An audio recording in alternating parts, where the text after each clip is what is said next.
Immortal Beast-Taming clan. Hey, fanfic family.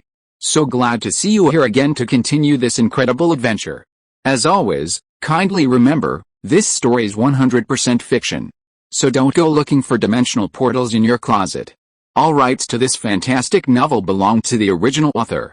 We're just your humble narrators of epic tales. Are you enjoying the fanfic?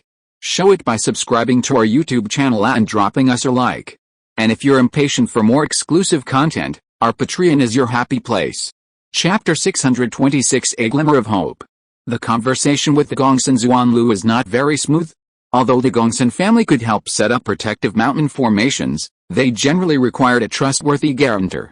Furthermore, the Jing Kingdom, where the Zhou family resided, was far too distant, and the Gongsun family worried about the safety of the formation masters who had traveled there.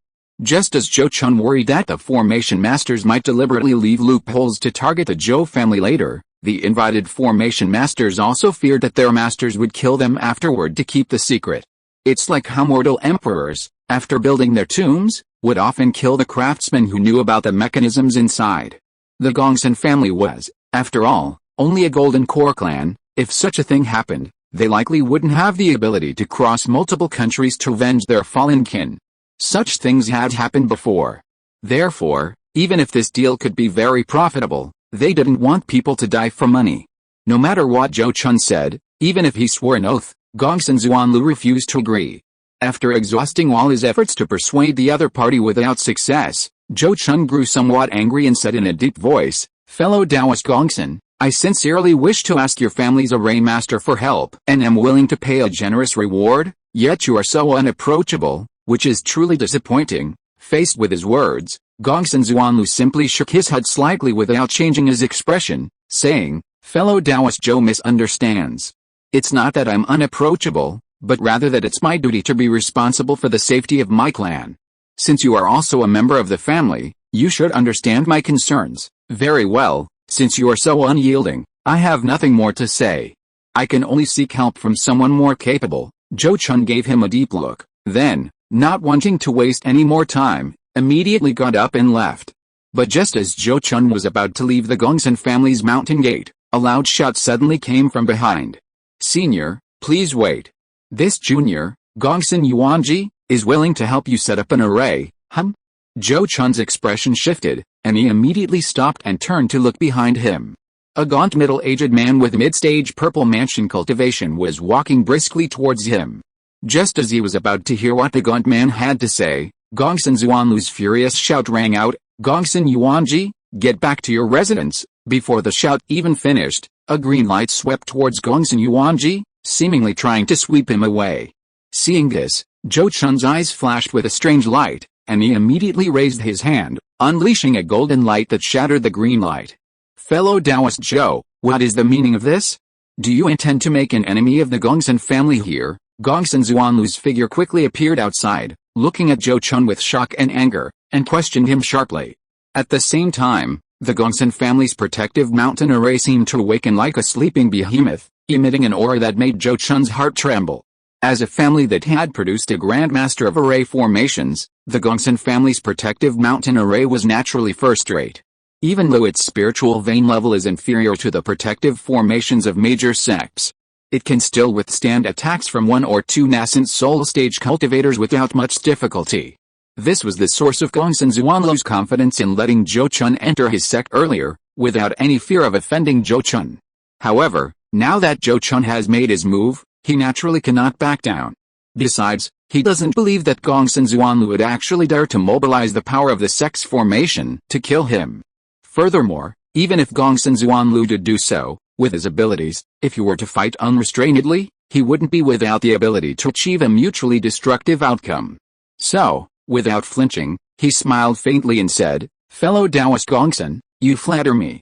I have no grudge against the Gongsun family and naturally do not wish to be their enemy.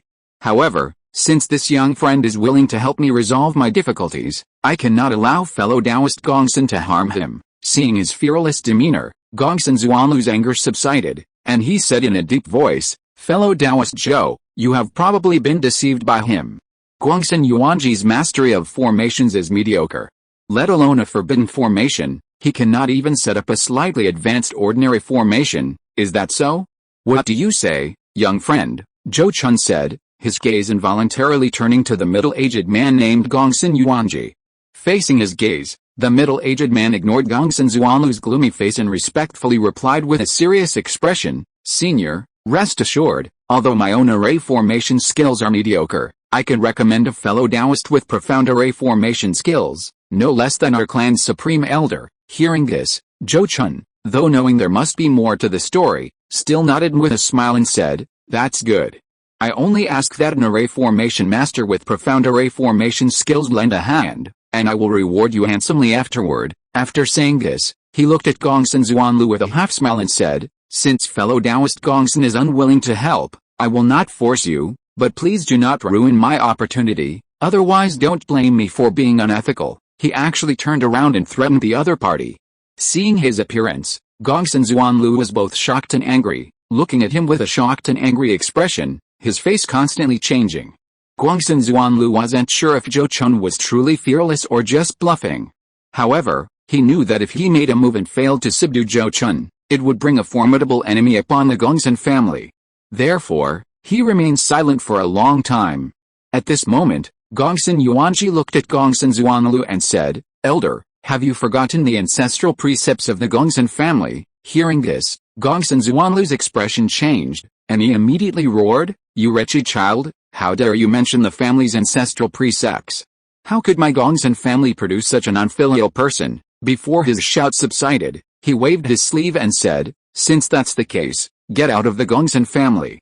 From now on, the Gongsun family will have no one like you. With that, he opened an exit in the protective mountain formation. Seeing this, Zhou Chun knew that this man had used the situation as an excuse to back down, so after a light laugh, he said to Gongsun Yuanji, whose face had turned deathly pale, Young friend Gongsun, let's go outside and talk first. Yes, senior. Gongsun Yuanji opened his mouth, then looked reluctantly at the place where he had lived most of his life, gritted his teeth, and immediately left through the exit. Zhou Chun followed closely behind him, protecting him, and left the Gongsun family's mountain gate with him. After the two left the Gongsun family's mountain gate, Zhou Chun led Gongsun Yuanji to a desolate mountain more than 100 miles away from the Gongsun family's mountain gate. Young friend Gongsun, now you can tell me the inside story. On the desolate mountain, Zhou Chun looked at Gongsun Yuanji, whose expression was still somewhat pale, and calmly inquired about the details. Upon hearing this, Gongsun Yuanji immediately bowed and said, Senior, you are wise. The array master I wish to recommend to you is my younger sister, Gongsun Yuanji. She displayed extraordinary talent in arrays from a young age, and became an array master before she was even 100 years old. In terms of array talent, she is undoubtedly the best in the Gongsun family today. Zhou Chun immediately chimed in, if your sister truly possesses the exceptional array talent you speak of, she should be someone the Gongsun family is wholeheartedly cultivating. Why do you say she doesn't seem to be in the Gongsun family, Alice? This is why I went to you so desperately, senior. Gongsun Yuanji sighed and immediately explained the situation. It turned out that his younger sister was indeed exceptionally talented and had been the hope of the entire Gongsun family, who expected her to reach the Grandmaster level of arrays while still in the Golden Core stage, just like their ancestor. However, decades ago, his younger sister secretly accepted an invitation to explore a cave dwelling of an ancestor. Unfortunately, she was ambushed and suffered a severe injury that was difficult to heal, almost eliminating her chances of forming her core. What the Gongsun family found most unacceptable was that his sister had also lost a treasured artifact left by their ancestor, a treasure trove of array formations. This artifact was the culmination of their ancestor's life's work, and the Gongsun family had strictly forbidden anyone from taking it outside the family compound to protect it. Gongsun Yuanji, however, violated this rule, secretly taking the artifact away from the family compound and then losing it. This behavior was tantamount to betraying the family. Therefore, once it was confirmed that Gongsun Yuanji had virtually no chance of successfully forming her core, Gongsun Zuanlu was utterly disappointed in this once favored descendant, expelling her from the Gongsun family and forbidding any other member of the family from having any further dealings with her. While others might disregard Gongsun Yuanji's life or death, Gongsun Yuanji, as her biological brother, could not. Therefore, over the years, Gongsun Yuanji had been tirelessly seeking medical treatment and medicine for his sister, hoping to heal her internal injuries. Over the years, Gongsun Yuanji had exhausted all his savings and incurred considerable debts to fellow cultivators. However, there was still no hope of a cure for Gongsun Yuanji's injuries. This time, Zhou Chun visited, requesting the Gongsun family's help in setting up an array, but was refused by Gongsun Xuanlu. Gongsun Yuanji saw a glimmer of hope and, with a do-or-die determination, stopped him. After listening to Gongsun Yuanji's explanation, Zhou Chun narrowed his eyes and stared intently at him, saying, "According to what you said, young friend Gongsun, your sister is severely injured and unable to use her magic power. Her array formation skills are basically useless. So how do you expect her to help me set up an array? Or are you trying to get something for nothing and ask me to pay you for healing your sister first?" he added with a hint of sarcasm at the end. "This junior has absolutely no such intention," Gongsun Yuanji quickly denied, then bowed to Zhou Chun and said, "Senior, you are wise. Although my younger sister is currently afflicted with a serious illness and unable to use her magic power, her mastery of formations remains undiminished. Moreover, she and I share the same origin. With her one-on-one guidance, I can assist you as her assistant in setting up formations." Upon hearing this, Zhou Chun looked at him with deep skepticism and said, "But according to fellow Taoist Gongsun Xuanlu, your mastery of formations doesn't seem very good. Even with your sister's guidance, can you guarantee that you can set up a forbidden formation? Please rest assured, senior. If I didn't have this confidence, I wouldn't dare mention this matter in front of you." Gongsun Yuanji immediately made a confident assurance. Considering that he was just a minor mid-stage purple mansion cultivator, and probably wouldn't dare to lie to him, Zhou Chun temporarily believed him. Then he nodded and said, "That's good. As long as you and your sister can truly fulfill my request, I will absolutely not withhold any reward. Thank you for your trust, senior. I will certainly live up to your expectations." Gongsun Yuanji's face lit up with joy, and he immediately bowed deeply to express his gratitude. Then he looked at Zhou Chun and said, "There is something I need your forgiveness for. For the safety of my sister and me, I ask that before you take us away from the great Zhou kingdom, you swear that you will not kill us after the mission is accomplished." "No problem, I can agree to that," Zhou Chun readily agreed without hesitation. Only after receiving this answer did Gongsun Yuanji feel completely relieved, and then he took him to where his sister, Gongsun Yuanzi, was recuperating. After being expelled from the Gongsun family, Gongsun Yuanzi was placed by Gongsun Yuanji in a nearby market to recuperate. As long as she did not leave the market, nothing would happen to her. Led by Gongsun Yuanji, Zhou Chun quickly met the array master in a small courtyard within the market. The woman wasn't particularly beautiful, merely ordinary looking, except for her exceptionally bright and intelligent eyes. However, her body was extremely weak, even weaker than an ordinary mortal woman. She would tire after just a few steps. Even without using his divine sense, Zhou Chun could sense that her internal energy was chaotic and her life force weak, suggesting she wouldn't live long. "Sister, this is Senior Zhou from the Heavenly Spirit Realm. I've already reached an agreement with him. We siblings will be accompanying him to the Heavenly Spirit Realm to help his family set up a protective array." Gongsun Yuanji introduced Zhou Chun's identity and purpose to his sister after bringing her out of the bedroom. Upon hearing his words, Gongsun Yuanzi, supporting herself, gave Zhou Chun a slight bow and said, "Junior Gongsun Yuanzi greets Senior Zhou. Master Gongsun, you are too kind. Since you are unwell, there is no need for such formalities," Zhou Chun said with a gentle smile. Even if a formation master capable of setting up a superior forbidden array was merely a purple mansion stage cultivator and could barely use her magic power, he would still maintain a certain level of respect. Knowledge is power. Even if a formation master lost her magic power, the knowledge she possessed was enough to command respect. Unexpectedly, after bowing to him, Gongsun Yuanzi looked at Gongsun Yuanji with a reproachful expression and said, "Brother, how could you deceive Senior Zhou? I'm clearly a cripple now. How could I possibly help Senior Zhou set up a protective array? Besides, when I left the family, I promised that without the family's permission, I would not reveal my array techniques to outsiders, and I would not divulge the family's array inheritance." Upon hearing this, Zhou Chun's smile faltered slightly, and he couldn't help but look at Gongsun Yuanji. Seeing this, Gongsun Yuanji quickly smiled sheepishly at him and said, "Senior Zhou, please rest assured, the promise I made to you before was absolutely true.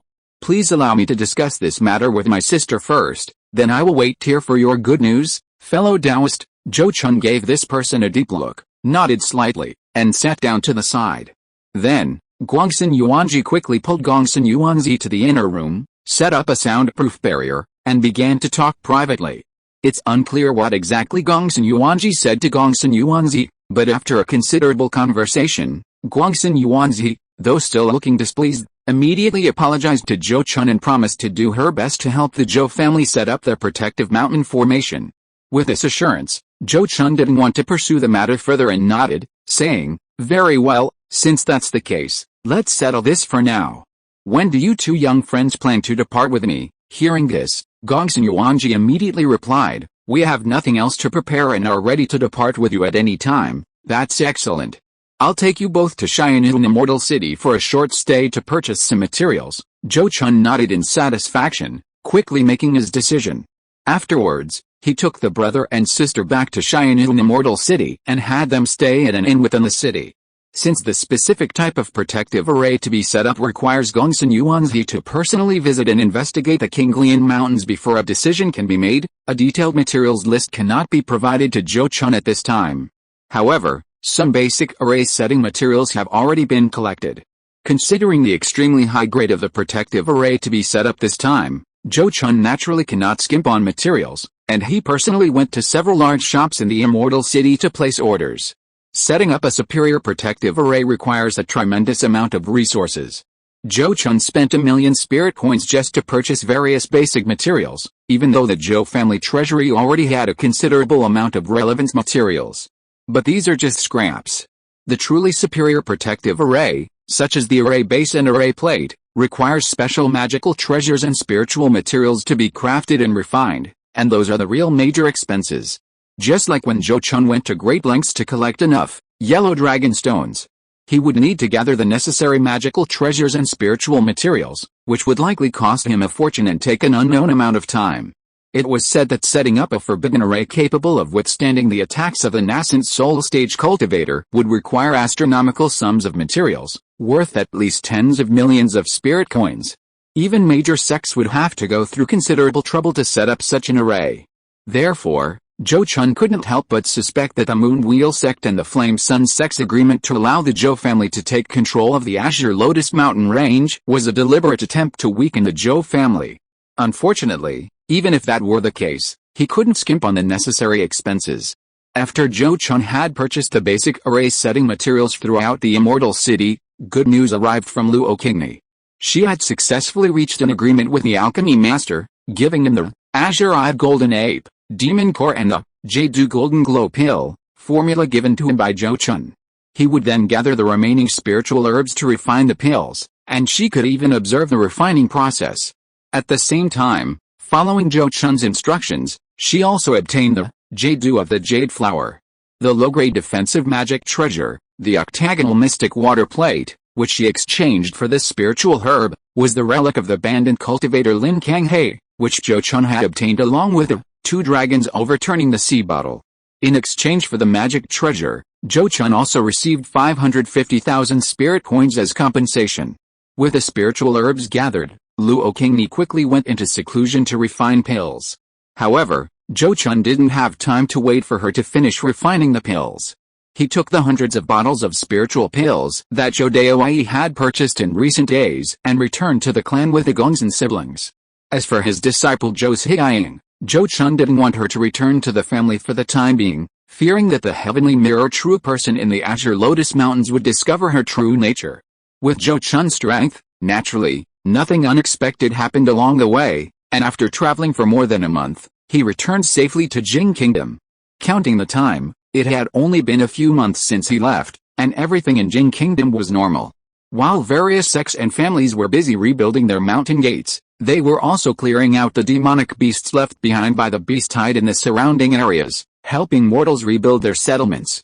This reconstruction process might last for more than 10 years, or even longer. Compared to many weaker families, the Zhou family, with Zhang Lang, a master of formations, was rebuilding relatively quickly. The formations in Tuyun Ridge and Jiu Feng Ridge were rearranged, although due to limitations in materials and manpower, they weren't particularly powerful formations for the time being, but they provided a basic guarantee. The detailed geomantic map of the Azure Lotus Mountains was also successfully completed thanks to the efforts of the family's Purple Mansion stage elders. After returning to his family, Zhou Chun handed the geomantic map to the Gongsun siblings and had Hu Shenchai accompany them for close protection. He also arranged for Zhang Liang to take them to the Qinglian Mountains for an on-site survey to determine the best formation to be set up. Recently, fellow Taoist Su sent word that King Huizi, the previous abbot of Qinglian Temple, visited the Moon Wheel Sect's mountain gate to pay respects to the moon-worshipping immortal. She stayed for about half a day before leaving, and her whereabouts are unknown. Furthermore, according to information gathered by the family, someone spotted someone resembling a disciple of Qinglian Temple fighting within the territory of Li Kingdom, displaying Qinglian Temple's unique Spirit Lotus secret technique on the spot, on Tuian Ridge. After Zhou Chun finished telling him about his experience traveling to the Great Zhou Kingdom, Zhou Mingbo also whispered some important intelligence information that the Zhou family had collected during Zhou Chun's absence. Upon hearing this news, Zhou Chun's gaze sharpened slightly, and he said coldly, "That old fellow King Huizi is incredibly lucky. So many elders of Qinglian Temple died at the hands of the Demon King, yet he escaped with his life." After saying that, he shook his head and said, "Forget it, now is not the time to settle scores with Qinglian Temple. We just need to secretly gather intelligence on them and settle accounts with them after the 200-year period has passed." Chapter 627 The Choice of the Mountain Protecting Formation. The Wilderness.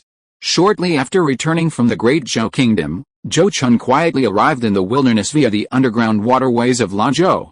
With Yunzhou now occupied by demonic beasts and transformed into a demon realm, the importance of this underground waterway became even more apparent. Previously, due to the uncertain situation and his concern for the success of his takeover of the Azure Lotus Mountains, Zhou Chun had come to the wilderness immediately after the war ended. The Zhou family cultivators holding out here were still unaware that the war was over. Upon arriving near the Kiu mountain stronghold, Zhou Chun breathed a sigh of relief seeing the stronghold still functioning normally. The Zhou family's development of the Azure Lotus Mountains was extremely costly, spending money like water. Even the profits from slaying numerous demonic beasts during the recent beast tide were far from sufficient to sustain them.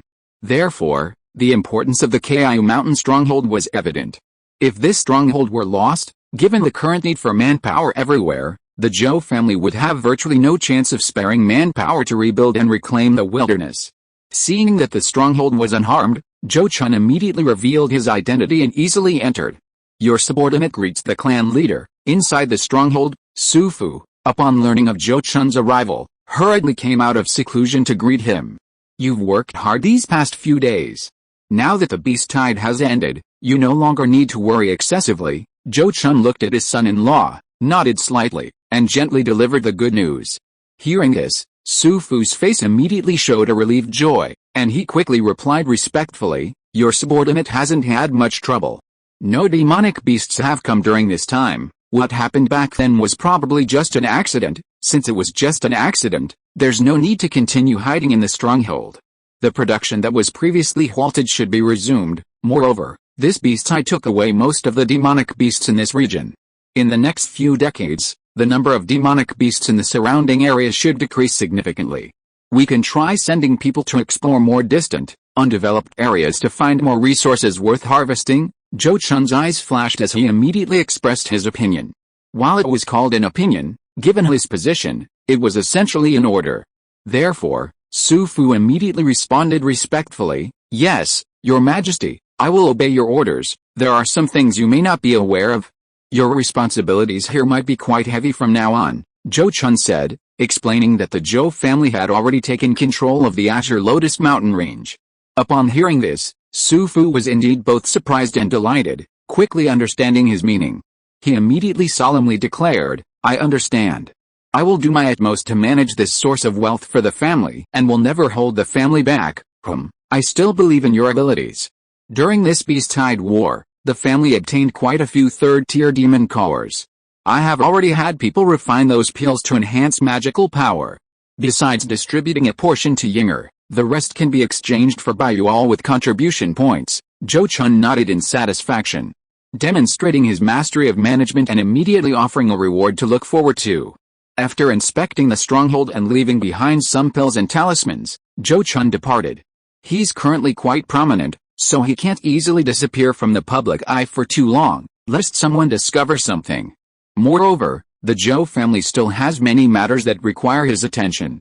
For example, the spiritual trees and herbs previously transplanted to Bamboo Leaf Island in Li Kingdom need to be replanted by him and the wood spirits.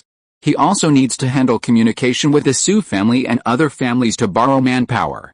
Collecting materials for setting up the mountain protecting array will also require his primary role. In short, he'll likely be very busy for the next few years. For the next 6 months, Zhou Chun was indeed constantly on the go, maintaining his daily cultivation only in the time he could find. Not only him, but Lin Huangyu and Zhou Mingbu also had their own tasks.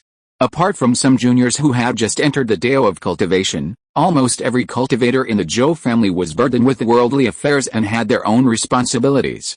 On this day, Zhou Chun finally had some free time and immediately went to the Azure Lotus Mountains to consult with the Gongsun siblings about the plan for setting up the mountain protecting array.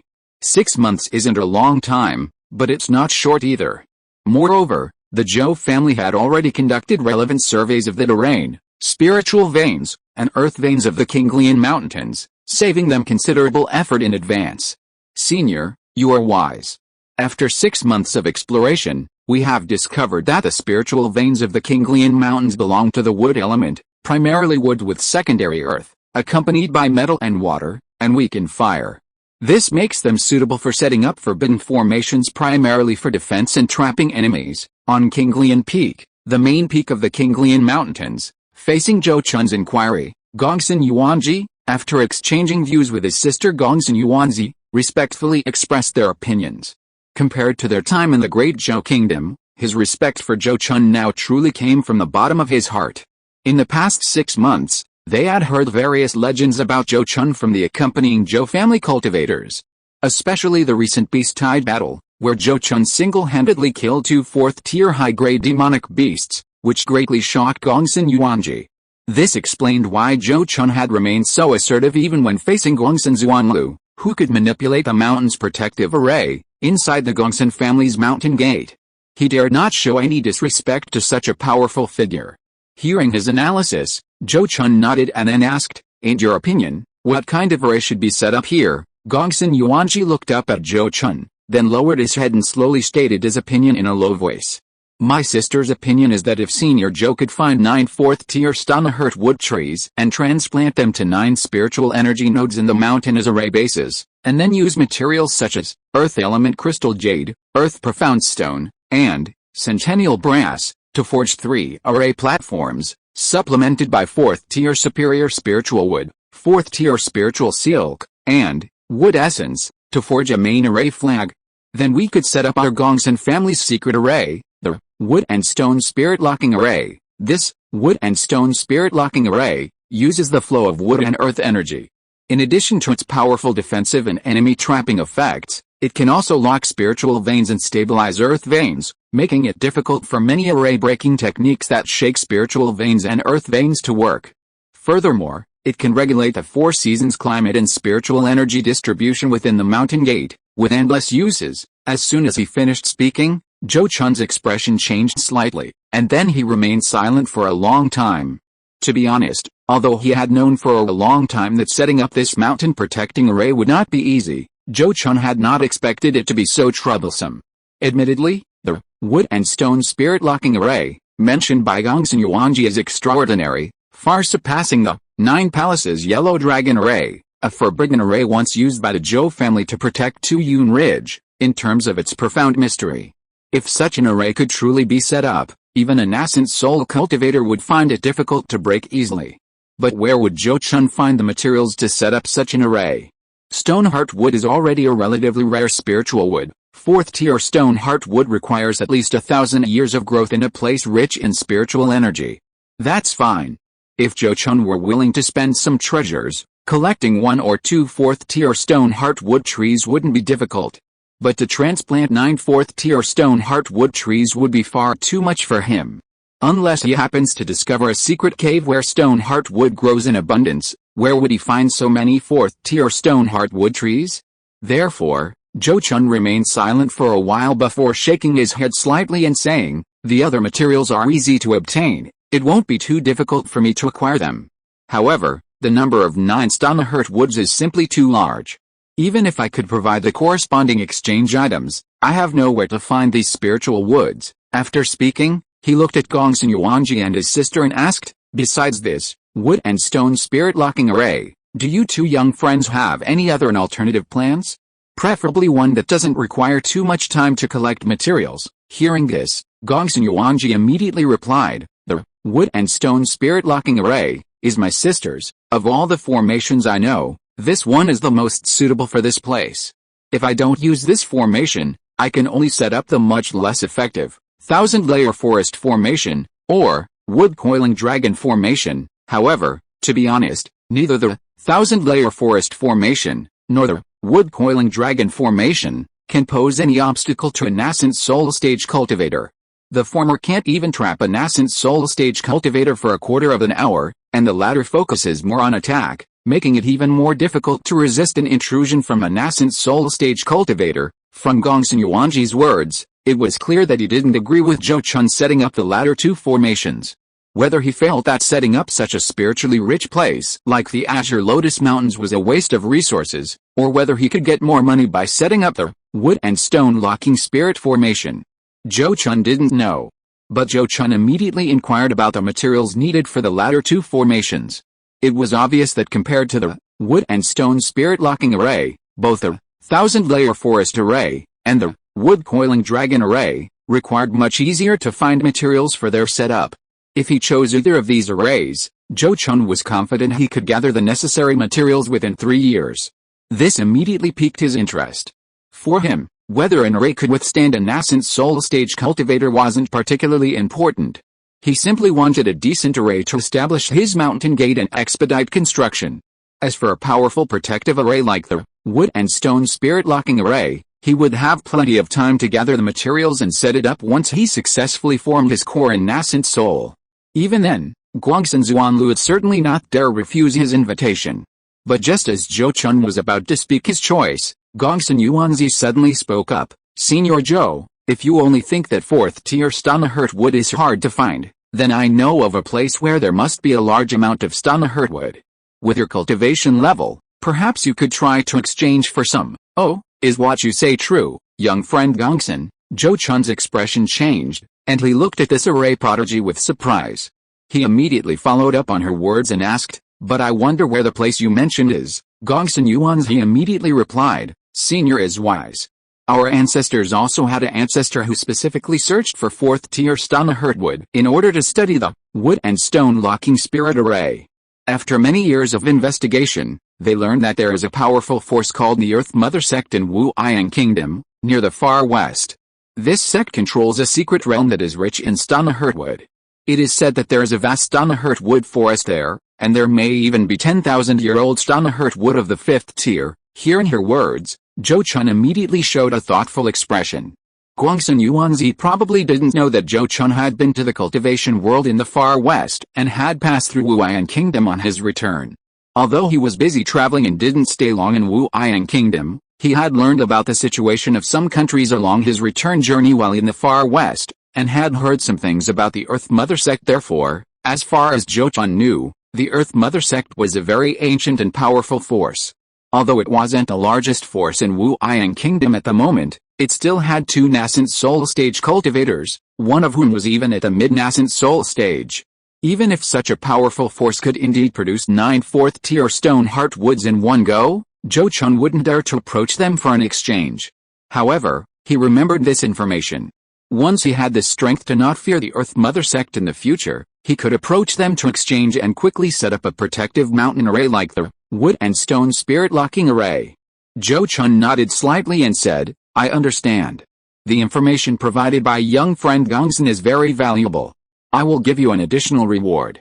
Now, young friend, begin preparing to set up the wood coiling dragon formation. Seeing that he had ultimately given up on the wood and stone locking spirit formation, Guangsun Yuanji couldn't help but feel a little disappointed. However, he didn't dare to question Zhou Chun's decision and could only helplessly reply, I understand. My sister and I will begin construction according to your instructions, Senior. Please also arrange sufficient manpower for us to use. Upon hearing this, Zhou Chun nodded without hesitation and said, "This is easy. I will have Zhang Liang lead all the formation masters and apprentices of the Zhou family to your command. If there are still not enough manpower, Zhang Liang can also borrow from the Zhou family steward." Then he took a list of materials needed to set up the Yu-Wood coiling dragon formation from Gongsun Yuanji and went to prepare the materials himself. The materials needed to set up the Yu-Wood coiling dragon formation are mostly various kinds of spirit wood, with the most crucial material being 4th tier dragon blood wood or dragon scale wood, but only one tree is required. As far as Zhou Chun knew, the dragon transformation sect originally possessed several 4th tier dragon blood wood trees, but he didn't know who had ultimately taken them. He planned to use his network to inquire whether he could exchange them back from the cultivators who had taken them, if they hadn't used or sold them yet. As for the other materials, the Zhou family could collect most of them, and Zhou Chun could certainly gather the rest with a trip to the Great Zhou Kingdom. Thus, once the 4th tier dragon blood wood was in hand, the setup of the Yu-Wood coiling dragon formation would depend on when the Gongsun siblings could complete it. After some investigation, Zhou Chun gained a detailed understanding of the whereabouts of the 4th tier dragon bloodwood trees from the dragon transformation sect and then began to visit the owners of those spirit wood trees one by one. These people were all golden core cultivators, and even those from major sects would show some respect to Zhou Chun. However, many years had passed, and some had already used their 4th tier dragon bloodwood to refine treasures or traded it away. In the end, he managed to acquire it from a late-stage golden core cultivator in the Shen Kingdom, sacrificing the horn of a mid-grade 4th tier blue dragon in exchange. Having obtained this crucial material, Zhou Chun handed it over to the Gongsun siblings and then headed straight to the Great Zhou Kingdom to purchase the remaining materials. Upon arriving in Xianyun Immortal City, Zhou Chun didn't rush to buy materials but instead went to Luo Qingni's Qingni residence. Counting the time, it had been more than half a year since he last left Xianyun Immortal City, and Luo Qingni's Jade Golden Glow pill should have been finished long ago. Zhou Chun was also eagerly anticipating her pill refining results. However, when he knocked on the door of Qingni residence, he received no response, unsure whether the owner was not home or was in seclusion refining pills. Seeing this, Zhou Chun had no choice but to leave a communication talisman and then go to purchase the necessary supplies. It took him over a month in Xianyun Immortal City to gather all the other materials needed for the Yu-Wood coiling dragon formation, before Luo Qingni's message finally arrived. Upon receiving the message, Zhou Chun quickly arrived at Qingni residence. "I apologize for keeping you waiting, fellow Taoist Zhou. I was in seclusion refining pills and couldn't sense the outside world, so I couldn't reply to you promptly," Luo Qingni, a hint of fatigue visible in her eyes, explained apologetically after welcoming Zhou Chun into her cave. Zhou Chun waved his hand and said, "Fellow Taoist Luo, you're too kind. We've known each other for many years, such a small matter is nothing to mention." Then, looking at her expectantly, he asked, "Fellow Taoist Luo, have you finished refining that batch of Jade Golden Glow pills? What was the result?" Hearing his question, Luo Qingni smiled and said, "Thanks to fellow Taoist Zhou's trust, I have lived up to your expectations. These pills were successfully refined several months ago, and the quantity is the same as last time, 6 pills. Last time, she used many auxiliary methods and even damaged some of her vital energy to refine 6 pills. This time, however, she performed normally. The fact that she could still refine 6 pills shows that her pill refining skills have improved compared to last time. Of course, this is definitely related to the experience she had gained before. After all, practice makes perfect." Zhou Chun understood the reasoning behind this, and couldn't help but clap his hands in delight, exclaiming, "Excellent! Fellow Taoist Luo, your skills are truly superb. I certainly didn't trust the wrong person. It's all thanks to fellow Taoist Zhou for giving us these opportunities," Luo Qingni replied with a smile. Then, she patted her storage bag at her waist and took out several pill bottles, handing them to Zhou Chun. She said, "Besides the Jade Golden Glow pill, there are 2 batches of Essence Enhancement pill, and 1 batch of Dragon Spirit pill. All the pills are here. Thank you for your trouble, fellow Taoist Luo." Zhou Chun nodded, and without even opening them to check, he simply waved his hand and put all the pills into his storage bag. After a moment's thought, he looked at Luo Qingni and asked, "Regarding the pill I used, when will the alchemy master be able to produce it?" "Master Su is still collecting the remaining auxiliary materials. It's estimated it will be another year or two before he can start refining the pill, Luo Qingni said, looking at him earnestly. If fellow Taoist Zhou is in a hurry, I can personally deliver it to you after it's finished. Hearing this, Zhou Chun felt a little embarrassed, realizing he might have been too hasty.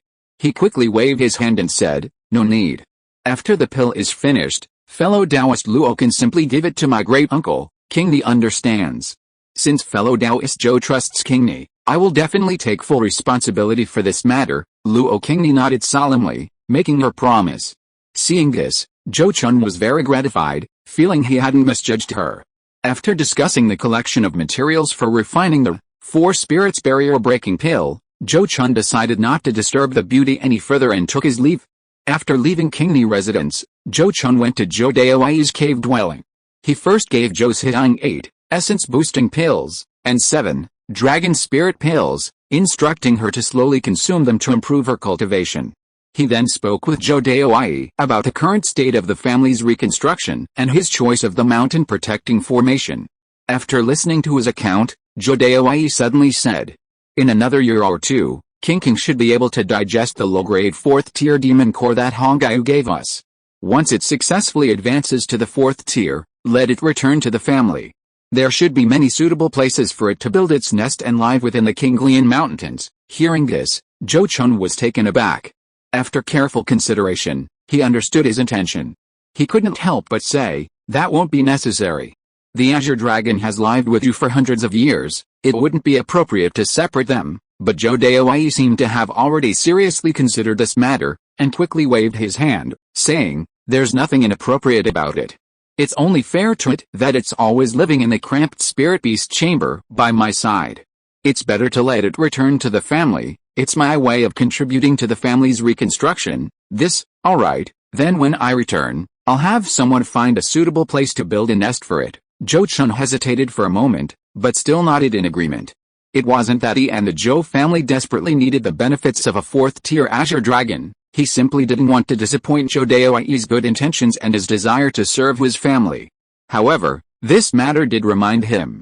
The Azure Lotus Mountain range was so vast, perhaps he should also find suitable places to build dedicated nests for his spirit pets. At least the Thunder Dragon couldn't be kept in the Su family's small lake any longer. However, the golden armored mountain-carrying turtle, the stone, and the wood spirit are not yet ready to be seen by true person Shinjing, a nascent soul cultivator. They may have to remain in Earth Cloud Ridge. After spending another half-month at Zhou Daoi's cave, Zhou Chun reconnected with his disciple Zhou Ziyang, and then returned to his family with his gains, planning to change the book title on Friday. Chapter 628 Nascent Soul Transformation is expected. In the Azure Lotus Mountains, after returning to his family, Zhou Chun immediately handed over all the array setting materials he had purchased to Zhang Liang, instructing him to coordinate with the Gongsun siblings in setting up the array as needed. He then distributed the Jade Golden Glow pills he possessed. He first gave one to Lin Hongyu, allowing her to attempt to break through to the mid-stage of the Golden Core realm. Similarly, Su Yazin, who was also close to touching the mid-stage Golden Core barrier, received one as well. After some thought, Zhou Chun personally visited the Moon Wheel Sect and gave one to Su Yanniang, as a way of thanking her for her help with intelligence over the years and also to deepen their relationship. He would temporarily keep the last 3 pills, which could be given to Zhou Mingde or Zhou Daoi if they wanted to attempt to break through to the mid-stage of the Golden Core realm in the future, or use to exchange for treasures with other Golden Core cultivators. In the following days, Zhou Chun personally participated in the construction of the Wood Coiling Dragon Array, using his supernatural powers to split mountains and rocks to speed up the array's setup. After 2 years of effort, thanks to the combined efforts of the Gongsun siblings, the Wood Coiling Dragon formation was finally successfully completed. Once completed, the formation immediately covered an area of over 100 miles centered on Qinglian Peak, reaching approximately 1/3 of the area previously protected by the Qinglian Temple's protective formation. However, 1/3 of the area was clearly insufficient, wasting much spiritual land. Therefore, a series of formations would be set up on those vacant areas to develop them. But that was a matter for the future, to be done when the Zhou family had sufficient manpower and resources. By then, the Gongsun siblings would no longer be needed. Zhang Liang, the formation master trained by the Zhou family, would be capable of handling the task. Therefore, after the successful completion of the Wood Coiling Dragon formation, Zhou Chun briefly tested its power before settling the payment for the siblings. You two young friends' skills are indeed excellent. This formation is truly to my liking. As for the reward, how would you two like to proceed? On Kinglian Peak, Zhou Chun summoned the Gongsun siblings to his side and inquired about the reward with a smile. They hadn't actually discussed this matter before. Zhou Chun was confident they couldn't be extorted. The Gongsun siblings also knew Zhou Chun wouldn't renege on such a deal. Upon hearing his words, Gongsun Yuanji immediately said, "Senior Zhou, you are wise. We prefer thousand-year-old spiritual herbs, preferably those that replenish ki and nourish essence. That's easy. I have some of those kinds of herbs, and quite a few similar elixirs. Young friends Gongsun, take a look and see which ones you'd like." Zhou Chun nodded slightly and quickly took out the spiritual herbs and elixirs he carried for the siblings to examine, even mentioning some herbs he didn't have on him. Seeing him so easily produce a variety of suitable herbs and elixirs, Gongsun Yuanji was overjoyed. After exchanging pleasantries, he hurriedly picked up the elixirs and medicines and had Gongsun Yuanji smell them one by one. Clearly, his intention in exchanging these key replenishing and vital energy nourishing elixirs and medicines was to heal Gongsun Yuanji and prolong her life. Over the past 2 years, Zhou Chun had already investigated and learned the cause and effect of Gongsun Yuanji's injury, as well as the extent of her internal injuries. He knew she had been injured by a sinister water attribute supernatural power, causing irreparable damage to her meridians and internal organs, and her life force was draining at a rate 10 times faster than normal. The only way to save her life now was to regularly give her key replenishing and vital energy nourishing elixirs and medicines to replenish her rapidly depleting life force.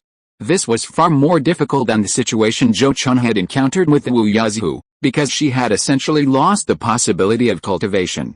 Unless she could be given a new body or some legendary elixirs could help her rebuild her meridians and physical body, there was no chance of recovery.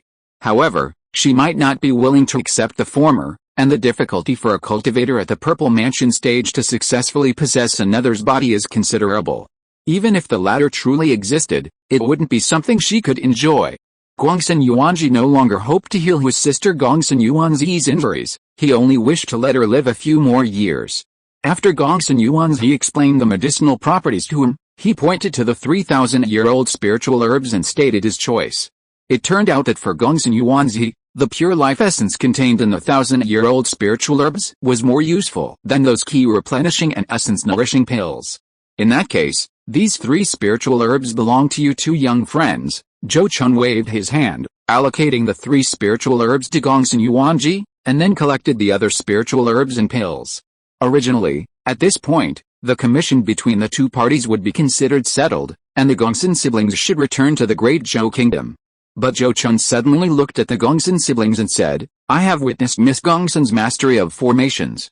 If you two are willing to stay at the Zhou family as guest elders, I dare not say much else, but I can certainly provide a 1,000-year-old spiritual herb every 10 years. Furthermore, as long as you help the Zhou family set up formations, you can accumulate contribution points to exchange for 1,000-year-old spiritual herbs." He directly extended an olive branch to the siblings, wanting to recruit them. This, Gongsun Yuanji's expression shifted, and he was immediately tempted. But to his surprise, Gongsun Yuanji shook her head and refused, saying, "I appreciate your kindness, senior, but we are ultimately members of the Gongsun family, and it is not appropriate for us to stay at the Zhou family for a long time. Sister, you..." Gongsun Yuanji looked at his sister with a complicated expression, not expecting her to say such a thing. Zhou Chun was somewhat surprised, but still nodded and said, "Very well, since Miss Gongsun has no intention of going, I won't force her. May you two have a safe journey, then we two will not disturb you any longer, senior." Gongsun Yuanji replied respectfully, then took Gongsun Yuanji's wrist, indicating that he should lead her away. Having come this far, Gongsun Yuanji had no choice but to bow to Zhou Chun and leave with his sister. After leaving the Kinglian Mountains, Gongsun Yuanji quickly led his sister to a deserted, desolate mountain. He looked at her somewhat angrily and said, "Sister, why were you so quick to refuse Senior Zhou's offer? Besides, we've both been expelled from the Gongsun family. Joining other forces as guest elders wouldn't be a problem." Hearing this, Gongsun Yuanji shook her head repeatedly, saying in a low voice, "Brother, you're confused.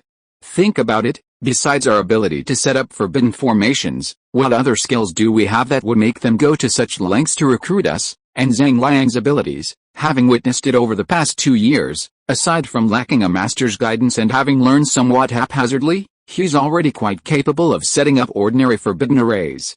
He's more than capable of handling the remaining arrays on the Zhou family's spiritual lands by himself. In this situation, brother, what do you think they were planning to spend so much to recruit us? Gongsun Yuanji's expression changed instantly, and he blurted out in surprise, "Sister, do you mean Senior Zhou has his eye on our family's array-making heritage? Besides that, I can't think of anything else about us that would make them covet us," Gongsun Yuanji replied in a low voice. After a moment of fluctuating expression, Gongsun Yuanji quickly regained his composure and rationally questioned, "That shouldn't be the case. From my conversation with Zhang Liang, I know that the Zhou family's array formation heritage isn't bad. It's just that no one with true talent has been able to connect the systems and form a master-disciple inheritance system. Besides, sister, both of us have practiced secret techniques. If someone forcibly searches our souls, our spirits will immediately collapse. We've also sworn not to pass on our family's knowledge. Trying to obtain the Gongsun family's array formation heritage through us is simply impossible." Gongsun Yuanzi was momentarily speechless, and could only say, "In short, it's better to be safe than sorry. Although we've been expelled from the family, we still have to abide by the family rules and not let the hard work of our ancestors go to waste. It was stolen by outsiders." Upon hearing this, Gongsun Yuanji realized that this was indeed the case, and he didn't discuss the matter further. He simply nodded and said, "All right, sister, what you said makes some sense.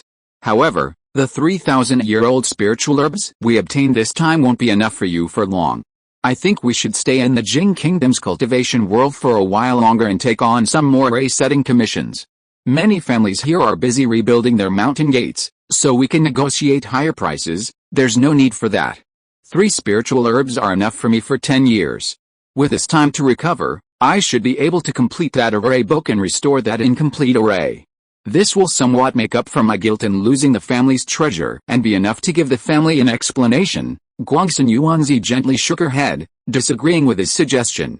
But this time, Gongsun Yuanji ignored her words, looking at her with a resolute expression and saying, "Sister, you can't die so soon, at least not before the family finds that guy. I will make sure you live until the day that guy is killed by the family." He then waved his hand dismissively, no longer looking at Gongsun Yuanzi's suddenly grim face, and said, "That's settled then. Let's go to the nearby market." Regardless of the Gongsun siblings' plans, Zhou Chun, after confirming the mountain-protecting formation was functional, began a large-scale recruitment drive to begin reconstruction. The Zhou family had prepared several plans for developing the Qinglian Mountains over the past few years. Broadly speaking, they focused on 2 aspects. One was leveraging the Zhou family's inherited skills, utilizing the vast area of the Qinglian Mountains to raise various demonic beasts, ensuring a stable production of demonic beast materials and mounts, and further enhancing the beast-taming Zhou family brand. The other aspect was establishing numerous medicinal gardens and forests, planting a large number of various spiritual herbs and trees. Besides the main spiritual vein centered on Qinglian Peak, the Qinglian mountain range has many branch veins. Many of these branch veins were previously developed into private abodes by the cultivators of the Qinglian temple, passed down from master to disciple. The Zhou family doesn't have as many disciples as the Qinglian temple, so most of these branch veins are temporarily unusable. Therefore, to avoid wasting them, planting spiritual herbs and trees is the best choice. Many spiritual herbs and trees don't require meticulous care and can thrive in a suitable environment. In short, every usable area should be utilized to its fullest potential. However, while the idea is good, implementation is not something that can be done quickly. During the previous Beast Tide War, the Zhou family lost the 9 Peaks Ridge and Earth Cloud Ridge, 2 sacred mountain sites, and sold many demonic beasts prematurely, resulting in a significant reduction in the number of various demonic beasts they previously kept, with some common species even temporarily becoming extinct. Even with the vast spiritual pastures now available, it wouldn't be a matter of 10 or 8 years for these demonic beasts to regain their population strength. Therefore, for the time being, the Zhou family could only clear the land, providing the best living environment for these beasts to accelerate their reproduction. During this period, Zhou Chun also released his 3 spirit pets, who had almost fully digested the power of a demonic core, allowing them to find their own nesting places in the mountains. However, to his surprise, none of the 3 spirit pets wanted to go out and claim their own territory. They all wanted to stay near Kinglian Peak with him. Under these circumstances, he couldn't force them, so he let the Thunder Flood Dragon rest in a spiritually rich pool on Kinglian Peak, while the Golden-Winged Tiger and the Fiery Phoenix were allowed to roam freely in the mountains. In any case, these 3 4th-tier demonic beasts were already well known among the Zhou family and outsiders, so even if they frequently appeared in public, nothing would happen. As for Zhou Chun himself, he naturally occupied the best cultivation cave on Kinglian Peak. Originally, he intended to give this cultivation cave to true person Shinjing, but the latter refused and didn't even stay on Kinglian Peak, instead choosing to live in seclusion on a nearby mountain. Zhou Chun couldn't figure out his thoughts, but since he had done so, he could only accept it. Although he occupied the best location on Kinglian Peak, Zhou Chun's cultivation environment was naturally far inferior to that of true person King Xiao, who had occupied the place before. After the Kinglian Temple's gate was breached, all the spiritual artifacts that the temple had collected were taken away, and those that couldn't be taken immediately were taken by the 5th-tier demon kings. The huge spiritual spring on the mountain was now just an ordinary spiritual pool, its water only different from ordinary pools outside due to the rich spiritual energy of the area. Zhou Chun could only place his spiritual spring nearby and then build several palaces and pavilions around it. To his slight relief, the pure spirit osmanthus tree stump quickly resumed absorbing the power of the spirit eye spring and began to transform again after being taken out, without the opportunity being interrupted by its initial storage. Furthermore, the quality of the spiritual veins on Azure Lotus Peak was more than sufficient to support the consumption of the spirit eye spring, so Zhou Chun no longer needed to worry about the spirit eye spring shrinking due to his nearby cultivation. The only drawback was that, due to the elemental nature of Azure Lotus Peak spiritual veins, Zhou Chun, who cultivated metal attribute techniques, couldn't fully utilize the enhancement effects of the spiritual veins for his cultivation. His cultivation here was slightly better than on Earth Cloud Ridge, but not as good as he had initially expected. After meditating on Azure Lotus Peak for over a year, Zhou Chun calculated the time and made another trip to the Great Zhou Kingdom. He was lucky. Luo Qingni had successfully retrieved the pills from the alchemy master and handed them over to Zhou Daoai. This elixir, called the realization pill, is quite peculiar. Its main ingredient is a 4th-tier demon core, and its effects vary depending on the demon core's rank. Pills made with a low-grade 4th-tier demon core can only be used to enhance the mana of early-stage golden core cultivators. Pills made with a high-grade 4th-tier demon core have good effects even on late-stage golden core cultivators. Zhou Chun is only at the mid-stage of the golden core realm, so using this realization pill, made with a high-grade 4th-tier demon core, is optimal for him. Furthermore, because the demon core used is perfectly compatible with his own attributes, the effects of this batch of realization pills will be even better. With a master alchemist involved, the number of pills produced is naturally guaranteed, and a total of 8 elixirs were produced. After retrieving the pills, Zhou Chun eagerly consumed one and entered a state of seclusion. This seclusion lasted for approximately 10 months. After completely refining this realization pill, Zhou Chun's increased mana cultivation was equivalent to about 12 years of meditation and cultivation on Azure Lotus Peak. According to the alchemy master, the true rebirth pill, refined using a 4th-grade high-quality demon core is roughly equivalent to saving a mid-stage golden core cultivator 10 years of arduous cultivation. Calculating this meticulously, 8 true rebirth pills would save Zhou Chun in nearly 100 years of arduous cultivation. After consuming these pills, and cultivating for another 100 years or so, he should be able to touch the late-stage golden core barrier. 100 years should be just right. Yinger will definitely be at the late-stage purple mansion realm by then, and I'll have 100 years to gather the materials for the 4 spirits barrier breaking pill. After calculating in his mind, a satisfied smile appeared on Zhou Chun's face. According to his calculations, if everything goes smoothly, he might be able to begin the process of core formation and nascent soul formation in less than 200 years. And if he could successfully form his core and nascent soul before the age of 500, he would have more time to pursue higher realms in the future. It should be understood that although the higher a cultivator's cultivation level, the longer their lifespan, the more inexhaustible their lifespan becomes for higher level cultivators.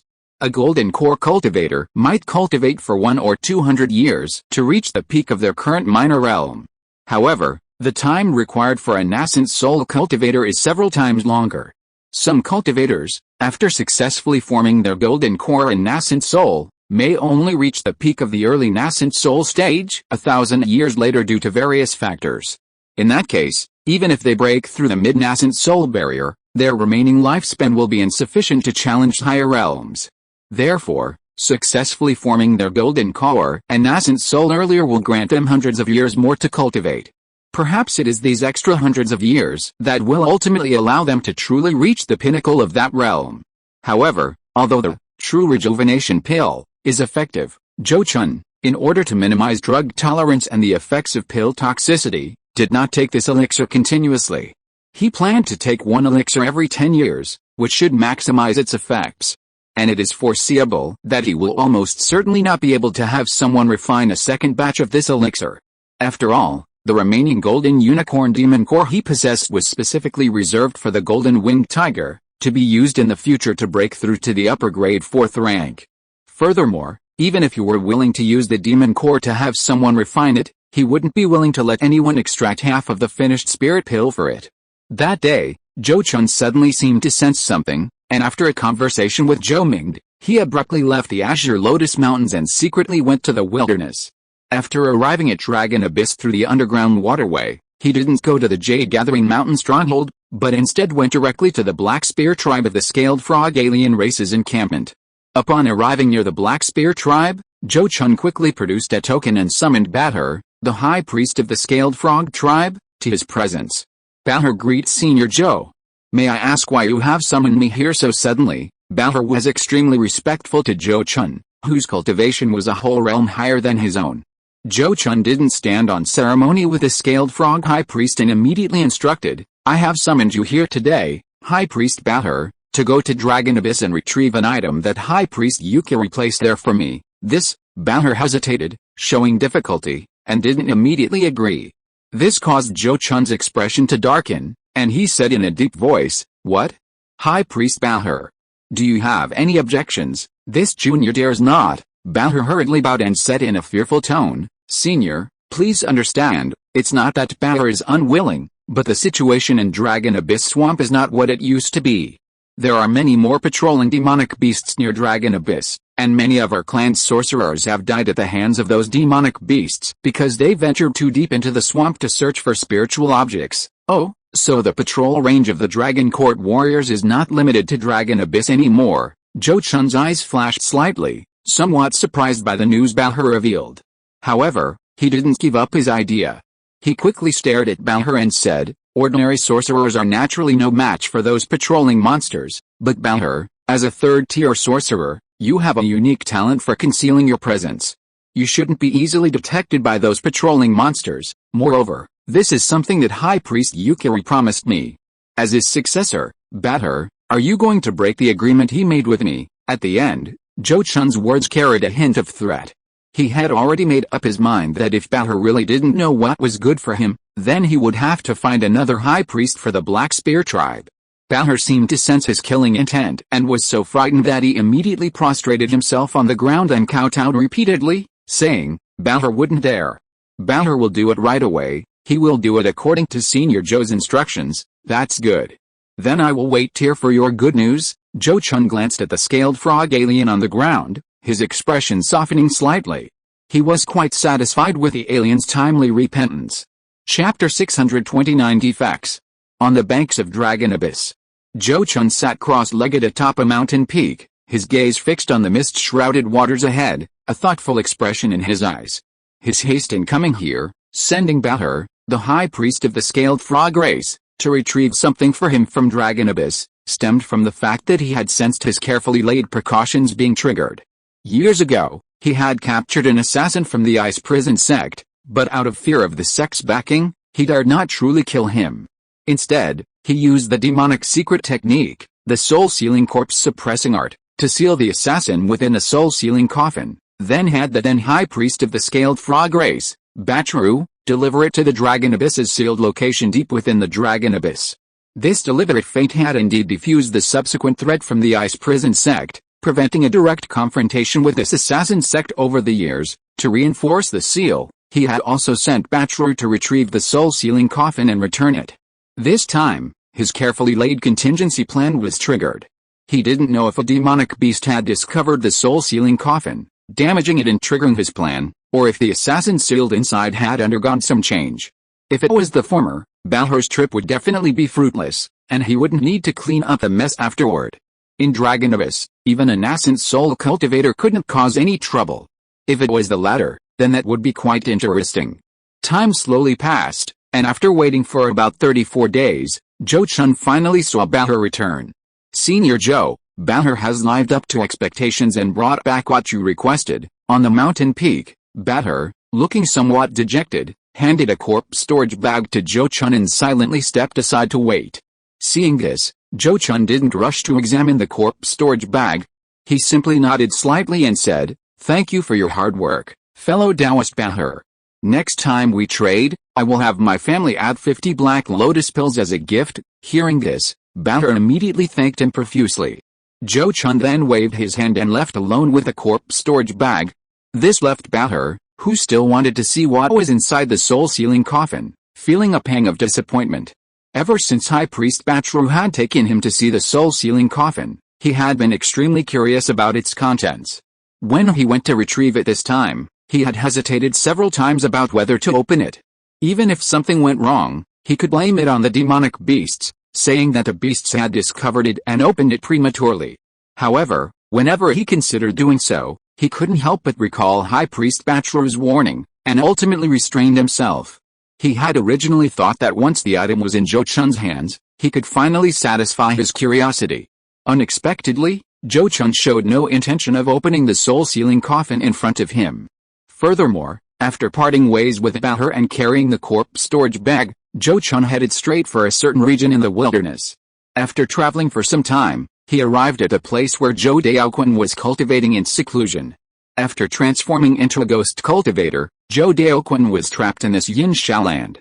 Previously, when the beast tide attacked Jing Kingdom, although he was worried about the safety of his family, he was unable to help in any way. Fortunately, the Zhou family did not suffer particularly heavy losses in the beast tide, and even gained the spiritual mountain of Kinglian Mountain, which made him very happy upon hearing the news. When Zhou Chun arrived, he quickly discovered him through his raised ghost and immediately appeared before Zhou Chun. Then, looking at Zhou Chun with surprise, he asked, "Zheng Chun, why do you have time to come to my place today instead of staying at Kinglian Mountain? I just happened to come here to handle an old matter and also to visit you, sir." Zhou Chun smiled slightly and waved his hand to remove the corpse storage bag from his waist. "Huh? This is a corpse storage bag, right? Zheng Chun, how come you're carrying this?" Zhou Daoquan's gaze was quickly drawn to the corpse storage bag in Zhou Chun's hand, and he couldn't help but exclaim in surprise, looking at him with astonishment. Zhou Chun didn't rush to answer, but instead released a burst of magic power, taking out the soul-sealing coffin inside. "This is a soul-sealing coffin. Could it be sealing some powerful zombie inside?" Zhou Daoquan couldn't help but ask again. "Whether it is or not, we'll know once we open it," Zhou Chun replied, and then opened the lid of the soul-sealing coffin. As soon as the lid was opened, a foul stench surged out of the coffin, and then a figure shrouded in blue-black corpse energy leaped out of the coffin, rushing straight towards Zhou Chun following the scent of a living person. But Zhou Chun was prepared for this, and golden light immediately surged from his body, forming a shield of light that protected him. The figure crashed into the shield of light, and it couldn't even shake it. Zhou Chun was able to get a clear look at the figure. He could still vaguely make out the outline of the ice prison gate assassin, but the head was swollen and much larger, with zombie-like fangs and dead fish eyes. When Zhou Chun's protective magic blocked the attack, the fangs roared and spat out a stream of bluish-black malevolent energy that struck the protective shield in front of it. Under the bombardment of this chilling energy, the shield shook violently, and a chilling aura penetrated the shield, reaching Zhou Chun's heart, making him feel a chill in his very soul and slowing his thoughts. Startled, he quickly activated the Heart Lotus Orthodox method to calm his mind. He then stopped letting the zombie attack and summoned the Dragon Tiger Golden Rings, binding the zombie's hands and feet, immobilizing it. The power of a superior grade magic weapon was clearly beyond the capabilities of a low-grade 4th order zombie that had only recently been transformed.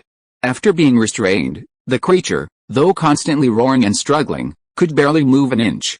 At this moment, Zhou Daoquan recovered from his shock and exclaimed to Zhou Chun, pointing at the zombie, a fourth-order spirit zombie. "Zhou Chun, where did you find this monster? This matter is complicated, I'll explain it to you later," Zhou Chun replied, then looked at the zombie with a serious expression. To be honest, he hadn't expected that this ice prison sect assassin, whom he had sealed for many years with his soul-sealing and corpse-suppressing technique, would actually be directly transformed into a zombie. This result was completely unexpected. After examining the zombie for a moment, Zhou Chun turned to Zhou Daoquan and asked, "Granduncle, do you have a way to subdue this fiend and seal its consciousness?" Zhou Daoquan was taken aback for a moment, then replied in a deep voice, "If you, Zhou Chun, can suppress the corpse demon energy within it, I might give it a try." "That's easy," Zhou Chun replied, then released the Thunder Dragon Bye-Bye from his spirit beast pouch. The Thunder Dragon Bye-Bye then spewed lightning, continuously striking the zombie and consuming its corpse demon energy. Before long, most of the zombie's corpse demon energy was depleted, and its aura became extremely weak. Seeing this, Zhou Daoquan immediately formed hand seals and cast a spell, attempting to seal the zombie's consciousness using a secret ghost technique. Originally, attempting to seal the consciousness of a fourth-tier zombie, equivalent to Golden Core Cultivator, with only the Purple Mansion stage cultivation was practically impossible. However, firstly, ghost cultivators are naturally more skilled in this area, and secondly, the zombie was newly transformed and had not yet drunk fresh blood, so its ferocity was somewhat lacking. After some attempts, Zhou Daoquan successfully sealed its consciousness. After sealing the zombie, Zhou Chun removed the magic weapon, placed it back into the soul-sealing coffin, and closed the lid. "Now, Zhou Chun, you can tell me about this zombie's origins." After Zhou Chun closed the coffin lid, Zhou Daoquan couldn't wait to ask the question from before. Seeing this, Zhou Chun could only recount what he had done. After listening to his explanation, Zhou Daoquan showed an expression of disbelief. He couldn't help but exclaim, "So, you only sealed that ice prison gate assassin who had transformed into half-corpse for less than 100 years, and he turned him into a fourth-tier spiritual zombie. No wonder he was so surprised. If fourth-tier spiritual zombies were really so easy to cultivate, the strength of the corpse demon sect in the past would not have been so weak. In fact, even with a complete golden core cultivator's corpse, and nurtured using the corpse demon sect's unique corpse refining techniques and various precious materials, the probability of creating a fourth-tier spiritual zombie is less than 30%. This junior doesn't know why either, but the fact is what you see now." Zhou Chun frowned, equally puzzled, finding the matter very strange. However, strange and bizarre things happen all the time, and not every anomaly can be explained. Therefore, neither he nor Zhou Daoquan pursued the matter further. Zhou Daoquan quickly looked at him and asked, "So what do you plan to do with this zombie now?" This creature was, after all, a golden core cultivator from the ice prison sect in life. It's best not to provoke this assassin sect. This junior thinks it's better to destroy it, lest it possess some hidden abilities that the ice prison sect might find by sensing it. After hesitating for a moment, Zhou Chun finally voiced his thoughts. Hearing this, Zhou Daoquan shook his head repeatedly, saying, "That's such a waste. A fourth-tier spirit zombie with such extraordinary talent is worth far more than a fourth-tier puppet. Destroying it like this is far too wasteful." "You mean?" Zhou Chun looked at Zhou Daoquan with surprise, somewhat astonished by his words. Faced with his surprise and confusion, Zhou Daoquan frankly said, "The ghost cultivation method I practice has a secret technique that can refine such spirit zombies into corpse servant clones. If I can master this technique, I can leave this place with my clones." Hearing this, Zhou Chun fell silent. "Alright, since that's the case, then this fiend is yours to deal with." After a long silence, Zhou Chun finally sighed softly and agreed to Zhou Daoquan's request. He then left the soul-sealing coffin behind and took the other relics of the ice prison gate assassin with him, leaving this Yin Sha land. After getting far away, Zhou Chun looked back at the Yin Sha land behind him and couldn't help but let out a long sigh. In truth, he had long known that once transformed into a ghost cultivator, besides the flaws and taboos recorded in the ghost cultivation methods, there was another unspoken flaw. Lacking the constraints of flesh and blood, one's consciousness would gradually be corrupted and distorted by the ghostly energy and yin energy, leading to a drastic change in temperament, often becoming much more selfish and self-serving. If Zhou Daoquan were still a ghost cultivator, knowing the potential dangers of keeping that psychic zombie, he would definitely prioritize the greater good and wouldn't insist on keeping it for his own selfish gain. But now, his personality had clearly changed. Perhaps he himself hadn't even noticed this change, but Zhou Chun knew he had truly changed. Of course, Zhou Chun could refuse Zhou Daoquan's request, avoiding any potential dangers for himself and the Zhou family. However, if he did that, even if Zhou Daoquan didn't argue with him now, it would inevitably accelerate his personality distortion, creating an irreparable rift in their relationship. That was something Zhou Chun was even more unwilling to see. After all, it was he who had persuaded Zhou Daoquan to try the ghost cultivation methods in the first place. He had originally planned to bring the assassin back and kill him with a single sword strike, so this way he had barely achieved the same goal. In any case, in the eyes of outsiders, the Zhou family was protected by the nascent soul cultivator, true person Xianjing. Anyone wanting to harm the Zhou family would first have to figure out how to get past true person Xianjing. However, the fact that Zhou Daoquan's mind and will had begun to twist was irreversible. Zhou Chun could only try to minimize his conversations with him on important matters and prevent him from participating in the Zhou family's crucial decisions. On his way back to the Azure Lotus Mountains, Zhou Chun also visited the Jade Mountain stronghold to inspect and encourage the cultivators there. After returning to his cave, he took out the Ice Prison Sect assassin's belongings to examine them. After capturing the assassin, Zhou Chun had already inventoried his belongings and kept everything he could. The only things he had retrieved were his natal flying sword forged from 10,000-year ice crystal, and the white robe that concealed his aura and appearance. Since the assassin was essentially dead, his natal flying sword now appeared somewhat dim and lackluster. However, its value lay not in its mid-grade magic weapon rank, but in its unique material. 10,000-year ice crystal was an extremely rare top-tier ice attribute spiritual material, sufficient to forge top-grade magic weapons. Furthermore, a very special aspect of this material was that treasures forged from it naturally possessed the characteristic of being invisible and intangible, making it an excellent material for forging invisible flying swords, invisible needles, and similar magic weapons. Although the flying sword in Zhou Chun's hand had been refined by the assassin, because it was purely forged from 10,000-year ice crystal without adding any other spiritual materials, the spiritual essence of the material itself was not significantly damaged. If a master craftsman were to handle it, the sword could be completely reforged into raw material to forge a desired treasure. Such a large piece of 10,000-year ice crystal would be more than enough to exchange for a high-grade magic weapon for a nascent soul cultivator in need. It was truly a rare and precious treasure. Keeping this item in hand, even after Zhou Chun reaches the nascent soul stage, he can still use it to exchange resources with other nascent soul cultivators. As for the robe, Zhou Chun no longer hesitated to refine it directly, intending to use it later when needed. Time slowly passed, and another year quickly went by. At this time, Lin Hongyu, who had been in seclusion after consuming the Jade Golden Glow pill, emerged from her seclusion. She was very lucky, successfully breaking through to the mid-stage of the Golden Core realm with the spiritual pill, thus verifying that the pill did indeed have the effect of assisting in breaking through realm barriers. After her breakthrough, Lin Hongyu was very happy and came to thank Zhou Chun in person. Then she went to the Great Zhou Kingdom to find her Taoist partner, Zhou Daoyi, to share the good news. Her success also gave Su Yuzhen motivation, so she simply moved to the Azure Lotus Mountain range to accelerate her cultivation progress with Zhou Chun through dual cultivation techniques. This was beneficial to both of their cultivation, so Zhou Chun naturally did not object. On this day, while Zhou Chun was cultivating in his cave, he suddenly received a message from Zhou Zinayan. After reading the message, he quickly replied. After a while, Zhou Zinayan arrived at his cave dwelling with someone, none other than Gongsun Yuanji, who had left earlier. Upon seeing this, Zhou Chun immediately asked, "Fellow Taoist Gongsun, what brings you to the Zhou family?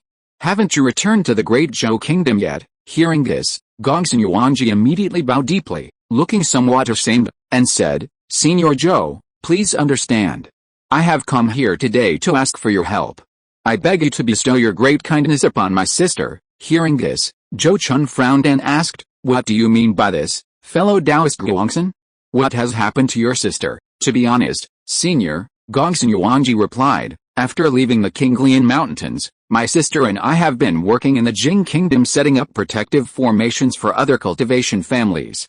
Recently, While setting up a formation for a family in Kangzhou, a problem arose during the geological survey, causing an accident during the formation's setup. Many materials were damaged, so the Wei family of Kangzhou detained my sister and demanded compensation from my brother and me, Gongsun Yuanji said, his face full of helplessness and bitterness. But as you know, Senior Zhou, my brother and I are not wealthy to begin with, and the Wei family is making exorbitant demands, asking us to compensate them for their losses double. How can we possibly afford that? I see, Zhou Chun nodded, then said, the Wei family is also a golden core family. Since you two siblings accepted their mission and messed things up, it is only right that you compensate for the losses. I don't think fellow Taoist Gongsun can deny that. Yes, I understand that, but unfortunately, I am truly short of money. Gongsun Yuanji nodded, then looked at Zhou Chun with a pleading expression. Seeing this, Zhou Chun hesitated for a moment before nodding slightly and saying, how about this? I can help you pay this compensation, but you'll need to work for the Zhou family to repay it. We can discuss leaving once it's all paid off. Thank you so much, Senior Zhou. Thank you so much, Senior Zhou. Your kindness is immeasurable. Gongsun Yuanji's face lit up with joy, and he hurriedly expressed his gratitude. He hadn't dared to expect Zhou Chun to help without expecting anything in return. Being able to help with a compensation and rescue his sister was already more than enough. Chapter 630 Passing on the Torch. Rescuing Gongsun Yuanji was a trivial matter for Zhou Chun now. He only needed Gongsun Yuanji to deliver a personal letter, and the Wei family of Kangzhou released her. This demonstrated the Zhou family's current influence in Jingguo. Apart from the Moon Wheel Sect and the Flame Sun Sect, no other force dared to disrespect the Zhou family.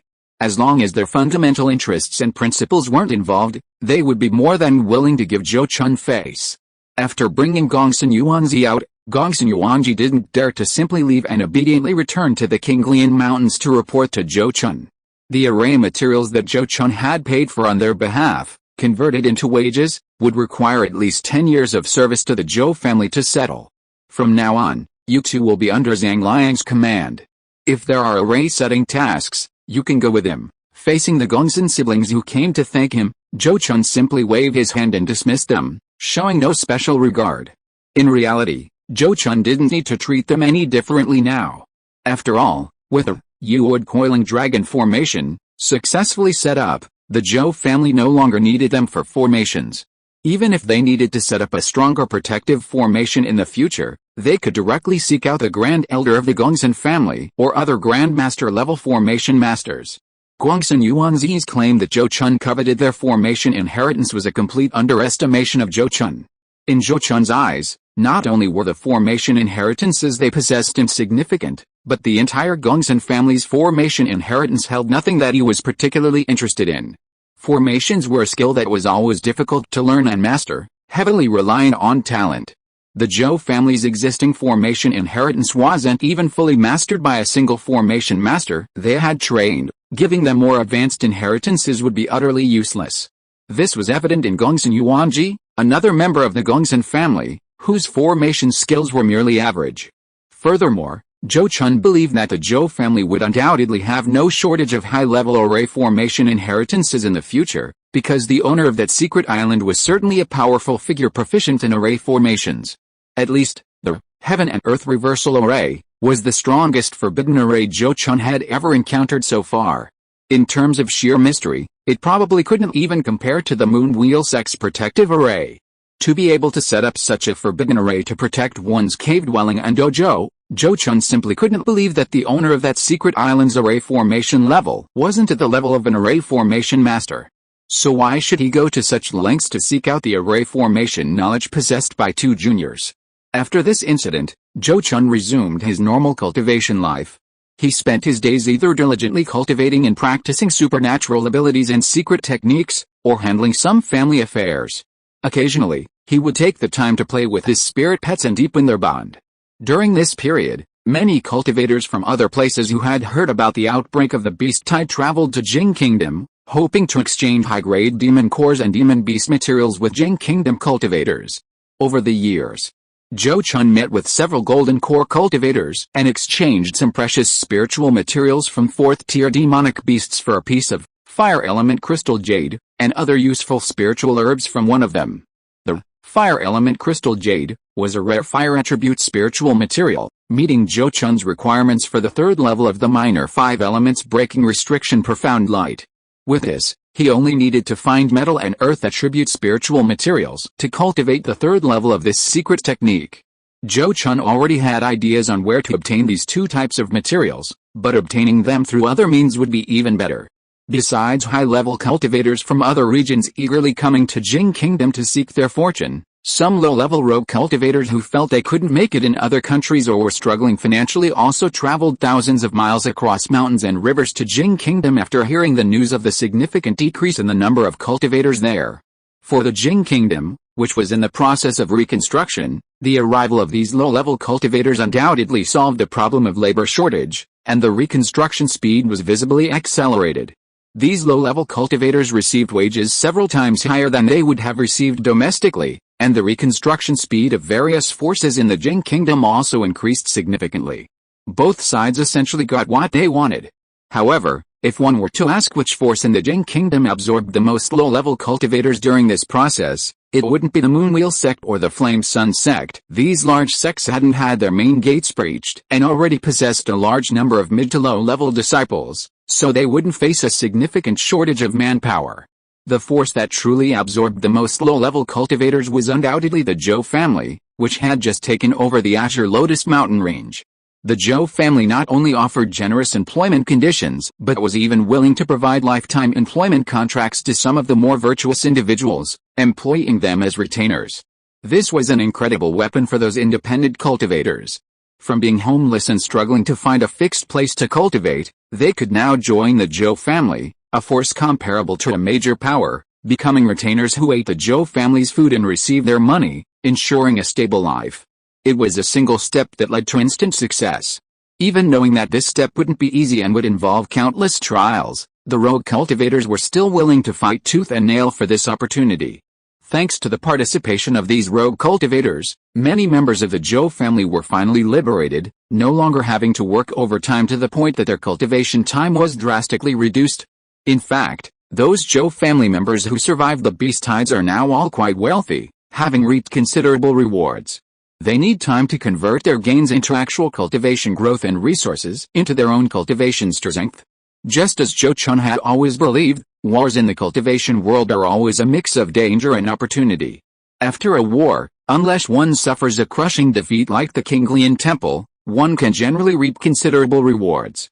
The Zhou family's current success is largely due to profiting from wars, allowing them to surpass those local golden core families that had been developing peacefully for hundreds or thousands of years. Time passed, and before they knew it, 10 years had gone by since the beast tide ended.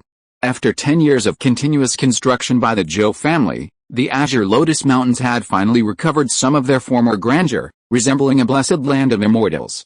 A new generation of the Zhou family was born here. This generation belonged to the Bai generation. When the Zhou family first established themselves in Nine Peaks Ridge, Zhou Mingde, Zhou Chongshan, Zhou Daoai, and other elders discussed and finalized 16 generations of names. Heaven and earth are clear and bright. Uphold the Dao and guard the family, rectify the mind and reflect on the source, aspire to high ambitions. They stipulated that a new generation would be formed every 50 years.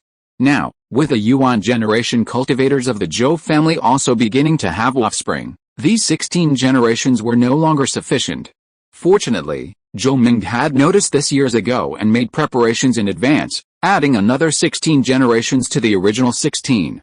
The newly established generational names begin with the character, Bai, meaning 100 blessings and glorious celebrations, jade music and profound light, literary prowess and martial excellence, blessings passed down through 10,000 ages, based on a generational age of 50. These 16 generations will last for 16 generations, enough for another 800 years. On this day, accompanied by a long, resonant dragon roar echoing from Azure Lotus Peak, a silver dragon suddenly soared from the pool on the mountain, flying high and joyfully dancing in the sky. After consuming the mid-grade 4th tier 3-legged Thunder Gull Demon Core, Thunder Dragon Bai finally broke through to the mid-grade 4th tier, becoming Zhou Chun's 4th mid-grade 4th tier spirit pet. It was originally Zhou Chun's 2nd spirit pet to break through to the 4th tier, and having awakened its bloodline inheritance and mastered the breathing cultivation method, its cultivation speed should theoretically be much faster than other demon beasts. It was only because it had been constantly subjected to bloodletting and scale removal, which had delayed its cultivation too much, and unlike the fiery phoenix and the golden armored mountain-carrying turtle, which had encountered numerous fortuitous events and whose cultivation had increased rapidly like a rocket, that it finally had the opportunity to break through. It wasn't until Zhou Chun killed 2 4th-tier lightning attribute demonic beasts in the beast tide, obtaining 2 4th-tier demonic cores for it, that it finally had the chance to break through. Before it, the wood sprite in the mulberry tree had also barely broken through to the middle grade 4th tier thanks to an opportunity in the misty Immortal Ridge and a small opportunity in the wilderness a couple of years ago. Now, of Zhou Chun's 5 spirit pets, only the golden-winged tiger hadn't broken through. But actually, the golden-winged tiger was the least worried.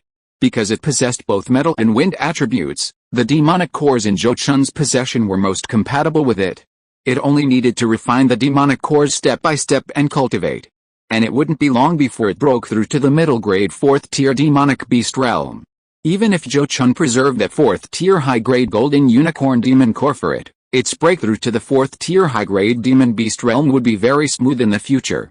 At this moment, the Thunder Flood Dragon, after freely roaming in the sky and venting its inner joy, quickly flew down from the clouds and landed in Zhou Chun's cave. Zhou Chun and Su Yuzhen had already been disturbed by the commotion it had caused and had come out of their cultivation room.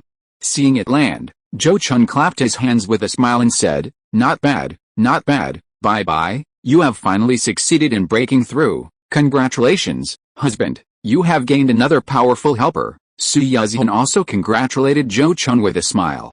She now practically lived in the Zhou family, not only because the cultivation environment here was better, but also because the Su family patriarch was no longer as afraid that she would stay in the Zhou family for too long, causing her to become estranged from the younger generation of the Su family. As Zhou Chun's Taoist partner, she was naturally happy and delighted with Zhou Chun's improvement in cultivation and strength. Next, Zhou Ming, also from the Azure Lotus Mountains, came to offer his congratulations, equally delighted. A few years ago, Zhou Daowai's Azure Flood Dragon King successfully broke through to the 4th rank and had been sent back to the Azure Lotus Mountains by Lin Hongyu. It was now settled in a lake within the mountains, cared for and tended by dedicated personnel. Now, with the Thunder Flood Dragon Bebe breaking through to a mid-grade 4th rank demon beast, the Zhou family, relying on these 2 4th rank dragons, could easily establish a production line for Dragon Blood spirit items and Dragon Blood demon beasts. This would greatly enhance the family's overall strength. After congratulating Zhou Chun, Zhou Ming took the opportunity to say, "By the way, Zheng Chun, recently a member of the family proposed an idea, to request a few drops of Fire Phoenix Essence blood from you for breeding a new type of demonic beast. Do you think you should offer your support and encouragement?" Hearing this, Zhou Chun's expression shifted, and he couldn't help but ask, "Oh, what is this idea? Do you remember the 5-colored pheasant, a low-level demonic beast in our family? It's the kind of demonic bird we obtained from the Zhang family's mountain gate after we destroyed them in Lingzhou," Zhou Ming said in a low voice. "I seem to have some recollection of it." Zhou Chun nodded slightly, indicating that he remembered.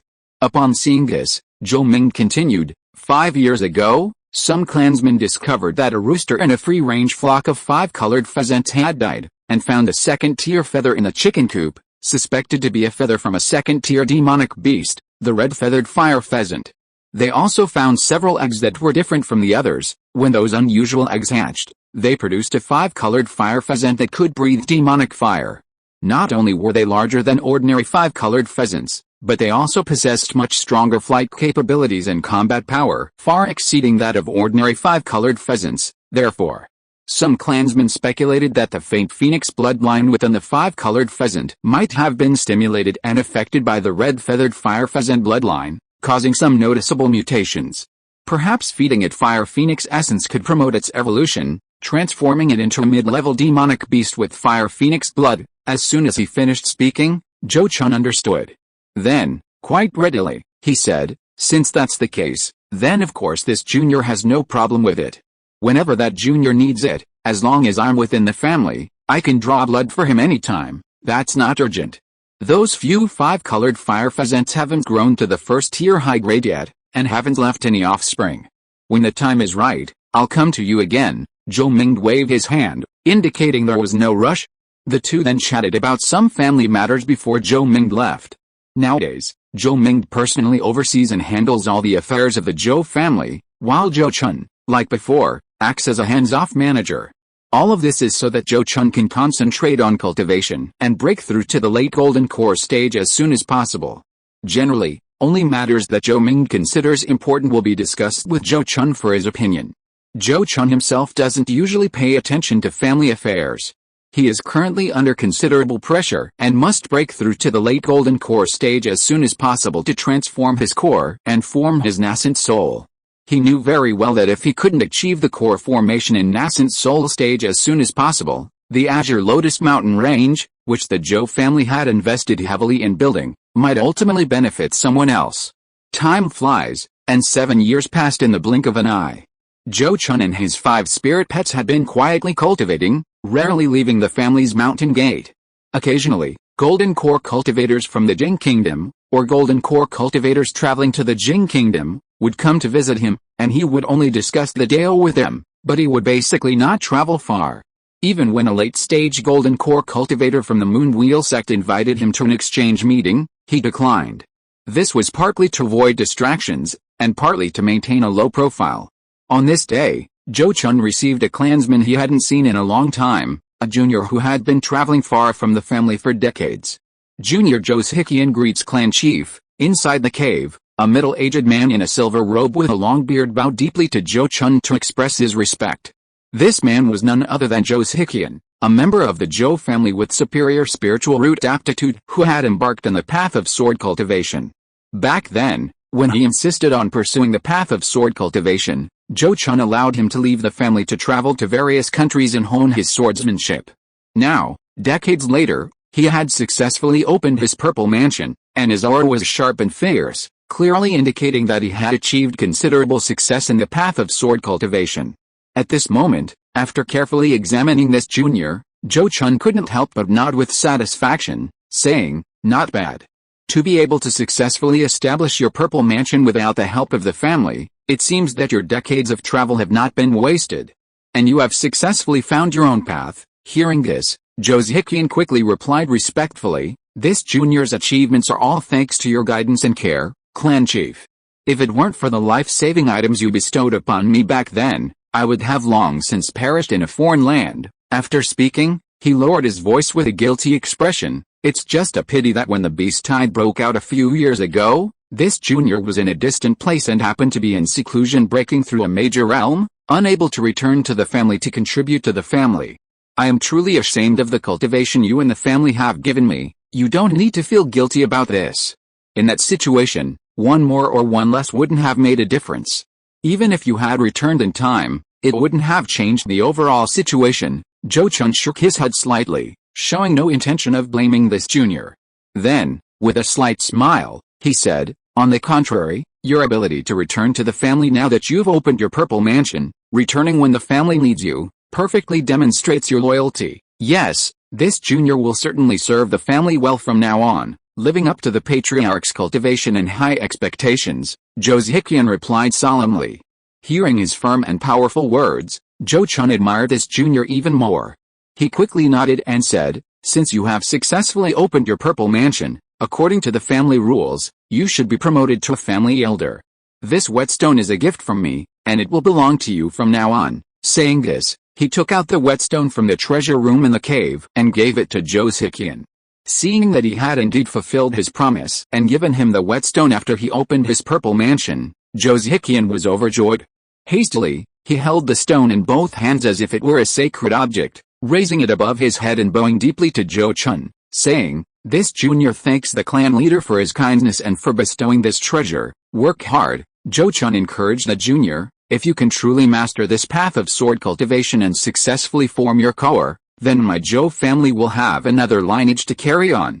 At that time, you will be the ancestor of this lineage, forever remembered and praised by future generations of my Zhou family." Zhou Chun then dismissed the junior, offering a grand promise.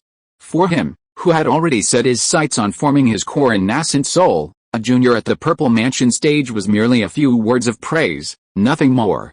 2 years later, During Zhou Chun's daily cultivation, his mind suddenly stirred, and he vaguely connected with several weak consciousnesses. When he followed these weak mental connections to find his target, he was immediately astonished, his mouth agape in surprise.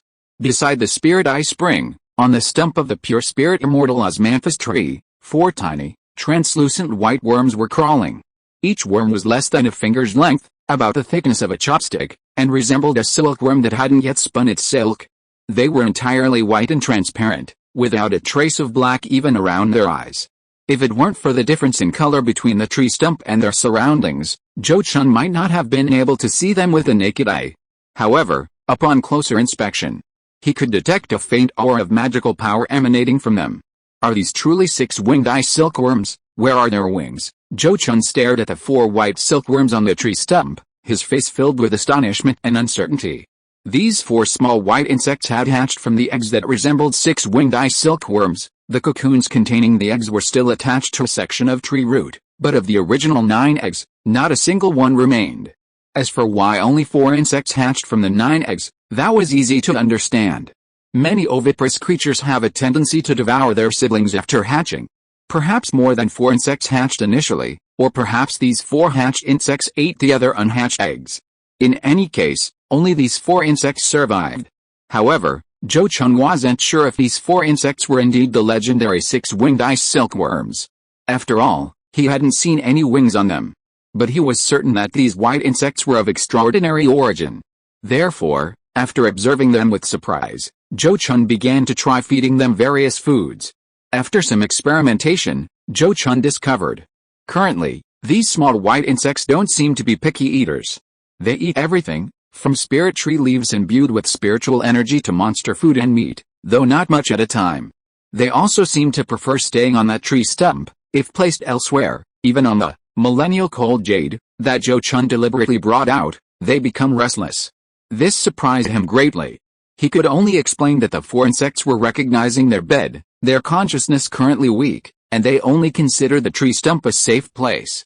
He simply observed and recorded the growth and changes, to see what they would become. Half a year after the 4 insects emerged from their cocoons, the Zhou family achieved another significant breakthrough in beast taming. After receiving a few drops of fire phoenix essence blood from Zhou Chun, a descendant of the Zhou family named Zhou Gaoping successfully cultivated a second-tier phoenix blood monster, the 5-colored phoenix-tailed pheasant.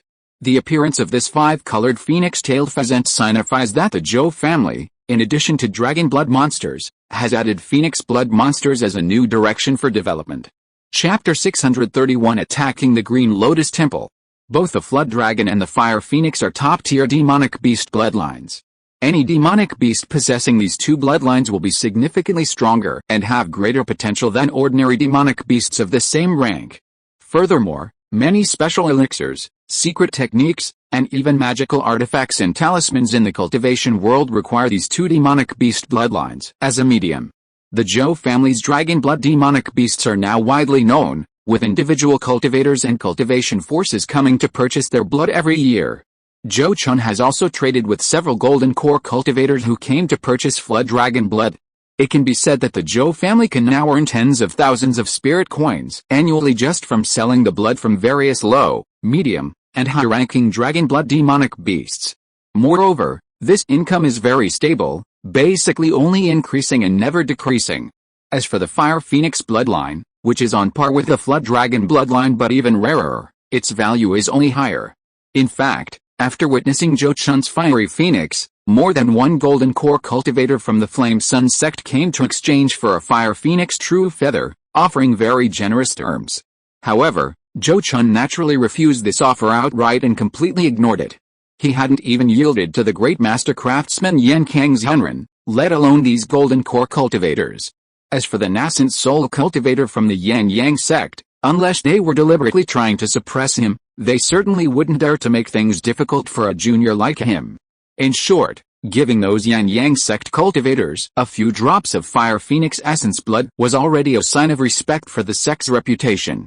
Under these circumstances, the Zhou family's cultivation of mid-level demonic beasts with Fire Phoenix bloodline was naturally of great significance. Regardless of whether these demonic beasts had any hope of condensing Fire Phoenix true feathers and transforming into true Fire Phoenixes, the potential for industrial expansion that they could bring to the Zhou family after becoming phoenix blood demonic beasts was an inexhaustible treasure. With a precedent of the 5-colored phoenix-tailed pheasant, the Zhou family could continue along this path in the future, further exploring and cultivating more varieties of phoenix blood demonic beasts. Anyway, extracting only a small amount of the fire phoenix's essence blood won't significantly affect the fire phoenix's growth. It can easily recover by consuming a few thousand-year-old spiritual herbs. Furthermore, once the 5-colored phoenix-tailed pheasant and other phoenix-blooded demonic beasts have bred in large numbers, the Zhou family can steadily earn a large amount of spirit coins simply by selling their feathers and spirit blood. Therefore, Zhou Chun was overjoyed upon hearing this news and even made an exception by personally receiving the key refining stage junior named Zhou Gaoping, bestowing upon him a foundation establishment pill, the most precious resource for key refining cultivators. This junior thanks the clan chief for the gift. I will never forget the clan chief's kindness. Receiving the foundation establishment pill, Zhou Gaoping, his hands trembling, held the pill bottle and knelt on the ground, repeatedly kowtowing to Zhou Chun in gratitude. He possessed only a low-grade spiritual root aptitude, and his parents were ordinary mortals. Now over 60 years old, he had only barely reached the 12th level of the key refining stage. This was all thanks to the Zhou family's takeover of the Azure Lotus Mountain Range, which allowed him to enjoy the cultivation environment previously reserved for foundation establishment cultivators of the Azure Lotus Temple. Given his circumstances, even within the Zhou family, he would have had no chance of obtaining a foundation establishment pill. Now, having rendered meritorious service and been received by clan chief Zhou Chun, who personally bestowed upon him a foundation establishment pill, he had been given a chance to ascend to the heavens. How could he not be extremely excited and grateful? Rise. This is your deserved reward. The clan never mistreats anyone who has rendered meritorious service, regardless of their background. As long as they make great contributions to the clan, they deserve to be rewarded. Zhou Chun waved his hand, uttered some encouraging words, and then dismissed the others. His reason for summoning him and bestowing the foundation establishment pill was merely to make a gesture to the other young clan members, reiterating the policies and clan rules he had established during his previous reign. Any member of the Zhou family who makes a significant contribution to the family, regardless of background or aptitude, will receive special rewards. Whether it's a foundation establishment pill or a spiritual object that assists in opening the Purple Mansion, the family will generously bestow rewards. As long as this upward path exists, even if some mid to high-ranking members of the Zhou family abuse their power for personal gain, those without background or poor spiritual roots won't be completely deprived of their chance to pursue the Dao. This is extremely important. Speaking of which, with the Zhou family's occupation of the Azure Lotus Mountain Range and their extensive development efforts, many family members have gained personal opportunities over the years. The Azure Lotus Mountain Ranges, after all, a blessed land cultivated by the Azure Lotus Temple, a major sect for a long time. Even though it was previously ravaged by hundreds of thousands of demonic beasts, many treasures remained undamaged. Furthermore, after the Azure Lotus Temple's gates were breached, many disciples perished in the mountains during their escape, and some of their magical artifacts and storage bags were not destroyed by the demonic beasts. After the Zhou family took control of this area, many clansmen, while patrolling and exploring the mountains, were fortunate enough to discover these things and make a fortune. The family never demanded that these clansmen hand over their ill-gotten gains, tacitly agreeing that they belonged to them. Even if hired rogue cultivators made gains within the Qinglian Mountains, the Zhou family wouldn't rob them. Even Zhou Ming had no such intention. As members of the Zhou family's decision-making team, he and Zhou Chun knew that a good reputation was far more important to the Zhou family than petty gains. Stealing the spoils of rogue cultivators would not benefit the Zhou family much, but would only alienate the entire rogue cultivator community. They, as the family's higher-ranking members, would never do something like this, picking up sesame seeds while losing a watermelon, and would forbid any clan member from doing so. What Zhou Chun truly cared about was the secret vault of the Qinglian Temple and the inheritances taken away by King Wheezy and the others. A sect like the Qinglian Temple, which had once produced mid-nascent soul cultivators, might even possess nascent soul spirit artifacts within its secret vault. After all, if such a sect were to truly reach the point of using its secret vault, a nascent soul stage cultivator would be essential for its revival. Therefore, storing nascent soul stage spiritual items in the vault for future generations to use is a plausible explanation. Considering the time frame, the protection period for the Azure Lotus Temple was nearing its end, and Zhou Chun had already begun preparations in secret. 3 years later, the siblings Gongsun Yuanji and Gongsun Yuanzi suddenly came to pay their respects to Zhou Chun and bid him farewell. For over a decade, the siblings had been working for the Zhou family to pay off their debts. During this time, their work had been delayed for several years because Zhou Chun had gifted them thousand-year-old spiritual herbs to replenish their life force. Now, they had finally paid off their debts and were free. They clearly had no intention of staying with the Zhou family any longer, and since the Zhou family had already set up arrays in all the necessary places, there was no need for them to be of much use. Therefore, the two came to bid farewell to Zhou Chun. Since you two have ultimately decided to leave, then I, Zhou, will not say anything more to persuade you to stay. I wish you both a safe journey. Inside the cave, Zhou Chun looked at the Gongsun siblings before him and readily agreed to their request without further attempt to stop them. Senior is so magnanimous. My sister and I are deeply grateful. We wish you a smooth path in your cultivation and everlasting immortality. Gongsun Yuanji's face relaxed, and he quickly expressed his gratitude before leaving with his sister, Gongsun Yuanzi. About 3 days after their departure, Zhou Zinayan suddenly came to pay his respects to Zhou Chun. Upon seeing Zhou Chun, he took out a silver white box and held it respectfully with both hands, saying, "Clan Chief, a key refining stage clansman has come to see me today with this item," saying that fellow Taoist Gongsun and his sister specifically asked him to deliver it. I dared not act on my own, so I have come to pay my respects to the clan chief. Oh, is that so? Zhou Chun raised an eyebrow and immediately raised his hand, taking the silver white box into his hand. This silver white box was clearly imbued with some kind of restriction, not something an ordinary cultivator could open. But for him, it was nothing. He simply ran his hand over the box, a flash of golden light, and the restriction on the box was removed. When he opened the box, he saw a thick book inside, with a 4 large characters detailed explanation of Array Dao written on the cover. Zhou Chun took out the book, casually flipped through it, and then revealed a look of surprise.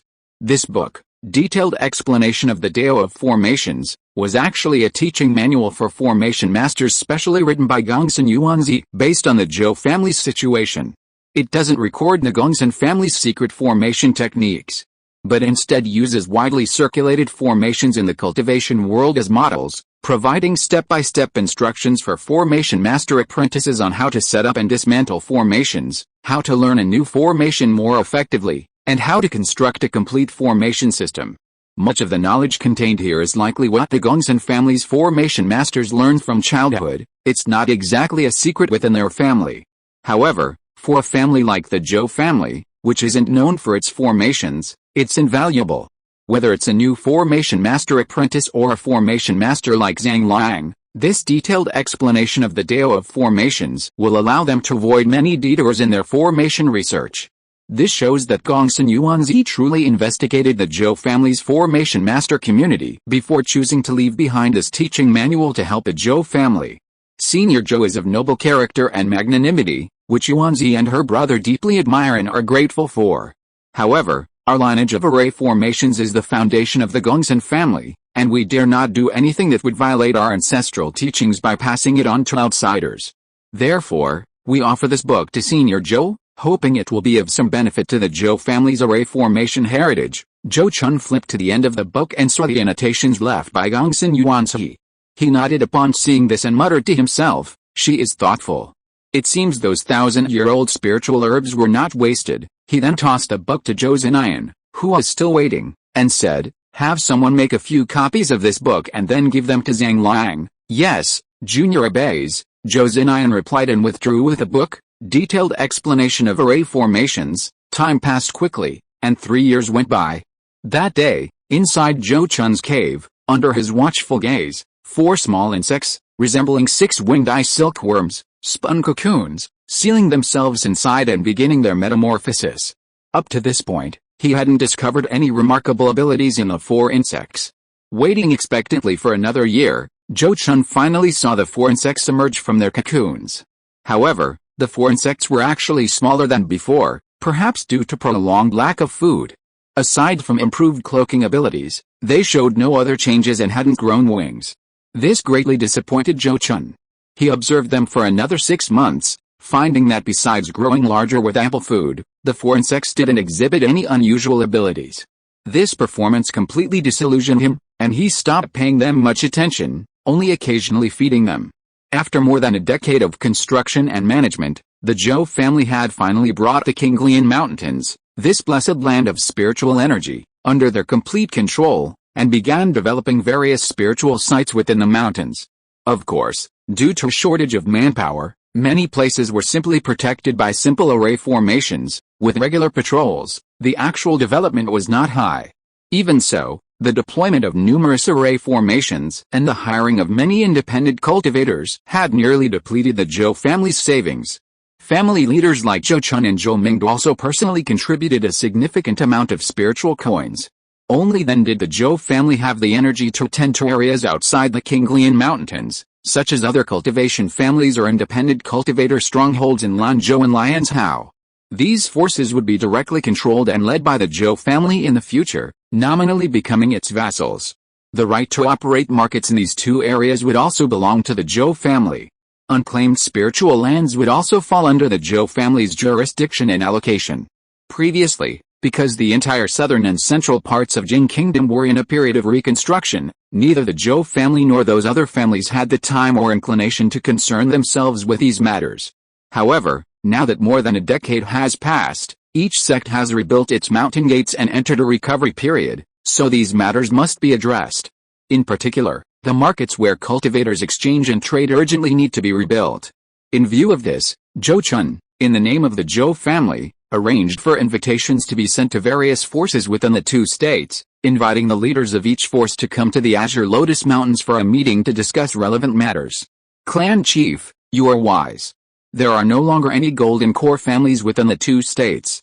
There are 4 major cultivation clans with Purple Mansion stage cultivators, 16 with Foundation Establishment stage cultivators, and 52 smaller clans that have established their own sects. As for the outposts of rogue cultivators, 2 Purple Mansion stage rogue cultivators from a foreign land have seized 2 former sect sites belonging to 2 major cultivation clans in established cultivation outposts. There are also 6 other outposts established by Foundation Establishment stage rogue cultivators. While the invitations were still being distributed, Zhou Zinan took the opportunity to report the intelligence gathered by the Zhou family on the various forces within the state to Zhou Chun, so that he would be well informed. Upon hearing Zhou Zinan's report, Zhou Chun showed a surprised expression. He couldn't help but look at him and ask, how come there are so few? And didn't the Chen family of Lanzhou also leave back then? Did they even abandon their ancestral homeland? Zhou Chun remembered that there used to be as many as 6 or 7 major cultivation clans in Lanzhou alone, not to mention Lianzhou.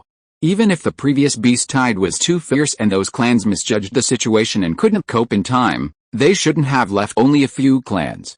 After hearing his words, Zhou Zinan replied with a bitter smile, the supreme elder of the Chen family of Lanzhou unfortunately perished in the beast tide, and several of their high-ranking members were also lost. In addition, they probably felt that it would be difficult to get along with my Zhou family in the future, so they have now moved to Tanzhou and rebuilt their mountain gate on a spiritual land there. As for the other original Purple Mansion clans, either their Purple Mansion stage cultivators perished, causing their clans to fall from grace, or they were wiped out in the beast tide. There are also a few clans that were particularly close to the Qinglian temple, and it seems that they left with a Qinglian temple. This answer made Zhou Chun fall silent. After a long silence, he smiled faintly and said, then so be it. Since those people don't want to come back, they don't need to come back. The cultivation world is ultimately more people than land. As long as the blessed land is there, a suitable master will eventually come to reside there. Those who lack confidence in the Zhou family and their forces will regret their ignorance in the future. However, with only a handful of people present, the rest of the meeting became rather dull. After the representatives of various forces arrived, Zhou Chun simply made a brief appearance, representing the Zhou family and acknowledging their sovereignty over the spiritual land they currently occupied, accepting their allegiance, and then announcing that the Zhou family would rebuild the markets as soon as possible. As for how to deal with these vassal forces in the future, that was none of Zhou Chun's concern, being a golden core cultivator. Zhou Chun himself kept his word. 6 months after convening the vassal forces for a meeting, the Zhou family simultaneously began construction in both Lanzhou and Lianzhou, rebuilding new markets at the original locations of the markets to facilitate the exchange of goods between cultivators in both places. Meanwhile, the once thriving Zhou trading company resumed operations. However, this only signified an improvement in the cultivation world. In the mortal realm, Lanzhou and Lianzhou remained largely uninhabited, with only a few mortals surviving and multiplying under the protection of cultivators. It would likely take 200 to 300 years for both the cultivation and mortal realms to return to their pre-beast tide state. Spring turned to winter, and 3 years passed in the blink of an eye. Inside Zhou Chun's cave, the 4 small insects underwent another metamorphosis, but the result remained largely unchanged. Meanwhile, Su Yuzhen had entered a secluded cultivation chamber, beginning her attempt to break through to the mid-stage of the Golden Core realm. The 200-year period has passed, young friend Zhou. It's time for you to act, the heavenly mirror true person, who had been living in seclusion within the Zhou family's mountain gate, suddenly whispered in Zhou Chun's ear. Hearing that familiar voice he hadn't heard in so long, Zhou Chun was slightly taken aback before bowing respectfully towards the mountain where true person Xianjing was located, saying, "Yes, this junior understands." Several days later, without the knowledge of many Zhou family elders, Zhou Chun quietly left the Qinglian Mountains. He first went to Tuian Ridge, secretly taking away the golden armored mountain turtle stone and the wood spirit wood mulberry, before heading straight for the kingdom of Li. Over the years, the Zhou family had never given up gathering intelligence on the remnants of the Qinglian temple. Now it was confirmed that Qing Wezi, the former abbot of the Qinglian temple, had settled in a certain place in the kingdom of Li with most of the remaining cultivators of the Qinglian temple, and it seemed that they had even received the protection of a major sect in the kingdom of Li. Zhou Chun guessed that true person King Xiao had probably made some agreement with the nascent soul stage true person of that major sect in the kingdom of Li before his death, or that the other party owed him a favor, which was why they were taking care of the Qinglian temple, which was now like a stray dog. However, such protection is certainly limited. At best, it would only provide a spiritual land for the remnants of the Qinglian temple to shelter them from persecution by local forces. Moreover, as long as Zhou Chun acts swiftly and decisively, eliminating the Qinglian temple remnants before that nascent soul stage cultivator receives the news, even if the other party knows he was behind it, they will likely be helpless. It's impractical to go to the Qinglian mountains and fight against a heavenly mirror realm cultivator just for a Qinglian temple that has already been destroyed. At this time, Zhou Chun, concealing his identity and cultivation level throughout the journey, traveled for several days before quietly arriving at the location of the remnants of the Qinglian temple. This place was called Tongmu Ridge, originally a detached courtyard of the Liang sect, a major sect in the Yu kingdom. Its size and grade were comparable to the Su family's mountain gate, capable of accommodating several golden core cultivators. The protective array set up on Tongmu Ridge was quite exquisite. While it couldn't compare to the forbidden array capable of withstanding nascent soul cultivators, it was in no way inferior to the Yu-wood coiling dragon array, currently set up by the Zhou family. Even a late-stage golden core cultivator would likely find it difficult to act in this situation. After all, this place was not open to the public, and non-Qinglian temple cultivators were not allowed to enter. Even the Qinglian temple cultivators inside rarely ventured out.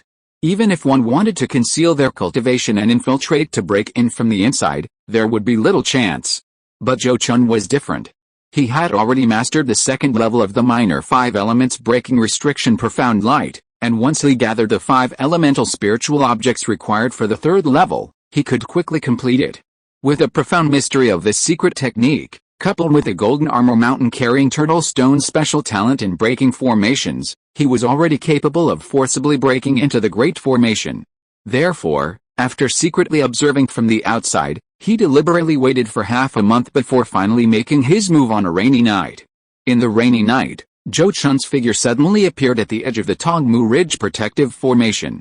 Then, he formed hand seals and activated the secret technique, and a ball of 5-colored spiritual light emerged from his hands, transforming into a beam of breaking restriction profound light that surged forward. Instantly, under the sweep of this 5-colored breaking restriction profound light, an unobstructed passage was opened in front of the Tongmu Ridge protective formation, allowing Zhou Chun to easily penetrate deep into the formation without even being detected. Just as he entered the deepest part of the grand formation and was about to break through the entire defensive line, the power of his breaking the forbidden mystic light couldn't easily penetrate the final invisible barrier, and the cultivators guarding the formation finally noticed the anomaly. "Who dares to trespass on the Kinglian Temple's mountain gate?" With a furious shout filled with shock and anger, the originally restrained power of the Tongmu Ridge protective formation immediately became violent. However, before the person who shouted could mobilize the formation's power to deal with the trespasser, Zhou Chun had already activated a Heavenly Gang Thunder-Slaying Sword, in conjunction with the Breaking the Forbidden Mystic Light, forcibly breaking through the final barrier and entering Tongmu Ridge. "Where is Kinwezi? Come out and face your death." Inside Tongmu Ridge, Zhou Chun roared from his sword, summoning his 5 powerful demonic beasts with a wave of his hand, and mercilessly slaughtered all the Kinglian Temple cultivators inside. After watching the competition, I actually still had time to write 6,000 words. Chapter 632 The Fall of Kinwei. Within Tongmu Ridge, cries of agony filled the air. Zhou Chun had come to annihilate entire clans, so he had no means of wielding power. His 5 spirit pets, once summoned, faithfully carried out his orders, beginning their killing in arson. The golden armored mountain-carrying turtle, Stone, was the first to exert its power, directly connecting with the Earth's veins beneath Tongmu Ridge, disrupting the Earth's energy and causing the entire ridge to shake violently, as if a massive earthquake had struck. Affected by this, the protective array of Tongmu Ridge immediately collapsed. The cultivators presiding over the array could only focus on stabilizing it, unable to mobilize its power to suppress Zhou Chun. Meanwhile, the fiery phoenix soared into the sky, showering the courtyards and residences of the Kinglian Temple cultivators with fiery rain. Many low and mid-level cultivators, before even leaving their dwellings, were reduced to ashes amidst the fiery rain, screaming in agony. Furthermore, the wood demon Mu Sang released 12 heavenly wood Dao soldiers, in one go, leading these Dao soldier puppets to rampage through Tongmu Ridge, continuously reaping the lives of the Kinglian Temple cultivators. Originally, after the Kinglian Temple's mountain gate was breached, most of the disciples perished in the beast tide, leaving only a mere 200 or 300 people, many of whom were still at the key refining stage. This sudden attack resulted in the slaughter of several hundred of these disciples who carried the hope of reviving the Kinglian Temple. Qing Weizi and Qing Lingzi, who had just emerged from the scene, were filled with rage and fury. "Zhou Zhangchun, how dare you?" As Zhou Chun's former nominal master, Qing Weizi was now filled with shock and anger. After roaring, he activated a cyan magic seal to suppress Zhou Chun. "A top-grade magic weapon," Zhou Chun exclaimed in surprise, hurriedly activating the Heavenly Gang Thunder-Slaying Sword, transforming it into a silver lightning bolt to meet the cyan magic seal. After the sword and seal collided, the silver flying sword was slightly inferior and was blasted away by the cyan seal. Fortunately, the Heavenly Gang Thunder-Slaying Sword also consumed a lot of the cyan seal's power, and the attacks from the Thunder Dragon Bye-Bye and the Golden Winged Tiger landed on this top-grade magic weapon at the same time, finally blocking it. But a top-grade magic weapon naturally has more than just that power. As Qing Weizi activated it with hand seals, the cyan seal immediately bloomed with cyan light, and in an instant, it burst out with beams of cyan light that shot towards Zhou Chun and his spirit pet. Zhou Chun felt a strong threat in the cyan light and dared not be negligent. He hurriedly activated the Moon Toad Pearl to cast the Taeyin Protective Immortal Robe to protect himself firmly. The Thunder Dragon Bye-Bye and the Golden Winged Tiger also instinctively sensed the danger of the cyan light and both chose to retreat and avoid the attack, using the Thunder Escape technique and the Flash of Space technique to dodge the attack. The streaks of azure light swept across Zhou Chun, instantly shattering his protective, genuine golden glow, divine power interceive, as if it were made of paper. Fortunately, his Taeyin Protective Immortal Robe was powerful enough, absorbing the entire attack amidst flashes of silver light. This scene greatly surprised Qing Weizi. Knowing Zhou Chun's strength, he immediately used his trump card, summoning the Sect's treasured artifact, the Qing Zhuan Seal, left behind by Qing Zhao Xianrun. As a top-grade artifact, the Qing Zhuan Seal had been nurtured and used by Qing Zhao Xianrun, a mid-stage nascent soul cultivator, making it exceptionally powerful, and its attributes were perfectly suited to Qing Weizi. With this seal in hand, coupled with his peak mid-stage golden core cultivation, Qing Weizi was confident he could defeat or even kill a late-stage golden core cultivator possessing a high-grade artifact. During the previous beast tide, he had successfully fought his way through thanks to this top-grade artifact. Unexpectedly, when he activated the offensive power of this top-grade magic weapon, Zhou Chun absorbed it all without achieving anything. This is impossible.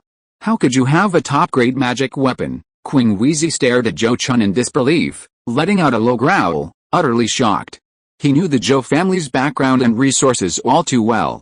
It was impossible for them to have a top-grade magic weapon passed down from their predecessors. Therefore, the only explanation was that Zhou Chun had acquired his top-grade magic weapon himself while adventuring. With Qing Wheezy's cultivation level and perspective, he only dared to think of top-grade magic weapons, never even considering spiritual treasures. Facing Qing Wheezy's growl, Zhou Chun ignored it and directly activated the spiritual treasure within his body without hesitation, unleashing the Moon Toad possession power. He hadn't expected to defeat Qing Wheezy easily, but now that she had immediately unleashed a top-grade magic weapon, he realized he couldn't delay any longer, or who knew what other trump cards she might pull out. Croak. Accompanied by a deep toad croak, Zhou Chun transformed into a giant silver-white toad right before Qing Wheezy and Qing Lingzi's eyes. This giant silver-white toad was bathed in silver moonlight, radiating a chilling aura. Damn it!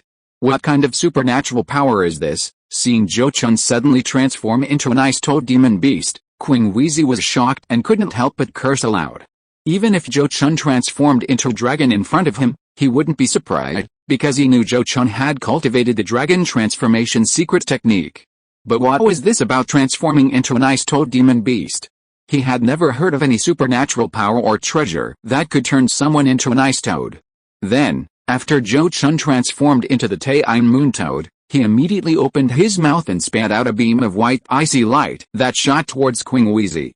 Faced with such an attack from an unknown supernatural power, Qing Wheezy dared not be negligent and hurriedly activated a Azure Profound Seal to release a burst of azure light in front of him. Unexpectedly, the azure light showed signs of dissipating and disappearing instantly under the impact of the white ice light. This scene frightened him greatly, and he hurriedly activated his magic weapon with all his might to unleash an even stronger azure light to maintain his defense, which finally managed to dissipate the power of the white ice light. While he was resisting the attack of the ice toad transformed by Zhou Chun, Qing Lingzi, who had also broken through to the mid-stage of the Golden Core realm, also summoned an azure spear magic weapon and shot it at the white ice toad. This azure spear magic weapon was also a high-grade magic weapon, made from the hardest 5th order spiritual wood, Azure Profound Wood, and was one of the foundations of the Azure Lotus Temple. However, when the science spear pierced the white ice toad, it failed to even penetrate the silver moonlight covering its body. Instead, the spear itself quickly condensed into a layer of white frost, showing signs of freezing. This startled Qing Lingzi, who hurriedly used all his strength to disperse the frost and fly away from the white ice toad. He then urgently transmitted his voice to Qing Wheezy, saying, "Senior brother Qing Wheezy, this guy's strength is off, he's much stronger than rumored, I've noticed it too. He must have been hiding his strength. We can't afford to take any more chances. Even if we have to use our reserves, we must keep him here," Qing Wheezy replied heavily, his words filled with killing intent. "Alright, then let's use our reserves together to suppress and kill him," Qing Lingzi nodded, agreeing immediately without hesitation. Both of them had witnessed Zhou Chun grow from a mere foundation establishment cultivator and had long harbored a sense of apprehension towards him. Now that Zhou Chun had come to their doorstep and revealed his true strength, they knew exactly what he was up to, so they didn't want to give him any more opportunities to show his abilities. The two exchanged a telepathic message and immediately launched a counterattack against Zhou Chun. Qing Lingzi opened his mouth and spat out a beam of silver light, which transformed into a gleaming silver mirror. This silver mirror was none other than the top-grade magic weapon used by Xianjing Zhenren and King Xiao Zhenren during their battle, originating from another mid-nascent soul cultivator, Xuanjing Zhenren. When Xianjing Zhenren's nascent soul was captured, this magic weapon fell into King Xiao Zhenren's hands, and naturally, there was no reason to return it. Now, it had been passed down as a valuable asset and refined by Qing Lingzi. After unleashing this top-grade magic weapon, Qing Lingzi immediately activated it, emitting a beam of silver mirror light towards the white ice toad. The beam of silver mirror light was extremely fast, striking the white ice toad in the blink of an eye. The silver moonlight surrounding the white ice toad seemed to have lost its effect, failing to block the silver mirror light, which entered the toad's body. Upon entering, Zhou Chun immediately felt his body sink, his blood and even his mana seemingly bound by a strange force, unable to circulate, as if he were under a spell. Taking advantage of this opportunity, Qing Wei Zi simultaneously activated the Azure Profound Seal, transforming it into a giant azure seal to suppress the white ice toad, while also patting her storage pouch at her waist, quickly releasing 2 mid-grade 4th-tier golden tiger puppets. These puppets simultaneously unleash golden beams of light, launching a fierce attack on the immobilized white ice toad. Under the suppression of the giant azure seal, the silver moonlight surrounding the white ice toad flickered violently, seemingly on the verge of dissipating. This situation caused Zhou Chun great anxiety, forcing him to desperately activate the power of the Moon Toad Pearl to dispel the silver mirror light. Fortunately, at this moment, several spirit pets also realized their master was in a precarious situation and hurriedly did their best to save him. Suddenly, the earthen Yellowstone mountain on the back of the golden armored mountain-carrying turtle rose into the air, heading straight for the giant azure seal. Qing Wei Zi hadn't initially taken the earthen Yellowstone mountain seriously, as its aura was only roughly equivalent to a high-grade magic weapon. However, to his surprise, just as the earthen Yellowstone mountain was about to collide with the azure seal, it suddenly unleashed a hazy ring of primal magnetic divine light. As a renowned divine ability in the cultivation world, primal magnetic divine light is said to be able to overcome all techniques, whether it's magic spells, divine abilities, or flying swords. All encountering it will first have their power weakened. With the blessing of this divine ability, after colliding with the azure seal, the earthen Yellowstone mountain actually sent this top-grade magic weapon flying. However, the fundamental difference between the two remained. After this collision, countless cracks immediately appeared on the earthen Yellowstone mountain. Fortunately, this object itself was forged from various mineral materials and earth elemental essence, making it easy to restore. The golden armor mountain-carrying turtle stone didn't need to worry about it. At the same time, Lei Jiao Bai Bai also opened its mouth and let out a long roar, unleashing the Thunder Dragon Roar, divine power to interfere with and interrupt Qing Lingzi. This Thunder Dragon Roar was different from Zhou Chun's sort of god-slaying. It not only had the effect of attacking the soul but also shook the physical body's blood and mana. Even though Qing Lingzi had cultivated secret techniques like the Heart Lotus Orthodox method to an extremely high level, he was only unaffected by the soul attack within it. At this moment, shaken by the dragon's roar, the connection between him and the silver treasure mirror was immediately delayed. Zhou Chun immediately seized this opportunity, quickly unleashing his power to break free from the immobilization and restraint. Then, he opened his mouth and spat out more a ball of white ice light, which instantly transformed into a white ice mirror that appeared in front of him. The silver mirror light that Qing Lingzi had shot out, as if trying to salvage a situation after the fact, landed on the ice mirror and was immediately reflected back at him. This was the mysterious ice illusion mirror, an innate divine ability of the Taine Moon Toad, capable of reflecting enemy spells and divine abilities. The secret technique of 9 transformations of the Holy Spirit, Moon Toad chapter, combined with the Moon Toad possession divine ability of the Moon Toad Pearl, allowed Zhou Chun's Taine Moon Toad form to completely inherit the divine abilities of this demon beast, just like a real Taine Moon Toad. Qing Lingzi clearly hadn't expected that the white ice toad Zhou Chun had such a method. Upon being struck by the reflected silver mirror light, his own magical power was immediately sealed, trapping him in his own web. The Thunder Dragon Bai Bai, connected to Zhou Chun's mind, naturally wouldn't miss such an opportunity. It opened its mouth and spat out a silver lightning ball, which blasted towards the sealed power Qing Lingzi. Boom! Accompanied by a flash of lightning. The blue clouds protecting Qing Lingzi were instantly blasted apart by the lightning. Then, a flash of lightning erupted from Lei Jiao Bai Bai's body, and he appeared beside Qing Lingzi. A lightning-wrapped dragon claw plunged into the shattered clouds, grabbing Qing Lingzi in its grip. Junior brother Qing Lingzi, Qing Wei Zi's expression changed drastically, seemingly trying to distract himself and help. Unfortunately, before he could even spare a moment, Qing Lingzi was crushed like a toy by Lei Jiao Bai Bai's dragon claw. After easily killing Qing Lingzi, Lei Jiao Bai Bai and the golden armored mountain-bearing turtle stone launched an attack on Qing Wei Zi simultaneously, as if in perfect unison. A beam of grayish-white spiritual light shot out from the golden armored mountain-bearing turtle stone's mouth, shooting towards Qing Wei Zi like an arrow. Sensing the danger, Qing Wei Zi didn't dare to be careless and hurriedly activated the Azure Profound Seal to block in front of him. The moment the grayish-white spiritual light came into contact with the azure glow released by the top-grade magic weapon, It petrified the surface of the azure glow into layers of stone flakes, instantly shearing off several tens of % of the glow. A white icy light that followed nearly pierced through the azure glow, causing the top-grade magic weapon, the Azure Profound Seal, to let out a mournful cry of unbearable strain. This was the first time Queen Wheezy had encountered such a situation since refining this top-grade magic weapon.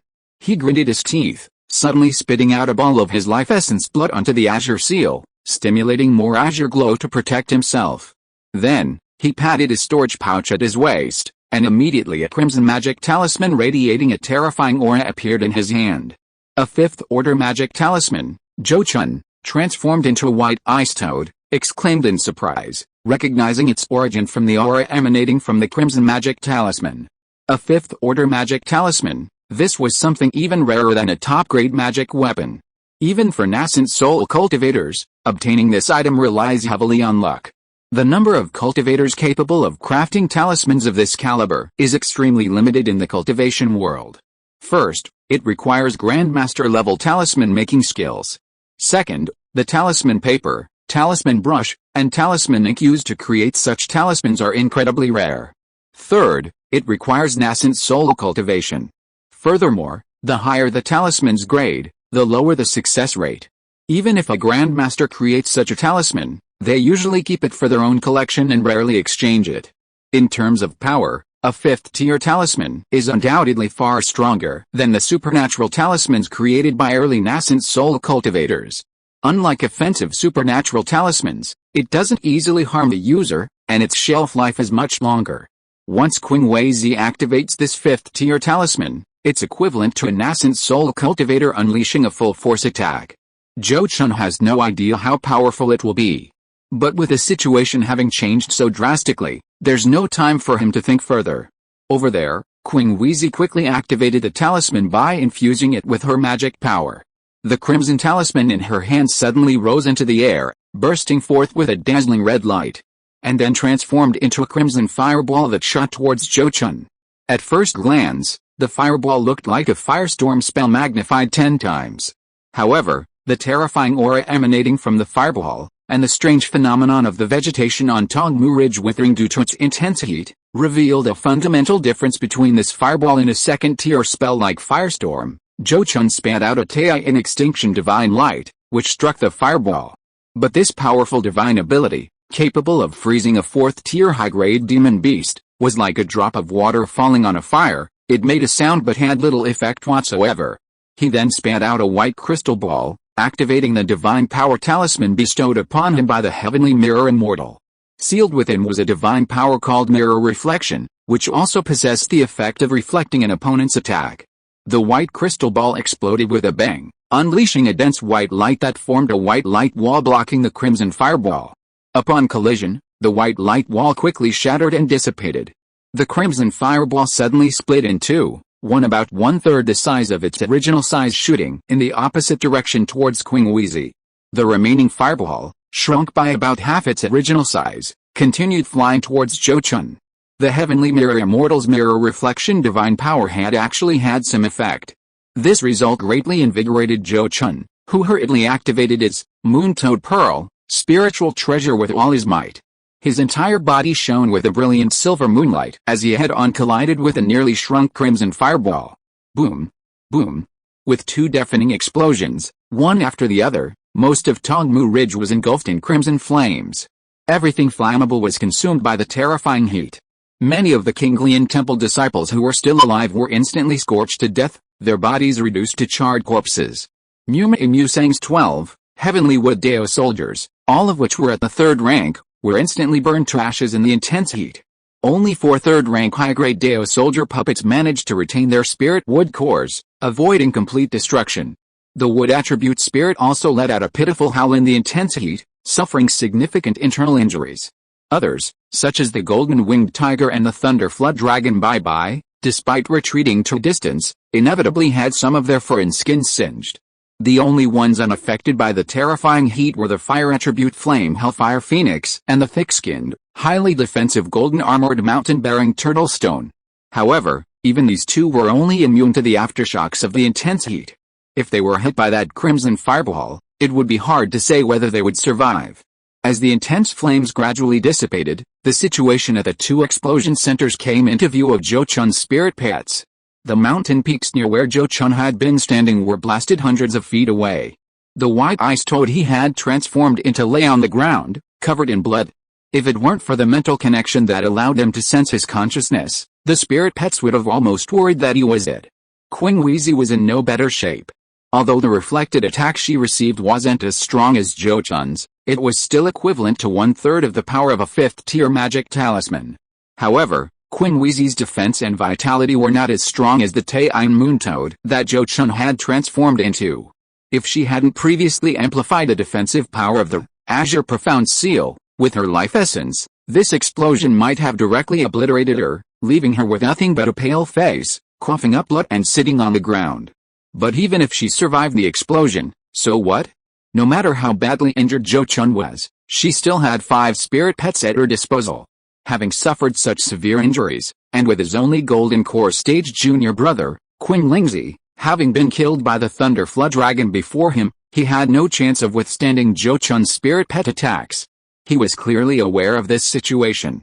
Therefore, when the spirit pets, seeing their master's serious injuries, all looked at him with cold eyes, he staggered to his feet and, spitting blood, said to Zhou Chun, "Zhou Zhengchen, you win this time, but my Kinglian sect will not perish because of our deaths." With that, he glared at Zhou Chun with resentment and unwillingness, and roared, "Sooner or later, the younger disciples of my Kinglian sect will storm the Kinglian mountains, kill all you traitors, and restore the prestige of my Kinglian sect." With that, he destroyed his storage bag, and without giving Zhou Chun a chance to capture him alive, he directly severed his own heart meridian and soul.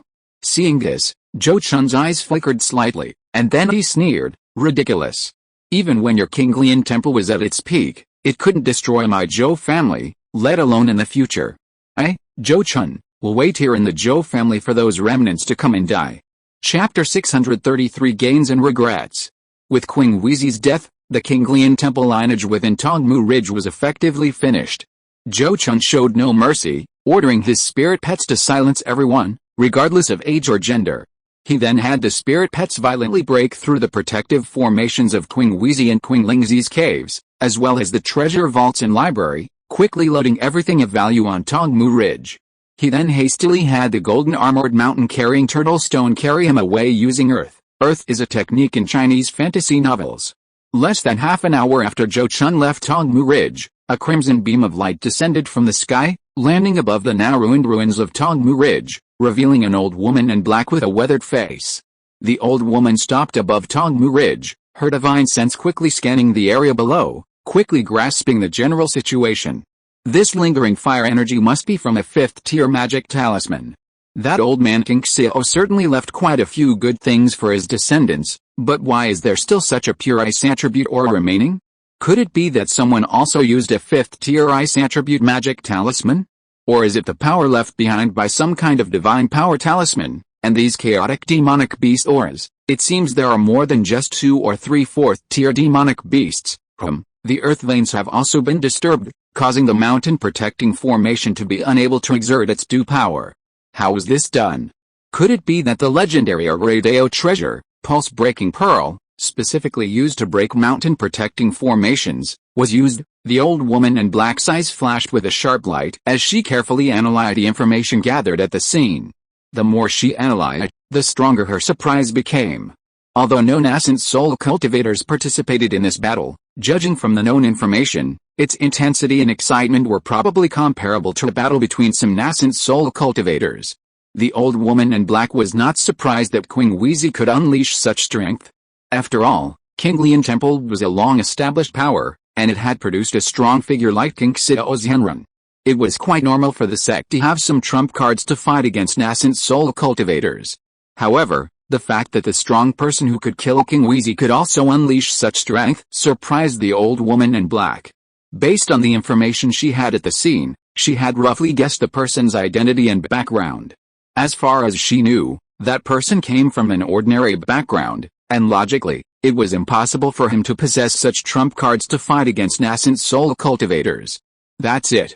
Being able to raise several 4th-tier demonic beasts is extraordinary in itself.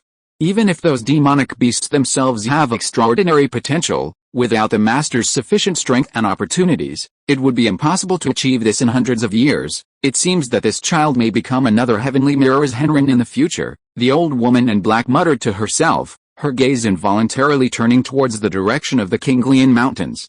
However, she only glanced at it. Her initial agreement with Master King Xiao was merely to cede Tongmu Ridge to Kinglian Temple as an enclave, to protect the temple's disciples and allow them to rebuild their sect if necessary. It didn't necessarily involve protecting the Kinglian Temple disciples from harm. Now, asking her to go to Jing Kingdom to confront another nascent soul cultivator for the sake of a destroyed Kinglian Temple was beyond her moral character. Of course, if she could capture the murderer within Li Kingdom's borders, she would be more than willing to do so. Unfortunately, when she absorbed the residual magical energy at the scene and used it as a medium to perform a tracking technique, she found the senses extremely weak. She could only vaguely sense the target moving away from Li Kingdom. Following the general direction she sensed, she found no trace of the target. Impressive methods indeed. No wonder they dared to venture alone into Li Kingdom and wipe out an entire family. The old woman in black stopped her pursuit, gazing intently at the vast land below, seemingly understanding how the murderer had evaded her tracking. Meanwhile, Zhou Chun fled underground for thousands of miles, only daring to emerge from the surface after far beyond the territory of the Kingdom of Li. However, he didn't dare return to the Azure Lotus Mountains. Instead, he traveled through the underground waterways of Lanzhou to his stronghold at Kiu Mountain in the wilderness to recuperate. Zhou Chun knew that the annihilation of the Azure Lotus Sect's remnants couldn't be kept secret from the Moonwheel Sect and the Flame Sun Sect. He didn't know what these two sects would think upon learning of this. Therefore, he decided to remain hidden behind the scenes to observe the situation and recuperate. Indeed, he was seriously injured this time. On the way back from the Kingdom of Li, he was almost unable to move on his own, relying on his spirit pet for support. It wasn't until he reached the Kiu Mountain stronghold that, with the help of a medicinal pill, he regained some strength and didn't reveal too much to Sufu. However, those who know their own situation know best. After entering his cave and removing his disguise, he collapsed to the ground, his face deathly pale, coughing up a mouthful of bloody phlegm. The power of that fifth-tier magic talisman was indeed somewhat beyond his tolerance limit. After being injured by it, not only was his vital energy severely depleted, but a lingering pure fire energy remained within his body that was difficult to dispel. Because this fire energy was formed from pure spiritual power, it was not countered by the purifying spiritual water. Fortunately, he had the Moon-Toad Pearl, a nice attribute spiritual treasure, to protect him, which temporarily suppressed the fire energy, allowing him time to gradually dispel it. In the following period, Zhou Chun recuperated at the Kiu Mountain stronghold while observing the reactions of the two major forces in Jing Kingdom, and also taking stock of his gains from the battle at Tongmu Ridge. When he came to the Kiu Mountain stronghold, he had already arranged a communication method with Zhou Ming, allowing Lei Jiao to regularly travel to Lanzhou via the underground waterway to bring back the latest news. Although Zhou Chun was seriously injured in the battle at Tongmu Ridge, his gains were also substantial. Firstly, he acquired the two top-grade magic treasures used by Qing Weizi and Qing Lingzi. These are truly top-grade magic treasures. Not near top-grade treasures like the Heavenly Gang Thunder-Slaying Sword. Both were once used by mid-nascent soul cultivators, and even among top-grade magic treasures, they are among the finest. However, both treasures are somewhat hot commodities. Whether they can ultimately be preserved remains to be seen. Therefore, Zhou Chun is not in a hurry to refine these two treasures. Besides these two top-grade magic treasures, Qing Weizi and Qing Lingzi left behind three high-grade magic treasures: the Science Spear used by Qing Lingzi, the Cyan Flying Sword that dropped from Qing Weizi's corpse, and a Cyan Shield. Below these three high-grade magic treasures are three more mid-grade magic treasures: Qing Lingzi's Natal Magic Treasure, the Flying Sword, Qing Weizi's Natal Magic Treasure, the Wooden Seal, and a Cyan Banner Magic Treasure used by Qing Lingzi for protection. The two fourth-tier mid-grade golden tiger puppets that Qing Weizi previously released can also be considered mid-grade magic treasures. Meanwhile, Zhou Chun also discovered two low-grade magic treasures and a fourth-tier low-grade puppet in Qing Lingzi's storage bag. The four items were an earth attribute shield magic treasure and a water attribute teapot magic treasure, respectively, and a giant ape puppet. Kinglian Temple, with its long history and status as a nascent soul sect, undoubtedly possessed a considerable number of magic treasures. Qingweizi and Qinglingzi were likely the last two golden core cultivators of King Lian Temple, and two of the most powerful individuals before the sect's gates were breached. It was normal for them to possess such treasures. Zhou Chun even suspected that there were more magic treasures inside the storage bag destroyed by Qingweizi. Unfortunately, he couldn't stop her in time. Besides the magic treasures, Qinglingzi's storage bag also contained two fourth-tier low-grade demon cores, one water attribute and one wind attribute, likely obtained from killing demon beasts after his escape from King Lian Temple. With top-grade magic treasures in hand, killing demon beasts of this level would have been easy for him. In addition, his storage bag contained as many as 7 fourth-tier magic talismans, including one high-grade fourth-tier attack talisman. These should also be part of the King Lian Temple's reserves, and the original quantity was likely much greater. Furthermore, Qinglingzi's storage bag also contained 4,000-year-old precious herbs and as many as 35 other 1,000-year-old spiritual herbs, including 5,000-year-old jade marrow fungus. These spiritual herbs were probably hastily picked and taken away when he fled King Lian Temple. There were also 7 or 8 other kinds of magic treasures and spiritual materials, including many fourth-tier spiritual trees that looked like they had been hastily felled. Finally, Qinglingzi's storage bag also contained 23 Foundation Establishment pills, 3 spiritual items to help open the Purple Mansion, 7 spirit crystals, and more than 470,000 spirit coins. Zhou Chun had killed several mid-stage golden core cultivators, and Qinglingzi's storage bag was definitely the best one he had found. This made him even more regretful and disappointed about the storage bag that Qingweizi had destroyed. Even a fool could tell that Qingweizi's storage bag contained far more treasures than Qinglingzi's. Possibly even more than 1 or 2 core formation spiritual items. These were originally strategic reserves of the King Lian sect, not to be easily used unless the sect was on the verge of destruction. But what's done is done, and regret is useless. Zhou Chun could only continue to inventory the other gains. The other gains mainly came from the treasure vault and library within Tongmu Ridge. There's not much to say about the treasure vault. Qinweizi and the other person probably knew that Tongmu Ridge wasn't a particularly safe place, so they didn't store anything particularly valuable there, just some magic artifacts, talismans, and other magical treasures. It was simply large in quantity. The library, on the other hand, contained many cultivation techniques and secret manuals, as well as various cultivation skill inheritance manuals. However, like the treasure vault, many cultivation techniques and secret manuals were not complete, only covering parts below the golden core stage, and the cultivation skill inheritance manuals didn't really involve the 4th level. Clearly, they had also been holding back. The key issue is that Zhou Chun couldn't find the remaining parts in Qinglingzi's storage bag, suggesting they were likely carried by Qinweizi. This was probably the main reason why the latter insisted on destroying the storage bag. After all, if the core cultivation techniques and secret arts of the sect fell into the hands of an enemy, they would truly be the sect's greatest sinner. This made Zhou Chun sigh again. Fortunately, while searching Qinweizi and Qinglingzi's caves, Zhou Chun found several complete cultivation methods for King Lian Temple's secret arts and supernatural abilities in their private caves library. These were likely supernatural abilities they had practiced themselves. This was a habit many high-level cultivators developed, because even after learning some secret arts and supernatural abilities, they could deepen their understanding and application through repeated study. They would even leave notes for future reference and research. Zhou Chun himself had made similar research notes on supernatural abilities and secret arts, such as the Golden Escape technique, and his notes were also stored in his private cave. Fortunately, inside Qinglingzi's cave, he obtained the remaining portion of the Heart Lotus Orthodox method, which he had been cultivating. This meant that if he had free time in the future, he could continue cultivating this secret technique. Furthermore, while the incomplete cultivation techniques and secret arts inherited in the family library were useless to Zhou Chun, many Zhou family cultivators would never even reach the golden core stage in their entire lives. Placing these things in the family library would still benefit all future generations of the family.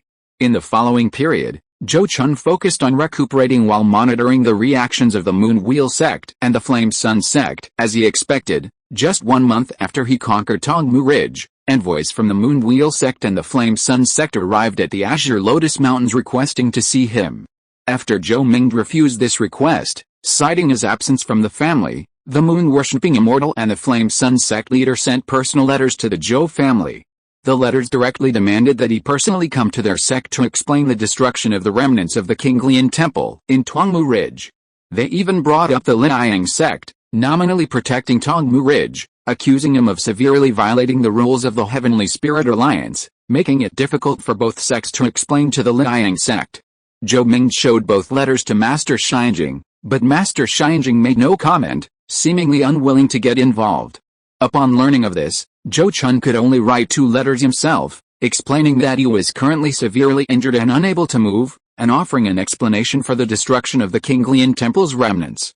In his explanation, when the Zhou family moved to Jingguo, the Kinglian temple had already accepted benefits from the Zhou family, but later went back on their word and tried to expel the Zhou family from Jilfang Ridge, marking the beginning of their enmity. Later, the Kinglian temple hired assassins from the Ice Prison sect to assassinate him and confiscated the Zhou family's shops and the market. This grudge was even more unavoidable. Given this grudge, his current act of seeking revenge was reasonable and did not violate the rules and ethics of the cultivation world. As for the accusation from the Liang sect that he had damaged relations between the 2 countries, Zhou Chun stated that he would take responsibility for his actions. If the Liang sect wanted to stand up for the Kinglian temple, both the Zhou family and he were willing to accept. Of course, to show his remorse for the damage his actions had caused to the reputations of both sects, he was willing to offer each sect a top-grade magic weapon as an apology. This last point was the key to Zhou Chun's 2 letters. He knew very well that these 2 sects had indeed considered taking advantage of him, but the protection period promised to King Xiao Zhenren had only recently expired, and they were too embarrassed to act immediately, allowing him to preemptively strike. Therefore, the higher-ups of the 2 sects probably held a grudge against him, which was why they were questioning the Zhou family in this manner. Now that he was willing to offer 2 top-grade magic weapons, the higher-ups of the 2 sects would likely have nothing to say.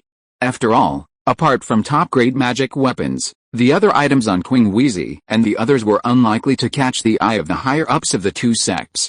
It was likely that the higher-ups of the 2 sects were well aware of what Qing Wheezy and the others possessed. While giving away these 2 top-grade magic treasures was painful for Zhou Chun, upon reflection, he realized that keeping such things in the hands of a golden core cultivator like himself might not be a good thing, as it could easily attract unwanted attention.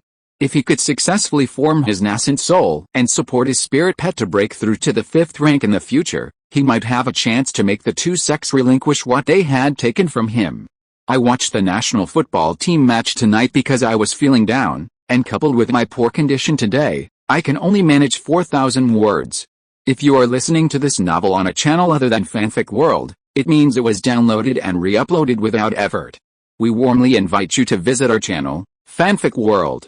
There you will find the original version of this story and many other novels of various genres. We look forward to seeing you dive into a world of incredible novels. Chapter 634 successfully passed. In the desolate wilderness, at the Jade Mountain stronghold, Zhou Chun had been recuperating for over a year. Since riding to the Moonwheel sect and the Flame Sun sect, expressing his willingness to offer a top-grade magic weapon, the 2 sects had ceased urging him and sending more people to the Azure Lotus Mountains, clearly acknowledging his offer. Of course, more specific matters would still require his personal visit to the 2 sects after his recovery. Perhaps the higher-ups of the 2 sects were also curious about how he had killed Qing Wheezy, who possessed a top-grade magic weapon, and what he had gained at Tongmu Ridge. Moreover, whether intentionally concealing the truth or controlling public opinion, the news of the Azure Lotus Sect's massacre had not yet spread throughout Jing Kingdom. This indicated that the 2 sects did not intend to use this incident to severely punish the Zhou family. Otherwise, by spreading the news, they could have righteously used public opinion to punish the Zhou family. Zhou Chun understood this, and therefore, he had not moved for over a year, focusing solely on recuperation. Now, after more than a year of quiet rest, his injuries had healed considerably and no longer hindered his normal travel. However, to maintain the illusion that he had been severely injured in that battle, he didn't intend to reveal himself now. He simply focused on recuperating and cultivating at his base in Kiu Mountain, while also practicing the later parts of the Heart Lotus Orthodox method. This Heart Lotus Orthodox method had 5 levels. The 3rd level required a Golden Core stage to cultivate successfully, and the 5th level required the Nascent Soul stage. Zhou Chun had successfully cultivated the 3rd level of the Heart Lotus Orthodox method for many years, but due to the lack of the subsequent cultivation methods, he hadn't been able to break through. Now that he had obtained the complete secret method, he took the opportunity to comprehend the cultivation method of the 4th level, striving to master it before he could form his golden core and nascent soul. 3 more years passed, and Zhou Chun's injuries were completely healed, and the golden-winged tiger had also broken through to a mid-grade 4th-tier demon beast after consuming a demon core. Only then did he set off for the Moonwheel Sect's mountain gate. Upon arriving at the Moonwheel Sect, Zhou Chun quickly met with a moon-worshipping immortal. He only exchanged pleasantries with Master Baiyu before being led by him to see Master Yinyu, the Supreme Elder of the Moonwheel Sect. Junior Zhou Chun greets Master Yinyu. Inside Master Yinyu's cave, Zhou Chun bowed respectfully to the man seated on the cloud couch as soon as he entered. This was Zhou Chun's first time meeting Master Yinyu so closely, yet he dared not look at him even once. After he finished bowing, Master Yinyu did not immediately tell him to rise, but instead scrutinized him with piercing eyes, as if trying to see through him. Faced with this situation, Zhou Chun did not appear particularly nervous, simply remaining still and allowing the other to observe him. After scrutinizing him for a while, Master Yinyu waved his hand and smiled. "Young friend Zhou, no need to be so polite, rise and speak." "Yes, thank you, senior," Zhou Chun replied, then straightened up, bowing slightly to await the other's next instruction. But then Yinyu's Henrin said calmly, "Young friend Zhou, you went a bit too far in wiping out the remnants of the Qinglian temple. Fellow Taoist King Xiao sacrificed himself for the alliance in Jingguo to eliminate demons. Since your Zhou family has already occupied the Qinglian mountains, why do you still want to exterminate them all?" At first glance, it seemed that she was still going to punish Zhou Chun. But if that were the case, Zhou Chun wouldn't be here right now. Therefore, upon hearing this, Zhou Chun remained completely calm and immediately replied respectfully, "Senior, you are wise. I naturally admire the heroic act of Senior King Xiao's Henrin in sacrificing himself to eliminate demons." After saying this, he added in a deep voice, "However, this is not a reason for King Wheezy and the others to commit evil." He then said in a passionate and solemn voice, "I, too, fought bravely to eliminate demons and monsters in the war between immortals and demons, personally slaying countless evil spirits and heretics. But soon afterward, I was wantonly bullied and humiliated by King Wheezy and the others, and even nearly killed by assassins they hired. Since Qinglian Temple has first put me in an unjust position, I will naturally repay evil with justice and avenge my wrongs." After saying this, Zhou Chun looked calmly and frankly at Yinyu's Henrin, appearing as if he had a clear conscience. As Yinyu's Henrin had predicted, after a brief glance, he suddenly sighed, "Alice. Back then, how brilliant and talented was fellow Taoist King Xiao. Yet his descendants are so incompetent and short-sighted, destroyed by a mere child. It seems Qinglian Temple was destined for this calamity." He then waved his hand, saying, "Enough, enough. Since things have come to this, I don't want to meddle. You may leave now." "Yes, thank you for your understanding, senior. I take my leave." Zhou Chun felt relieved and immediately bowed respectfully before departing. Not long after, in the main hall of the Moonwheel Sect, Zhou Chun and Baiyu's Henrin met again. Master Baiyu looked at him with a gleam in his eyes, exclaiming in amazement, "Fellow Taoist Zhou, your skills are truly remarkable. As far as I know, King Wheezy and King Lingzi are both at the mid-stage of the Golden Core realm, wielding top-grade magic treasures and 5th-tier magic talismans, and aided by a grand formation. Yet, you still managed to kill them all, wiping out their entire families.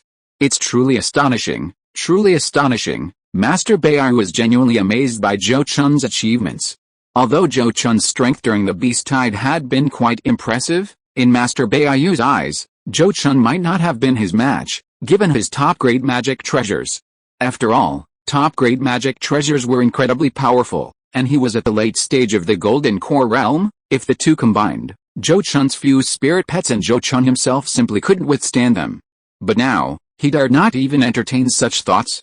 Indeed, King Wheezy and King Lingzi's cultivation was inferior to his. Even with top-grade magic treasures, they couldn't unleash their full power. However, if the two joined forces and used their respective top-grade magic treasures against him, he might not be able to defeat them. Moreover, King Wheezy possessed a 5th-tier magic talisman, something even he, as the leader of the Moonwheel Sect, didn't have. It wasn't that the Moonwheel Sect couldn't produce such a treasure.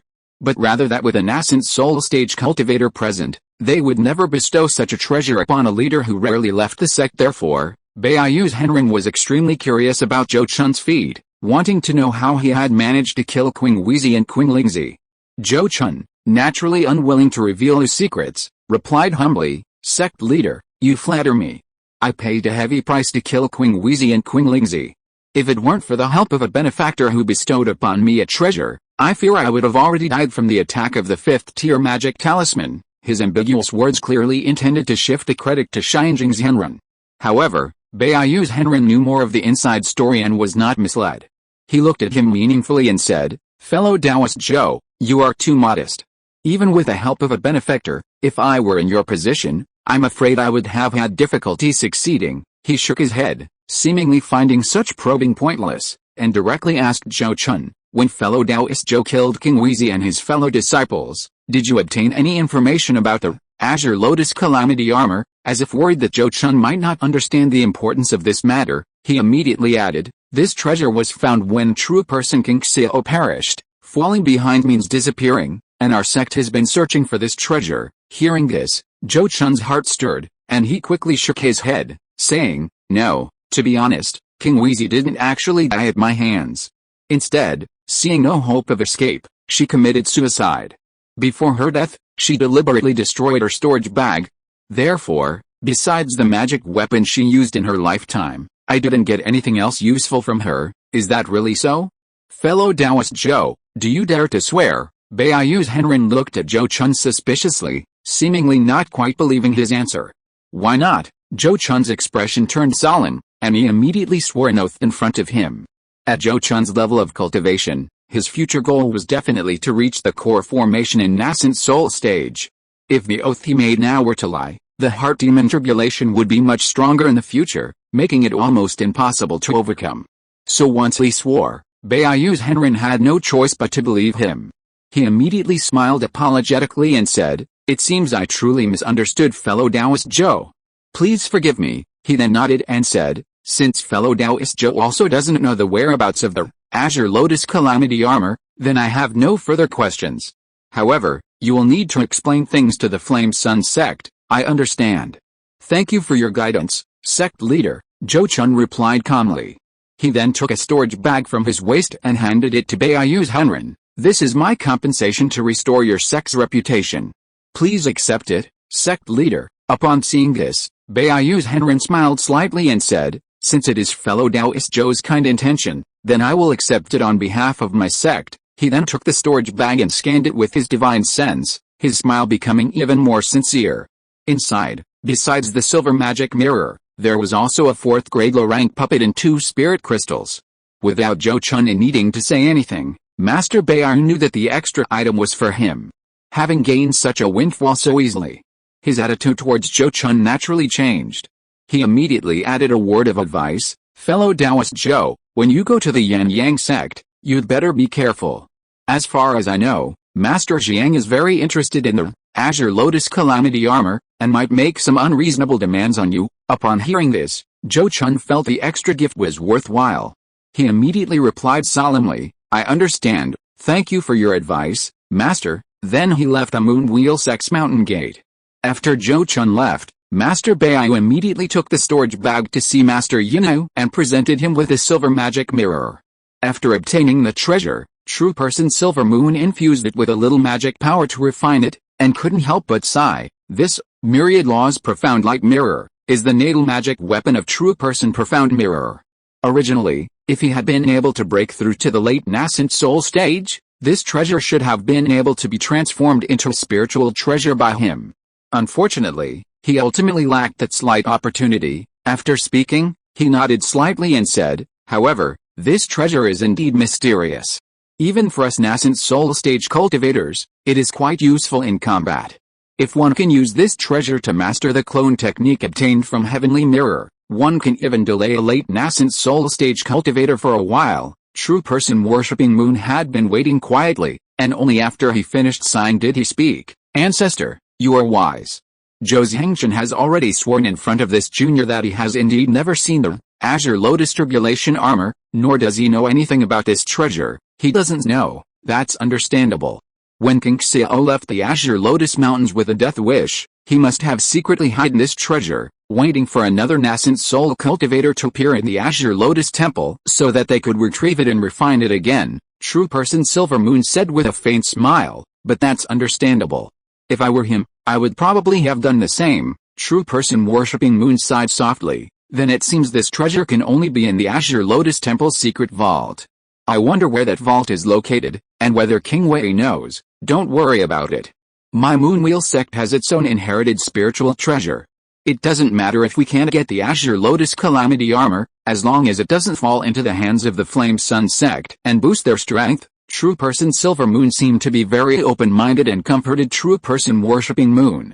Upon hearing this, Master Baiyu couldn't dwell on the matter any longer and changed the subject, saying, Ancestor, when you observed Zhou Chun earlier, did you notice anything? This boy was able to kill King Wheezy and his fellow disciples, who possess top-grade magic weapons and fifth-order magic talismans. He must have a great secret. Hearing this, Master Baiyu shook his head and said, this boy dared to come to see me, so he must have made preparations beforehand. It's hard to see anything special about him. He paused for a moment, then quickly continued, as for his secret, it should be related to cultivating demonic beasts. He may not only have 3 fourth-order demonic beasts, perhaps he's hiding 1 or 2 more, a secret related to cultivating demonic beasts? What could it be? Is it some kind of spiritual object that can purify the bloodline of demonic beasts? Or does he possess some kind of secret method that can help demonic beasts break through and advance? Master Baiyu murmured thoughtfully, a look of curiosity on his face. We'll find out what it is in the future, let's just wait and see, Silver Moon True Person said indifferently, then dismissed Moon Worship True Person. If Zhou Chun's secret were related to cultivation or possessed some exceptionally powerful spiritual treasure, he might be interested, and even bullying the weak wouldn't be out of the question if necessary. But since it was related to breeding demonic beasts, he wasn't particularly concerned. Even if, as Moon Worship True Person claimed, he possessed a secret method to help demonic beasts break through and advance, it would certainly have many limitations, possibly consuming a large amount of demonic cores and other resources.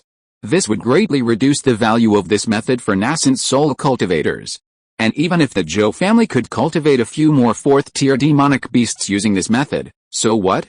Could a few mere 4th-tier demonic beasts threaten a nascent soul cultivator? This was a difference in cultivation level and perspective. Moon Worship True Person was, after all, a golden core cultivator, his way of thinking limited to his own cultivation level, and there was a significant difference between him and a true nascent soul cultivator. Meanwhile, after leaving the Moonwheel sect, Zhou Chun also began to contemplate his journey to the Flame Sun sect. The advice given to him by Master Baiyu was undoubtedly crucial. The Flame Sun sect was different from the Moonwheel sect. The Moonwheel sect had, after all, been the Zhou family's main sect, and their independence was permitted by them. They had a long history of dealing with each other, and many things could be discussed amicably. The Flame Sun sect, however, had no such connection with the Zhou family. Furthermore, the Zhou family's takeover of the Azure Lotus Mountain range had thwarted the plan to bring in nascent soul stage cultivators from other countries. Even if they weren't enemies, there was certainly resentment between them. Under these circumstances, it was quite normal for them to seize this opportunity to make things difficult for Zhou Chun. Therefore, Zhou Chun needed to carefully consider how to deal with the potential difficulties. Half a month later, having made preparations, Zhou Chun once again traveled alone to the Flame Sun sect. This time, as expected, he encountered difficulties from Master Jiang during his trip to the Flame Sun sect. If Zhou Chun hadn't been well prepared beforehand, he truly wouldn't have known how to handle the situation. Only after being forced to reveal his memories of Queen Wheezy's suicide was he able to barely dispel the suspicions of Master Jiang. This humiliating experience also made Zhou Chun hold a grudge against the Yan Yang sect, vowing to settle the score with Master Jiang when he had enough strength. After dealing with both the Moonwheel sect and the Yan Yang sect, Zhou Chun finally returned to the Qinglian mountain range and presented the heads of Queen Wheezy and Queen Lingzi to Master Xianjing. Senior, you are wise. I have killed all the remaining Qinglian sect members of the Yu Kingdom. As for the other scattered Qinglian sect disciples, their whereabouts are unknown, so I cannot deal with them. However, if we receive news of them in the future, I and the Zhou family will certainly not hesitate to fulfill our promise to you, Senior. Zhou Chun placed the two frozen heads in front of him and respectfully stated the results of his previous actions. Young friend Zhou is indeed a trustworthy person, I haven't misjudged him. Master Xianjing nodded slightly, then waved his hand, instantly reducing the two severed heads to ashes. He then looked at Zhou Chun and said, young friend Zhou, focus on your cultivation from now on. Once you truly achieve the core formation in nascent soul stage, you will understand that power and wealth are readily available. Yes, this junior will certainly remember your teachings, senior, Zhou Chun replied respectfully. Seeing that Master Xianjing had nothing more to say, he tactfully took his leave. Once back in his cave, Zhou Chun began distributing treasures to his close associates. Although he had handed over 2 top-grade magic treasures, he still possessed several other high-grade and mid-grade magic treasures, far more than he needed for himself. He first called his Taoist partner, Su Yazan, who had successfully broken through to the mid-stage of the Golden Core realm, to his side. Smiling, he said to her, my lady, I haven't yet congratulated you on your breakthrough to the mid-stage of the Golden Core realm. This, 2 dragons overturning the sea bottle, is of the water attribute, perfectly suited to you. Consider it my gift to celebrate your breakthrough. I hope you like it. He then took out this high-grade magic weapon he often used and handed it to his partner. This act of presenting a high-grade magic weapon as a congratulatory gift upon first meeting stunned Su Yazan. She stared blankly at her smiling partner, and after confirming he wasn't joking, she repeatedly waved her hands, refusing, no, husband, this gift is too precious. I cannot accept it, I dare not accept it. This was a high-grade magic weapon. A treasure that the entire Su family didn't possess. Even though she and Zhou Chun were Taoist partners, she felt this treasure was far too valuable and dared not easily accept such a precious gift.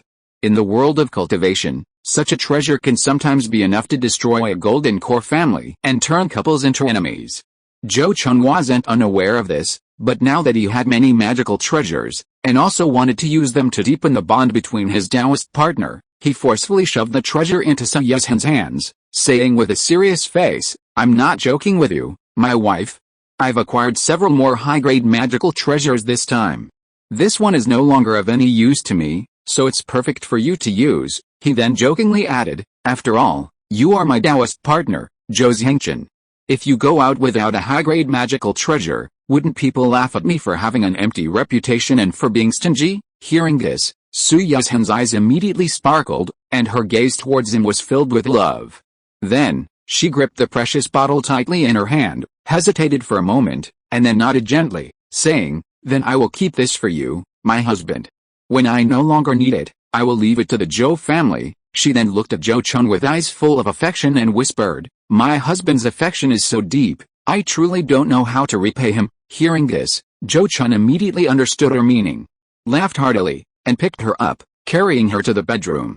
Because of the special nature of Su Yazhan's cultivation method, and the fact that she had just broken through to the mid-stage of the Golden Core realm, Zhou Chun had gained considerable benefits from this dual cultivation, almost equivalent to a year of his own cultivation. After enjoying this blissful state for half a month, he finally emerged from his trance and began to deal with the other treasures in his possession. Zhou Chun originally wanted to give Zhou Ming the high-grade magic weapon, but with Zhou Ming's early-stage Golden Core cultivation, using a high-grade magic weapon would not only be difficult to unleash its power but would also consume a lot of his mana. Given that Zhou Ming already possessed several excellent magical artifacts, replacing them with a single high-grade artifact might not be better. Therefore, the idea was abandoned, and only one of the 2 mid-grade 4th-tier golden tiger puppets was given to Zhou Ming for self-defense. Such puppets were of little use to Zhou Chun, as he didn't rely on them much in his current battles. However, for a Golden Core cultivator like Zhou Ming, having a puppet of this level would allow him to fight even against a mid-Golden Core cultivator. As for the plundered magical artifacts, talismans, cultivation techniques, and secret arts, Zhou Chun stored them in the family treasury and library. After distributing the spoils, Zhou Chun left the Zhou family again and headed to the Great Zhou Kingdom. This haul was too great. Zhou Chun planned to go to the Great Zhou Kingdom to see if there was an opportunity to dispose of some unused items and exchange them for what he needed.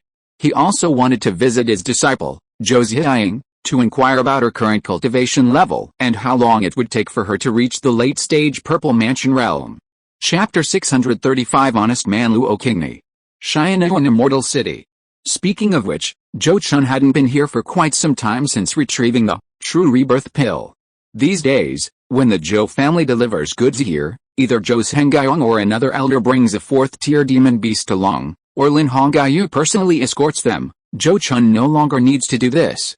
So, unless he has business to tend to, he doesn't need to bother with these trivial matters anymore. This time, after entering the city, he went to Zhou Daoi's cave as usual. Not bad, not bad, you've reached the mid-stage of the Purple Mansion realm so quickly. It seems younger, you haven't been slacking off these past years. Outside Zhou Daoi's cave, Zhou Chun smiled with satisfaction upon seeing his disciple Zhou Zhiying come out to greet him.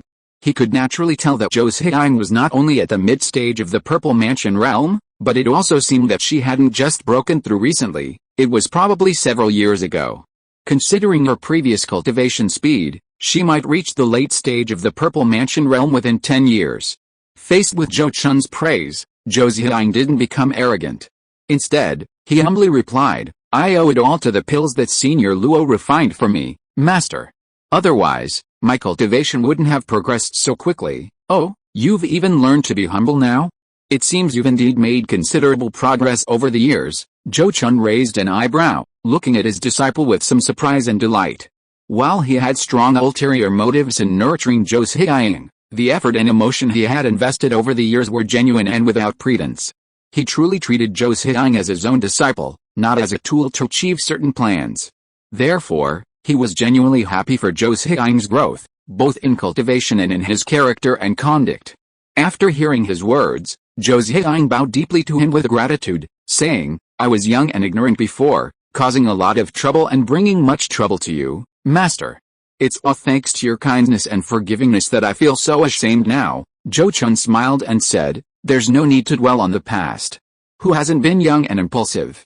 These are all part of life's experiences, and looking back on them later will bring a unique flavor. He then looked at his disciple with encouragement and expectation, saying, Yinger, the fact that you can recognize these things shows that you have truly grown. I sincerely hope that you can make good use of your spiritual roots and talents, go further on the path of cultivation, and surpass me. I will definitely cultivate diligently and live up to your expectations, Master. Zhou Zhiying nodded firmly with a straight face, her tone resolute. Seeing this, Zhou Chun smiled with the satisfaction of a loving father. Upon entering the cave, he quickly met Zhou Daoi and Lin Hongyu, whom he hadn't seen in a long time.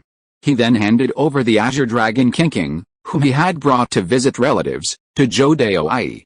After spending some time in Zhou Daoi's cave and exchanging information about the events that had transpired in the Zhou family over the years, Zhou Chun gave him the remaining mid-grade 4th-tier golden tiger puppet. As for Lin Hongyu, who had already reached the mid-stage of the golden core realm, Zhou Chun gave her the high-grade magic weapon flying sword he had obtained from Qing Wezi. Of course, nominally, these magic weapons were still his, but he was only lending them to the two of them temporarily. Otherwise, Lin Hongyu would not have dared to accept such valuable gifts. During his conversation with Zhou Daoi, Zhou Chun also learned the reason for Zhou Zhiying's transformation. In recent years, because of Lin Hongyu's arrival, Zhou Daoi had relaxed his control over Zhou Zhiying, allowing her to leave Xianun Immortal City to travel the cultivation world, concealing her cultivation and engaging in adventurous activities with other cultivators. Of course, Zhou Daoi and Lin Hongyu wouldn't dare let her go out alone. Every time she went out, Lin Hongyu would secretly follow and protect her. This allowed her to travel the cultivation world, experience the hardships of rogue cultivators and those from small factions, and witness the ruthless methods and intrigues they would use for certain treasures. Naturally, she was no longer as carefree and naive as before. Zhou Chun didn't blame Zhou Daoi for his presumptuous actions. Zhou Zhiying was, after all, a member of the Zhou family. Even if she carried a heavy responsibility she didn't know about, in the eyes of an elder like Zhou Daoi, she couldn't be treated like a caged bird. As long as her safety could be guaranteed, she should experience and participate in the necessary trials and tribulations. Zhou Chun was absolutely certain that Zhou Daoi cared more about Zhou Zhiying's safety than he did. Therefore, after staying at Zhou Daoi's cave for several days, and after contacting Luo Qingni in advance, Zhou Chun personally went to visit her. It's been many years since we last met. Fellow Taoist Zhou's cultivation seems to have improved considerably. It seems the effects of that realization pill must have satisfied you. Inside the Azure Rainbow residence, Luo Qingni personally brewed a pot of spiritual tea for Zhou Chun before smiling and bringing up this old story to start a conversation. Upon hearing this, Zhou Chun first took a sip of tea, then replied with a smile, "The realization pill is indeed remarkably effective. I owe a great debt to fellow Taoist Luo for helping me obtain this spiritual pill." After speaking, he looked at her with a hint of surprise and asked, "I see that fellow Taoist Luo's vitality is vibrant and her energy is abundant. Could it be that you have recently had some extraordinary encounter? Or perhaps you have mastered some powerful divine ability?" Hearing this, Luo Qingni was slightly taken aback, then looked at him with surprise and nodded, saying, "Fellow Taoist Zhou has sharp eyes. I tried my best to conceal it, but I didn't expect it still couldn't escape your discerning eyes." Zhou Chun smiled but remained silent, offering no further explanation. He could only vaguely sense the unusual aura emanating from Luo Qingni using his powerful divine sense. The one who truly noticed the change in Luo Qingni was the wood sprite, Mu Sang, inside his spirit beast pouch. If he hadn't secretly calmed it down, this spirit pet would have already jumped out. And the fact that Mu Sang was so agitated showed that Luo Qingni's opportunity this time was definitely not insignificant. Sure enough, after a moment's thought, Luo Qingni smiled gently at Zhou Chun and said, "All right, fellow Taoist Zhou is no stranger. I'll tell you about this opportunity, please just consider it a curious revelation." She then began to explain her own fortuitous encounter. It turned out that the abnormal aura emanating from her was related to refining a spiritual object. 7 years ago, she participated in an exchange event and unexpectedly obtained a top-tier wood attribute spiritual object, the wood core, from a golden core cultivator. The wooden heart core was hidden within a piece of 4th-grade high-quality spiritual wood. Its aura was completely integrated with the wood, and even the other golden core cultivators present didn't notice it. Luo Qingni, with her special physique and highly advanced cultivation technique, sensed the anomaly and decisively traded for the spiritual object. Upon discovering the wooden heart core, she was overjoyed and then secluded herself for several years to refine it. Although Luo Qingni didn't mention the benefits she gained from refining it, judging from her deliberate concealment of her aura and the genuine joy she expressed when speaking of it, the benefits were likely immense, far exceeding simply an improvement in cultivation and magical power. Zhou Chun, while curious, didn't pry into her privacy. Even though their relationship was good, as a married couple, there were certain things they wouldn't share. Inquiring would only damage their bond. This understanding helped Zhou Chun comprehend why Mu Mei and Mu Sang were so restless. After all, the wooden core is equivalent to a spirit's demon core, and the wood spirit itself possesses one. If it could devour such a thing of the same origin, the benefits would be immense. After listening to Luo Qingni's explanation, Zhou Chun sighed with emotion. "I often venture out on adventures, but my gains are often meager. Fellow Taoist Luo, you dedicate yourself to secluded cultivation at home, only occasionally participating in an exchange fair, yet you obtain such treasures. It's truly enviable." Luo Qingni rolled her eyes at him, saying, "Fellow Taoist Zhou is too modest. In terms of opportunity, who can compare to you?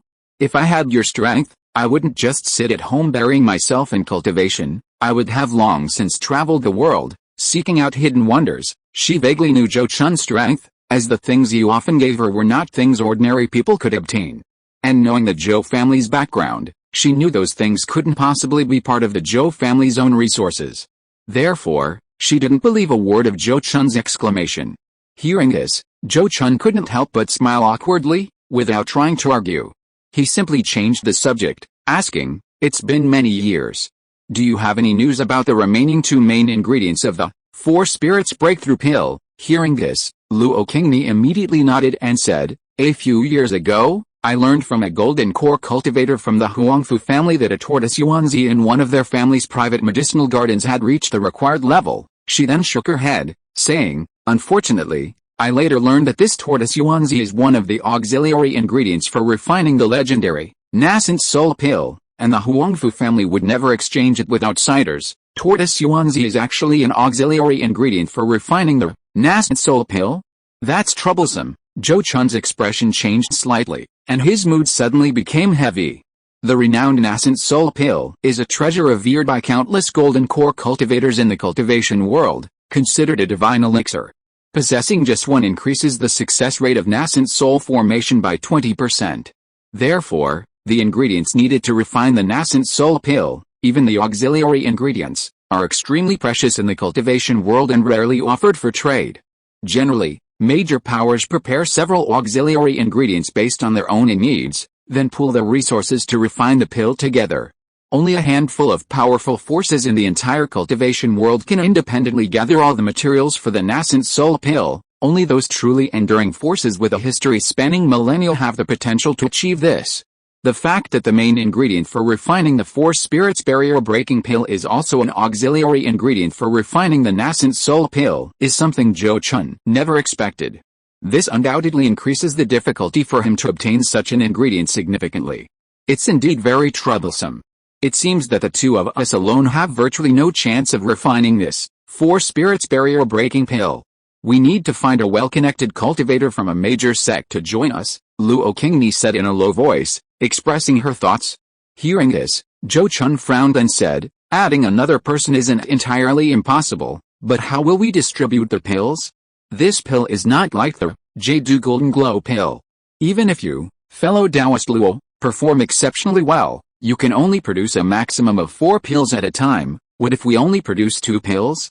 How will we distribute them then? As the one who provided the formula and the 2 main ingredients, he was determined to secure a spot for 1 pill, even if it was just one. Luo Qingni, as an alchemist, certainly had a second choice. If a third person were added, and it couldn't be guaranteed that more than 3 pills would be produced, then the distribution would be very difficult. However, since Luo Qingni had made the suggestion, she had naturally considered this matter. Upon hearing this, she quickly replied, Qingni's alchemy skills have improved over the years. With some additional auxiliary methods prepared, producing 3 pills shouldn't be a problem. She then added through gritted teeth, if the number of pills produced is insufficient due to Qingni's poor skills, Qingni will simply bear the consequences herself and not participate in the distribution. Hearing this, Zhou Chun knew she was truly determined. Therefore, after a moment of silence, he sighed softly, very well, since you've said so, fellow Taoist Luo, I won't say anything more. I'll leave the finding of other partners to you. This is Qingni's duty, and I will certainly do my utmost to facilitate this. Luo Qingni nodded solemnly, without any hesitation. To participate in the pill distribution, besides her own alchemy skills, she naturally needed to contribute elsewhere. Since she couldn't provide other main ingredients, the coordination of these collaborative pill refining efforts would inevitably fall to her. After the matter was settled, Zhou Chun spoke again, saying, fellow Taoist Luo has a wide circle of friends and deep connections. Do you know of any fellow Taoists who possess spiritual items that could help me improve my cultivation? I recently acquired several thousand-year-old precious herbs and a few decent magic treasures, which I'd like to exchange for. Fellow Taoist Zhou, there aren't many spiritual items suitable for improving your cultivation. Let Qingni think about it first, Luo Qingni said, closing her eyes slightly in thought, recalling the relevant information she knew. After some deliberation, she gave Zhou Chun a few clues. As for how Zhou Chun planned to exchange them, she didn't ask further, respecting his privacy. After this conversation, Zhou Chun took out several third-tier demon cores and related materials, asking Luo Qingni to help refine several batches of pills to improve the cultivation of a purple mansion stage cultivator. He also asked her to help refine the 5,000-year-old Jade Marrow Ganoderma herbs he obtained from Queen Lingzi's storage bag into Foundation Establishment pills. These pills were mainly for refining by the Zhou family's purple mansion stage cultivators, giving those with a chance to form their core more time to try their luck. Now that the Zhou family had taken control of the Azure Lotus Mountain range, they no longer needed to hide their existence as before, worrying that having 1 or 2 more golden core stage cultivators would offend certain forces. Openly having 1 or 2 more golden core stage cultivators would actually stabilize morale and enhance the family's cohesion and reputation. Luo Qingni, of course, wouldn't refuse Zhou Chun's request for pill refining and readily agreed. Seeing her readily agree, Zhou Chun thought for a moment, then suddenly looked at her and said, I recently acquired a superior grade magic weapon that would be very suitable for fellow Taoist Luo. I wonder if fellow Taoist Luo would be interested. Hearing this, Luo Qingni was startled, then looked at him with surprise and teased, fellow Taoist Zhou, you have both a 1,000-year-old precious medicine and a superior grade magic weapon.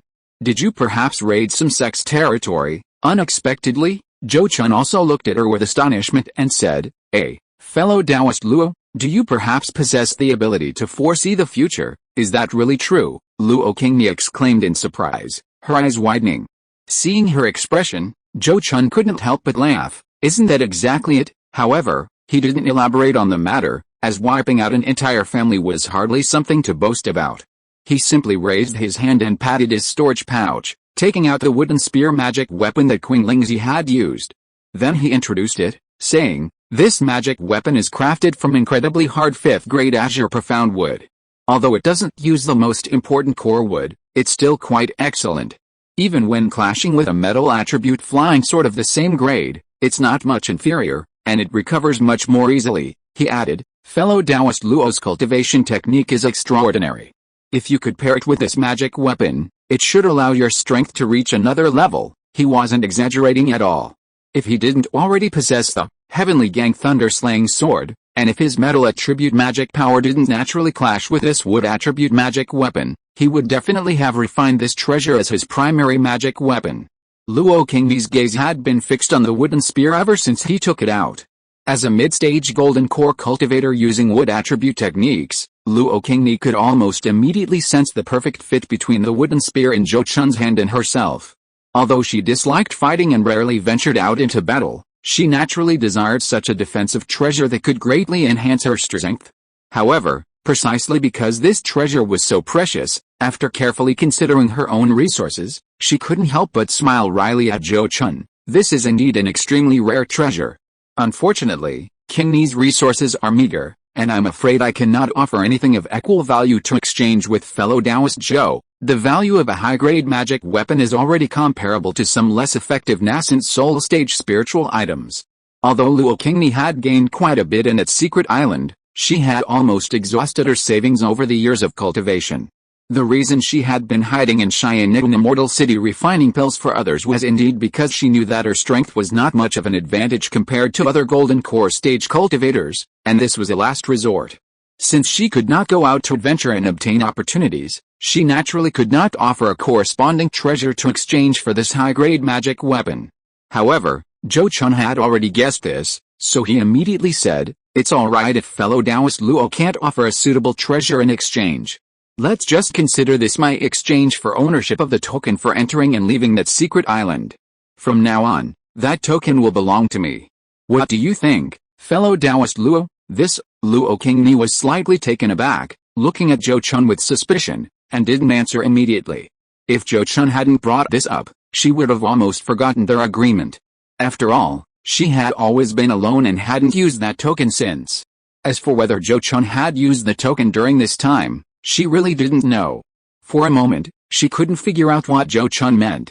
Did he really get some huge benefit from that secret island again, or was he deliberately using this as a reason to make her owe him a favor? Facing Luo Qingni's suspicious gaze, Zhou Chun calmly said, "I won't hide it from you, fellow Taoist Luo. In a few years, I will send my disciple to that secret island to try her luck. With my support, she should be able to gain quite a bit. In the future, the Zhou family might have the opportunity to reliably obtain core formation spiritual items from the secret island through this token, so, if fellow Taoist Luo is willing to part with it, let alone such a high-grade magic weapon, even adding another one wouldn't be a problem." Hearing this, Luo Qingni suddenly understood, remembering the 5-element spiritual fruit tree on the secret island. She assumed that Zhou Chun wanted to monopolize the 5-element spiritual fruit tree's output to pave the way for her family's future. Indeed, for a cultivation family, this deal would definitely be a sure win. After all, given the Zhou family's current situation, passing down for 1,000 years shouldn't be a problem. And the 5-element spiritual fruit tree would likely bear a few more spiritual fruits after 1,000 years. But for a rogue cultivator like Luo Qingni, if she were still alive 1,000 years from now, she would have already reached the core formation in nascent soul stage, making the 5-element spiritual fruit tree less important. Therefore, this deal was a complete success. It could even be said that she gained a high-grade magic weapon for free. Having understood this, she immediately smiled and raised her hand, saying, "Since fellow Taoist Zhou is so sincere, then Qingni won't stand on ceremony with you." Seeing this, Zhou Chun couldn't help but laugh heartily. "Ha ha ha, then thank you for your generosity, fellow Taoist Luo." He then handed the wooden spear to Luo Qingni. "Frankly speaking, His actions were somewhat unfair to an honest person. In fact, he could have easily refused to give her the high-grade magic weapon at all. Even if Luo Qingni knew about this after Zhou Chun successfully inherited the mantle of the Secret Island's master, she wouldn't be able to say anything. After all, the two had agreed that they could each send people to the Secret Island for trials. Since Zhou Chun was able to pass the trial and inherit the mantle of the Secret Island's master, that was due to her own good fortune and ability. Therefore, Zhou Chun felt no guilt about it. His act of compensating her with a high-grade magic weapon was already a clear indication of his respect for their friendship. He believed that Luo Qingni would understand this when she learned the truth. Chapter 636 Ice Silkworm Transformation. After using a high-grade magic weapon to definitively sever ties with Luo Qingni regarding the token for entering and exiting the secret island, Zhou Chun finally felt relieved of a long-standing worry. He didn't disturb Luo Qingni's alchemy and magic weapon refinement further, and quickly took his leave.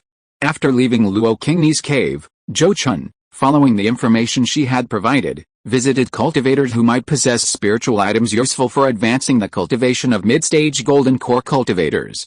Unfortunately, his visits yielded nothing. It wasn't that these people lacked the spiritual items he needed, but rather that they simply didn't value what he offered. He couldn't possibly exchange a high-grade magic weapon for such consumable spiritual items. Therefore, Zhou Chun could only regretfully set aside this matter for the time being and instead seek core formation spiritual items. Among the younger generation of the Zhou family, Zhou Yuanlian, Zhou Zinayan, and Su Fu all had the potential to break through to the golden core stage. Although Zhou Chun had only made a promise to Su Fu, he had never promised to help anyone else obtain core formation spiritual items. However, as the most powerful cultivator in the family, he would certainly help these younger generations in this regard if he had the ability. After running around for almost a year, Zhou Chun successfully exchanged 2 portions of Extreme Yang Fire Spirit Liquid, and 1 portion of Extreme Cold Ice Marrow Liquid, as well as a mysterious 1 Key Harmony Pill that would help with core formation. Having done this much, Zhou Chun felt he had done his best for those younger generations. After all, he wasn't their parent, and he couldn't prepare a complete set of core formation materials for each of them. If they didn't have enough core formation materials, then they would have to find their own opportunities. When Zhou Chun returned to Xianyun Immortal City, found Luo Qingni to collect the pills she had entrusted him to refine, and was about to bid farewell to Zhou Daoyi, he suddenly learned from Zhou Daoyi that someone had come to the Zhou family's Ming trading company, claiming to be Zhang Liang and requesting an audience. Since Zhou Daoyi knew that Zhou Chun often used this pseudonym when traveling in the cultivation world, he knew that the person had actually come to see Zhou Chun. Upon learning of this, Zhou Chun decided to meet the person. That day, he had someone from the trading company contact the person beforehand and waited for their arrival in the trading company's backyard. When the person arrived, Zhou Chun immediately saw through their disguise and cheerfully greeted Bai's Hiking, who was disguised as an old woman, saying, "So it's young friend Bai." What a rare guest! The old woman before him was none other than Bai's Hiking, a disciple of the Heavenly Fire Sect in the cultivation world of the Far West. When Zhou Chun was a guest at the Heavenly Fire Sect, she had helped him collect many specialties from the cultivation world of the Far West, and the two had thus formed a bond. During their conversations, Bai's Hiking learned of the prosperity of the cultivation world of the Great Zhou Kingdom and expressed her longing to travel there. At the time, Zhou Chun didn't think much of her plan, as it would be difficult and dangerous for someone at the Purple Mansion stage to do so. However, looking at Bai's Hiking, who had already reached the late stage of the Purple Mansion realm, Zhou Chun understood that she had ultimately chosen to take the risk, and it seemed she had clearly succeeded. At this moment, after Zhou Chun exposed her true identity, Bai's Hiking no longer bothered to conceal it, immediately dropping her disguise and revealing her true face. She respectfully bowed to him and said, "This junior greets Senior Zhang. I apologize for disturbing your cultivation with my uninvited visit, young friend Bai. There's no need for such formalities. As the saying goes, it is a pleasure to have friends coming from afar. I am also extremely pleased to meet a friend from another land like you in the Great Zhou Kingdom." Zhou Chun waved his hand, smiling broadly. Hearing his words, Bai's Hikin's anxiety immediately dissipated, and she promptly flattered him, saying, "Senior Zhang, you are broad-minded and magnanimous. I sincerely admire you." Zhou Chun merely smiled faintly at such flattery, not taking it to heart, and then looked at Bai's Hikin directly, saying, young friend Bai, with your mere purple mansion stage cultivation, you have traveled thousands of miles to the great Zhou kingdom. Your perseverance is truly admirable. May I ask how I can help you? He knew that Bai Zichen had come to Ming Trading Company to see him because she wanted something. Sure enough, after hearing his words, Bai Zichen immediately replied respectfully, I dare not deceive Senior Zhang. The reason I have taken the liberty of visiting you is to ask for your help in exchanging a core formation spiritual item with someone. Oh, so what you mean by that, young friend Bai, is that you have already found a suitable person for the exchange, but are worried about unexpected events during the exchange process. Zhou Chun's expression shifted, and he looked at her thoughtfully as he asked. Yes, that's exactly what I was worried about, Bai Zichen nodded, admitting it directly. Seeing this, Zhou Chun didn't refuse and readily agreed, saying, all right, since that's the case, I'll help with a small favor. Young friend Bai, please explain the situation to me in detail. Thank you so much, Senior Zhang. I am deeply grateful for your great kindness, Bai Zichen said happily, quickly expressing her gratitude before explaining the situation. After understanding the situation, Zhou Chun quickly had Bai Zichen contact the other party and personally facilitated the exchange. With Zhou Chun's intervention, the exchange was successfully completed, and Bai Zichen then rented a cave dwelling in Xian'an Immortal City to prepare for seclusion and core formation. After completing this task, Zhou Chun returned directly to his family.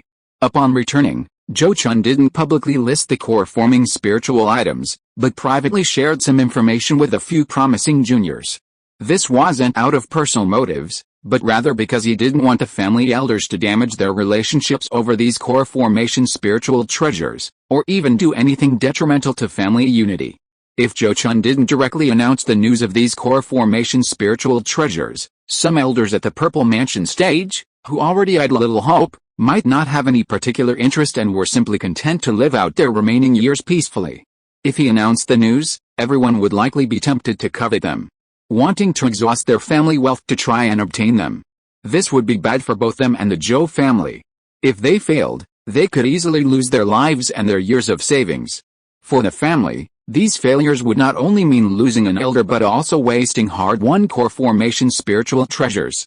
Therefore, unless the family had an abundance of core formation spiritual treasures, or if he successfully formed his core and nascent soul stage in the future, Zhou Chun would definitely not easily release such treasures for exchange.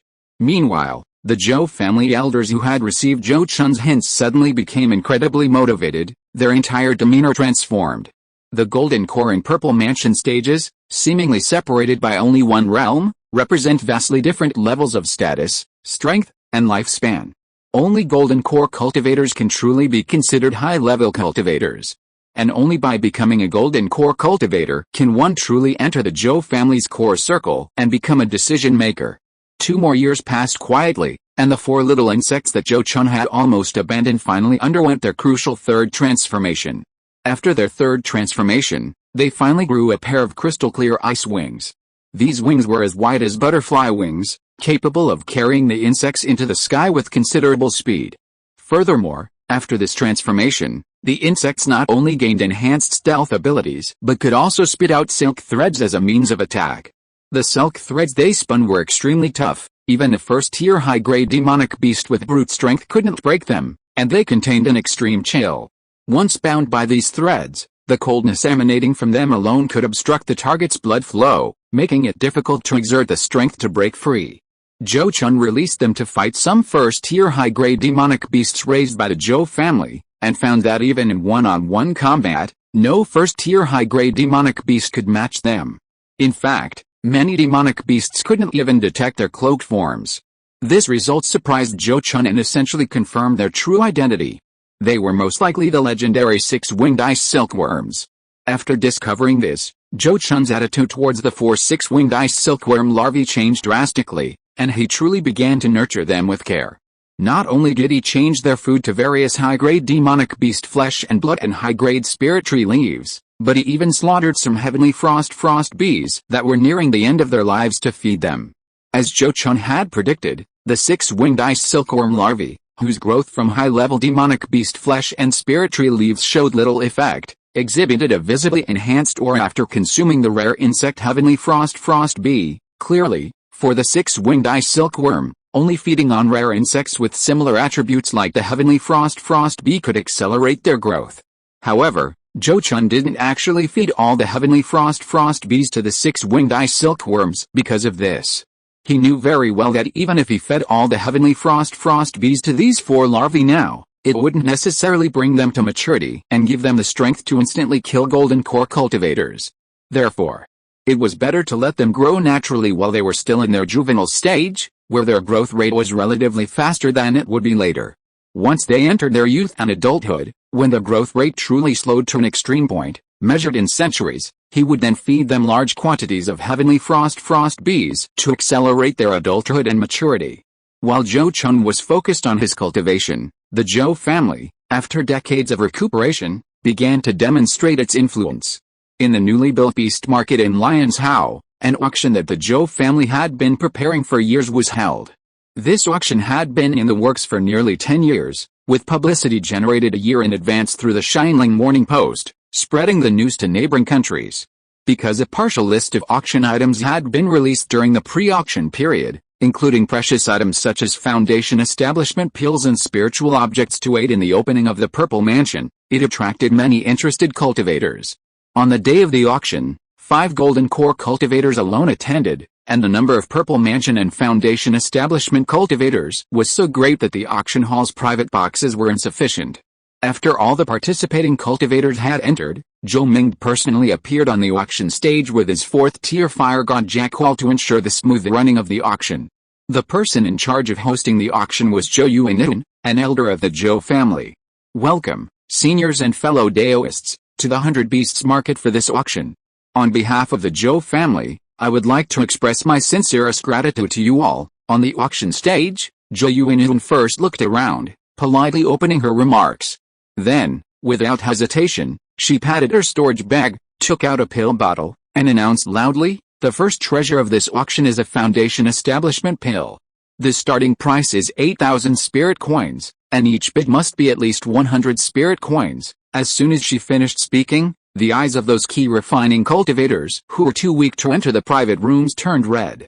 They all stared eagerly at the pill bottle in Zhou Yuanun's hand, wishing they could immediately claim it. For key refining cultivators, the most precious treasure is always the Foundation Establishment pill. They would even exchange a magic weapon for a Foundation Establishment pill. After all, they couldn't use magic weapons, but the Foundation Establishment pill could greatly increase their chances of successfully establishing their foundation, thus taking the most important step on their cultivation path. For a time, the sounds of bidding rose and fell, creating a lively atmosphere.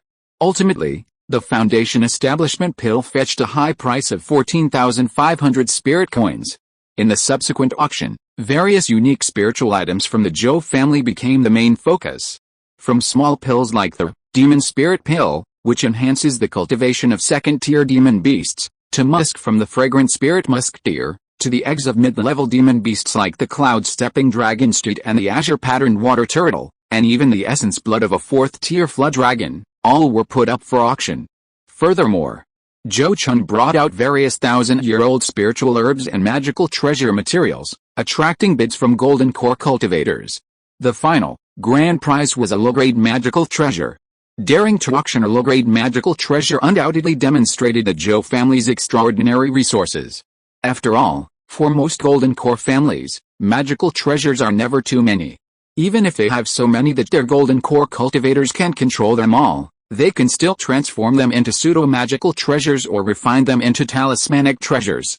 The fact that the Zhou family dared to put their magical treasures up for auction meant that, if they weren't just putting on a show, it meant they had a stable channel for acquiring magical treasures, or they had so many that they didn't need one or two more. Either way, it showed that the Zhou family was now on a completely different level from ordinary golden core families. Therefore, after this auction, many cultivators who participated couldn't help but look at the Zhou family with even greater respect. Perhaps they hadn't yet fully accepted the Zhou family as a nascent soul power, or acknowledged their strength, but they certainly no longer considered them an ordinary golden core family. However, this auction was only part of the Zhou family's display of its strength and resources. Shortly after the auction, the Zhou family convened various families and independent cultivator strongholds in Lanzhou and Lion's Hao for a demon hunting event. This event primarily targeted and eliminated the demonic beasts that occupied mountains and lakes within the two states, including even several third-tier demonic beasts. Over the years, while the demonic beasts occupying Yunzhou hadn't launched large-scale invasions of Lanzhou and Lingzhou, small groups or lone beasts frequently crossed into Jingguo territory. The border patrols, which were largely symbolic, were powerless to stop these incursions. Therefore, even after decades, the demonic beast problem in the central and southern states of Jingguo hadn't disappeared. Some low-level key refining cultivators would avoid deep forests when venturing out, fearing that a few demonic beasts might suddenly appear and become their prey. But this time, the Zhou family was serious.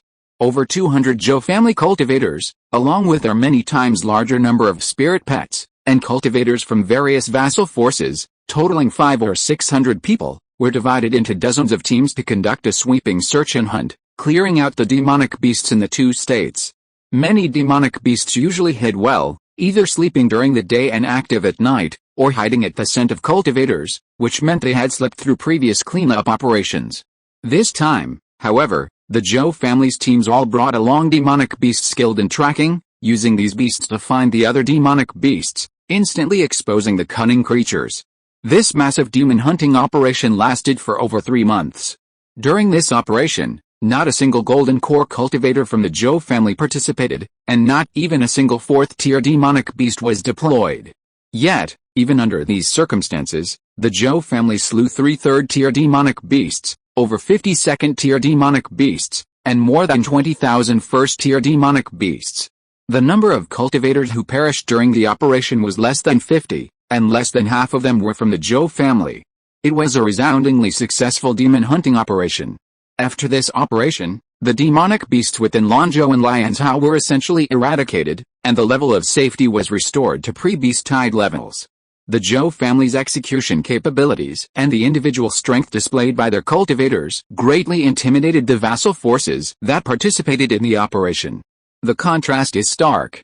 During the monster hunt alongside the Zhou family members, the cultivators from the vassal forces were utterly outmatched by the strength and skills displayed by the Zhou family cultivators. After this event, these vassal forces spoke of the Zhou family with profound awe. They realized that they were inferior to the Zhou family not only because they lacked a golden core cultivator, but also because they themselves were simply no match for the Zhou family cultivators of the same level. Once this realization took hold, they held the Zhou family, the sect leader, in absolute reverence. Meanwhile, this monster hunt also served as a test for many of the Zhou family members. Those who performed exceptionally well received various material rewards from the family afterward, with some outstanding individuals even catching the eye of the family elders and even the supreme elders, gaining favor with these true power holders. All of these outstanding members received a personal audience and awards from Zhou Zinayan. Zhou Yuangxin, your father is Zhou Gaoping? Not bad, not bad.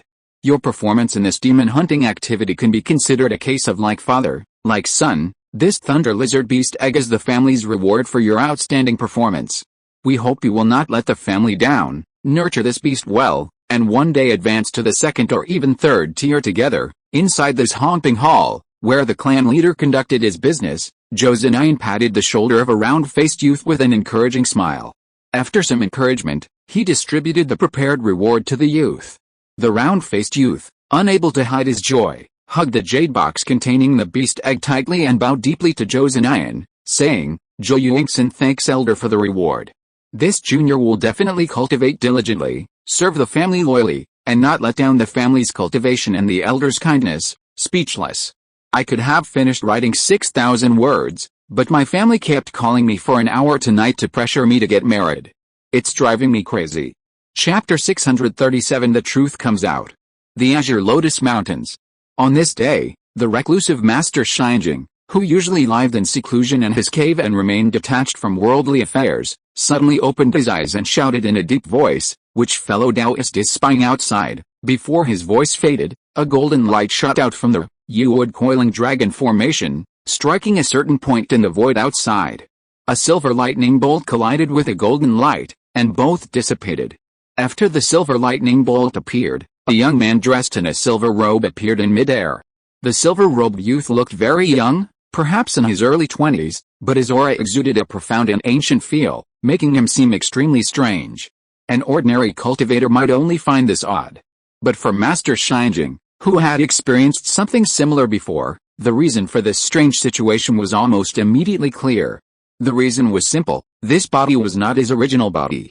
In short, this was a nascent soul stage-old monster who had used a body-snatching technique. Xinjing Zhenren quickly recalled all the nascent soul cultivators he knew, but found no one matching the description of the person before him. This confirmed that the other party was definitely not a cultivator from the heavenly spirit realm or even the surrounding areas. Upon realizing this, Xinjing Zhenren immediately knew that this person was most likely after Zhou Chun.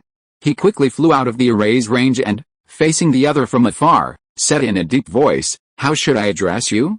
Why were you spying on me with your divine sense just now?" It turned out that he had sensed the other party's divine sense, thus discovering a nascent soul cultivator spying on him. The wood-coiling dragon array was a forbidden array focused more on offense and defense, not particularly adept at blocking divine sense detection. If a nascent soul cultivator also possessed some knowledge of array formations, they could project their divine sense into the array without alerting the cultivators inside. This meant that if they wanted to launch a divine sense attack technique, the array would offer no assistance. Therefore, this array was practically useless against nascent soul cultivators, offering no real obstacle. "I am the Mad Thunder Immortal of Thundercliff Valley in the Great Zhou Kingdom, and you must be the Heavenly Mirror Immortal." The silver-robed youth glanced at the Heavenly Mirror Immortal with a flickering gaze, and introduced himself in a low voice. His words were overheard by Zhou Chun, who had just emerged from seclusion. Instantly, Zhou Chun realized that his plot to murder Wang Jun had been exposed. When he plotted to kill Wang Jun, he couldn't erase the traces of the Thunder Flood Dragon's intervention, thus revealing the 4th-tier Thunder Flood Dragon as a clue. Fortunately, Mad Thunder Immortal later stepped on a landmine in the Black Mist Swamp, his physical body destroyed and his nascent soul severely injured, which led to Thundercliff Valley closing its gates and preventing him from investigating the matter. However, from Mad Thunder Immortal's perspective, whether it was the murder of his cherished bloodline descendant or the destruction of his own body, this enmity was irreconcilable. Therefore, after his injuries stabilized, he mobilized his connections to investigate the murderer. During the previous Beast Tide, Zhou Chun once again displayed his might, slaying over a dozen 4th-tier demonic beasts. Such a remarkable record naturally spread widely among high-level cultivators, and it's no surprise that it reached the Great Zhou Kingdom. As a key contributor to Zhou Chun's illustrious achievements, Lei Jiao Bai would undoubtedly be highlighted. Under these circumstances, the cultivators of Lei Ya Valley, upon learning of this, would naturally report it to Kuang Lei's Henrun. Therefore, the reason and purpose of Kuang Lei's Henrun's visit are quite simple. Thinking of this, Zhou Chun felt a surge of relief. Fortunately, he had been bound to the war chariot by Xinjing Zhenren after the Great Beast Tide, and now, facing the accusing Kuang Lei's Henrun, he could only rely on Xinjing Zhenren to take the fall. He quickly communicated with Xinjing Zhenren, explaining his grudge against Kuang Lei's Henrun and requesting his help in dealing with him. Of course, he also knew that Xinjing Zhenren would certainly not want to be forced to confront a nascent soul stage cultivator. Therefore, after stating his request, he added meaningfully, "If Senior can get rid of this Mad Thunder True Man, I might have a way to help Senior break free from his bonds." Sure enough, the Heavenly Mirror True Man, who had previously been unmoved by Zhou Chun's request, was startled by his suggestive words. He immediately turned back, forgetting he was still inside the formation, and said with slightly excited tone, "Are you serious? Do you know what kind of bonds I am bound by?" In his excitement, he no longer denied his lack of freedom. Hearing his excited tone, Zhou Chun immediately knew he had made the right move. He immediately replied, "Senior, you are wise. Although I do not know why you are bound, my method can free people from most of the restrictions on their souls." Upon hearing this, True Person Xinjing's eyes flashed with a strange light, and he said firmly, "Very well, I will trust you for now. We will discuss this matter after I have dealt with this person." After speaking, he looked at True Person Kuang Lei opposite him and said in a deep voice, "So it is fellow Taoist Kuang Lei. But what is the purpose of fellow Taoist Kuang Lei's abrupt visit to spy on me? Does fellow Taoist Xinjing really not know my purpose? If not, just call out Zhou's Hengchen and you will know." True Person Kuang Lei's eyes flashed with a sharp light, and he replied calmly. Upon hearing this, Zhou Chun immediately flew out of the wood-coiling dragon formation, then bowed slightly to Kuang Lei's Henrun and said, Junior Zhou Chun greets Kuang Lei's Henren. He then asked, I wonder what brings Senior Kuang Lei's Henren from the Great Zhou Kingdom to my Jing Kingdom to find me. You are Zhou Chun. Kuang Lei's Henren glanced at Zhou Chun, then said indifferently, I heard you are raising a 4th-tier thunder dragon. Why don't you summon it so I can have a look? Upon hearing this, Zhou Chun immediately shook his head. That's truly unfortunate, Zhou Chun said. My spirit pet recently consumed a spiritual object and is currently in seclusion digesting its power. I'm afraid it's not suitable to summon it to meet you, Senior. You're lying. Mad Thunder True Man's face darkened, his eyes flashing with a fierce light as he glared at Zhou Chun. Since you dare not summon that beast to confront me, it seems you are the murderer of Junior. What audacity! Before he finished speaking, a silver lightning bolt flew from his sleeve, leaping and shooting towards Zhou Chun. However, Heavenly Mirror True Man had already prepared for his sudden attack. The moment he made a move, Heavenly Mirror True Man preemptively set up a defense, intercepting the silver lightning bolt. It was a silver, long, cone-shaped magic weapon, of superior grade. Seeing the magic weapon intercepted by True Person Shinjing, True Person Kuang Lei glared at him menacingly and demanded, Fellow Taoist Shinjing, what is the meaning of this? Are you perhaps protecting this boy and making him your enemy? So what if I am? True Person Shinjing replied calmly, his few words clearly stating his stance. This answer caused True Person Kuang Lei to frown and suppress his anger. It turned out his earlier demeanor was a facade, an attempt to intimidate True Person Shinjing with his attitude. But now that True Person Shinjing was determined to protect Zhou Chun, he knew things were getting complicated. This was, after all, the Jing Kingdom, and True Person Kuang Lei wasn't a rogue cultivator without a family or sect. If he insisted on making things difficult for Zhou Chun under True Person Shinjing's protection, even if Zhou Chun succeeded, True Person Shinjing's retaliation would be devastating for Lehigh Valley. This consequence forced him to think twice before acting. After a moment's contemplation, he looked at True Person Shinjing and said, as far as I know, fellow Taoist Shinjing and the Zhou family are not related and have no particularly deep relationship. Why would you make an enemy of me for such a mere brat? He then gritted his teeth and added, how about this? If fellow Taoist Shinjing can let me kill this brat, then I will owe you a favor, and I will not take any of his treasures, they will all be yours. How about that? Since he had traveled thousands of miles to Jing Kingdom to cause trouble for Zhou Chun, he had naturally gathered relevant intelligence. He knew very well that True Person Shinjing had no interaction or deep friendship with the Zhou family before he reached the core formation stage. Even before taking control of the Azure Lotus Mountain Range, he had never heard of any in-depth cooperation or exchange between the two forces. It was precisely because he had clearly investigated this that he came directly to the outside of the Azure Lotus Mountain Range to probe the situation inside with his divine sense. Based on his own judgment, after revealing his background and methods, and expressing his determination, he believed that the Heavenly Mirror Master, who was cooperating with the Zhou family to take control of the Azure Lotus Mountain Range, was unlikely to turn against him for the sake of Zhou Chun. He even thought that helping the Heavenly Mirror Master kill Zhou Chun might actually make it easier for the latter to completely seize control of the Zhou family.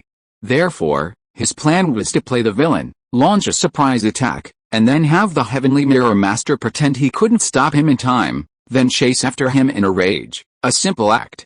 However, he hadn't expected the Heavenly Mirror Master to so explicitly declare his protection of Zhou Chun, completely deviating from his plan. Now, he had no choice but to adapt his strategy and grit his teeth to offer a favor in exchange for the Heavenly Mirror Master's inaction. But to the Thunder God Master's surprise, even after he had already yielded, the Heavenly Mirror Master refused without the slightest hesitation. Shinjing Zhenren looked at him with a serious expression and said in a deep voice, fellow Taoist Kuang Lei, watch your words. I and young friend Zhou Chun hit it off immediately, and now Shinjing Zhenren is a guest elder of the Zhou family. If you continue to sow discord between me and young friend Zhou Chun, don't blame me for being impolite. These resounding words stunned Kuang Lei Zhenren, leaving him somewhat bewildered. Had he really guessed wrong? Was the relationship between Shinjing Zhenren and Zhou Chun truly as close as master and disciple? This thought flashed through his mind, and then he became truly angry. Regardless of the relationship between Shinjing Zhenren and Zhou Chun, this statement was undoubtedly a betrayal of his good intentions. Since that was the case, he wouldn't be so impolite. He immediately sneered, very well, since fellow Taoist Shinjing is so protective of his own, let me experience your supernatural powers. With that, He raised his hand and summoned his natal magic weapon, the Thousand Thunder Bottle. The silver bottle hovered in the air, and bolts of silver lightning, under the control of Mad Thunder True Man, transformed into various forms of lightning beasts that pounced on Heavenly Mirror True Man. Both were top-grade magic treasures, but in the hands of a nascent soul cultivator and a golden core cultivator, they represented two completely different concepts. Nascent soul cultivators possessed profound magical power, enabling them to unleash continuous and extraordinary bursts of power from top-grade magic treasures. Even if a late-stage golden core cultivator could unleash the full power of a top-grade magic treasure, they could hardly sustain such bursts for more than a few rounds. Zhou Chun looked at the various lightning beasts, Thunder Rock, Thunder Dragon, Thunder Tiger, and others, formed from lightning. Each one felt almost as powerful as his own Heavenly Gang Thunder Slaying Sword, transforming into a lightning sword dragon. Yet, Mad Thunder True Man unleashed these attacks more than 10 times in a single strike. This clearly demonstrated a vast difference in their magical power cultivation. Facing Mad Thunder True Man's fierce onslaught, Heavenly Mirror True Man simultaneously instructed Zhou Chun to retreat into the Wood Coiling Dragon formation, while also activating his own natal magic treasure to counterattack. A golden mirror before him flashed with golden light, radiating beams that met the lightning beasts. Each beam shattered a beast, sending it splintering into countless bolts of lightning that fell to the ground. Simultaneously, the black dragon scales on his puppet body suddenly glowed with dark light, quickly forming a metallic lustered protective membrane around him. Mad Thunder True Man unleashed a lightning attribute divine ability he had cultivated, suddenly conjuring a lightning spear that shot towards Heavenly Mirror True Man. However, Heavenly Mirror True Man's puppet body shattered the spear with a single punch. After his nascent soul entered this fifth-tier puppet body, Heavenly Mirror True Man's explosive power was actually stronger than before, although his stamina and recovery were far inferior to those of a nascent soul cultivator with a physical body. He was well aware of this, therefore, once he attacked, he held nothing back, showing no intention of prolonged combat. At this moment, having shattered the lightning spear condensed by Mad Thunder True Man with a single punch, he immediately let out a long roar, his body surging with dark black spiritual light, which gathered on his arms before he swung them forcefully. Instantly, two streams of dark black spiritual light transformed into two dark black demonic dragons, rushing towards Mad Thunder True Man. Sensing the terrifying power contained within the two dark black demonic dragons, Mad Thunder True Man dared not be careless. He immediately let out a low shout, and lightning surged around his body, forming a lightning sphere that protected him within. At the same time, two more lightning dragons flew out from the lightning sphere, meeting the two dark black demonic dragons head-on. As a result, after the four dragons collided, the two lightning dragons were easily shattered into scattered lightning by the dark black demonic dragons, and then they all pounced on the lightning sphere. Instantly, blinding silver lightning flashed rapidly, and after resisting the two dark black demonic dragons for less than 2 breaths, the lightning sphere was finally shattered and scattered.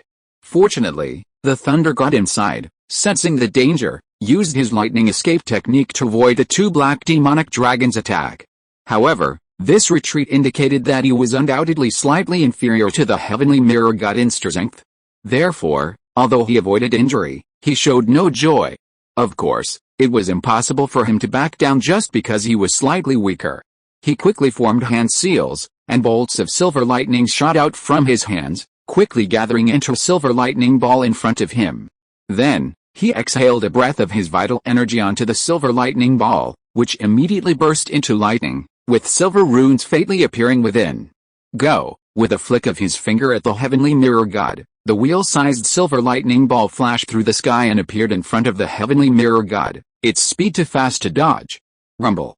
With a deafening roar, the surging silver lightning could be clearly seen across the entire Azure Lotus mountain range. The mere aftershock striking the nearby Zhou family gate caused the Azure Dragon formed by the Wood Coiling Dragon formation to shrink drastically, as if it were about to shatter at any moment. This sight caused the Zhou family cultivators inside the gate to palpable fear. Normally, nascent soul stage cultivators would tacitly agree to fight in the upper heavens, so that even if aftershocks spread, the upper winds would mitigate them and prevent them from affecting the lower-level cultivators below. However, true Immortal Kuang-Lei had come with the intention of annihilating the entire Zhou family, and naturally wouldn't intentionally abide by this unspoken rule. If he could use the aftershocks of the battle to destroy the Zhou family gate and kill everyone in the Zhou family, it would be an excellent opportunity. True Immortal Xianjing quickly realized this as well. After emerging somewhat disheveled from the center of the explosion, he looked at the wood coiling dragon formation, swaying precariously in the aftershocks, and immediately shouted at Mad Thunder True Person, "Mad Thunder True Person, if you dare to bully the weak so shamelessly again, don't blame me for seeking you out in Thundercliff Valley one day." With that, he soared straight towards the azure heaven. Mad Thunder True Person, threatened by him, could only helplessly follow him into the azure heaven after a slight change in expression. Phew, finally they were gone. Is this the power of a nascent soul cultivator? Even the aftershocks of their battle were difficult for a golden core cultivator to withstand. Inside the Zhou family's mountain gate, Zhou Ming breathed a long sigh of relief, his eyes filled with fear and awe. This was the first time he had witnessed a nascent soul cultivator's battle so closely, and he felt like a chick in front of a lion compared to them, able to hop around a few times, but easily slapped to death. As for cultivators below the golden core stage, they were truly no different from ants. Zhou Chun remained relatively calm, having seen quite a bit of the world and having dealt with nascent soul stage cultivators many times. He simply said in a low voice, "Senior Xianjing should be able to force back that Mad Thunder True Person, but in the future, if any of our family's cultivators travel to the Great Zhou Kingdom, they must be careful and not reveal their identities. Nascent soul stage cultivators are mutually deterrent. As long as Mad Thunder True Person cannot defeat Xianjing True Person today, he cannot possibly attack Zhou Chun and the Zhou family in Jing Kingdom. Not even in private. If he dared to do so, Xianjing True Person would dare to ambush the Golden Core stage cultivators of the Wang family of Thundercliff Valley in the Great Zhou Kingdom. However, if Zhou Chun leaves Jing Kingdom, or if any of the Zhou family's cultivators leave Jing Kingdom, they would be outside this protection. Zhou Chun himself is powerful and has many disguise methods, so he is not too worried about himself. He is more afraid that other Zhou family cultivators might accidentally expose their identities and be secretly harmed by the cultivators of Thundercliff Valley. Xiangjin, rest assured, after this matter, I will warn all the cultivators of the clan to be wary of the hostile force, Thundercliff Valley. Zhou Ming nodded slightly, indicating that he understood. For the next half hour, the booming sounds of the battle between the two nascent soul stage cultivators in the azure sky resounded incessantly, causing the birds and beasts throughout the azure Lotus Mountain range to tremble in their nests, not daring to utter a sound. After half an hour, the booming sounds finally stopped, as if the battle had reached a conclusion. Not long after, the heavenly mirror True Man, whose body was covered with scorch marks from lightning and whose dragon scales had even fallen off in some areas, returned to Azure Lotus Peak. Upon seeing him like this, Zhou Ming immediately showed a worried expression, thinking that he had been defeated. Unexpectedly, he quickly looked at Zhou Chun and said, "I have already driven away that Mad Thunder Immortal. After today's battle, he should not dare to cause trouble in Jing Kingdom again." Upon hearing this, Zhou Ming's face lit up with joy, and Zhou Chun's slightly tense expression relaxed. Zhou Chun immediately bowed to Heavenly Mirror Immortal and said, "Thank you, Senior, for helping me resolve this calamity. I will never forget your great kindness." Yes, Senior Heavenly Mirror, the Zhou family is deeply grateful for your great kindness and will never forget it. Zhou Ming also repeatedly responded with bows and thanks. Heavenly Mirror Immortal did not respond to their thanks, but stared intently at Zhou Chun and said, "I have done what I should do. Now it is your turn to fulfill your promise, young friend Zhou." Upon hearing this, Zhou Chun immediately nodded and replied, "Of course. Senior, please follow me to the quiet room for a talk." With that, he raised his hand and led Heavenly Mirror Immortal to a quiet room. When only the two of them remained in the quiet room, Zhou Chun reached into his storage pouch and retrieved the ghost face token, crafted from 5th grade soul nourishing wood. He then handed it to True Person Xianjing, saying, "To be honest, Senior, the method I used to help you break free from your constraints is actually the ghost cultivation method recorded within this text. If you were willing to become a ghost cultivator, I believe most restrictions on the soul would no longer be able to bind you." The ghost cultivation method? I never expected you to possess such a legacy. True Person Xianjing looked at Zhou Chun with astonishment, then took the ghost face token and began examining the ghost cultivation legacy within. As a nascent soul cultivator, he possessed the profound power of the nascent soul stage and did not need to cultivate demonic arts like Zhou Chun had to access the legacy within the ghost face token.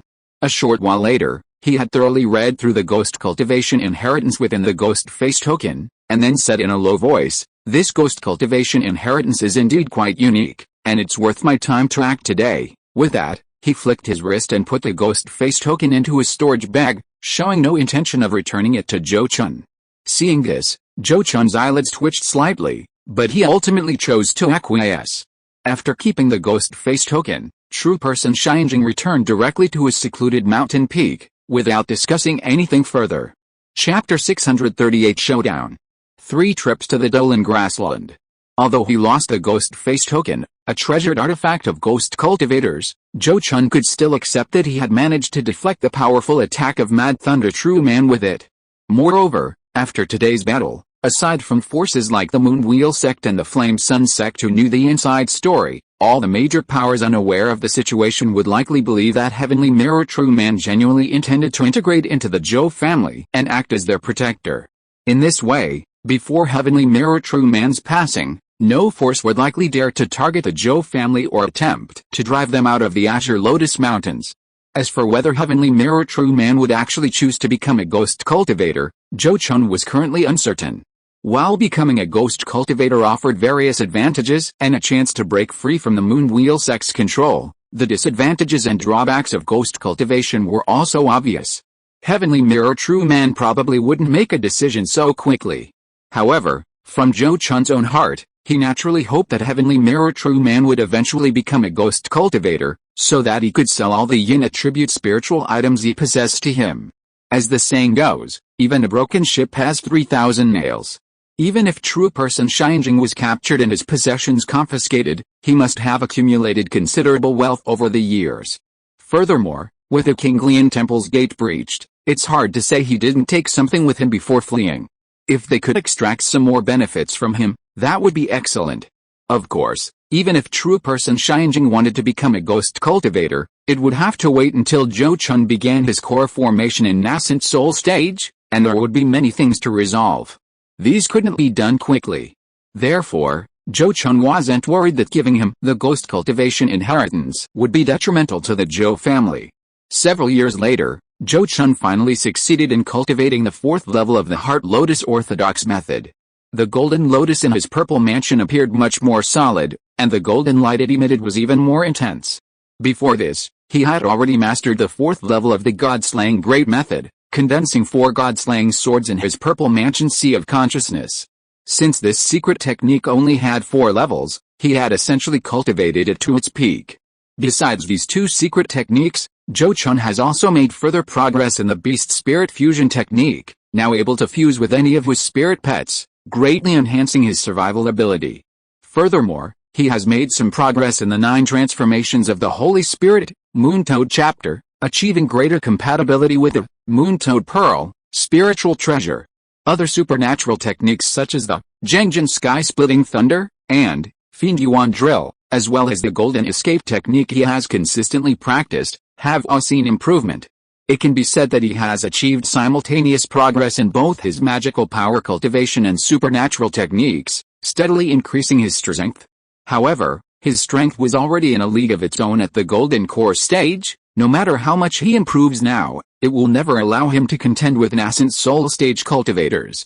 Therefore, he has nothing to be proud of and continues to diligently cultivate, striving for a breakthrough in his cultivation level as soon as possible. Not only him, but also his spirit pets are doing the same. After the group collectively broke through to the mid-grade 4th tier demon beast realm, Zhou Chun only had a few demon cores left, which couldn't provide them with much help anymore. To break through to the high-grade 4th tier demon beast realm, they still needed to cultivate diligently and accumulate strength slowly. Now, if the master and his servants wanted to break through quickly, their chances might lie with that secret island. If they could find some spiritual items there that could help improve their cultivation, they might save themselves hundreds of years of arduous cultivation. Time passed slowly, and when Lin Honggai returned from the Great Zhou Kingdom with the news that Zhou Ziyang had successfully broken through to the late-stage Purple Mansion realm, Zhou Chun finally emerged from seclusion and ended his cultivation. Yinger has finally reached the late-stage Purple Mansion realm? This is truly not easy, Zhou Chun murmured to himself, sighing deeply. The not easy he spoke of was not the difficulty of Zhou Ziyang's cultivation to this point. In fact, it was incredibly easy for Zhou Chun to reach this stage. She was only a little over 130 years old when she broke through to the late-stage Purple Mansion realm. Under such circumstances, it was almost a certainty that she would successfully form her core before the age of 150. When Zhou Chun successfully formed his core, he was already over 200 years old. Therefore, the difficulty Zhou Chun spoke of was actually the difficulty of his own waiting. From the moment he discovered Zhou Chun's top-grade wind attribute spiritual root aptitude, he had been waiting for this day, and now he had waited for over 130 years. He himself had already celebrated his 400th birthday several years ago. Of course, compared to the nearly 1,000-year lifespan of a golden core cultivator, Zhou Chun, at just over 400 years old, was still middle-aged. If everything went smoothly, he still had a chance to attempt core formation and nascent soul formation before the age of 500. So, after a moment of reflection, Zhou Chun quickly arranged matters with his family and, with his spirit pets, headed towards the Great Zhou Kingdom. Since Zhou Chun had already broken through to the late Purple Mansion stage, she only needed to cultivate for a few more years to reach the Purple Mansion perfection and attempt core formation. Zhou Chun needed to go and teach her, revealing the information about the secret island and preparing her for receiving the inheritance. Zhangjin, you arrived even faster than I expected. It seems you really couldn't wait. Inside Shinedown Immortal City, Zhou Daowei couldn't help but tease Zhou Chun with a smile as he rushed over. Zhou Chun gave a wry smile and said, although I knew I'd waited 100 years and wasn't in a hurry, after hearing the news, it was indeed difficult to continue my secluded cultivation without being affected. He openly admitted this. It wasn't that his temperament and cultivation were lacking, but rather that it truly concerned his future path and he couldn't ignore it. In the cultivation world, core formation and nascent soul formation are almost the most difficult hurdle for cultivators to overcome. Even among the top geniuses of the Great Zhou Kingdom's powerful forces, with the full support of their sect elders, no more than 30% can successfully cross this threshold. Take, for example, events of the last 100 years. The previous generation's moon-worshipping true person of the Moon Wheel sect, despite possessing top-grade spiritual root aptitude and receiving a nascent soul formation artifact bestowed by the Moon Wheel sect elders, still failed in the end. This shows just how difficult this hurdle is. Even descendants of nascent soul cultivators cannot guarantee success in the nascent soul and core formation stage. Zhou Chun's background dictates that he will almost entirely rely on himself in this stage, with no possibility of receiving help from elders. Furthermore, even with his current exceptional cultivation and strength, placing him in a unique category, his chances of obtaining a nascent soul-forming artifact through normal means are extremely slim. The opportunities left behind by predecessors on the secret island are arguably his only hope. Therefore, as this opportunity, which he has cherished for nearly 200 years, is about to be revealed, he simply cannot remain calm and indifferent. Yes, this matter is indeed extremely important to you, and to our entire Zhou family as well. Zhou Daowei nodded gently, letting out a sigh of emotion. If Zhou Chun can successfully form his nascent soul and core, the Zhou family will undoubtedly rise to prominence because of him.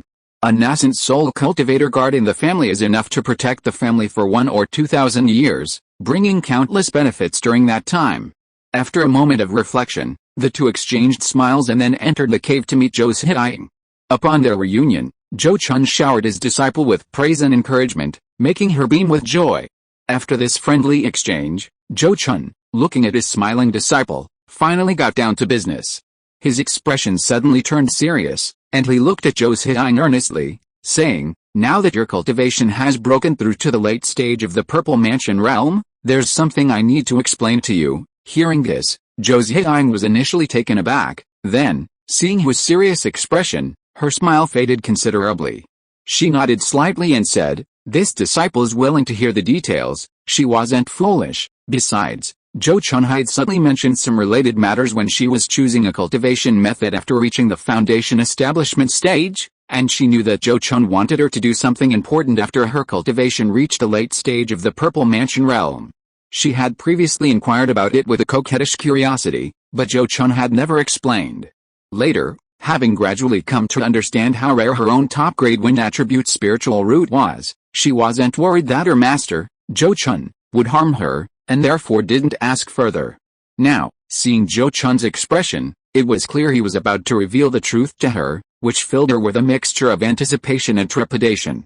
Zhou Chun slowly said, I suppose you've already noticed, Yinger, that I care deeply about your cultivation and have always spared no effort in creating the best cultivation environment for you, allowing you to focus on your practice and ignore everything else. Even if you have a top-grade wind attribute spiritual root, even if you are my disciple, there's no reason for me to be so open and honest. As Zhou Chun said this, a self-deprecating smile appeared on his face.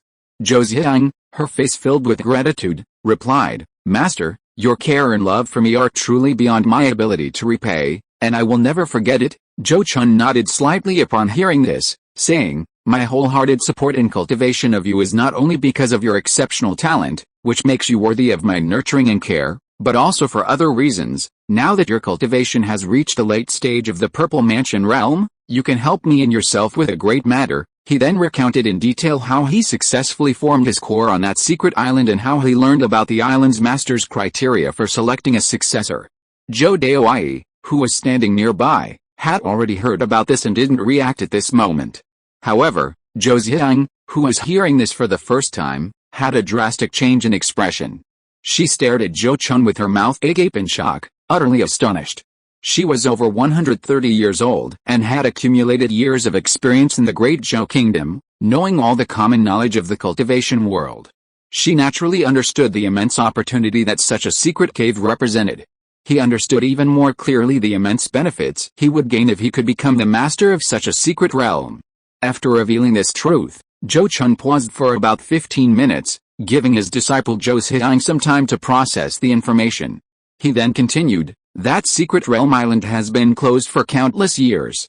Since its master has gone to great lengths to set up such a cave and training ground, and set such stringent conditions for selecting disciples, he clearly wants to choose a worthy successor to inherit and carry forward his lineage. Yinger, you have top-grade spiritual root aptitude, and forming a golden core will not be a problem for you. Therefore, if the master of the secret realm wants you to carry forward his lineage, he will definitely help you transform your golden core and form your nascent soul. He will most likely have prepared some top-grade nascent soul spiritual items. At this point, Zhou Chun paused slightly, then looked at Zhou Ziyang with a sincere expression and said, I do not covet the magical treasures and cultivation techniques left by that senior for his successor, nor do I intend to take control of that secret cave from you, Yinger. I only ask that you give me those nascent soul spiritual objects first, so that I can try to form my nascent soul first. If I can successfully form my nascent soul, I will definitely find the corresponding nascent soul spiritual objects for you in the future, and I will never let you suffer any loss. As he finished speaking, Zhou Chun's tone and expression became extremely solemn. At this moment, Zhou Daoyi spoke up, Yinger, your master's request isn't unreasonable at all. Let's put aside how he's treated you all these years. Just consider this, without the token and the location of that secret realm cave he provided, even if you met the criteria for the cave's owner to choose a successor, what good would it do? You still wouldn't have any connection with those things. But if you cooperate with your master, you can not only inherit the lineage and treasures of the nascent soul cultivator, but if your master successfully forms his core and nascent soul in the future, he can also help you do the same. The two of you, master and disciple, will both become nascent soul cultivators, a truly remarkable story in the cultivation world. Hearing this, Zhou Ziyang, still in a daze, couldn't help but nod. Then, her body trembled slightly, and she finally came to her senses. Then she quickly replied, Master, you are wise. Such a great opportunity is something I could never refuse. She looked apologetically at Zhou Chun and said, I was just too shocked and lost my composure, which is why I didn't respond in time. I had absolutely no intention of disrespecting you. There's no need for such formalities between us. Zhou Chun smiled gently. You've never heard of such a secret before, so it's understandable that you lost your composure. How could I possibly mind? He then looked at his disciple with satisfaction and said, Yinger, I'm very happy and gratified that you've been so understanding and agreed to my request. Master, you flatter me. Zhou Ziyang shook her head repeatedly, gratefully replying, this is clearly an opportunity and blessing bestowed upon me by you. Your disciple should be eternally grateful to you. This scene of teacher-student affection and filial piety filled Zhou Daoyi with immense joy, and he couldn't help but burst into laughter, saying, Ha ha ha, you too, don't be so polite. We're all family, why talk about thanks? He then sighed with deep emotion. In short, the fact that our Zhou family has produced geniuses like you two is all thanks to the blessings of heaven and our ancestors. Under your leadership, the Zhou family will surely reach an unprecedented golden age. If I can witness that golden age arrive, even if I die now, I will have no regrets. As he spoke, his eyes were filled with anticipation for the future. Hearing this, Zhou Chun and his disciple exchanged a smile and stopped being so polite. Having finally spoken of the matter that had weighed on his heart for over 100 years, Zhou Chun felt much more relaxed facing his disciple. He began to carefully explain to his disciple the information he knew about the secret realm, and also shared some of his speculations and concerns. Normally, as long as Zhou Ziyang met the requirements for a successor chosen by the master of the secret realm, there shouldn't be any difficulties with her. However, it was possible that the master of the secret realm might also plan to test the successor's comprehension and combat skills through other trials. Therefore, Zhou Chun had made considerable preparations for his disciple. After eliminating the remnants of the Kinglian temple and obtaining the complete Heart Lotus orthodox method, he had already taught Zhou Ziyang the secret technique, instructing her to cultivate it diligently. Now, many years later, Zhou Ziyang, with her Purple Mansion stage cultivation, had cultivated this secret technique to the second level. At the same time, Zhou Chun bestowed upon her the Zhou family's heirloom pseudo-magic weapon, the Azure Wood Seal, for refinement, and also gave her a high-grade third-tier wind attribute demon core to nurture the heavenly wind thunder eagle into a mid-grade third-tier demon beast. Finally, he also had to refine a low-grade fourth-tier puppet, and prepared 6 fourth-tier magic talismans and 2 spirit crystals for her. With this setup, Zhou Ziyang's personal strength was not much weaker than Zhou Chun's back then. Zhou Chun didn't believe that with such strength, she wouldn't be able to pass the strength tests for cultivators in the Purple Mansion stage. So, in the following days, Zhou Chun spent his spare time training his disciple and honing her combat skills. During this time, he also visited Luo Qingni to inquire about the progress of the 4 Spirits Breakthrough Pill. Through their conversation, he learned that Luo Qingni had several candidates in mind, but they were still in the process of contacting and testing each other, and she wasn't in a hurry to reveal the details. He naturally agreed with this, and even told her not to rush, because the auxiliary material for refining the nascent soul pill, turtle essence Ganoderma, might also exist in the herb garden of that secret island. If that were the case, there would be no need to risk finding a third party to cooperate with. During this time, Zhou Chun received good news. Someone had exchanged a bottle of Xinjian Yuanjing, 4,000-year-old precious medicine at an exchange fair, and he happened to possess that very medicine, a relic of Qinglingzi. Upon receiving this information, he immediately went to the cultivator to exchange the bottle of Xinjian Yuanjing. With this bottle of Xinjian Yuanjing, painstakingly refined by a nascent soul stage cultivator using a metal attribute cultivation technique, Zhou Chun only needed one more auxiliary spiritual item, an earth attribute spiritual item, to complete his cultivation of the minor 5 elements breaking the restriction profound light. Zhou Chun already had an idea of where to find this earth attribute spiritual item. If he couldn't collect it from others, he would either exchange it with Wang Yun's Henren for a bottle of Wu Tu Yuanjing, or later, when he helped Changzhuan Demon King deliver a message, ask the Demon King for it. This should be relatively easy to accomplish once his cultivation broke through to the late Golden Core stage. During this time, Zhou Chun also inquired about information regarding Lei Ye Valley and Kuang Lei's Henren. As he expected, there was no news circulating in the Great Zhou Kingdom about Mad Thunder Immortal and Heavenly Mirror Immortal fighting, and Thundercliff Valley had not publicly issued any arrest warrants for Zhou Chun and the Zhou family cultivators. Outsiders only deduced from the fact that Thundercliff Valley had ended its mountain closure that Mad Thunder Immortal had stabilized his injuries and no longer needed to worry about being taken advantage of. This completely relieved Zhou Chun, knowing that Mad Thunder Immortal had gritted his teeth and swallowed this bitter pill. However, he did not dare to be careless. When traveling in the cultivation world of the Great Zhou Kingdom, he still used an alias and even disguised his aura. Now that he was closer to success, he had to be even more cautious, lest he give up halfway through his journey. After 6 years of cultivation in Xianying Immortal City, Zhou Chun finally left with his disciple Zhou Ziyang, heading straight for the Dolan grassland. This was his first time setting foot in this region since successfully forming his core 200 years ago. More than 200 years had passed. and few remembered the incident where he killed a great mage of the multi-winged clan, thus attracting the pursuit of the vengeful blood eagle. He had also kept in mind the advice of Shen Jianxing, a late-stage golden core sword cultivator, and had not dared to set foot on the Dolan grasslands for 200 years to avoid being targeted by the vengeful blood eagle. Now, more than 200 years had passed, and he thought that the vengeful blood eagle should have forgotten him. This was Zhou Chun's own assumption. However, what Zhou Chun did not know was that not long after he and his disciple entered the Dolan grassland, a giant blue eagle statue enshrined on an altar in the temple of the multi-winged clan's Lingfang tribe suddenly emitted a faint blood-red light from its eyes, showing some kind of reaction. This change immediately attracted the attention of a high-ranking multi-winged mage who was cultivating inside the temple. The holy eagle has opened its eyes. A mortal enemy of our tribe has appeared within its sensing range. This matter must be reported to Grand Mage Bangru immediately. The high-ranking multi-winged mage in the temple looked up at the giant eagle statue with its blood-red eyes, his expression instantly changing. He hurriedly left the temple to report to the tribe's Grand Mage. A short while later, Grand Mage Bangru, who had pursued Zhou Chun more than 200 years ago, appeared in the temple with two other Grand Mages. After communicating with the giant eagle statue using some secret method, he glared at the two archmages with murderous intent and said, "The human cultivator who killed Archmage Banver has reappeared.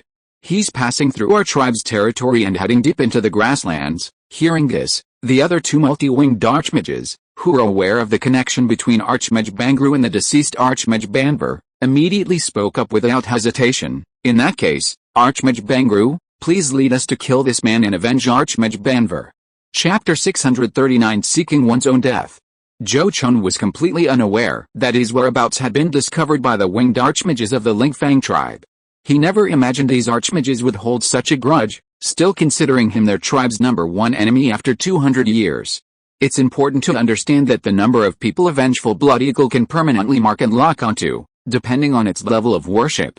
Given the size of the Lingfang tribe, its vengeful blood eagle could only permanently mark and lock onto one target. In other words, ever since Zhou Chun killed the Lingfang tribe's archmage, Binarwa, over 200 years ago, he had been marked and locked onto by the Lingfang tribe's vengeful blood eagle, Shen Jianxing, the late-stage golden core cultivator from the 9 Yuan sword sect who had warned him, probably knew this, which is why he advised him not to set foot on the Dolan grasslands for at least 100 years. However, even Shen Jianxing probably didn't expect that the Lingfang tribe would maintain this mark and lock onto Zhou Chun for 200 years. This resulted in Zhou Chun being targeted by several winged archmages without his knowledge. While Zhou Chun and his apprentice Zhou Xiang were traveling across the Dolan grassland, Grand Mage Banglu of the Lingfang tribe also led his forces in pursuit. Given Zhou Chun's impressive strength displayed 200 years ago, Grand Mage Banglu didn't underestimate him despite his cultivation being comparable to a late-stage golden core cultivator. This time, Grand Mage Banglu not only brought two mid-level Grand Mages from his tribe, but also invited a high-level Grand Mage from a neighboring tribe with whom he had a good relationship. With two high-level Grand Mages equivalent to late-stage golden core cultivators attacking together, plus two mid-level Grand Mages equivalent to mid-stage golden core cultivators providing support, even if Zhou Chun had other human golden core cultivator teammates, Grand Mage Banglu is confident he could avenge the deceased Grand Mage Bunarwa. As a local power, and with a revengeful blood eagle guiding their way, Grand Mage Banglu and his group quickly caught up with Zhou Chun and his apprentice, who hadn't yet left the Lingfang tribe's territory. Above the vast grasslands, Zhou Chun, who was traveling with his disciple on 3 mid-grade demonic beasts, the heavenly winged thunder eagles, suddenly frowned. He glanced in a certain direction as if sensing something, and his expression immediately changed. "Master, what's wrong?" Zhou Xiang, noticing Zhou Chun's unusual expression, quickly asked. "Nothing, just some people who can't think straight and want to die," Zhou Chun replied calmly. He had already seen Grand Mage Bangru and his group, still 200 or 300 miles away, and understood how they had found him from their direct approach. After a moment's hesitation, he said to his disciple Zhou Xiang, "Yinger, I'm afraid I won't be able to personally escort you to that secret island. I can only have Bai Bai and Mu Sang escort you there. After you succeed, they will escort you back to the Great Zhou Kingdom." Without waiting for Zhou Xiang's reply, he patted his storage pouch, took out the Jade talisman used for entering and exiting the secret island, and handed it, along with the spirit beast pouch containing the 2 spirit pets, to his disciple. This is the Jade Talisman for entering and exiting that secret island. You must keep it safe. I will wait for your good news in the Great Zhou Kingdom." Then he flew away from the heavenly wind Thunder Eagle, transforming into golden light and heading straight for Grand Mage Bangru and the others. Watching Zhou Chun's departing figure as he blocked the enemy, Zhou Ziyang tightly gripped the Jade Talisman in her hand and shouted, "Master, rest assured, your disciple will not let you down." She then had the heavenly wind Thunder Eagle land on the ground, preparing to retreat first. She carried the detailed map Zhou Chun had given her, and the Thunder Flood Dragon Bai, who had led Zhou Chun to the secret island twice before, was also with her, making it easy for her to travel to the secret island alone. Crucially, she wasn't targeted by the vengeful Blood Eagle, so even if Archmage Bangru and the others survived, they wouldn't be able to find her on the vast grasslands afterwards. Meanwhile, shortly after Zhou Chun and Zhou Ziyang separated, Zhou Chun appeared dozens of miles away from Archmage Bangru and the others. At this distance, Zhou Chun didn't need to ask how they had discovered him. He immediately activated the Heavenly Gang Thunder-Slaying Sword, and launched an attack, releasing the Golden-Winged Tiger and the Fiery Phoenix without hesitation. Seeing his ferocity, Archmage Bangru and his three companions, who had originally planned to send one of them to pursue Zhou Ziyang, immediately abandoned the idea and began to fight Zhou Chun and his servants using their own magical abilities. However, Zhou Chun had no intention of engaging them in a prolonged battle. This was, after all, the duel in Grassland. If the battle dragged on for too long, it might attract Saint Mages comparable to nascent soul cultivators. Zhou Chun didn't want to be targeted by such beings. Therefore, after testing the waters a few times, he decisively activated the recovered Thunder Dragon Demon Soul within the Heavenly Gang Thunder-Slaying Sword, unleashing the power of a top-grade magic weapon. Not good. The moment the Thunder Sword Dragon appeared, Archmage Bangru's expression changed drastically. He hurriedly put down his cyan brown wooden bow magic weapon and summoned an earth yellow bone shield, which emitted a brilliant yellow glow to protect himself. However, the Thunder Sword Dragon didn't target him first. Instead, it pounced on a mid-level Archmage. That mid-level Archmage from the Spirit Wind tribe was already entangled in a battle with the Fiery Phoenix and was at a disadvantage. He hadn't expected Zhou Chun to attack him. When the Lightning Sword Dragon flashed to his side, the white water cloud he had conjured to protect him was instantly torn apart and shattered, along with him, who, unable to react in time, turned into countless fragments. "You scoundrel!" Looking at the tribe's Archmage who had died before his eyes, Archmage Bangru's eyes were bloodshot with rage. He raised his hand and touched his storage artifact, and suddenly a black-purple spear appeared in his hand. As he poured his magic power into the black-purple spear, it immediately emitted an aura far exceeding that of ordinary high-grade magic weapons. The Spirit Wind tribe had once produced a Saint Mage, thus leaving the tribe with a quasi-saint artifact, that is, a top-grade magic weapon. As the strongest in the Spirit Wind tribe, Archmage Bangru carried this quasi-saint artifact with him at all times. However, because the multi-winged tribe mages were not skilled at nurturing magic weapons, Archmage Bangru would not easily use this quasi-saint artifact unless absolutely necessary, lest the artifact be damaged and difficult to restore. However, now that Zhou Chun dared to kill his own clan's Grand Mage right before his eyes, relying on the power of his magical weapon, he naturally couldn't turn a blind eye. At this moment, he activated a black-purple spear in his hand, and the weapon immediately transformed into a black-purple lightning bolt, shooting towards Zhou Chun. But then, a flash of yellow light appeared in front of Zhou Chun, and a giant tortoise carrying a mountain of stone on its back suddenly appeared. The giant tortoise stood upright, its back surging with yellow light, using its hard and thick shell as a shield to block the black-purple spear. Then, a scene that shocked Grand Mage Bangru appeared. The giant tortoise, which in his perception was only equivalent to the aura of a mid-level Grand Mage, actually blocked this quasi-sacred weapon's attack perfectly, a strike that even a high-level Grand Mage would find difficult to withstand.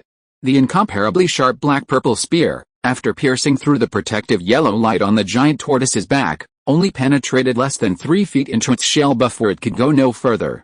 And this depth was far less than the thickness of the tortoise shell itself. Even a gray aura surged from the giant tortoise's body, and the purplish-black spear was directly repelled by a tremendous magnetic force, almost escaping the control of Archmage Bangru. "Bangru, this person's strength is astonishing. We may not be able to subdue him today. It would be better to retreat first and request a holy mage to intervene." Another high-level Archmage, who had been invited to help, also had a strong desire to retreat and couldn't help but transmit his thoughts to Bangru. He had only come to help, not to fight to the death. Zhou Chun's current strength was already enough to threaten his life, and he naturally didn't want to linger any longer. But how could Archmage Bangru agree to this? If they retreated now, Zhou Chun would definitely flee back to the Great Zhou Kingdom, and probably wouldn't return to the Dolan grasslands until he reached the nascent soul stage. How could he then avenge the two fallen archmages of his tribe? He immediately said in a deep voice, "Tu Mun, you're too cowardly. Even if he has a quasi-saint artifact, how long can he wield it with his cultivation level? If we kill him today, we can obtain a quasi-saint artifact and several demon cores. Isn't that worth the risk?" As he spoke, he urged the purplish-black spear to fly towards the lightning sword dragon, preventing Zhou Chun from attacking the remaining mid-level Grand Mage. Upon hearing this, the Grand Mage Tu Mun hesitated. However, Zhou Chun didn't give them much time to hesitate. After summoning the golden armored mountain-carrying turtle stone, Zhou Chun had no intention of letting any of them escape. Seeing that the lightning sword dragon couldn't overwhelm them, he immediately ordered his spirit pets to unleash their ultimate moves without holding back. The golden winged tiger roared, and the silver light of the king character above its head shone brightly. Soon, a pale silver blade of light condensed and flashed towards the mid-level Grand Mage. This mid-level Archmage clearly didn't recognize the power of this move. He simply activated a stone shield magic artifact to block in front of him, thinking he could use it to withstand the attack of this mid-grade 4th-tier demon beast. He had indeed used this artifact to block several attacks from the fiery phoenix before. However, this time he miscalculated. The pale silver blade landed on the stone shield magic artifact, easily leaving a blade-shaped hole in it, then pierced through the mid-level Archmage's magical armor, leaving a gaping, blade-shaped hole at the junction of his neck and chest. The winged Archmage's physical body was slightly stronger than that of an ordinary human golden core cultivator, but only by a limited margin. His vitality was far inferior to that of a 4th-tier demon beast. Therefore, after the mid-level Archmage was pierced through such a vital area by the spatial blade, his demise was practically certain. But neither Archmage Bangru nor Archmage Tu Mun cared about this at this moment. Because the golden armored mountain-carrying turtle stone and the fiery phoenix had also unleashed their ultimate attacks. The golden armored mountain-carrying turtle stone opened its mouth and spat out a beam of petrifying light that shot towards the Tu Mun Grand Mage. This Tu Mun Grand Mage was quite alert. He recognized the extraordinary nature of the petrifying light, and instantly dispersed with a wind, using a profound and exquisite wind escape technique to evade the attack. However, he had only just reappeared a few thousand feet away when he saw a yellowish-brown stone mountain hurtling towards him. This time, he didn't sense any danger, so he quickly chanted a spell, and a ball of azure light instantly condensed in front of him, transforming into a 10-foot-long azure wind blade that slashed towards the stone mountain. But just as the azure wind blade was about to strike the stone mountain, a faint gray light emanated from the mountain, instantly dimming the luster of the approaching azure wind blade. The stone mountain then steadily shattered the wind blades, its momentum undiminished as it continued its descent towards Grand Mage Tu Mun. Terrified, Grand Mage Tu Mun hastily unleashed another life-saving technique, his 6 wings flapping in unison, his figure transforming into a streak of azure light as he soared into the sky, avoiding the oncoming stone mountain. Meanwhile, on the other side, the fiery phoenix unleashed the full power of the glazed pure fire, the 7-colored glazed flames transforming into a 7-colored sea of fire that engulfed High Priest Bangru. Although the 7-colored flames couldn't burn his body, the scorching of his divine sense caused him to clench his teeth, veins bulging on his face, enduring excruciating pain. But if he could tolerate the burning pain of the glazed pure fire on his divine sense, then when Zhou Chun unleashed the 4 god-slaying swords to attack his divine sense, he could no longer endure it. Ah! A scream rang out from Archmage Bangru, blood instantly gushing from his eyes, ears, nose, and mouth. His soul had been injured, affecting his physical body. It was fortunate he was a high-level Archmage. His spiritual sense was no less than that of a late-stage golden core cultivator. Otherwise, a mid-stage golden core cultivator struck by 4 god-slaying swords would likely have become an idiot on the spot. But even if he barely survived the attack, what then? While his soul was injured and his consciousness was clouded, the fiery phoenix and golden-winged tiger had already closed in on him simultaneously, the 2 mid-grade 4th-tier demonic beasts launching a close-quarters attack. In most cases, Close quarters attacks are the most powerful attack method for demonic beasts. However, when human cultivators fight demonic beasts, they generally don't give them a chance to get close, and the multi-winged clan mages are basically the same. If Archmage Bangru hadn't lost his senses, he would definitely have used spells and magical artifacts to prevent the two demonic beasts from getting close. Unfortunately, he couldn't do that now. Therefore, when he regained consciousness, the two demonic beasts had already broken through his several protective layers, leaving only the last layer of his personal shield as a final resistance. "Get out!" the now conscious Archmage Bangru roared, a burst of azure light erupting from his body, forming a ring of azure light that powerfully repelled the two demonic beasts. But at that moment, two golden beams suddenly pierced the sky and shot towards him. Archmage Bangru seemed to sense this. A chain of bone beads on his wrist flew out quickly, transforming into round bone beads that struck the two golden beams. Under the impact of these bone beads, the long cone formed by the fiendish ancestral technique was quickly shattered. However, the heavenly gang's soul-destroying spear conjured by the myriad transformations golden cauldron knocked away several bone beads before forcefully piercing through Archmage Bangru's protective shield, piercing him straight through. Immediately after being repelled hundreds of feet by the azure light wave, the golden winged tiger flashed again, quickly closing in on Grand Mage Bangru using the flash of space technique. It then spat out its demon core, aiming it at Grand Mage Bangru. "I'm a bit slow today, but I'll try to make up for it with 8,000 words tomorrow." Chapter 640 Inheritance of the Secret Realm. The demon core of a demonic beast is itself a powerful weapon, far more potent than any magic treasure of the same rank. The golden winged tiger's demon core struck Grand Mage Bangru, instantly shattering his barely re-established protective aura and then blasting his head apart. Having dealt with Grand Mage Bangru, the purplish-black spear that had been fiercely battling the lightning sword dragon was instantly knocked away, its master gone. Zhou Chun then seized the opportunity to wield the lightning sword dragon and charged towards Grand Mage Tumun. Seeing this, Grand Mage Tumun was terrified, daring not to continue fighting this fiend Zhou Chun. He first took out a bone talisman and threw it at the lightning sword dragon, using the azure storm formed by the talisman to slightly hinder its attack. Then, he used a secret technique that overdraws his vital energy, amplifying the effect of his wind escape technique. In the blink of an eye, his figure transformed into a streak of azure light and sped towards the sky, actually flying into the azure heavens and escaping amidst the fierce winds. Zhou Chun, naturally unwilling to let this person go easily, also transformed into lightning, using lightning escape techniques to launch a pursuit. However, although the lightning sword dragon's speed was no slower than that of the two-men grandmaster, Zhou Chun himself could not keep up. And once out of his divine senses control range, the lightning sword dragon's agility was greatly reduced, making it impossible to lock onto its target. Therefore, after a chase, Zhou Chun ultimately failed to capture the two-men grandmaster, allowing him to escape using the unique environment of the azure heavens. As expected, those who have reached the late golden core stage all have a few impressive trump cards. This person's combat strength isn't that strong, but his escape methods are truly eye-catching. Zhou Chun looked at the empty azure heavens and couldn't help but sigh. However, he didn't dwell on the matter. He quickly composed himself, cleaned up the battlefield, and then rode his golden-winged tiger back to the great Zhou kingdom. His slaying of several multi-winged archmages would surely alert the holy mages of the nearby major tribes, who would personally hunt him down. Therefore, he had to leave the Dolan grasslands and return to the great Zhou kingdom before the holy mages were mobilized.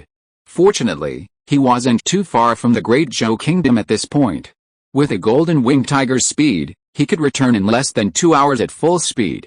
In fact, Zhou Chun had successfully returned to the great Zhou kingdom in about an hour and a half. Moreover, considering the possibility of holy mages being mobilized, he worried that the great Zhou kingdom's borders alone might not be safe. Therefore, he replaced the golden-winged tiger with a golden-armored mountain-carrying turtle stone, using earth. Earth is a technique in Chinese fantasy novels, to head towards the heart of the great Zhou kingdom, avoiding a sudden dimensional attack from the heavens while flying. After traversing thousands of miles underground like a groundhog, Zhou Chun wasn't in a hurry to surface. Instead, he carved out a space somewhere underground to meditate and rest, taking the opportunity to tally his spoils. He had slain 3 multi-winged archmages this time. Except for the archmage whose belongings were completely destroyed after being torn apart by the lightning sword dragon, He had preserved the storage artifacts of the other two archmages intact.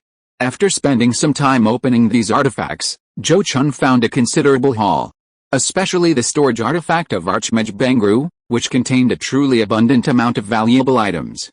As the strongest member of the Spirit Wind tribe, he controlled the tribe's best resources. Whether out of confidence or a habit of carrying valuable items, Archmage Bangru's storage artifact was overflowing. Among them were 9 spirit crystals, the most spirit crystals Zhou Chun had ever obtained. In addition, there were 3 well-preserved 1,000-year-old precious herbs, 17 various 1,000-year-old spiritual herbs, 7 pieces of 4th-tier demon beast materials, 6 pieces of various magical artifact materials, and 4 3rd-tier demon cores. There were also many magical artifacts and pills used by multi-winged mages, as well as a large number of cultivation manuals belonging to multi-winged mages. There were also a considerable number of other miscellaneous items. However, what attracted Zhou Chun the most was not the purplish-black spear, nor the bluish-brown wooden bow and the azure flying boat magical artifact on Archmage Bangru, which were comparable to high-grade magical artifacts, but a azure flying eagle statue. This azure flying eagle statue was about the size of a palm, made of a very special material that Zhou Chun did not recognize, and engraved with countless tiny black runes, like sesame seeds.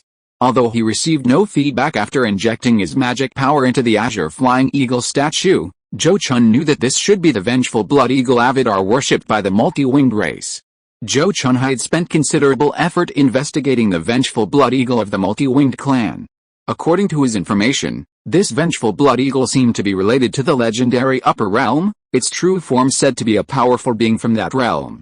The multi-winged clan appeared to have some connection with this powerful being, thus being able to use special rituals to worship them, drawing their power into the stone statue and transforming it into the vengeful blood eagle. Zhou Chun hadn't particularly believed this rumor before, thinking it was just the multi-winged clan boasting and exaggerating their abilities. However, his experience of being quickly tracked and pinpointed when he returned to the Dolan grasslands after 200 years made him somewhat compelled to believe it. Because unless there was interference from forces beyond the imagination of this world, it was difficult to explain why the Grand Mage of the Spirit Wind tribe discovered him so quickly. They couldn't possibly have been casting spells to investigate every day for the past 200 years. It's probably not appropriate to keep this on me. I'll see if anyone is willing to buy it after I get to Xian'an Immortal City. After studying the azure flying eagle statue in his hand, Zhou Chun decided not to keep such a dangerous item to avoid unnecessary trouble. He also needed to dispose of most of his other spoils, including the quasi-saint artifact. Selling these things would likely bring him a large sum of money. After hiding underground for about half a month, Zhou Chun finally emerged and returned to Xian'an Immortal City. Meanwhile, after parting ways with Zhou Chun, Zhou Ziyang embarked on her journey to the secret island alone. With a map in hand, she used the unique monsters of the Dolan grassland, such as the heavenly wind thunder eagle, for cover and encountered no further danger. After only half a month, she successfully arrived at the shores of Muley Lake on the grassland. Upon reaching the lake, she first put the heavenly wind thunder eagle into her spirit beast pouch, then patted another spirit beast pouch at her waist, releasing the thunder flood dragon. Bye-bye. Uncle Bai, I'll trouble you to take Yinger to that secret realm next. On the shore of Muley Lake, Zhou Ziyang respectfully bowed to the summoned Lei Jiao Bai and stated her request. Although Lei Jiao Bai couldn't speak like the golden-winged tiger, communicating with Zhou Ziyang was no problem. He immediately nodded to her, then carried her and plunged into the lake, swimming swiftly towards the location of the secret realm island. After swimming at the bottom of the lake for half a day, Lei Jiao Bai led Zhou Ziyang to the area covered by the heaven and earth reversal ray. This must be it, Uncle Bai. You and Uncle Mu Sang wait for me outside. I'll come out and go back with you after I complete the task given by my master. Looking at the familiar surroundings and seeing Lei Jiao Bai stop on his own initiative, Zhou Ziyang quickly understood the situation and nodded to Lei Jiao Bai, explaining her plan. She then took the spirit beast pouch containing the wood spirit and wood mulberry from her waist and handed it to Lei Jiao Bai, before walking alone towards the array's range, clutching the jade talisman. Actually, Zhou Chun had hesitated about whether to let Zhou Ziyang bring her spirit pet into the secret island. After careful consideration, he ultimately decided against it. The reason was simple: he feared that if Zhou Ziyang failed the trial and became trapped inside, her spirit pet would also be unable to escape. This wasn't because he considered his spirit pet more important than his disciple, but rather because he didn't want to put all his eggs in one basket. Furthermore, if Zhou Chun were truly trapped inside, as long as she didn't die, there was still the path of core formation within, and she should be able to find a way out. However, whether a fourth-tier demon beast could escape in the same way was uncertain. Therefore, it was safer not to let Zhou Chun bring a fourth-tier demon beast in. At this moment, having witnessed Zhou Chun disappear into the water, Lei Jiao Bai quickly hid in the silt at the bottom of the lake with his spirit beast bag containing the wood spirit and wood mulberry. Zhou Chun, after appearing on the bluestone plaza inside the secret island using the jade talisman, only briefly surveyed her surroundings before heading straight for the path leading to the main hall. After walking a short distance along the path, a pale blue crystal pillar about 10 feet tall appeared before her, behind which was a white, misty array. Following Zhou Chun's instructions, she quickly walked to the crystal pillar, placed her hand on it, and infused it with her own magic power. As her pure wind attribute magic power flowed into it, the crystal pillar immediately released a faint blue spiritual light. After this blue spiritual light enveloped Zhou Chun, it quickly seemed to trigger some kind of setting. The entire crystal pillar suddenly shone brightly with an incredibly dense blue spiritual light, engulfing Zhou Chun. Zhou Chun, enveloped in the azure light, suddenly felt her body float up uncontrollably, carried by a gust of azure wind into the array's misty depths. A short while later, she appeared before the gates of a magnificent palace. Looking up at the gates, she saw 3 gilded characters inscribed above the lintel, Fingyun Palace. Is this the main hall of this cave dwelling? Zhou Chun scanned the area with her divine sense, seemingly finding no array or restrictions ahead. After a slight hesitation, she stepped onto the stairs leading to the palace gate. Everything seemed normal. After climbing a dozen or so steps, she reached the gate and grasped the door knocker, attempting to open it. But no matter how hard she tried, the door remained firmly shut. Seeing this, she thought for a moment and then channeled her magical power into the door knocker. Surprisingly, this attempt worked. After channeling her power, the door quickly opened a crack large enough for one person to pass through. She hesitated for a moment before slipping through the crack. Thump. With a muffled sound, Zhou Chun looked back after entering the hall. The door behind her had already closed again. However, the hall wasn't dark, because many of the supporting beams had luminous pearls on them. These pearls seemed to absorb spiritual energy to recharge themselves, so even after countless years, they still emitted a luminous glow. Looking at the hall's layout, she saw a jade couch at the head of the table, beside which stood a strange puppet with a human body and a snake's tail. When Zhou Chun's gaze fell on the puppet, it seemed to receive some kind of command, instantly opening its eyes. Its eyes, like amber, emitted a faint yellow light. It opened its eyes and looked at Zhou Chun, uttering a hoarse voice that slowly said, "Being able to reach this point and successfully awaken me means that you have successfully met my initial selection criteria for a successor, and are qualified to receive the legacy I have left behind. However, merely meeting the initial selection criteria is not enough, because my successor can not only have cultivation talent, but also sufficient comprehension and unwavering will." With that, it slowly descended from the high platform beside the jade couch, standing several feet in front of Zhou Chun and looking at her, saying, "I will personally preside over the next test of will and comprehension. Are you ready, young one? Senior is wise, this junior is ready." Zhou Chun took a deep breath and replied in a low, deep voice. "Very well, now let's begin the test of will. I will pull you into an illusion. You need to break free from the illusion within the time I set to pass the test. You only have 3 attempts, and the time limit is no more than 1 month." The snake man puppet nodded slightly, explaining the test's contents while its eyes flashed with starlight, forming 2 vortexes that instantly pulled Zhou Chun's consciousness into an illusion. About 6 hours later, Zhou Chun finally broke free of the illusion, drenched in sweat. As soon as she regained consciousness, she heard words from the snake man puppet that made her expression change drastically. "First attempt, exceeding the allotted time by 2 hours and 6 quarters, failed. You have 2 more attempts." The snake man puppet finished speaking, giving Zhou Chun no time to ask further questions, and immediately closed its eyes, entering a dormant state. Seeing this, Zhou Chun gritted her teeth, immediately took out a stick of incense from her storage bag to aid in restoring her consciousness, lit it, and silently meditated to recover her energy.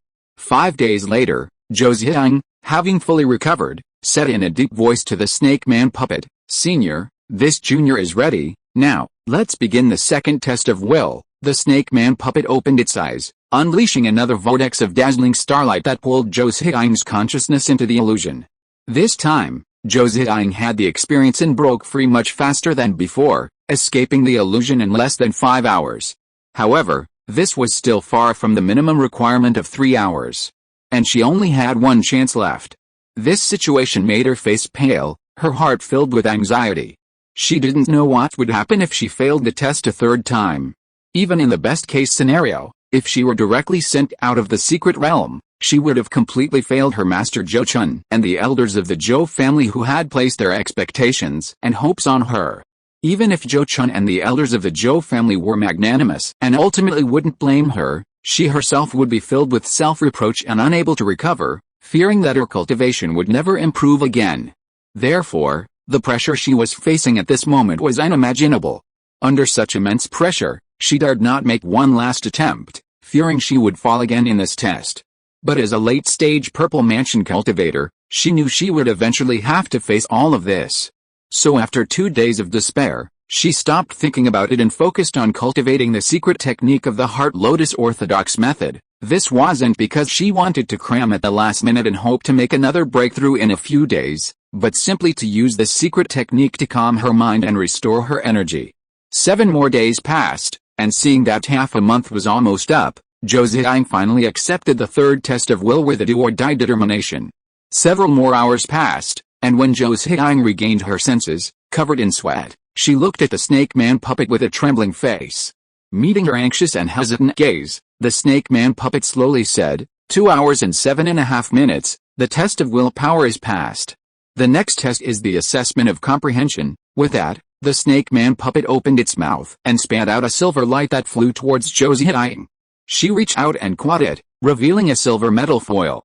This foil contains a divine sense technique called the Tai 2-part divine technique. If you can master the first level within 3 years, you will have passed the assessment of comprehension. After saying this, the snake man puppet closed its eyes again and fell into hibernation. After hearing its words, Zhou Ziyang glanced at the foil in her hand, then immediately put it into her storage bag, focusing on recovering her depleted spirit. Several days later, when she was fully recovered, Zhou Ziyang took out the foil to examine the Tai 2-part divine technique inside. What she saw astonished her. This secret technique is related to the legendary Avatar supernatural power.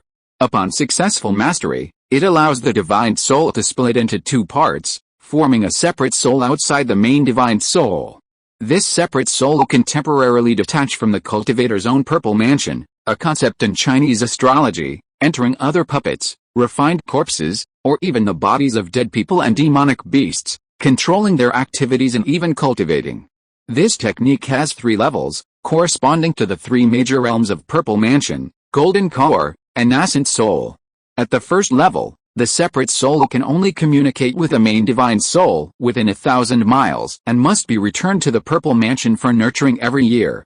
Upon reaching the second level, the separate soul can communicate with the main divine soul within 10,000 miles, and must return to the original Purple Mansion once every 5 years. If one can cultivate to the third level, the separate soul can further evolve into a second nascent soul, able to move freely even when separated from the main nascent soul by 100,000 miles, and its survival is not affected even without returning to the original Purple Mansion for nurturing. Such a body incarnation supernatural power was something Zhou Ziyang had only ever seen recorded in some strange tales of the cultivation world, treating them as legends. She never imagined such a power truly existed. She was instantly captivated by the technique, devoting herself entirely to its cultivation. While Zhou Ziyang was diligently studying and practicing the Tai 2-part divine technique, Zhou Chun was also selling his spoils in Xianyun Immortal City. To avoid revealing himself and attracting the attention of Lehigh Valley, he didn't act personally, but instead entrusted Zhou Daowei to handle the various items related to the multi-winged clan. Although this made it easier for Zhou Daowei to be noticed by the multi-winged clan, since he wouldn't leave Xianyun Immortal City or go to the Dolan Grassland, he wasn't worried about it causing him much trouble. Zhou Daowei's status among the high-level cultivators of Xianyun Immortal City was that of a representative placed there by a certain force. Therefore, even though many of these items were clearly beyond his cultivation level, no one questioned their origin. After a fire sale, Zhou successfully exchanged the multi-winged clan items that Zhou Chun had looked down upon for pills, talismans, and spirit coins worth millions of spirit coins. Of course, Zhou Chun was in no hurry to sell those treasures comparable to high-grade and top-grade magic weapons. He could wait until he reached the late golden core stage to sell them later. Now that you, Zhou Chun, can no longer go to the Dolan grassland, what about Yinger? Why don't we send Hongyu to meet her, inside the cave? After dealing with the multi-winged clan items Zhou Chun had given him, Zhou spoke with a worried expression about Zhou Ziyang's return. However, after hearing his words, Zhou Chun shook his head repeatedly, saying, "This is not appropriate. I just killed several grand mages of the multi-winged clan on the grasslands. Even an unrelated golden core cultivator, if discovered on the grasslands, might attract the wrath of a saint mage. Great Aunt Hongyu going to the grasslands now would be like a lamb entering a tiger's den. It's absolutely unacceptable." After saying this, he looked at him and comforted him, "Uncle, don't worry. With Bai Bai and Mu Sang protecting her, as long as she doesn't encounter a saint mage, Yinger can escape. The actual situation isn't as bad as you think." Hearing his words, Zhou couldn't help but smile bitterly. "You're quite patient, but this is a matter of great importance concerning your core formation in nascent soul stage. It's not that I'm patient, it's that I've done everything I could. Now I can only wait for the outcome." Zhou Chun shook his head slightly, speaking the truth. In fact, compared to the potential dangers Zhou Ziyang might encounter on her return journey, Zhou Chun was more worried about whether she could successfully obtain the inheritance of the master of that secret realm cave. If this step went wrong, even if he were currently in Muley Lake, he would be helpless. In the following days, Zhou Chun almost never left his cave, cultivating in seclusion and patiently awaiting Zhou Ziyang's return. 2 years passed, and Zhou Ziyang still hadn't returned. Instead, Bai Zhaiking, who had successfully formed her core, emerged from seclusion to bid farewell to Zhou Chun. It turned out that after Bai Zhaiking's seclusion and shying in the Immortal City to form her core, she succeeded in doing so in just over 10 years. Afterwards, she focused on consolidating her cultivation and refining her natal magic weapon. Having finally refined and nurtured her natal magic weapon, Bai Zhaiking was preparing to emerge from seclusion to continue her travels. Before departing, she specifically came to express her gratitude to Zhou Chun.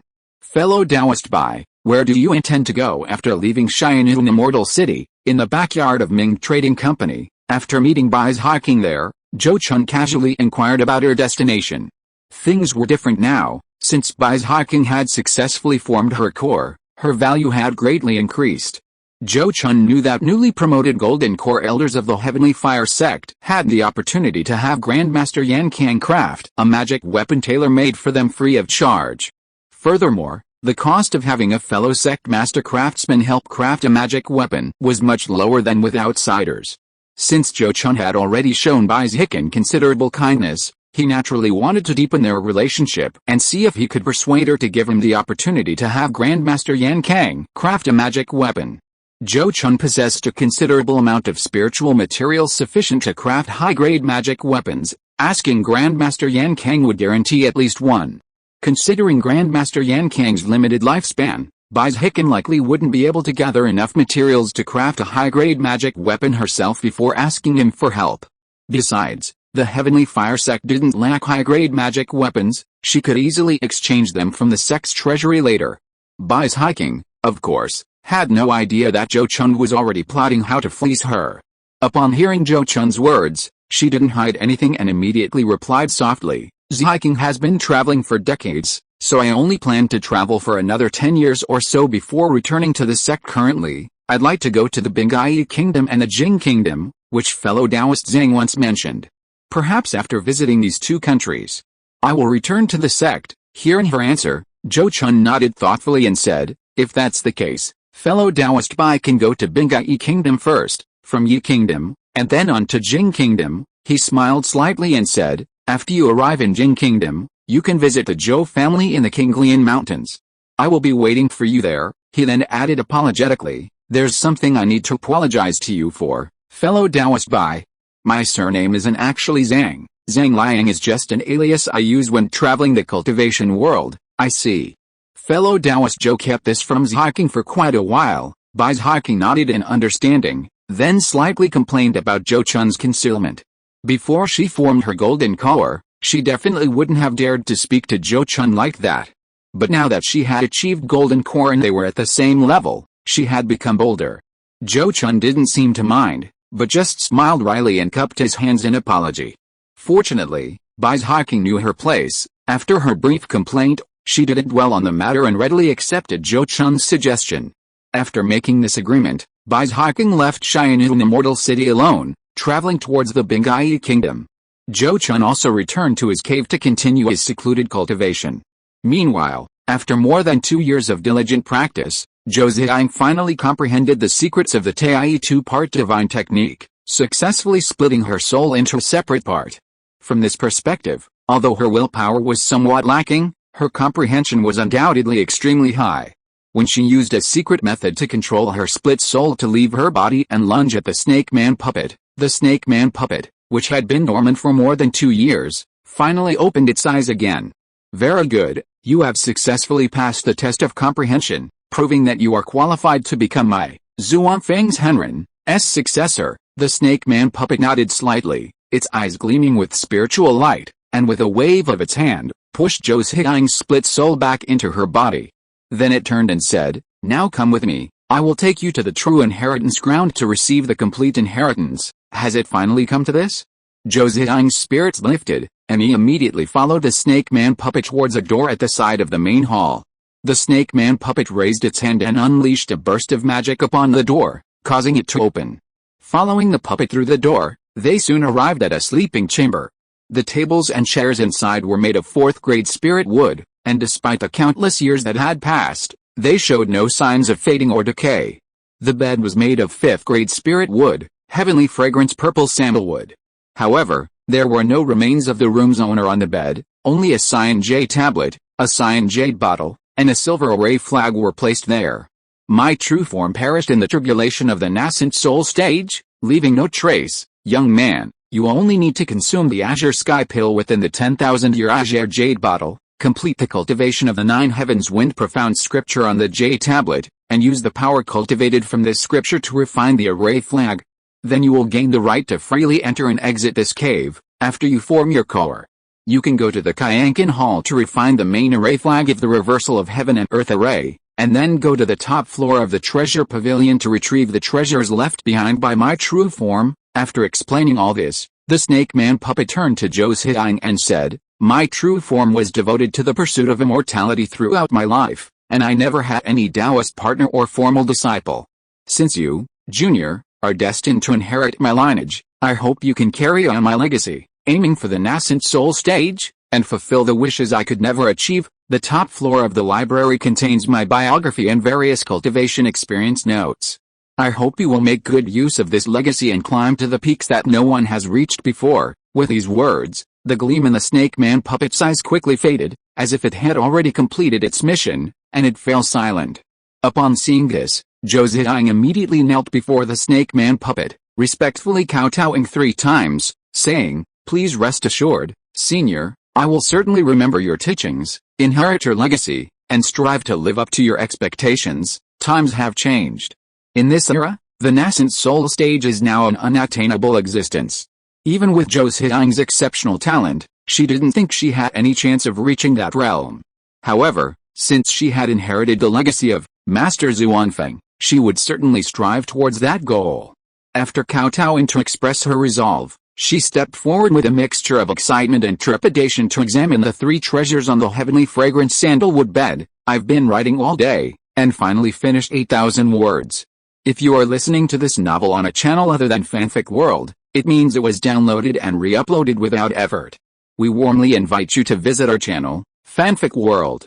There you will find the original version of this story and many other novels of various genres. We look forward to seeing you dive into a world of incredible novels." Chapter 641 An Unprecedented Great Harvest. Inside the secret island, Zhou Ziyang withdrew her hand from the cyan jade tablet, rubbing her head. She immediately sat cross-legged on the sandalwood bed, carefully processing the information she had just received. The unique fragrance emanating from sandalwood naturally had a calming effect, and 5th-grade sandalwood was even more beneficial to nascent soul cultivators. With the help of this treasure, Zhou Chun meticulously studied the 9 Heavens Wind profound scripture she had received from the Cyan Jade tablet, and soon made progress. Compared to the wind technique she had previously cultivated, the 9 Heavens Wind profound scripture was naturally far more profound and mysterious. Even the other two top-tier wind attribute cultivation techniques in the Zhou family's collection were far less profound than this scripture. In fact, if she hadn't received the legacy of her predecessors, even if she had obtained this cultivation technique, she probably wouldn't have been able to cultivate it. Because the 9 Heavens Wind profound scripture not only has extremely high requirements for the cultivator's aptitude, they must possess a top-grade wind attribute spiritual root, but also requires collecting the essence of the 9 heavens gale winds and refining it into a azure sky pill to aid in cultivation. Collecting the essence of the 9 heavens gale winds is virtually impossible without a nascent soul stage cultivation level. Even ordinary nascent soul stage cultivators struggle with this. Therefore, without the azure sky pill left by the profound wind true man for his successor, even if Zhou Chun sought help from Zhou Chun, he would find it difficult to accomplish this. Fortunately, she now possesses this precious pill, and only needs to follow the prescribed steps to cultivate. With her current late-stage Purple Mansion cultivation, switching to the introductory chapter of a new cultivation method is not difficult. After preparing, she opened the sealed lid of the Cyan Jade bottle, poured out a chicken egg-sized Cyan spiritual pill, swallowed it in one gulp, and then began cultivating according to the 9 Heavens Wind profound scripture's cultivation path. During her cultivation, she continuously absorbed the pure spiritual energy slowly emanating from the azure green elixir, merging it with her existing magical power to transform it into entirely new magical power. This new magical power was far purer than her original power and possessed numerous mysteries. She continued refining the spiritual energy within the azure sky pill, constantly converting her original Zunfengju magical power into Jiushin Fengsuanjing magical power. When the spiritual energy of the entire azure sky pill was completely refined, all her magical power had been converted into Jiushin Fengsuanjing magical power, and she had also advanced the cultivation level of this technique to the Purple Mansion stage. Is this the benefit of a top-tier cultivation technique? The difference in the quality of magical power alone is so great, not to mention the difference in the supernatural abilities attached to the technique. Zhou Chun, after carefully experiencing the new magical power within her body, couldn't help but sigh with deep emotion. Perhaps only someone like her, who had switched her main cultivation technique, could so clearly understand the magnitude of the difference brought about by different levels of cultivation techniques. At this moment, she couldn't help but feel extremely grateful to her master, Zhou Chun, for his guidance. If she had chosen to cultivate a top-tier technique back then, she might not have reached the late stage of the Purple Mansion realm so quickly, and her transition to new technique might not have been as smooth as it was now. Her transition this time was incredibly smooth. Besides the powerful spiritual energy provided by the azure sky pill, the fact that the cultivation path of the Zunfeng technique was completely covered and contained by the 9 Heavens Wind profound scripture was also a major factor. Her transition to the 9 Heavens Wind profound scripture might even have been more convenient than her transition to the Zunfeng true scripture. And this was undoubtedly all thanks to Zhou Chun's foresight. After reflecting on this, Zhou Chun carefully put away the jade bottle containing the azure sky pill. This kind of jade bottle, made of 10,000-year azure jade, was a rare treasure in the cultivation world, almost as precious as a magic weapon. Usually, those extremely precious elixirs were stored in such jade bottles to ensure that their medicinal power would not dissipate. It is said that a cultivator once obtained a spiritual pill left behind by someone tens of thousands of years ago. Because it was preserved in this ancient jade bottle, it still retained most of its medicinal power, demonstrating its miraculous efficacy. Zhou Chun then waved her hand and took the silver array flag. This array flag was equivalent to the highest level pass for the Heaven and Earth Reversal Ray. After being refined, it allowed free passage through the array. However, this item could only be used by one person at a time and was subject to special restrictions. Only cultivators who practiced the 9 Heavens Wind profound scripture could refine it. Zhou Chun had already successfully switched cultivation techniques. After channeling her own magical power into the array flag, she refined it successfully in just a few days. Having refined the pass, Zhou Chun began to inspect the entire secret realm cave. Now, with the pass in hand, she could go anywhere within the cave, from the treasure pavilion and library to the herb gardens cultivating rare spiritual herbs. She was quickly dazzled by the various treasures left behind by true Master Zhuanfeng in the cave, her heart unable to calm down for a long time. Even though she had been pampered since childhood and had all kinds of cultivation resources readily available, she still knew how precious and rare the treasures in the cave were. True Master Zhuanfeng was a late-stage nascent soul cultivator who died while trying to break through to the nascent soul stage. He had made ample preparations before his final gamble. Apart from a natal spiritual treasure, he did not bring any other treasures with him, because he anticipated that if he failed, those treasures might be destroyed along with him. Therefore, he left behind a great many treasures.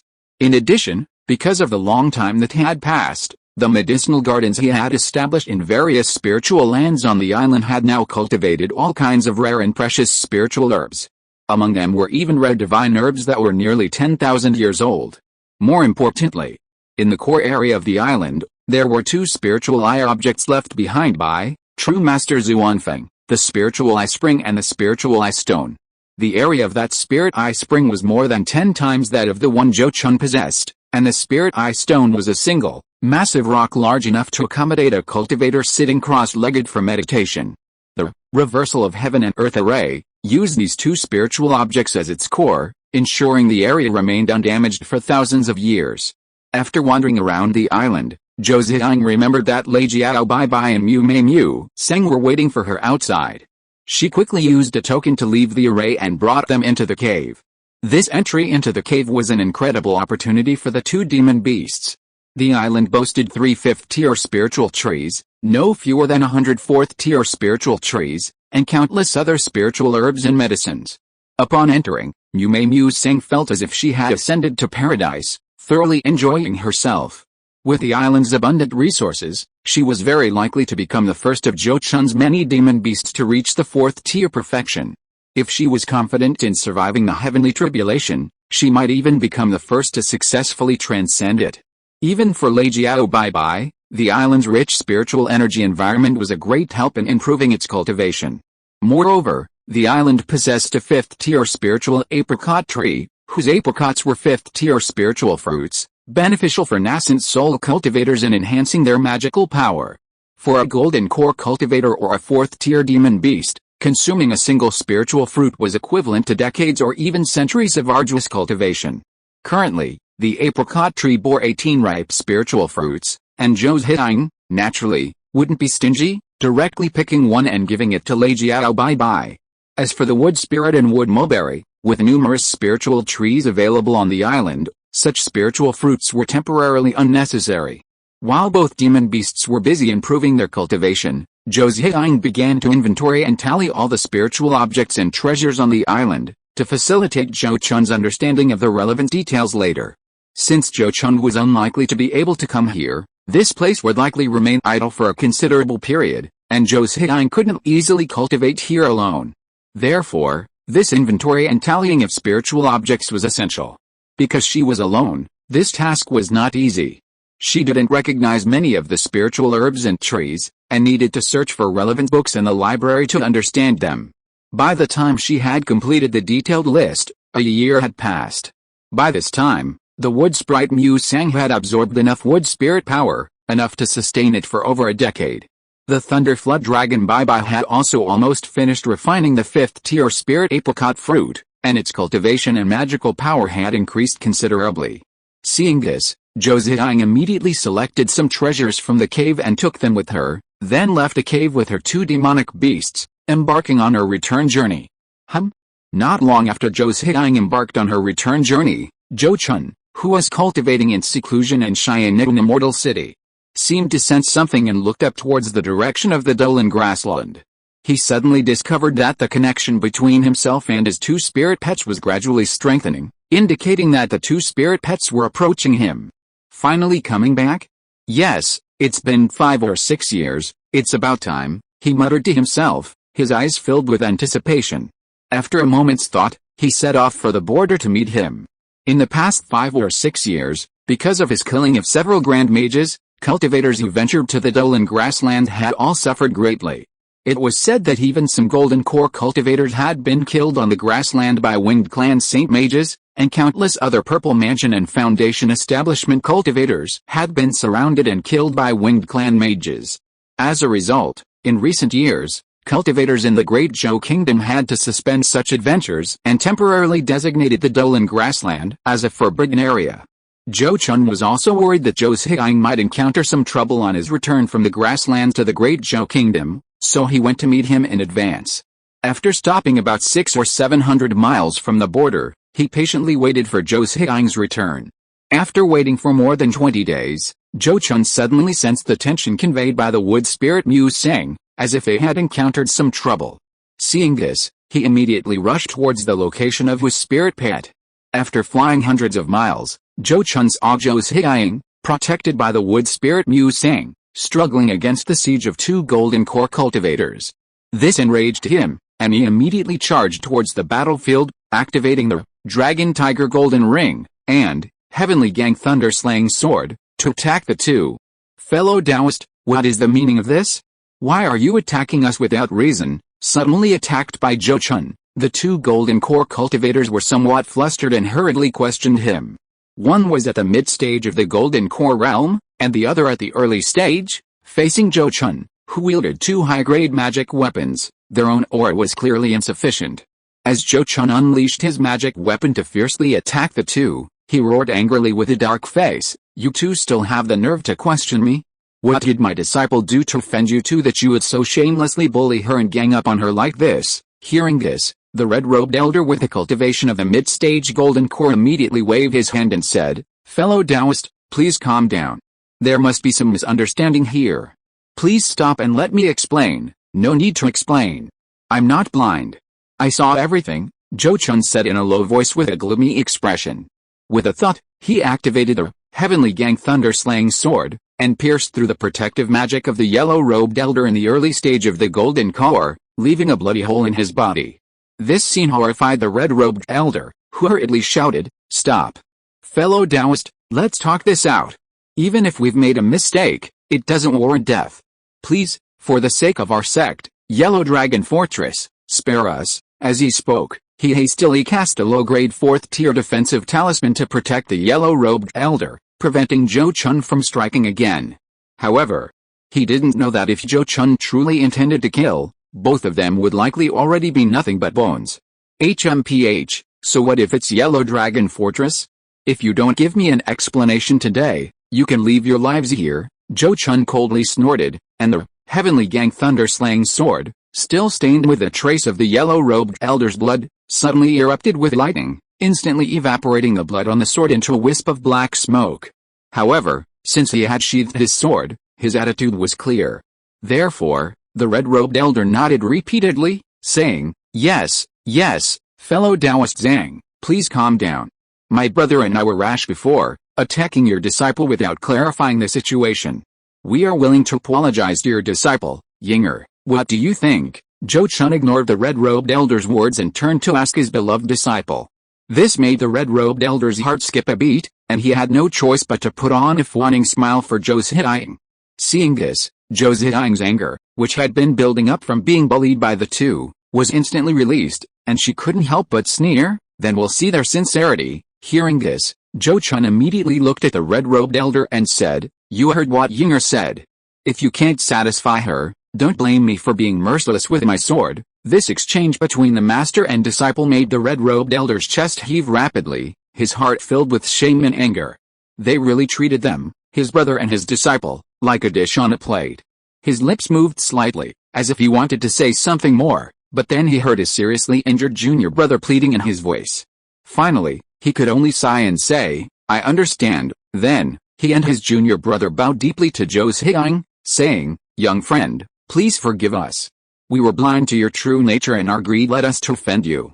Please be magnanimous and don't hold it against us." He then reached into his storage pouch and took out a jade box, offering it to her, saying, "Inside is a piece of copper essence that I personally refined, weighing 3 pounds and 2 ounces. Consider it our apology. Please don't find it offensive." He offered a deep apology and a generous gift, and even though Zhou Ziyang was still somewhat displeased, she couldn't say anything more. After all, She knew that if Zhou Chun really killed these two, it would likely create another powerful enemy for the Zhou family. This was also very disadvantageous for the master and disciple who would be frequently involved in the great Zhou kingdom in the future. Therefore, in the end, he could only snort and say, HMPH, consider yourself lucky, I won't hold it against you this time. Thank you for your magnanimity, young friend. The red-robed elder cupped his hands to him again, then turned to look at Zhou Chun. After seeing that Zhou Chun had no reaction, he threw the jade box in his hand to Zhou Ziyang, and then left with his junior brother in a sorry state. Thanks to Master for arriving in time, otherwise I would have really been forced to call out Uncle Bai as well. After watching the two men from Huanglong Fort leave, Zhou Ziyang quickly came to Zhou Chun's side and explained the situation to him with a grateful expression. It turned out that when she returned from the Dolan grassland, she was discovered by the two brothers from Huanglong Fort. Seeing that she was riding a mount like the heavenly wind thunder eagle and had come alone from the Dolan grassland, the two stopped her and asked about the situation on the grassland. Upon learning that she wasn't a cultivator from any major power in the great Zhou kingdom, the burly man in yellow robes harbored malicious intentions, wanting to capture her and interrogate her. To protect herself, Zhou Ziyang had no choice but to release the wood spirit, wood mulberry, and the 4th-tier low-grade puppet given to her by Zhou Chun. Fortunately, Zhou Chun arrived in time, otherwise, she might have had to reveal the Thunder Flood Dragon, bye-bye. That would likely attract the pursuit of true immortal Kuang Lei, which would be a serious matter. This was why both master and disciple were so furious. If it weren't for the fact that there were also nascent soul cultivators in Yellow Dragon Fortress, Zhou Chun wouldn't have let those two go this time. Forget it, those two were lucky this time. Let's go back to Xianyun Immortal City. After understanding the situation, Zhou Chun immediately comforted his disciple and then took Zhou Ziyang back to Xianyun Immortal City. After flying all the way, once they entered the cave within Xianyun Immortal City, Zhou Chun immediately had Zhou Ziyang recount her experiences and gains on the secret island. Zhou Ziyang, having no reason to hide anything from his master, frankly recounted his experiences and handed over a list he had compiled to Zhou Chun for review. Indeed, I knew that a senior capable of building such a secret cave dwelling must not be an ordinary nascent soul cultivator. I never imagined that this, true Master Zhuanfeng, was actually a late-stage nascent soul cultivator. After listening to his disciple's account, Zhou Chun nodded in realization, finally resolving a long-held doubt. He then focused his attention on the jade slip his disciple had presented, examining its contents. What he saw astonished him. Even with his extensive experience, his breathing quickened. The treasures and spiritual objects left behind by true Master Zhuanfeng were simply too numerous. Among them were one spiritual treasure, 2 top-grade magic treasures, and as many as 3 high-grade magic treasures. These important magic treasures were stored on the top floor of the treasure pavilion, something Zhou Chun had never been able to see before. There were also 5 mid-grade magic treasures and a whopping 10 low-grade magic treasures. Furthermore, Master Zhuanfeng left behind many high-level puppets for his successor. After Zhou Ziyang inherited his mantle, the puppets that originally guarded various important locations on the island could be collected and refined using secret methods, resulting in 2 high-grade 4th-tier puppets, 3 mid-grade 4th-tier puppets, and 8 low-grade 4th-tier puppets. The Snake Man puppet was an extremely rare 5th-tier puppet. In addition, there were over 20 rare magic treasures and spiritual materials stored in the treasure pavilion, including top-tier spiritual materials like Zhengjin. It makes sense, anything that could be valued and collected by a late-stage nascent soul cultivator couldn't be ordinary magic treasures and spiritual materials. As for the various spiritual herbs, thanks to the help of the wood spirit and wood mulberry and searching and verifying them, Zhou Ziyang, even with his relatively low cultivation level, managed to accurately count all the spiritual herbs on the island. Among them, there were as many as 7 spiritual herbs over 8,000 years old. There were also as many as 26 spiritual herbs over 5,000 years old. And as many as 220 spiritual herbs over 3,000 years old. The remaining spiritual herbs between 1,000 and 3,000 years old numbered over 500. As for those spiritual herbs under 1,000 years old, Zhou Ziyang didn't bother counting them, as they were of little significance to Zhou Chun and the Zhou family. In addition, there were 3 5th-tier spiritual trees on the island. One of them was a 5th-tier spiritual apricot tree, whose spiritual apricots could be used to enhance cultivation. The effect would be halved with each apricot consumed, and a person could consume a maximum of 3. The remaining 2 were a 10,000-year-old azure cloudwood and a 10,000-year-old heavenly fragrance purple sandalwood. As for the 5-element spiritual fruit tree on the island, although it could theoretically be considered a 5th-tier spiritual tree, the value of such spiritual roots was not determined by their grade. In truth, the value of the 5-element spiritual fruit tree far surpasses that of the 5th-tier spiritual apricot tree. Among the other 4th-tier spiritual trees on the island, there are also many precious varieties. For example, there are 8 4th-tier spiritual fruit trees similar to the spiritual apricot tree, each bearing spiritual fruit with unique uses. There are also rare 4th-tier heavenly fragrance sandalwood, golden fat wood, and azure cloudwood, each with its own unique uses. Many of these spiritual trees with different uses were specially planted by true person Zhuanfeng for his successors, showing considerable effort. As for the various books left by true person Zhuanfeng, they are countless. A cursory glance reveals that his inheritances on array formations, weapon crafting, alchemy, and puppetry are sufficient to reach the Grandmaster level. Other inheritances, such as talisman making and beast taming, also point directly to the Grandmaster level. After obtaining these inheritances, the Zhou family will likely have no shortage of inheritances to cultivate and inherit, even if there are no geniuses with sufficient talent in these skills in the future. Of course, Zhou Chun's primary focus at this moment wasn't on these things. Even a secret technique like the Tai 2-part divine art was beyond his attention.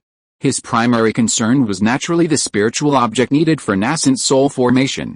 Since the requirement for his successor was to reach the nascent soul stage, the mysterious Wind True Man wouldn't neglect the nascent soul stage entirely. In fact, he had not only considered this but also made ample preparations. For example, his alchemy legacy contained the formula for the nascent soul pill, and his herb garden was planted with a main ingredient and several important auxiliary spiritual herbs. These herbs were now old enough to be used to refine the pill. Furthermore, his herb garden also contained a special spiritual herb, the taking immortal mushroom. When a cultivator reaches the nascent soul stage, taking a leaf of this mushroom can increase the success rate by nearly 10%. The taking immortal mushroom was over 8,000 years old and had already sprouted its 3rd leaf. Meanwhile, regarding the most perilous stage of the core formation and nascent soul formation process, the inner demon tribulation, true Master Zhuanfeng also left behind a secret method for overcoming the tribulation and a special spiritual object, heavenly heart descending incense. This set of nascent soul-forming spiritual objects alone can increase a golden core cultivator's success rate in core formation and nascent soul formation to over 50%. If used by a cultivator with top-grade wind attribute spiritual root aptitude like Zhou Chun, unless she herself is truly incompetent and fails at the inner demon tribulation, the success rate of nascent soul formation is almost 100%. Chapter 642. We've struck it rich. This was Zhou Chun's immediate thought after reviewing the list of spiritual items provided by Zhou Chun. He had anticipated that the rewards from that secret cave would be extraordinary, far exceeding anything he had gained from any previous adventure. However, the reality was that he had significantly underestimated the quantity and rarity of the various treasures and spiritual items within. He had even underestimated the number of items needed for nascent soul formation. He had initially thought that the cave's owner, true Master Zhuanfeng, leaving behind a nascent soul pill or similar elixir for his successor would be quite generous. Who would have thought that their generosity was far greater than he had imagined? They had planted all the materials for refining the nascent soul pill, the main ingredients and crucial auxiliary ingredients, which even major powers couldn't accomplish independently. With the help of a skilled alchemist, they could potentially refine a batch of nascent soul pills. Furthermore, there was also the taking immortal mushroom, a rare immortal herb that could directly increase the chances of nascent soul formation simply by consuming it raw. Even the spiritual objects and secret techniques for resisting the heart demon tribulation, which Zhou Chun had only heard of in legends, were prepared. The scale of this undertaking was truly astonishing.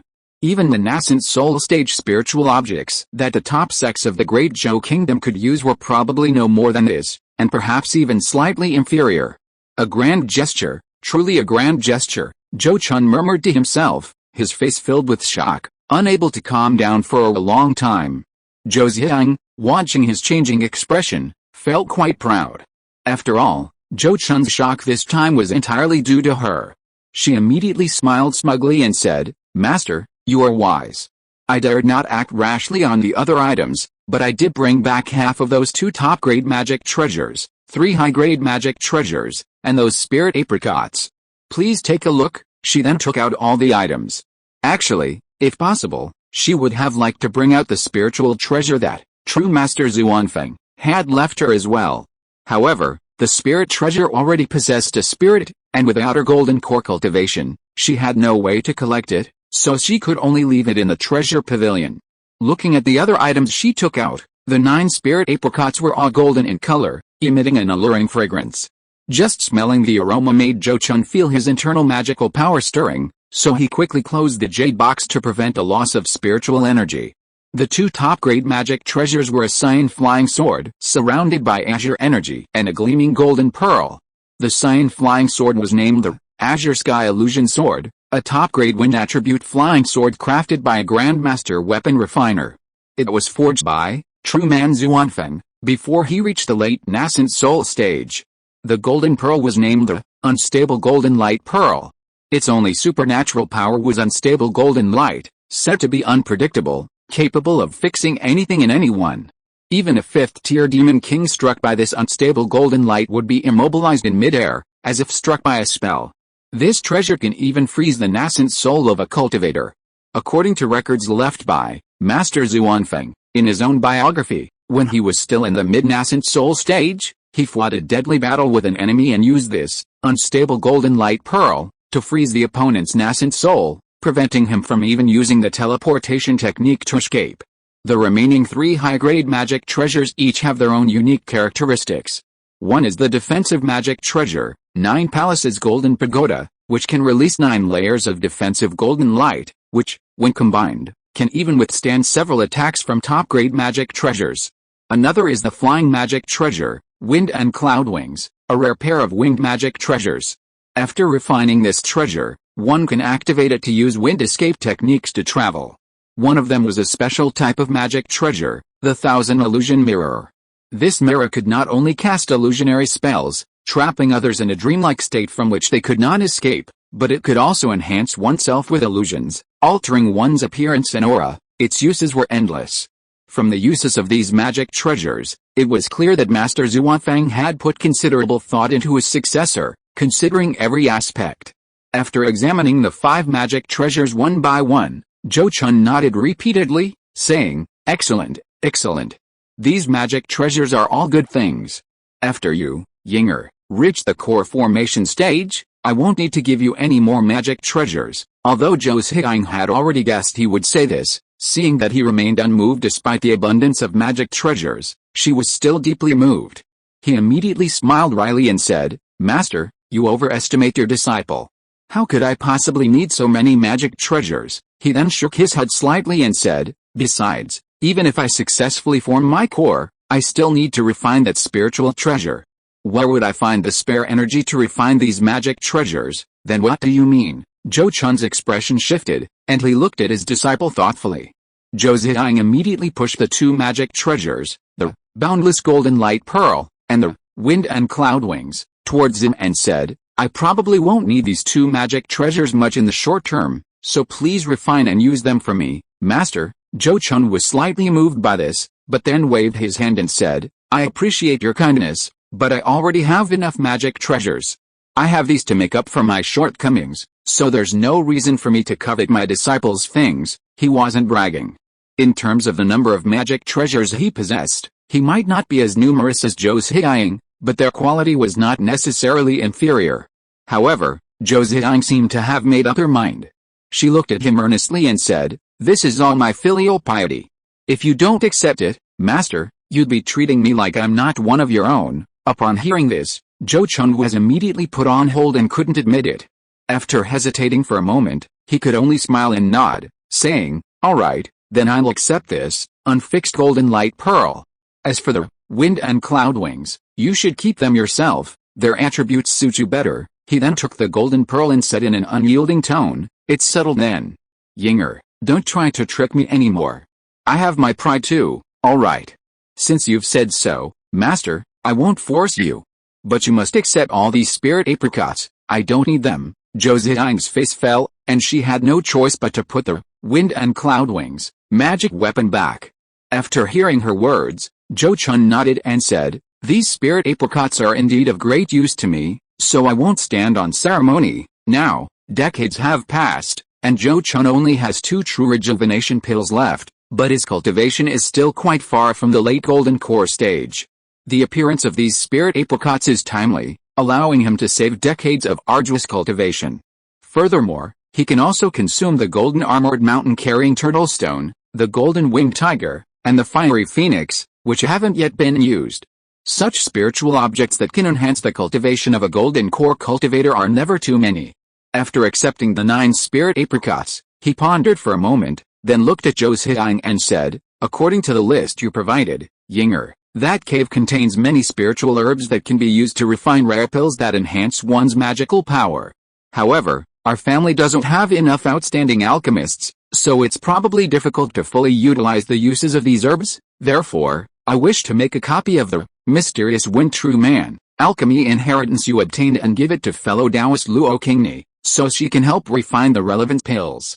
What do you think, Yinger?" This was something he had planned for a while, but since Zhou Ziyang was now the owner of that secret cave, and the harvesting of spiritual herbs would have to go through her, he felt it necessary to respect his disciple's wishes. Of course, he knew in his heart that Zhou Ziyang would most likely not refuse. As expected, after hearing his words, Zhou Ziyang immediately replied without hesitation, "This disciple has no objection. I will leave it all to Master's decision." She then looked at Zhou Chun earnestly and said, "Master, I am deeply grateful for your care and love. However, as I said before, as long as I can truly inherit the mantle of the Master of the Secret Realm Cave, apart from the treasures I need myself, all other treasures are at your disposal.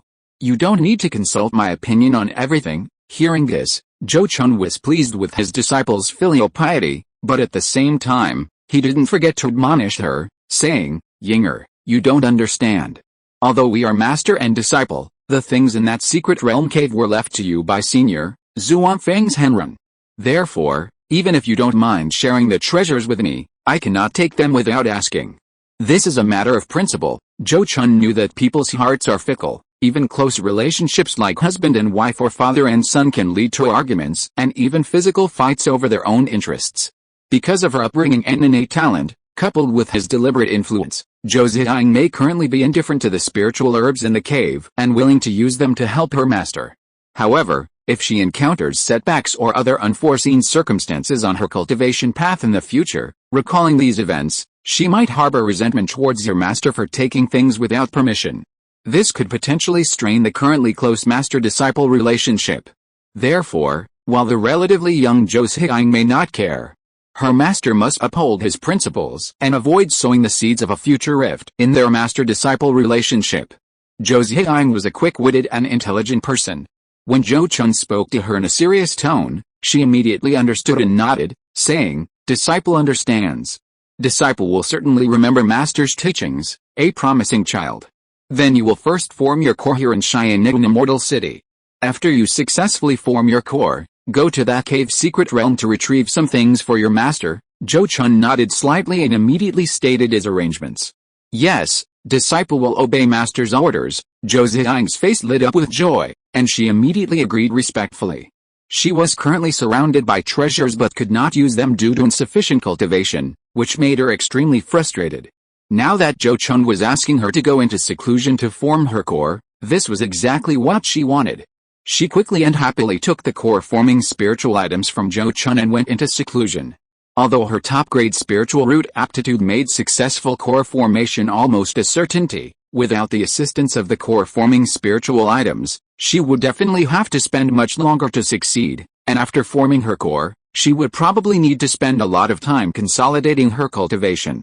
After all, those core formation spiritual objects themselves contain abundant spiritual energy, providing cultivators with a large supply of spiritual energy during the core formation process. Therefore, she still needed to use the core formation spiritual objects that were required.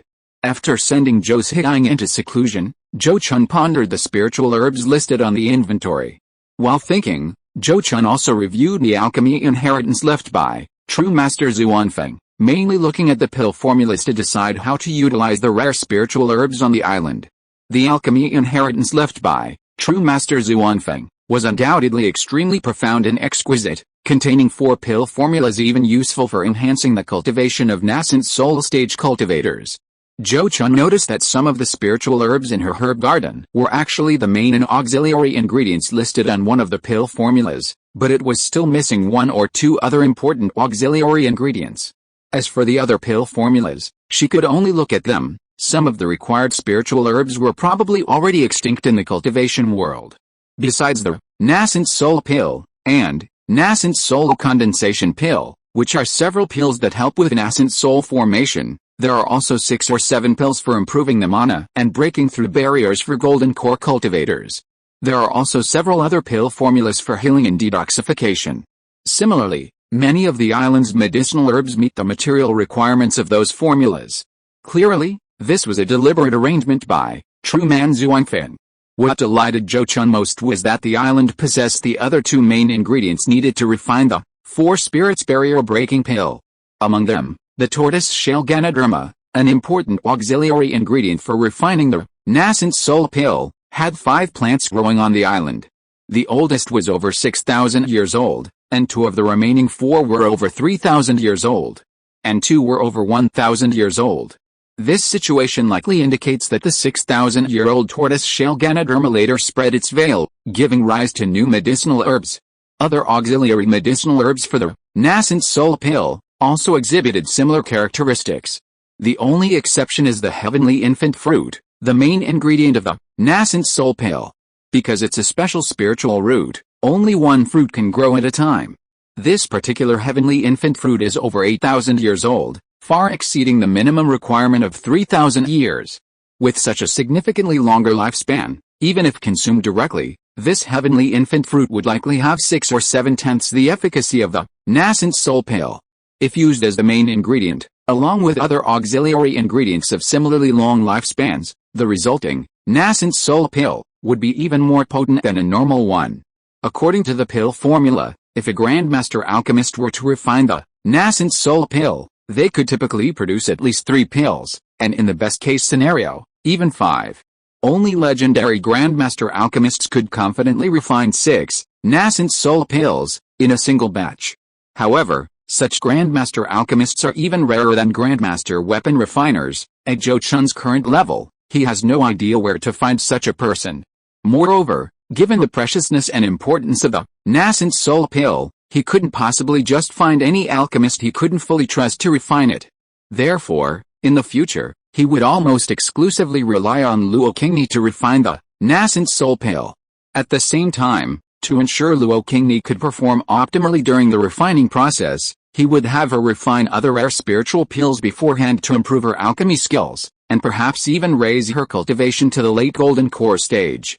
Thinking of this, Zhou Chun couldn't help but shake his head with a wry smile and sigh. This truly proves the saying, every bite and every sip is preordained. Luo Qingni had unwittingly traded that token jade talisman to him, initially at a huge loss.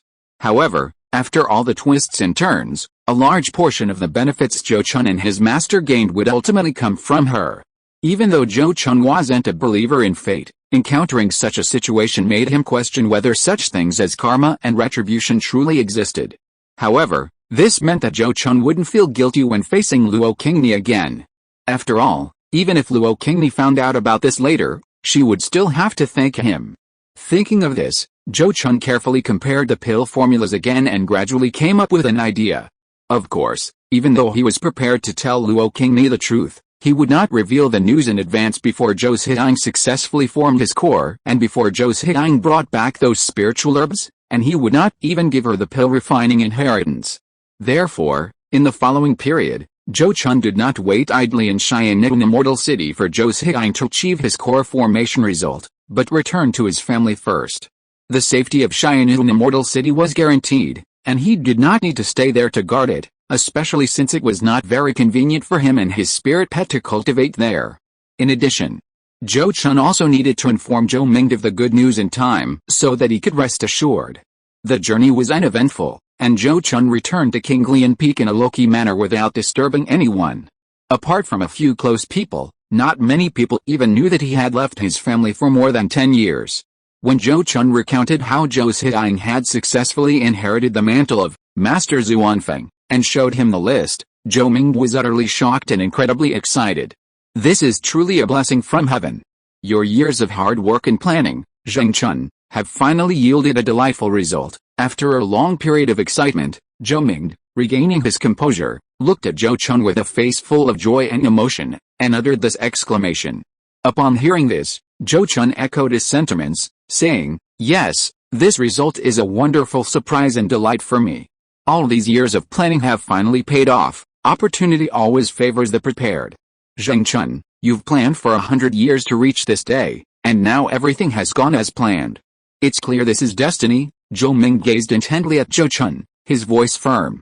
"As long as you cultivate step by step to the late golden core stage, I believe that with your foundation and luck, you will definitely be able to pass the nascent soul stage without any obstacles." "That's what I thought too, which is why I returned to the family for quiet cultivation." Zhou Chun nodded slightly, replying calmly. With the nascent soul forming spiritual items left by true man Zhuanfeng, Zhou Chun was filled with confidence regarding his nascent soul formation. After sharing his plans with Zhou Ming, Zhou Chun focused on his cultivation in his cave. He first consumed a 5th-tier spirit apricot. After refining it for about half a year, he immediately achieved the results of 30 or 40 years of meditation and cultivation, bringing his cultivation much closer to the barrier of the late golden core stage. Afterward, aside from keeping one spirit apricot for himself, he distributed the remaining 7 equally among his 4 spirit pets besides the wood sprite and wood mulberry, ensuring each pet could consume 2. Since the effects of such spirit fruits would be halved after consecutive consumption, 2 was already the limit. Consuming more would be a waste of spiritual resources.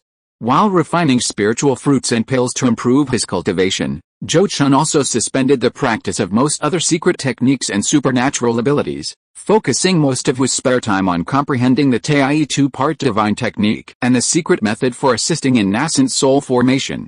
The secret method for assisting in nascent soul formation left behind by true man Zhuanfeng is called Purple Flower Demon Subduing Spiritual Light, a precious secret method specifically used to assist in overcoming the heart demon tribulation. Such secret methods are extremely valuable in the cultivation world, comparable in value to spiritual treasures.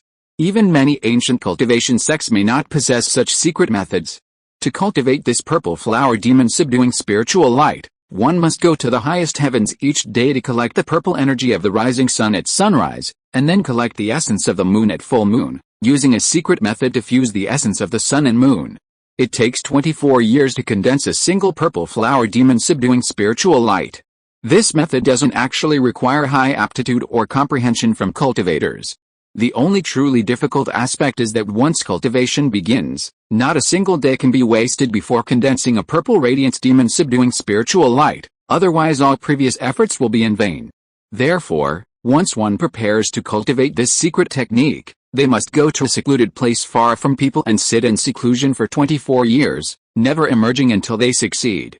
After studying the secret technique, Zhou Chun temporarily set aside his research. His primary goal now was to break through to the late golden core stage. This method could wait until he had completed all other preparations. Subsequently, Zhou Chun focused all his energy on the Tai 2-part divine technique. He had a very strong interest in the secret technique that could cultivate a second nascent soul, because if a cultivator truly cultivated a second nascent soul, not only would they have an extra helper in future battles, but they could also use the second nascent soul to do many dangerous things that their main body couldn't easily do. Even when the main body is in mortal danger, the second nascent soul will be the best substitute for the tribulation, able to save one's life at a critical moment. So even though he knew that cultivating a second nascent soul was not so simple, Zhou Chun still had a very strong interest in the secret technique and was willing to spend a lot of time cultivating and comprehending it. Chapter 643 Fading Away Old Friends. Cultivation knows no time, seasons and heat obscure the years. In the blink of an eye, 7 years have passed since Zhou Chun returned to the Azure Lotus Mountains for secluded cultivation. During these 7 years, Zhou Chun's cultivation and magical power have greatly improved, bringing him closer to reaching the late-stage Golden Core realm. He has also successfully cultivated the first level of the Tai 2-part soul technique, successfully splitting off a fragment of his soul. Speaking of which, among the inheritances Zhou Chun received along with the god-slaying technique was a secret technique called the soul-splitting technique, which also allowed golden core cultivators to split off several fragments of their souls. However, the fragments created by the soul-splitting technique had no growth potential, and the more fragments there were, the weaker the main soul became. The death of a fragment would severely damage the main soul. Therefore, even though he could have cultivated this secret technique long ago, he had always avoided it. In comparison, the Tai two-part soul technique is far more profound and mysterious. Although this technique can only split off one fragment of the soul, the fragment not only possesses strong growth potential, but also, as the fragment grows stronger, it nourishes the main soul. If one were to successfully cultivate the third level of this technique and cultivate a second nascent soul, not only would one gain an extra life, but the main soul, nourished by the feedback, would also completely replenish the divine essence consumed by the split soul, and might even become stronger. In terms of value, the Tai two-part divine technique is in no way inferior to the purple radiance demon subduing spiritual light. Unfortunately, although Zhou Chun successfully cultivated the first level of the Tai two-part divine technique, his subsequent progress was not smooth. According to the secret method, for the Tai two-part divine technique to progress rapidly, the split soul needs to possess a physical body, preferably a human body capable of cultivating techniques. However, another problem arises. Once the split soul possesses a flesh and blood body and becomes a clone, the clone must be carried by one side at all times. Furthermore, if the clone perishes, the Tai two-part divine technique is essentially useless, with no possibility of being recultivated, and it will also cause some damage to the main soul. This was not a good thing for Zhou Chun at the moment. So after thinking for a while, Zhou Chun decided not to rush to advance the cultivation of this secret technique. It would be better to focus on improving this secret technique after he had formed his core and nascent soul and had enough strength to protect himself. 7 years passed, and Zhou Chun's spirit pets that had consumed the spirit apricot fruit had all made great progress. Among them, the fiery phoenix made the greatest progress, with its cultivation level significantly surpassing that of the other spirit pets. Zhou Chun estimated that it was very likely to be the first to advance to 4th tier high-grade demon beast after he broke through to the late golden core stage. Following closely behind were the wood spirit, thunder flood dragon Bye-Bye, and golden winged tiger, while the golden armored mountain carrying turtle stone was once again at the back. However, this did not matter. Because when Zhou Chun checked those pill formulas before, he discovered that among the pill formulas left by True Man Zuanfeng, there was a kind of elixir that could be taken by both human cultivators and demon beasts.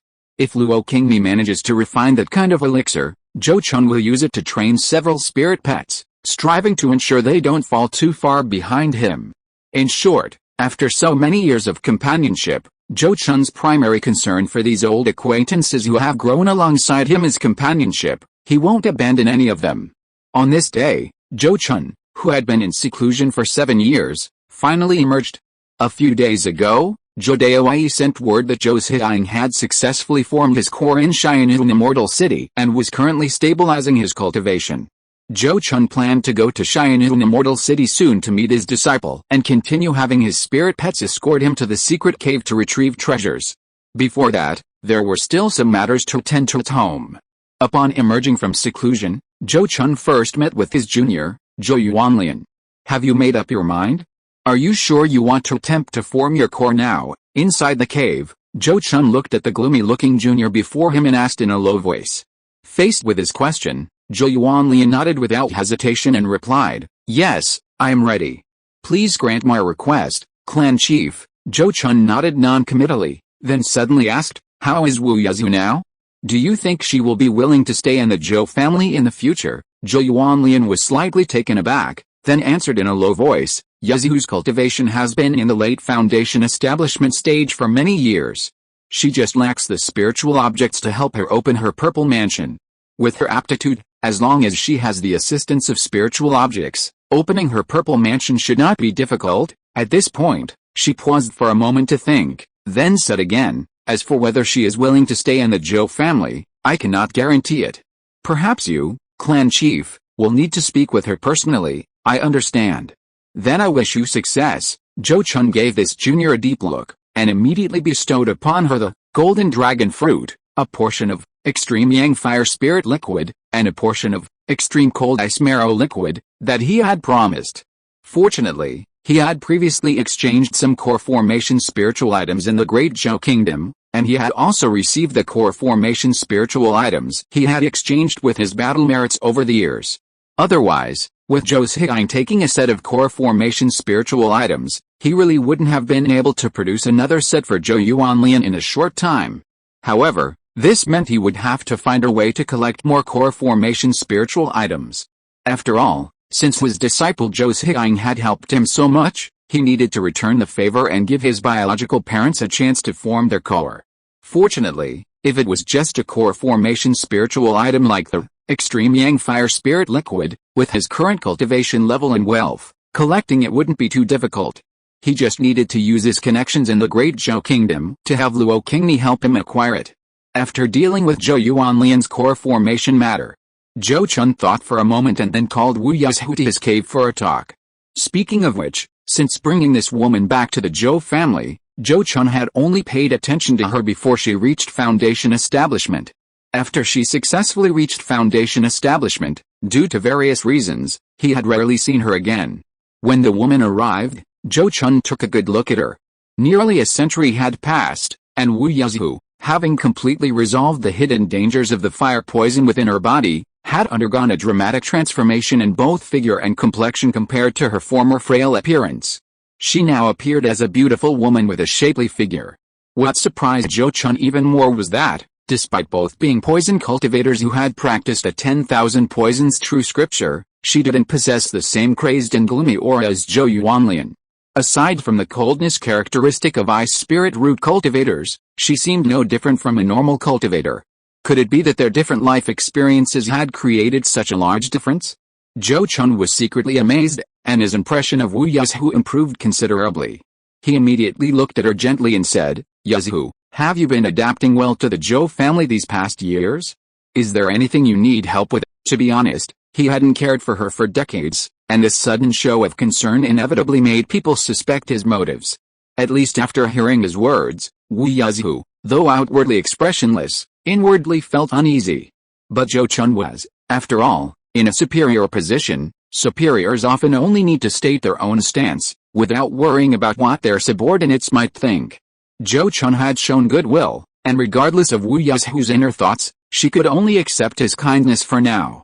She quickly replied respectfully, "Thanks to Senior Zhou and the elders of the Zhou family for their care, Yazhu is doing very well in the Zhou family and hasn't encountered any difficulties." Hearing this, Zhou Chun nodded and said, "That's good. You're someone I brought back. If anyone in the Zhou family dares to bully you, don't cover for them, I will stand up for you." Then, he abruptly changed the subject, saying, "I see your foundation is now fully developed. You should be preparing to open your purple mansion, right? Would you like me to lend you a hand?" Hearing this, Wu Yazhu's expression changed slightly, but after a moment of change, she gently shook her head and said, "That's not right. Senior Zhou, you already saved my life, and I've never had a chance to repay you. How can I accept this without having done anything in return?" "That's not how it works," Zhou Chun said, looking at Wu Yazhu meaningfully. "When the Zhou family faced the beast-tide disaster, you participated in the battle to protect the Zhou family and contributed your strength. If you are willing to stay and serve the Zhou family after you open your purple mansion, I think no one in the family would dare to question you." After hearing this, Wu Yazhu finally understood his true intention in suddenly summoning her today. She fell silent for a moment. Fortunately, Zhou Chun knew that she needed some time to weigh her options, so he didn't rush her to make a decision immediately. After a moment of silent contemplation, she suddenly looked up at Zhou Chun and said, "Senior Zhou, you are truly wise. You have saved my life and taught me the Dao. Logically, I would not hesitate to die for you. However, I also promised my father that I would go to my family to clear his name and restore his spirit tablet to the Wu family ancestral hall. Therefore, if I successfully open my purple mansion, I fear I must first fulfill my father's last wish." Having said this, she lowered her head deeply, appearing resigned to her fate.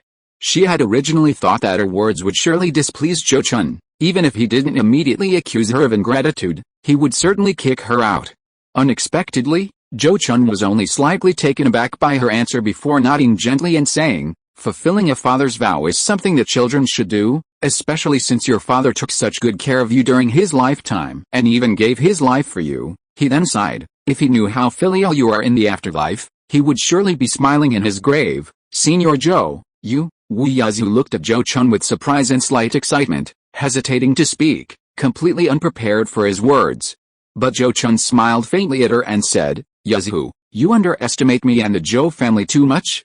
I admire those who are loyal, filial, benevolent, and righteous the most, and I despise those who take advantage of others' kindness. How could I force you to work for me and the Zhou family just because of a moment of pity? My Zhou family is now a powerful and influential family in the country. How could it change because of one more or one less purple mansion stage cultivator? No, this junior has no such intention. I would never dare to." Wu Yazhu's expression changed drastically, and she hurriedly tried to explain. Zhou Chun waved his hand, stopping her, and said calmly, "You don't need to explain. I know you would never dare to disrespect me or the Zhou family. My words just now were merely to let you know my character. Since your heart is not here, I and the Zhou family cannot force you to stay. I will soon give orders that no one in the Zhou family will stop you from leaving." He then waved his hand, signaling her to leave. Upon seeing this, Wu Yazhu immediately knelt down and kowtowed several times, saying, "Senior Zhou, I have no way to repay your life-saving and teaching grace. If I can fulfill my late father's last wish in the future, I will definitely return to the Zhou family and dedicate my life to serving you, Senior Zhou, to repay your great kindness." After making this vow, she respectfully left Zhou Chun's cave. Zhou Chun quickly forgot about the matter.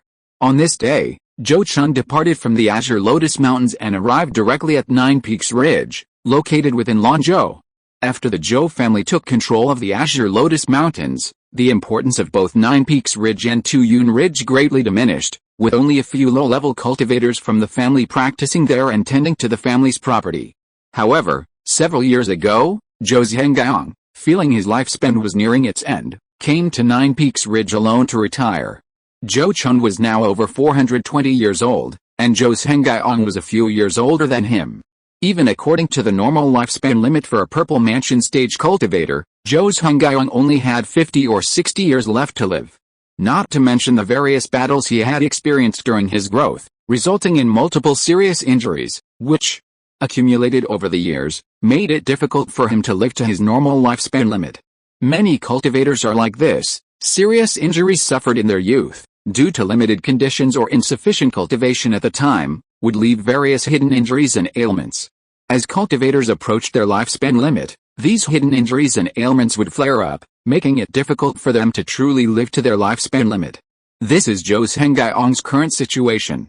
Having suffered numerous serious injuries in the past, he simply cannot live to the age of 480. He likely only has 20 or 30 years left to live. In this state, like many elderly cultivators, he only wants to quietly await his death in the place he knows best. For Zhou Zhengaong, Jifang Ridge, this sacred mountain, is undoubtedly the place he knows best and is most suitable for retirement. Brother Yuang, if you're extremely bored, you can go out and travel. You still have several decades left, enough to travel to various countries and see the sights and people of different places. On Jifang Ridge, after chatting with Zhou Zhengaong, Zhou Chun couldn't help but offer his suggestion to his gray-haired cousin. Frankly, he didn't quite agree with Zhou Zhengaong's quiet wait for death. If it were him, he wouldn't necessarily seize the opportunity to fight desperately and try to form a core, but he would at least, as Zhou Chun suggested, use the remaining years of his life to see more of the world's scenery. Unfortunately, everyone has their own ambitions. Not everyone is like him, filled with a thirst for exploration and knowledge about unknown countries and things. Many people prefer to stay quietly in their familiar circles. Zhou Zhengaong was undoubtedly one of those people. After listening to Zhou Chun's words, he simply smiled faintly and said, "11th brother, I appreciate your kindness, but I have no regrets in my life now, and I'm tired of the life of constant travel. Now I just want to drink tea every day, walk my birds, and play with my monkeys for a while." That's enough. Upon hearing this, Zhou Chun was speechless. Since Zhou Zhengaong had already come to this understanding, what could he say? He could only smile wryly and say, "Brother Yuang, since you have such a good attitude, I naturally have nothing to worry about. But are you really not going to try to persuade Xinlin?" At this point, Zhou Chun's expression turned serious, and he looked at Zhou Hengyong with a solemn face, saying, "Given our relationship and the contributions you and your son have made to the family over the years, as long as you have the desire, I will definitely get you a set of core formation spiritual materials."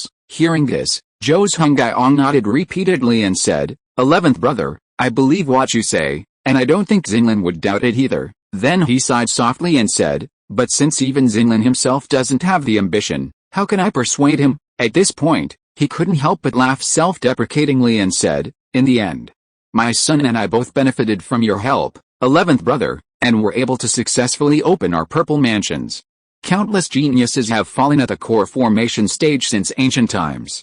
How could my son and I, of mediocre talent, dare to overestimate our abilities and attempt the golden core path?" In terms of core formation, Zhou Hengyong and his son were undoubtedly rational. Although the Zhou family had two cultivators, Zhou Ming and Zhou Daowei, who had successfully formed their golden cores through rapid advancements in their cultivation techniques, providing considerable encouragement to other cultivators, Zhou Hengyong and his son, who knew the inside story, understood that such a feat was extremely difficult to replicate.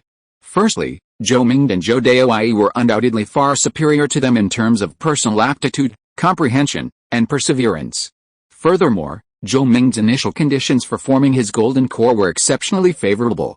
While Zhou Daowei did successfully form his golden core, the situation was extremely perilous, requiring many years of recuperation to fully recover. Under these circumstances, even if Zhou Chun offered to provide them with the necessary materials for golden core formation, they lacked confidence in replicating the success of their predecessors. After all, even a set of golden core materials would only increase the success rate by less than 30%. Top-tier golden core materials like the 5-element spiritual fruit were rarely used by cultivators in the entire cultivation world during their golden core formation, and Zhou Chun had no chance of obtaining such a material for them. So, after careful consideration, Zhou Hengyong and his son both abandoned their plan to fight to the death. After all, failure would almost certainly mean their demise. Hearing Zhou Hengyong's words, Zhou Chun remained silent for a while before finally sighing softly, "Ah, I understand. Then pretend I said nothing." He then left Jiufang Ridge with mixed feelings and headed to the Su family in Jiangzhou. Upon arriving at the Su family's mountain gate, Zhou Chun quickly found the old man, already bedridden, in the Su family patriarch's cave.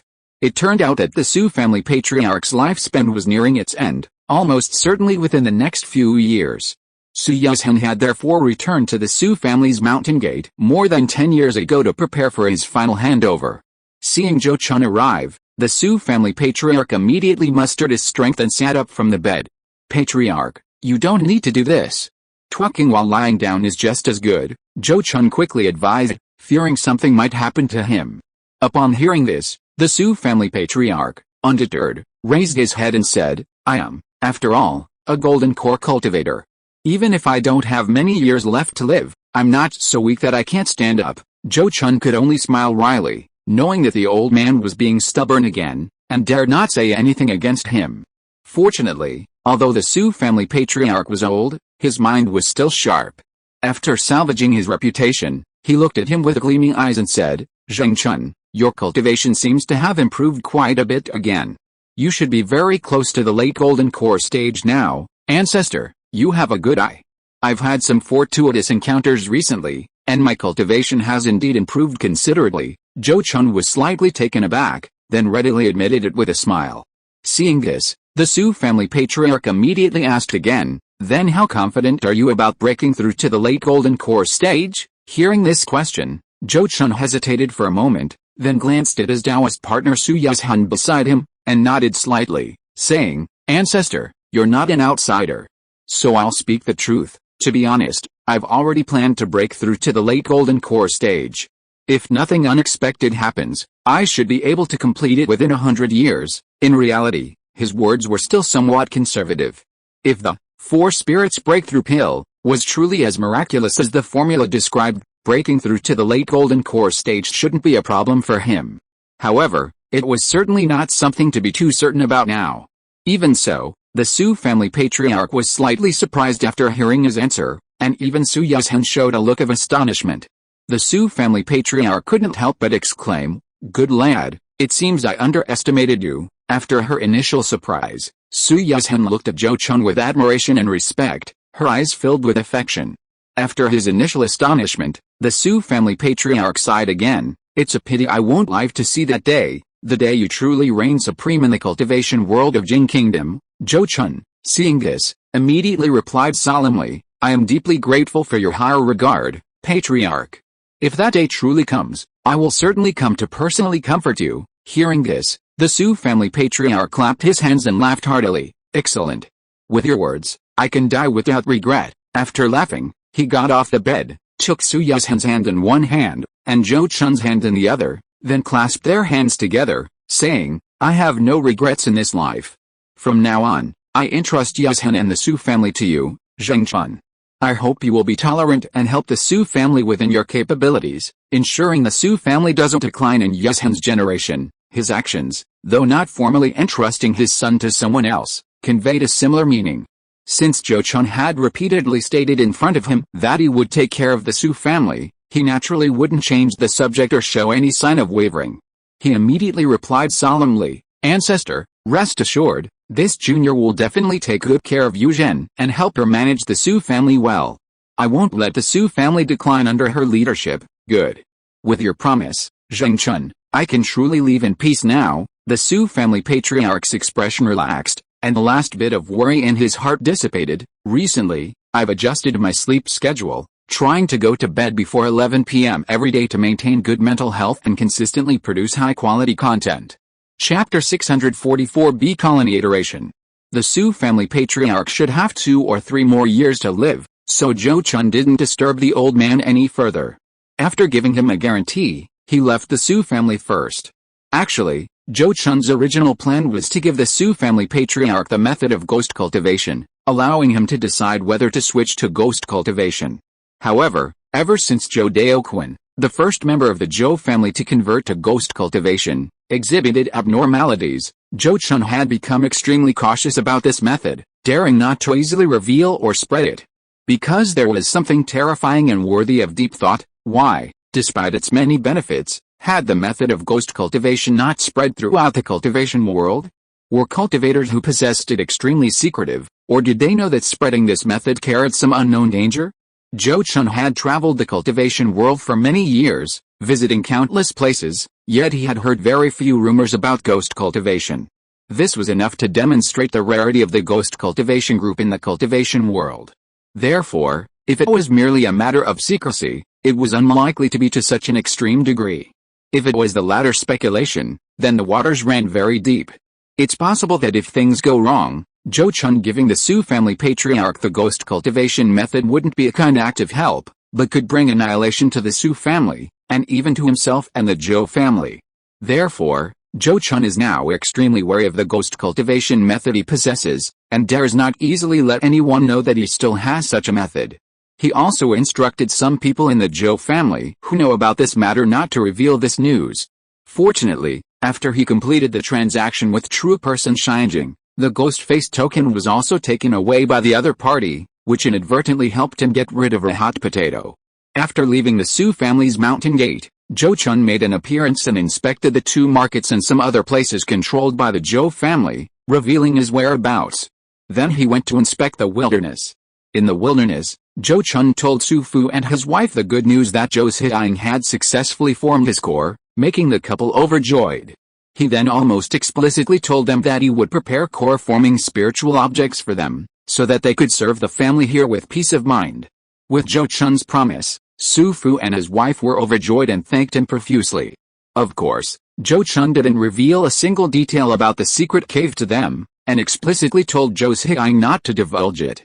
Otherwise, if the couple knew, they might become greedy and seek more benefits, potentially causing the news to leak and bringing immense trouble to the Zhou family.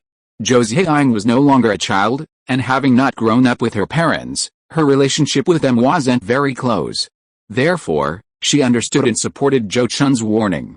After reassuring Su Fu and his wife, Zhou Chun set off for the nesting place of the frost bees. Years had passed, and the number of frost bees had multiplied several times since Zhou Chun first acquired them. However, after producing many offspring, the queen bee had reached the end of her life. Generally, in her final stage, the queen bee would use all her essence to nurture the next generation. Zhou Chun's purpose in coming here was to conduct a master servant's contract ceremony with a new generation of queen bees.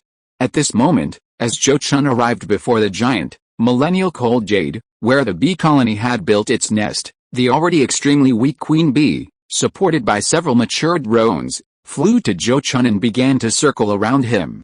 Most demonic insects are of low intelligence. Even those with strength comparable to a nascent soul cultivator might not be as intelligent as an old dog that has lived for over a decade. However, the king of a colony often possesses extraordinary wisdom. This queen bee had also lived for several hundred years. Although she hadn't spent much time with Zhou Chun, under the influence of the master-servant contract, she had long regarded him as her closest master. Therefore, nearing death, she exhibited some unusual behavior. Seeing this, Zhou Chun couldn't help but feel a pang of sadness. He immediately raised his hand and beckoned the queen bee to land in his palm. Then, he whispered to the queen bee before him, "Go in peace. I will take good care of your colony and ensure they don't go extinct." The queen bee seemed to understand his words, and immediately lowered her head to rub against his palm, then suddenly emitted a series of rapid buzzing sounds. With a sound, the frost bees resting inside the hive swarmed out, all flying out and buzzing around Zhou Chun. Then, witnessed by Zhou Chun and the bees, the queen bee used all her remaining strength to inject her last bit of life essence into the bee egg within her body, giving birth to it.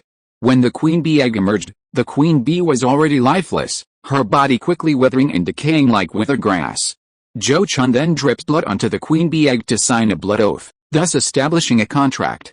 For the next 2 or 3 months, Zhou Chun guarded the newborn queen bee egg until it fully hatched.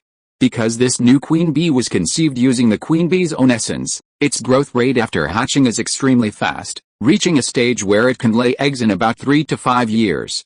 During this time, the bee colony will devote all its efforts to providing nutrition for the new queen bee's growth.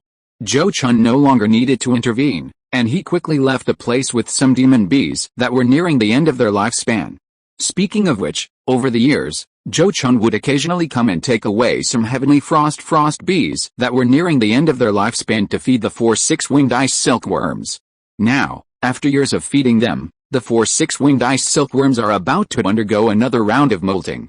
Zhou Chun is also looking forward to the day when they molt into their complete 6-winged ice silkworm forms and see just how strong they will be then. When Zhou Chun returned to the Azure Lotus Mountain Range, a guest who had come from afar had been waiting for him for more than a month. This guest was Bai's Hiking, whom he had parted ways with in the Great Zhou Kingdom years ago. After years of traveling, Bai's Hiking finally arrived in Jing Kingdom, intending to visit Zhou Chun before returning to her sect. The two met in Zhou Chun's cave. After some pleasantries, Zhou Chun tentatively looked at Bai's Hiking and said, "Fellow Taoist Bai, your travels through the kingdoms must have been very fruitful. Returning to the Heavenly Fire Sect, you should have no shortage of resources to reach the mid-stage of the Golden Core Realm." Hearing this, Bai's Hiking immediately smiled wryly and said, "Fellow Taoist Zhou, you flatter me too much. I've already spent most of my fortune exchanging for core formation materials, and refining my natal magic weapon will be another expense. Although I'm not exactly penniless, I'm certainly short of money. How could I accept such high praise from you, fellow Taoist Zhou?" Zhou Chun, however, took her modesty and immediately shook his head, saying, "Fellow Taoist Bai is too modest. Given the fiery sand's thirst for external resources, if fellow Taoist Bai were to import a batch of rare and extremely scarce spiritual items from the sands and bring them back, she could reap several times the profit. It would be hard not to become rich then." Upon hearing this, Bai's Hiking said helplessly, "Zhiking is not being modest. If Zhiking really had extra money, she would certainly do as fellow Taoist Zhou suggested.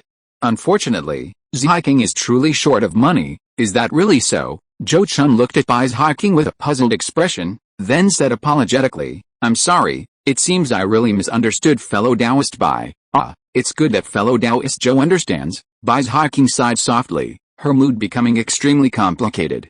Originally, she might not have cared much about this. After all, her successful core formation had already fulfilled her purpose for traveling. However, after Zhou Chun mentioned it, she suddenly realized what a chance to make a fortune she was about to miss.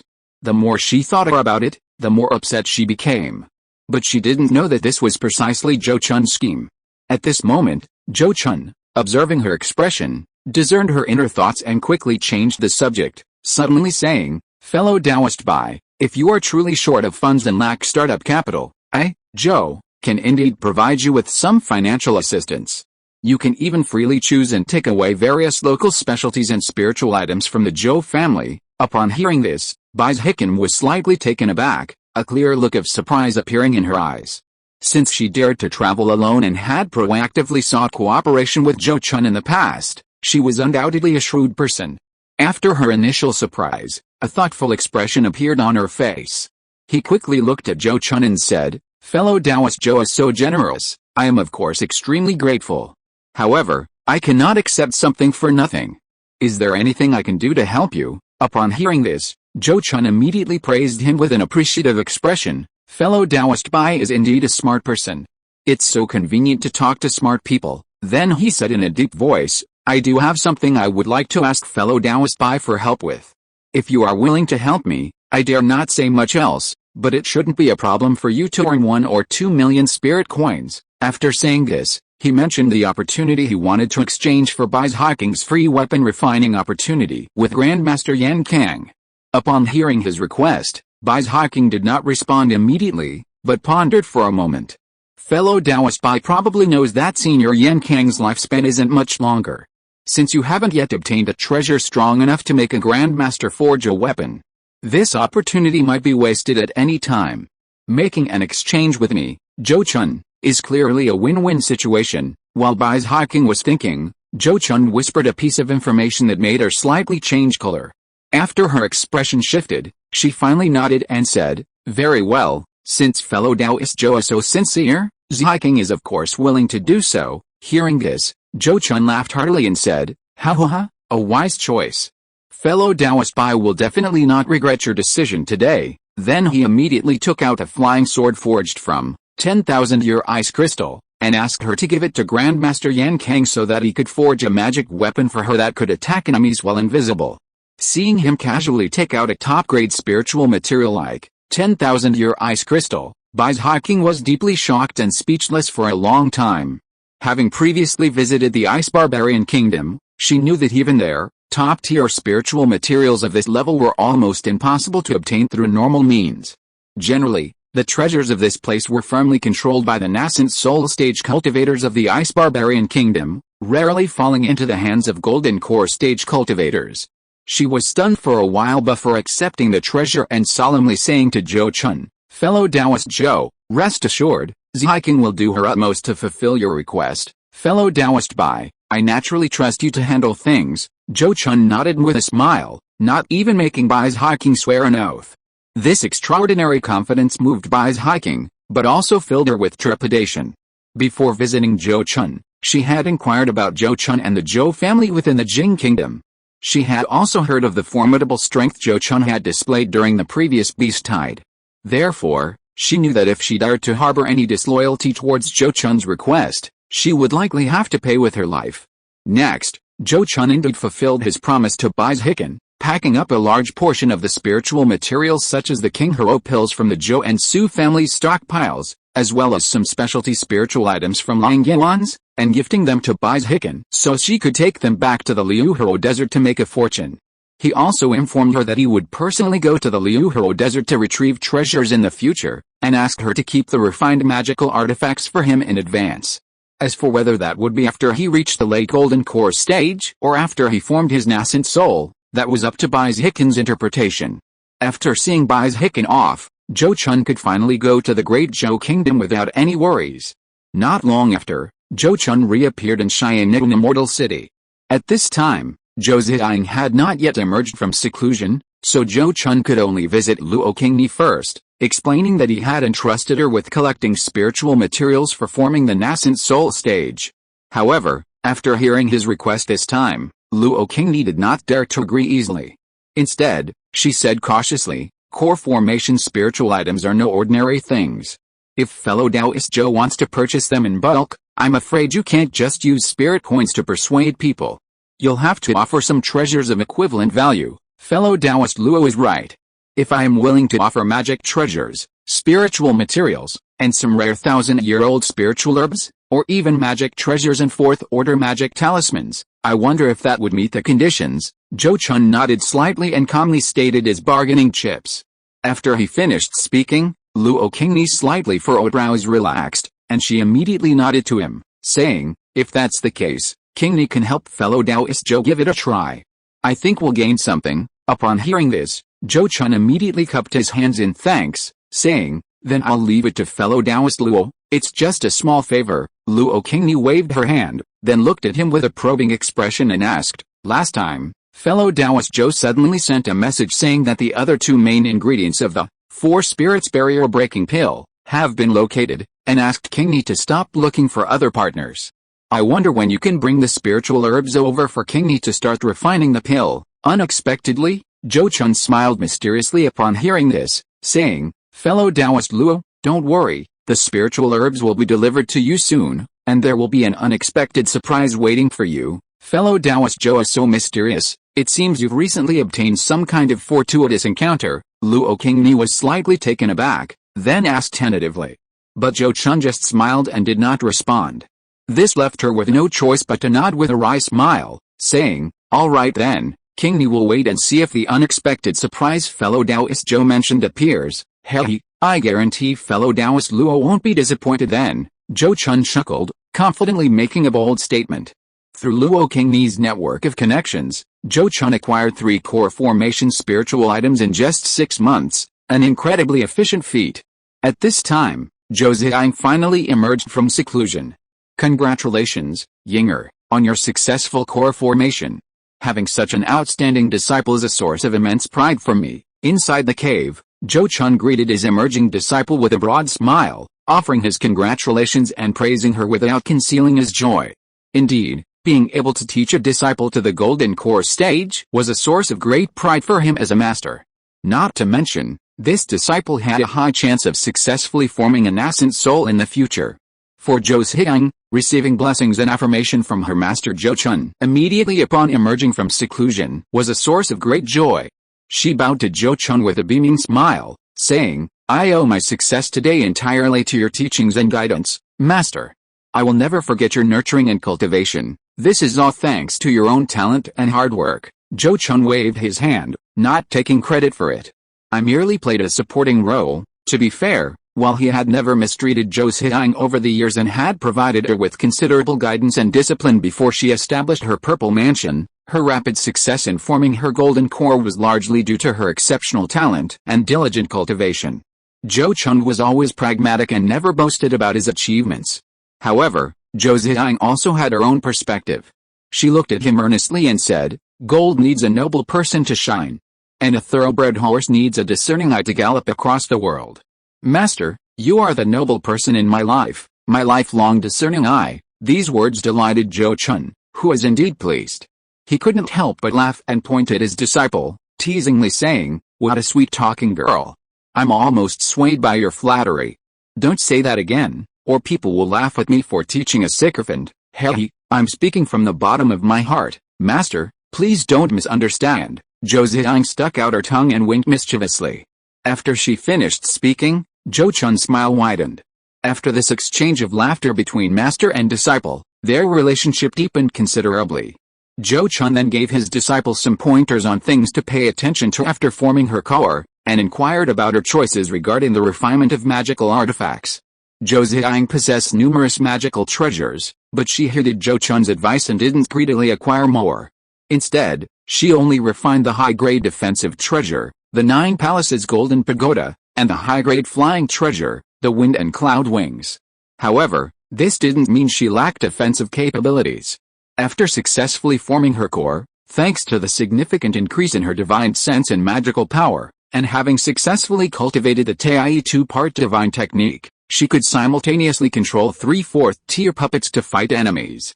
Therefore, if she were to engage in combat, she could simply activate the 9 Palaces Golden Pagoda to protect herself and concentrate on controlling the 3/4 tier puppets to attack the enemy.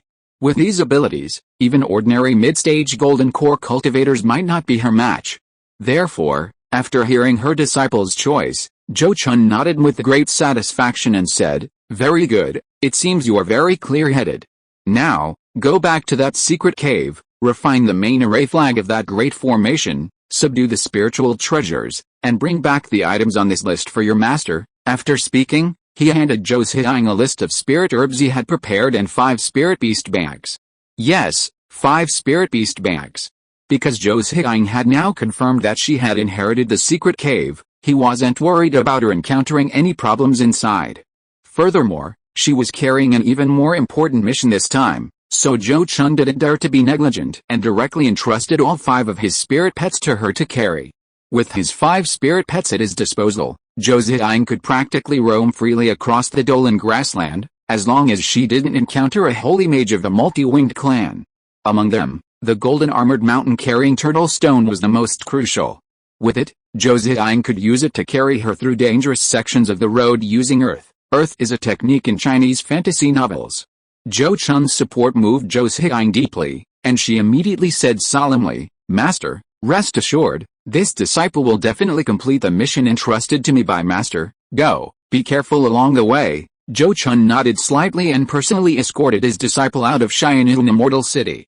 Now that he was on the list of the multi-winged clan, he dared not even venture near the Dolan grasslands unless absolutely necessary, for fear of being tracked and assassinated across the border. Therefore, to avoid any unforeseen circumstances during Zhou Chun's trip, Zhou Chun simply didn't bother escorting her to the Dolan grasslands. After seeing Zhou Chun off, Zhou Chun focused on his cultivation in Xianyun Immortal City. He estimated that Zhou Chun would likely be gone for another year or 2, so he wasn't in a hurry. Over the next 2 years, Zhou Chun, through Luo Qingni, acquired 4 more core formation spiritual items. By this time, he had practically emptied the pockets of those in Luo Qingni's network of connections of any surplus core formation spiritual items. Those who still possessed core formation spiritual items intended for their own descendants and wouldn't easily trade them. However, with these 7 core formation spiritual items, Zhou Chun could easily report back to his family. Therefore, he didn't pursue further extensive collecting. That day, while Zhou Chun was cultivating, he suddenly sensed that the spirit pets were gradually approaching him. This made him feel invigorated, knowing that his wait had finally come to an end. Chapter 645 Fate, Wonderful Beyond Words. I've kept Master waiting. I've successfully brought back everything you needed. Upon returning to Xianyun Immortal City, Zhou Chun greeted Zhou Chun with words that brought a smile to Zhou Chun's face. After receiving the storage bag containing the spiritual herbs from Zhou Chun, he nodded and said, "Yinger, you've worked hard. Now you should cultivate diligently in Xianyun Immortal City.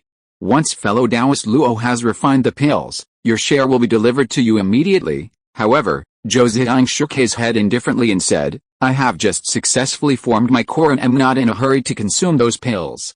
I wish to travel around a bit. Please grant me permission, Master." Zhou Chun was slightly taken aback. After looking at her for a moment and pondering, he sighed softly. "Very well, you've already successfully formed your core and are ready to graduate. Take good care of yourself from now on." He then solemnly instructed his disciple, "But Yinger, you must remember, the cultivation world is treacherous. Be careful in everything you do, and never easily reveal your trump cards to others." Disciple remembers, "Master, please take care of yourself too." Zhou Chun nodded, solemnly remembering his words. Before she went on her travels, Zhou Chun also taught her several secret techniques he possessed, including the God-slaying technique, the beast-spirit fusion technique, and the minor 5 elements breaking restriction mystic light, allowing her to choose which to cultivate based on her own circumstances. However, the various secret techniques and supernatural abilities left behind by Master Zhuanfeng were no less numerous than what he possessed, and some of these wind attribute secret techniques and supernatural abilities were perfectly suited to Zhou Chun's physique. Therefore, the choice Zhou Chun should make was entirely up to her. During this time, Zhou Chun also revealed her spiritual treasure without any concealment, allowing Zhou Chun to observe it. This spiritual treasure was named 2 Elements Wind and Fire Fan, and its shape was a fan made of 2 kinds of feathers, blue and red. The 2 kinds of feathers used in this fan were the feathers of the 5th-tier Demon King, the Heavenly Rock, and the Fire Phoenix, both of which were their natal feathers. There were 4 Heavenly Rock feathers and 3 Fire Phoenix feathers, totaling 7. At the same time, the fan ribs and handle were also made from the bones of the Heavenly Rock Demon King, and the spirit of the spiritual treasure was even imbued with the spirit of the Heavenly Rock Demon King's remnant soul. As a spiritual treasure possessing both wind and fire attributes, the 2 Elements Wind and Fire Fan can not only unleash the unique divine abilities of the Heavenly Rock and Fire Phoenix clans, Heavenly Rock Gale and World-Destroying Flame, but also combine the power of wind and fire into one, using wine to fuel fire and unleashing the wind and fire world-destroying divine ability. It can be said that this is a pure offensive treasure, possessing extreme offensive power. If a mid-nascent soul cultivator possessed this, two elements wind and fire fan, their offensive capabilities would be comparable to those of a late nascent soul cultivator. However, because it is a purely offensive treasure, the two elements wind and fire fan itself consumes a great deal of mana. Even if Zhou Chun poured all his mana into it, he could only barely activate the Heavenly Rock Gale divine ability to unleash a single attack. But even this single attack would be enough to severely damage an unprepared late golden core cultivator, or even kill them. After witnessing the offensive power of this spiritual treasure, Zhou Chun felt much more at ease about Zhou Chun's solo travels. Zhou Chun already possessed the Wind and Cloud Wings magic weapon, granting her an escape speed that even many late-stage golden core cultivators couldn't match in a short time. Now, with such a trump card capable of severely injuring ordinary late-stage golden core cultivators, as long as she didn't provoke any powerful figures among the late-stage golden core cultivators or nascent soul cultivators, she should be able to protect herself. Thus, after Zhou Chun happily embarked on her journey through various countries, Zhou Chun, carrying the spiritual herbs she had gathered, personally paid a visit to Luo Qingni. Fellow Taoist Zhou's sudden visit must mean something good has happened. It seems Qingni's recently acquired box of heavenly star purple hair is about to be opened today. Inside Qingni residence, Luo Qingni couldn't help but tease Zhou Chun with a smile after welcoming him into her quarters. Upon hearing this, Zhou Chun laughed and said, "Haha, then I'm truly in for a treat today. I've heard of the fame of Xiangxing Zihao tea for over 200 years, but unfortunately, I've never had the chance to taste it." Hearing this, Luo Qingni's smile grew even brighter. Without saying anything more, she gestured for Zhou Chun to sit down, then took out a palm-sized, dark blue wooden box, flicked off the sealing talisman, and opened the lid. Inside the small box were only 12 pale purple tea leaves, each about a finger's length and 2 fingers' width. The tea was pale purple with scattered silver spots on both sides, appearing and disappearing like stars in the night sky, truly extraordinary. This was the renowned Xiangxing Zihao spiritual tea from the cultivation world of the Great Zhou Kingdom. This spiritual tea is a specialty of the SYNOPSIS sect, the most powerful cultivation force in the Great Zhou Kingdom. Its mother plant is a 5th-tier, 10,000-year-old spiritual tree, said to be of superior 5th-tier quality. The heavenly star purple hair from that mother plant has excellent auxiliary effects for nascent soul stage cultivators. Many newly promoted nascent soul stage cultivators from the Great Zhou Kingdom, or from neighboring countries, would sick a few leaves of this mother plant's spiritual tea after successfully forming their nascent soul. The box of heavenly star purple hair that Luo Qingni has obtained is naturally not from that mother plant. It is spiritual tea produced by a branch plant cultivated from the mother plant using the cutting and transplanting method by nascent soul stage cultivators of the SYNOPSIS sect. Furthermore, it is not a first-generation branch plant, but a grandchild plant cultivated from a grandchild plant. Even this grandchild plant has been cultivated to the 4th tier by the SYNOPSIS sect cultivators at great expense, and the price of its spiritual tea reaches an astonishing tens of thousands of spiritual coins per leaf, and it is usually priceless. Whether it's the mother plant spirit tea or the grandchild plant spirit tea, the effect of heavenly star purple hair is the same. It can temporarily enhance a cultivator's comprehension and wisdom, aiding in cultivation. However, the true mother plant spirit tea is highly useful even for early-stage nascent soul cultivators. The grandchild plant spirit tea that Luo Qingni is offering is only moderately effective for mid-stage golden core cultivators like them. Even so, for Zhou Chun, who has long heard of this spirit tea but has never had the chance to taste it, it's still a very good experience. Luo Qingni is generous, brewing 3 spirit tea leaves for him separately. The pale purple tea leaves turned bluish purple as soon as they were boiled in water. Zhou Chun took the steaming tea and put it directly into his mouth, chewing and swallowing the leaves along with the tea, like a cow gulping a peony. His eating manners were quite rough. However, this is usually how cultivators treat spiritual objects. They only pursue maximum effect and don't care about details. As the tea and tea leaves entered his stomach, a mysterious and pure energy rushed into Zhou Chun's purple mansion. His divine soul immediately inhaled, and the pure energy entered his body. Immediately afterward, Zhou Chun felt his mind clear, and his thoughts became instantly active. He immediately focused his mind and, with the help of the heavenly star purple tea, began to comprehend the golden escape technique. Since he had cultivated this technique to the point of traveling 80 miles in a single leap, he seemed to have encountered a bottleneck, getting stuck. He had initially thought it was due to the limitations of his cultivation level, and that he might only be able to break through this bottleneck after reaching the late golden core stage. However, now, with the enhanced comprehension brought by the heavenly star purple tea, he quickly made a different discovery. After about an hour, the comprehension-boosting effect of the heavenly star purple tea dissipated, and Zhou Chun couldn't help but clap his hands and laugh. So that's how it is. So that's how it is. I was wrong about how I channeled my spiritual energy. He then touched his forehead, his brows furrowing slightly.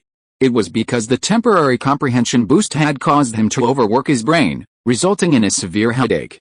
The side effects of heavenly star purple tea are difficult to forcibly eliminate. They will completely dissipate in a day or two. However, this cup of mind-nourishing tea can slightly alleviate the pain.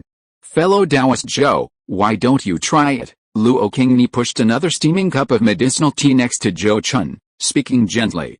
She had already taken heavenly star purple tea herself and was well aware of the situation. The effects of this spiritual tea were also very special. It was only effective on the first use of the same grade, and 3 tea leaves per cup of water were optimal. Any more would be useless. Otherwise, given the powerful effects of this spiritual tea, why would SYNOPSIS Sect be willing to sell it to other cultivators? Zhou Chun didn't need to be wary of her, and immediately accepted the tea and drank it all in one gulp. After a while, he indeed felt the pain ease slightly.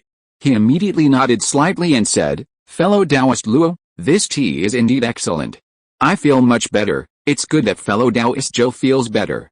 Then, fellow Taoist, please rest here for a day or two. We can discuss serious matters after you've recovered," Luo Qingni suggested with a slight smile. Zhou Chun did not refuse. His current state was indeed not suitable for discussing serious matters with others, as it could easily lead to mistakes. Then I'll trouble fellow Taoist Luo. He thanked her and went to rest in the guest room inside the cave.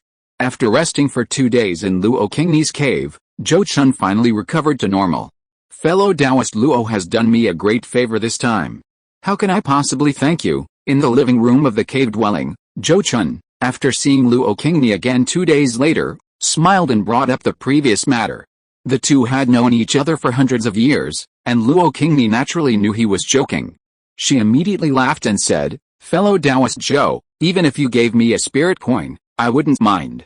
Even if you gave me a spirit treasure, I wouldn't mind." Upon hearing this, Zhou Chun laughed heartily and said, "Ha ha ha, I don't have any spirit treasures, but some things are probably not much less valuable to fellow Taoist Luo than spirit treasures." As he spoke, he raised his sleeve and took out a row of jade slips, placing them in front of Luo Qingni.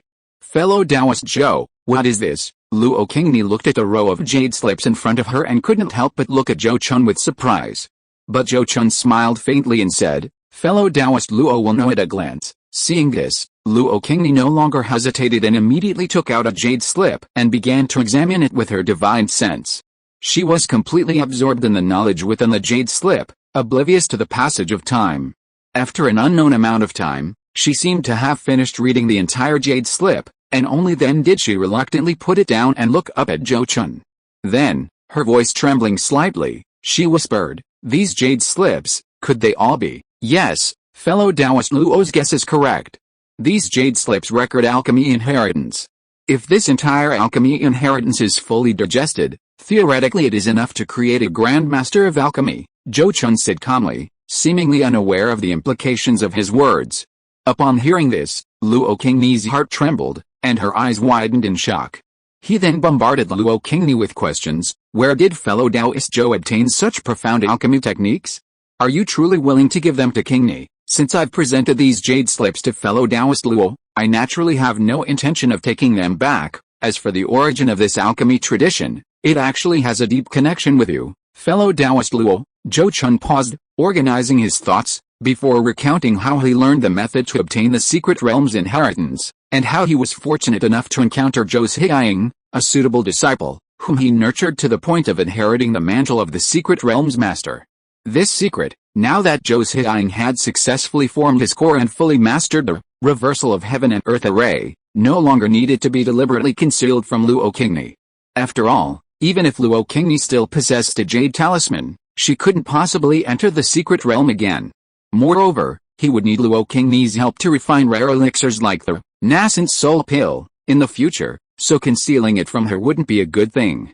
It's important to know that Luo Qingni had previously obtained some alchemy manuals from Master Zhuanfeng through him. A careful examination of the alchemy inheritance he presented would easily reveal their origins. If she discovered his deliberate concealment, she might harbor resentment, potentially jeopardizing important matters. Of course, Zhou Chun wouldn't reveal everything. He wouldn't disclose the nascent soul technique, the Tai 2-part divine art, or the taking immortal mushroom. He certainly wouldn't provide Luo Qingni with a list of the specific spiritual herbs and their quantities within the cave. He only wanted her to know that he had made a fortune, and that she could share in the spoils and greatly improve her alchemy skills. Luo Qingni was a smart woman. Even if she knew he was hiding something, she wouldn't delve into it. Things unfolded as Zhou Chun had predicted. After hearing his explanation, Luo Qingni initially stared at him in shock, but as time passed, her expression gradually became numb. After Zhou Chun finished speaking and fell silent, Luo Qingni looked at him blankly and asked, "Fellow Taoist Zhou, are you finished?" "Ahem, I'm finished, I'm finished." Zhou Chun coughed twice, slightly turning his head away guiltily, not daring to meet Luo Qingni's gaze. Although he didn't think he owed Luo Qingni anything, without him, Luo Qingni wouldn't have obtained the secret realm's inheritance. He had to admit that if he were Luo Qingni, he certainly wouldn't be able to let it go so easily. To give a somewhat inappropriate example, imagine someone buys a lottery ticket for another person, only to find out later that the ticket has won, and the person who bought it was unaware of it. In this situation, what do you think the person who bought a lottery ticket would feel? Luo Qingni's situation was even more complicated because Zhou Chun had taken advantage of the information gap, exchanging the jade talisman from her without her knowledge. Even though it was an exchange she willingly made with Zhou Chun, when faced with such a situation, no one could help but overthink and find it difficult to let go easily. The most unacceptable aspect of this matter is that Luo Qingni, unknowingly, personally helped Zhou Chun facilitate this. Without the pills she refined, Zhou Ziyang probably wouldn't have reached the late stage of the Purple Mansion realm so quickly.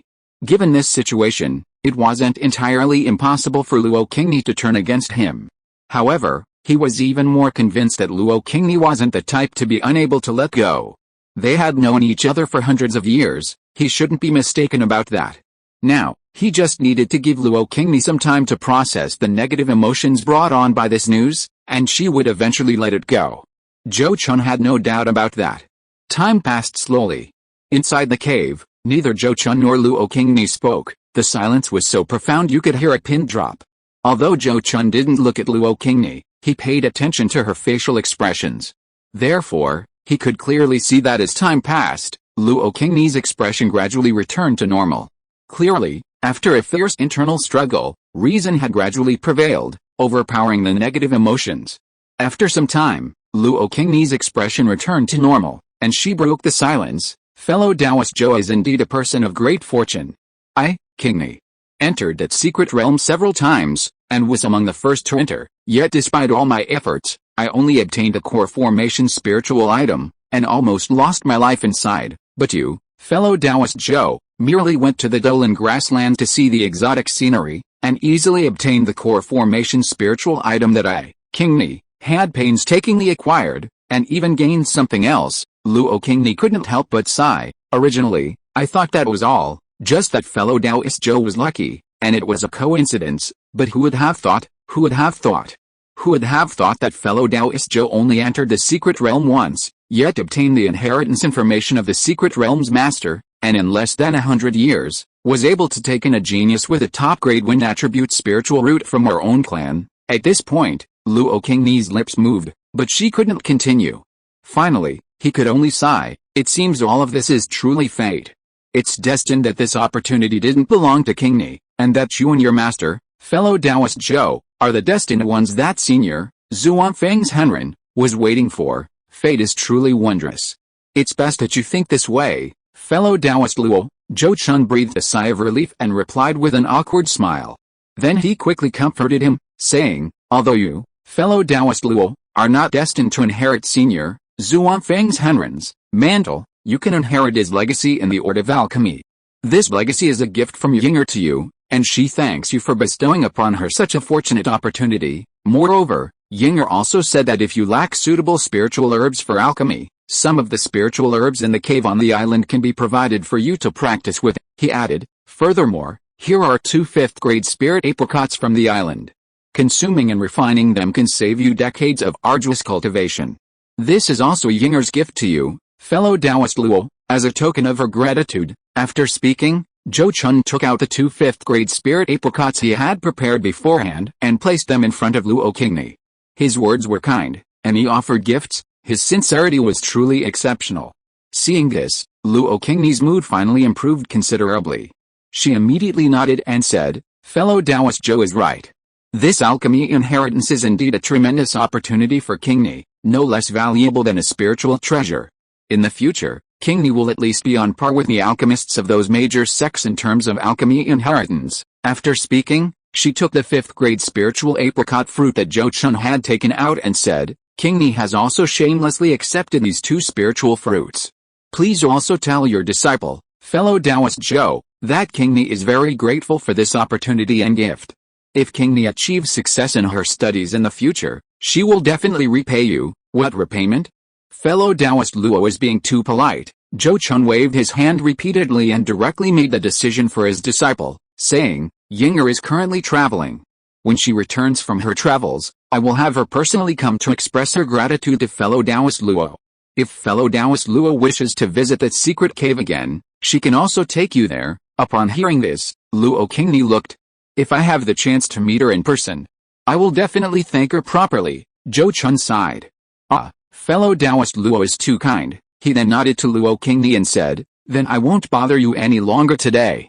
I'll come to visit you again after you've studied all these alchemy traditions. He added, by the way, the 2 main ingredients of the 4 spirits barrier breaking pill that I mentioned to you last time are also grown in that secret cave.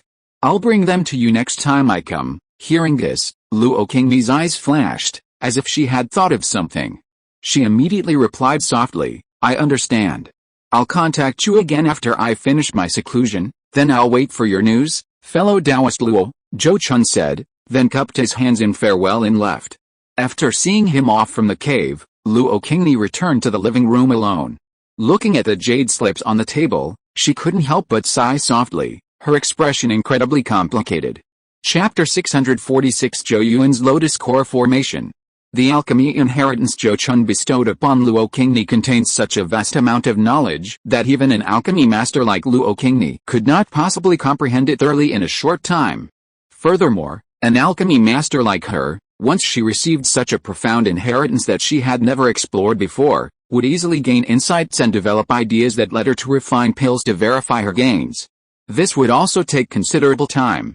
Therefore, Zhou Chun waited in Xianyang Immortal City for nearly 3 years before receiving Luo Qingni's invitation. After receiving the message, he quickly went to Qingni residence to pay his respects. After being welcomed into the cave by Luo Qingni, and exchanging pleasantries, Zhou Chun looked at Luo Qingni's expression and asked with a smile, it's been 3 years since we last met.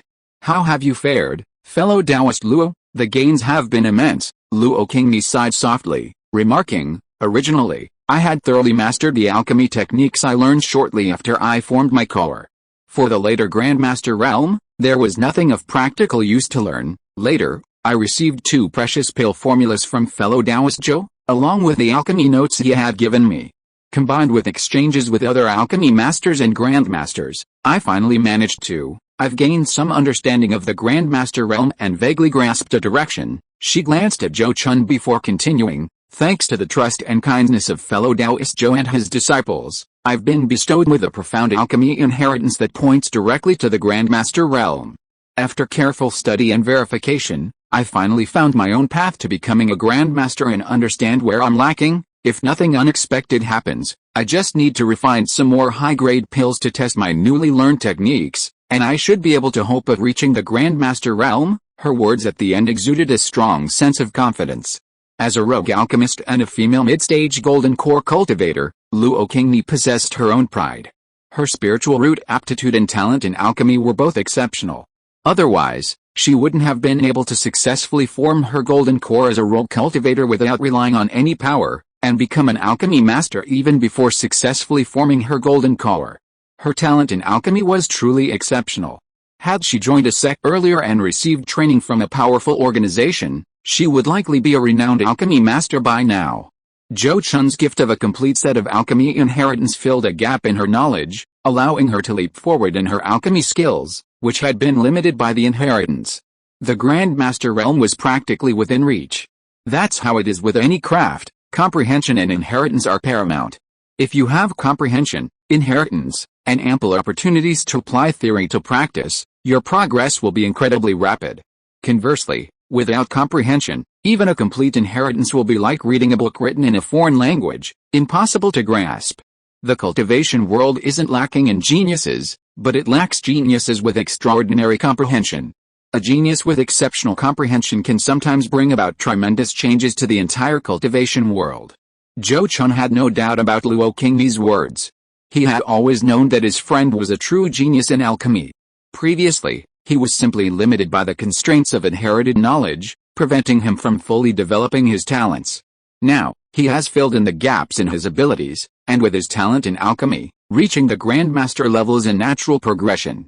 Therefore, he smiled and said, "Then I, Zhou, congratulate fellow Taoist Luo on your great progress in alchemy and wish you a speedy attainment of the Grandmaster level." After speaking, he patted his storage bag at his waist, took out a piece of white paper with the names of several pills written on it, and handed it to Luo Qingni. At the same time, he said, "I currently have the main ingredients and important auxiliary ingredients for the pills listed here. The remaining auxiliary ingredients are not rare and are easy to collect. If fellow Taoist Luo wants to break through to the Grandmaster level, these pills should be an excellent practice opportunity. As for the 4 Spirits Breakthrough Pill, let's wait until fellow Taoist Luo truly reaches the Grandmaster level before refining it." Upon hearing this, Luo Qingni immediately reached out and took the white paper. The several pills listed were the pill formulas passed down by True Master Zuanfin. She seemed to have anticipated this, and showed no surprise. She calmly said to Zhou Chun, "Since fellow Taoist Zhou trusts Qingni so much, Qingni will naturally not disappoint you." Hearing her quick agreement, Zhou Chun felt relieved and promised, "Fellow Taoist Luo, rest assured, after the pills on these are refined, I will share the beneficial ones with you in half. I will never let you suffer a loss." But Luo Qingni shook her head and refused his offer. Sharing is unnecessary. Qingni has already received immense kindness from fellow Taoist Zhou and his master. How can I accept such a generous reward? Besides, Qingni has already promised fellow Taoist Zhou that in the future, whenever fellow Taoist Zhou asks me to refine pills, Qingni will not accept a single penny. Although she was a rogue cultivator, she had her own principles and bottom line. Zhou Chun was giving her the pill refining inheritance, something she couldn't refuse. So even knowing she would owe a huge favor, she could only accept it for the sake of her own path. However, things like elixirs for improving cultivation weren't essential to her, and she naturally didn't want to incur any more favors or break her previous promises. This was actually a major reason why Zhou Chun admired her so much. Zhou Chun himself was a person with strong principles and a bottom line, so he naturally felt more favorably disposed towards cultivators who possessed similar qualities, and they appreciated each other. Therefore, Luo Qingni's refusal at this moment was not unexpected for Zhou Chun. It only made him feel even more certain that he hadn't misjudged her. Therefore, he immediately smiled and said, "Then consider it a loan from me to fellow Taoist Luo. Once fellow Taoist Luo reaches the Grandmaster level of alchemy and breaks through to the late stage of alchemy, you will surely attract many fellow Taoists to come and ask for help in refining pills. At that time, you can repay me with other spiritual pills or herbs." Seeing that Luo Qingni seemed somewhat moved, he immediately waved his hand and said, "It's decided then. If fellow Taoist Luo continues to be so polite, it would be treating me like an outsider, then Qingni will accept your thanks." Luo Qingni opened her mouth, but ultimately nodded slightly in agreement. However, she didn't feel much joy. Instead, she was somewhat worried, wondering how she would repay this ever-growing debt of gratitude. Perhaps this was the trouble of happiness. After handing over a set of alchemy materials to Luo Qingni, Zhou Chun took his leave without disturbing her further. He would leave the remaining spiritual herbs with Zhou Daoyi, so Luo Qingni could use them whenever she needed to refine other pills. Zhou Chun didn't linger in Xian'an Immortal City, and soon returned to his family in the Qinglian Mountains. Upon returning to Jing Kingdom, he learned that the Su family patriarch had already passed away. Upon learning this, he immediately went to the Su family's mountain gate to offer incense and mourn his departed elder. For the next few months, Zhou Chun stayed at the Su family's mountain gate, accompanying his Taoist partner, Su Yazan, and comforting her, who was somewhat depressed. Fortunately, the Su family patriarch had passed away peacefully at the end of his life, and all arrangements had been made before his death, so the Su family did not experience any turmoil. Zhou Chun's high-profile appearance at the Su family was also intended to allow the Su family to use his influence to intimidate both internal and external forces. After staying at the Su family for several months and fully demonstrating his stance, he returned to his cave in the Qinglian Mountains to cultivate in seclusion. While Zhou Chun was cultivating in the Qinglian Mountains, the Zhou family suddenly became lively again because of the large amount of resources he brought back.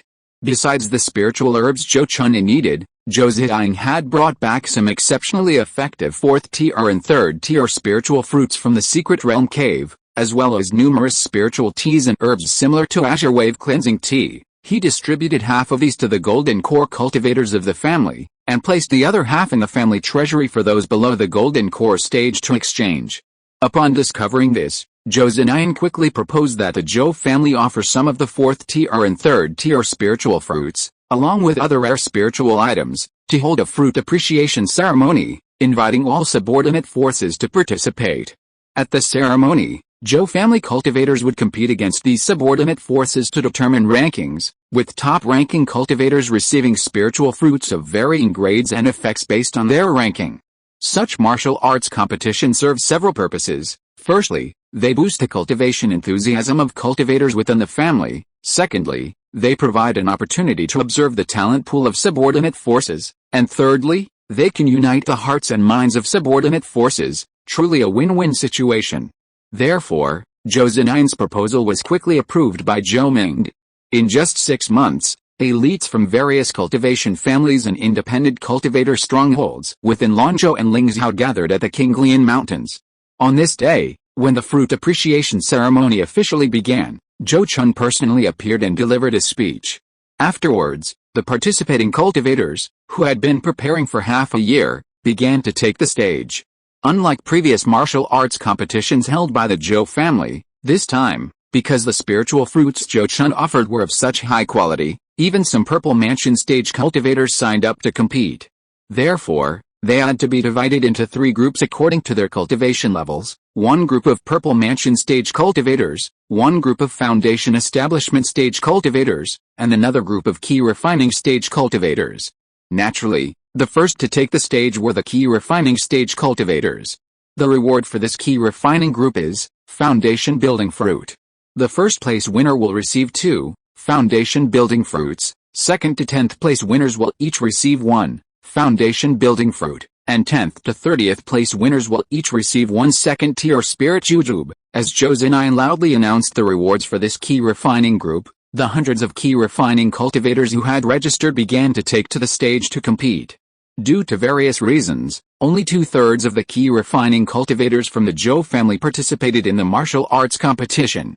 However, when the results of the entire Key Refining group competition were announced, the Zhou family cultivators swept the top 10 spots, and only 5 Key Refining cultivators from outside the Zhou family made it into the top 30. No one who watched the competition was surprised by this result. The Zhou family cultivators simply had a huge advantage. Those Zhou family cultivators who won rankings almost all possessed powerful and talented spirit pets, and their magical artifacts were also of extremely high quality. Even if some cultivators from other forces also brought spirit pets, they still found it difficult to compete with them. 3 of the 5 Key Refining cultivators from outside the Zhou family who emerged victorious were because they had also tamed dragon-blooded demonic beasts from the Zhou family, essentially becoming Foundation Establishment seeds cultivated by their own forces. It's important to understand that with Lei Jiao Bai Bai and Qing Jiao Qing Qing both breaking through to become 4th-tier demonic beasts and establishing their nests in the Qinglian Mountains, the Zhou family has gained several more types of dragon-blooded demonic beasts. For example, there's the Thunder Dragon Carp, with thunder and water attributes, the Wind and Fire Dragon Wolf, with wind and fire attributes, and the thunder flame ape, with thunder and fire attributes, and so on. It's almost certain that in the future, every Foundation establishment cultivator in the Zhou family will possess a second-tier demonic beast. At that time, the Spirit Beast Zhou family brands will truly become a major feature of the entire Xianling realm. Following the key refining group is the Foundation establishment group. Almost all the Foundation establishment cultivators from the Zhou family still in Jing Kingdom have signed up to participate in this martial arts competition, even those in the early Foundation establishment stages. Even if they didn't win a prize, they could still use this opportunity to see where they differed from others, and incidentally, to show off in front of Zhou Chun, Zhou Ming, and other true high-ranking members of the family. According to the latest statistics, the Zhou family now has as many as 76 Foundation establishment cultivators, including some relatives of the family. Apart from 7 or 8 Foundation establishment cultivators who were in the wilderness and some who had left Jing Kingdom to travel, the number of Foundation establishment cultivators present today exceeded 50. Zhou Chun was somewhat interested in observing these core members of the family. Next match, Zhou Yingxin vs. Zhou Gaolong, as the words of Zhou family elder Zhou Zinayan, who was presiding over the Foundation establishment cultivator competition, rang out. The two Zhou family Foundation establishment cultivators stepped onto the arena together. Zhou Yingxin was a white-robed youth who had recently successfully established his Foundation establishment, while Zhou Gaolong was a square-faced middle-aged man whose cultivation was close to the mid-Foundation establishment stage. After the two stepped onto the stage, Zhou Yingxin, the younger generation, immediately bowed to the square-faced middle-aged man and said, "This junior greets my uncle. I hope my uncle will show mercy in the upcoming match." Zhou Gaolong laughed heartily. "Ha, nephew Yingxin, no need to be so polite. Go ahead and use all your skills. Our cultivation levels are similar, you might even have the chance to defeat me." From his words, it was clear he didn't consider Zhou Yingxin an equal opponent, still believing he, as the elder, was certain of victory. However, his expression changed when the two released their spirit pets. Zhou Yingxin patted his spirit beast pouch at his waist, releasing two spirit pets, a 5-colored phoenix-tailed pheasant and a thunder lizard.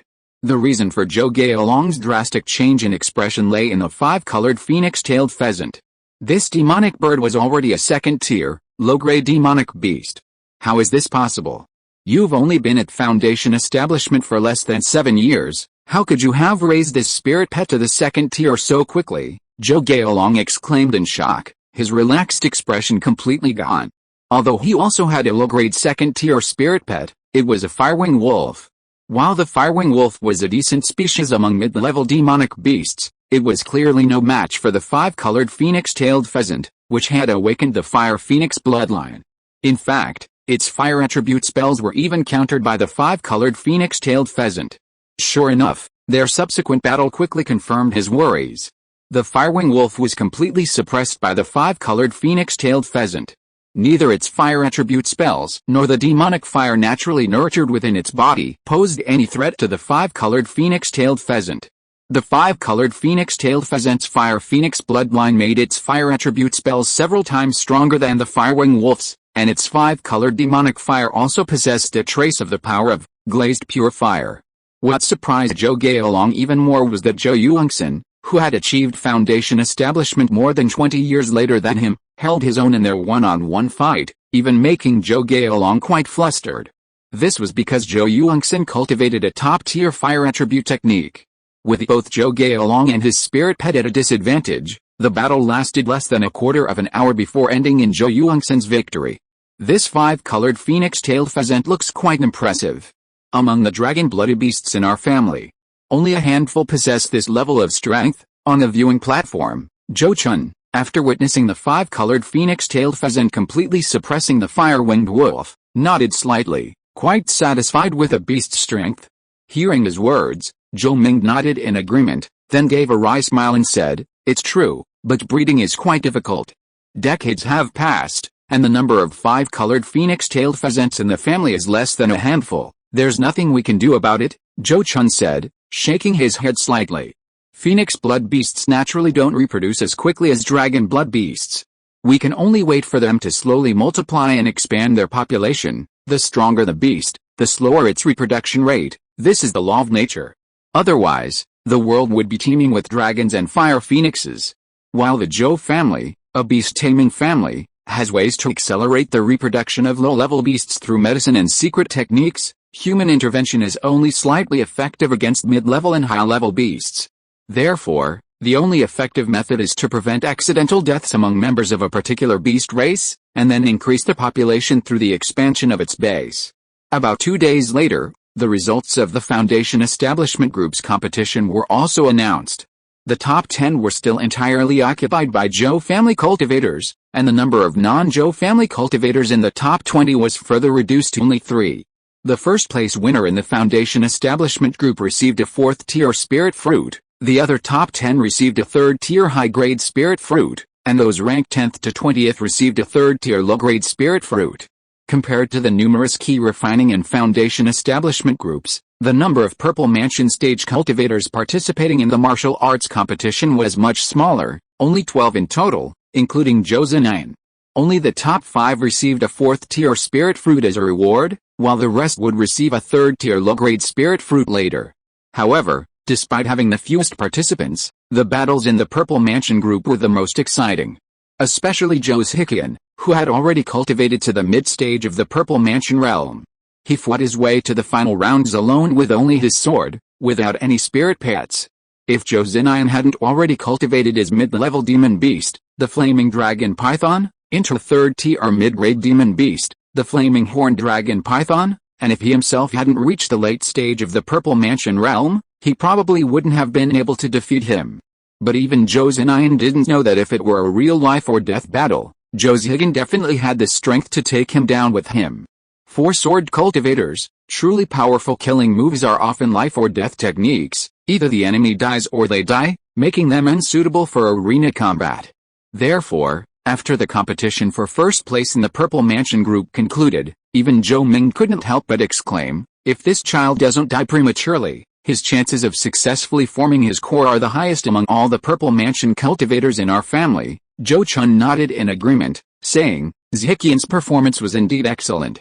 We can give him an extra 4th-grade spirit pear this time." The 4th-grade spirit pear he mentioned was the same type of spiritual fruit as the 5th-grade spirit apricot he had consumed, directly used to enhance a cultivator's magical power. For him, 1 pear could save almost a year of cultivation time. For a Purple Mansion cultivator, 1 pear was equivalent to 1 or 2 decades of arduous cultivation. Such spiritual fruits are extremely rare in the cultivation world, generally only possessed by large, long-established forces, and often the recipients of each fruit are pre-selected even before it ripens. Meanwhile, the growth cycle of such spiritual fruits is often extremely long, frequently reaching hundreds of years. According to the communication between the wood spirit and the spirit fruit tree, the 5th-tier spirit apricot tree takes nearly 1,000 years from flowering to fruit ripening. However, the advantage of this type of spiritual fruit tree is that even after the fruit ripens, it can often remain on the tree for 1,000 years as long as it is not picked. With Zhou Chun presiding over the event, the Zhou family's fruit appreciation ceremony was a complete success. After this grand event, Zhou Chun devoted himself to secluded cultivation. It wasn't until 5 years later, when the celestial phenomenon of Zhou Yuanlian successfully forming his golden core appeared, that he emerged from his cave. Excellent. From this day forward, the Zhou family has gained another golden core cultivator. On Azure Lotus Peak, Zhou Chun watched as the celestial phenomenon of Zhou Yuanlian's golden core formation above his secluded cave gradually dissipated, a genuine look of joy on his face. This news quickly spread throughout the Zhou family and caused some discussion within the Jing kingdom. However, times have changed. With the Zhou family's current size, the emergence of a new golden core cultivator is not unusual. This only proves one thing: the Zhou family has the ability to continuously produce golden core cultivators, gradually moving beyond the ranks of mere golden core families. Perhaps Zhou Yuanlian's success inspired some others. Zhou Chun, who was no longer young, and the couple Su Fu and Zhou Yuanlian, also began their own seclusion to form the golden cores within a year of her success. Their seclusion consumed most of the golden core forming spiritual items Zhou Chun had brought back, making it difficult to gather a complete set.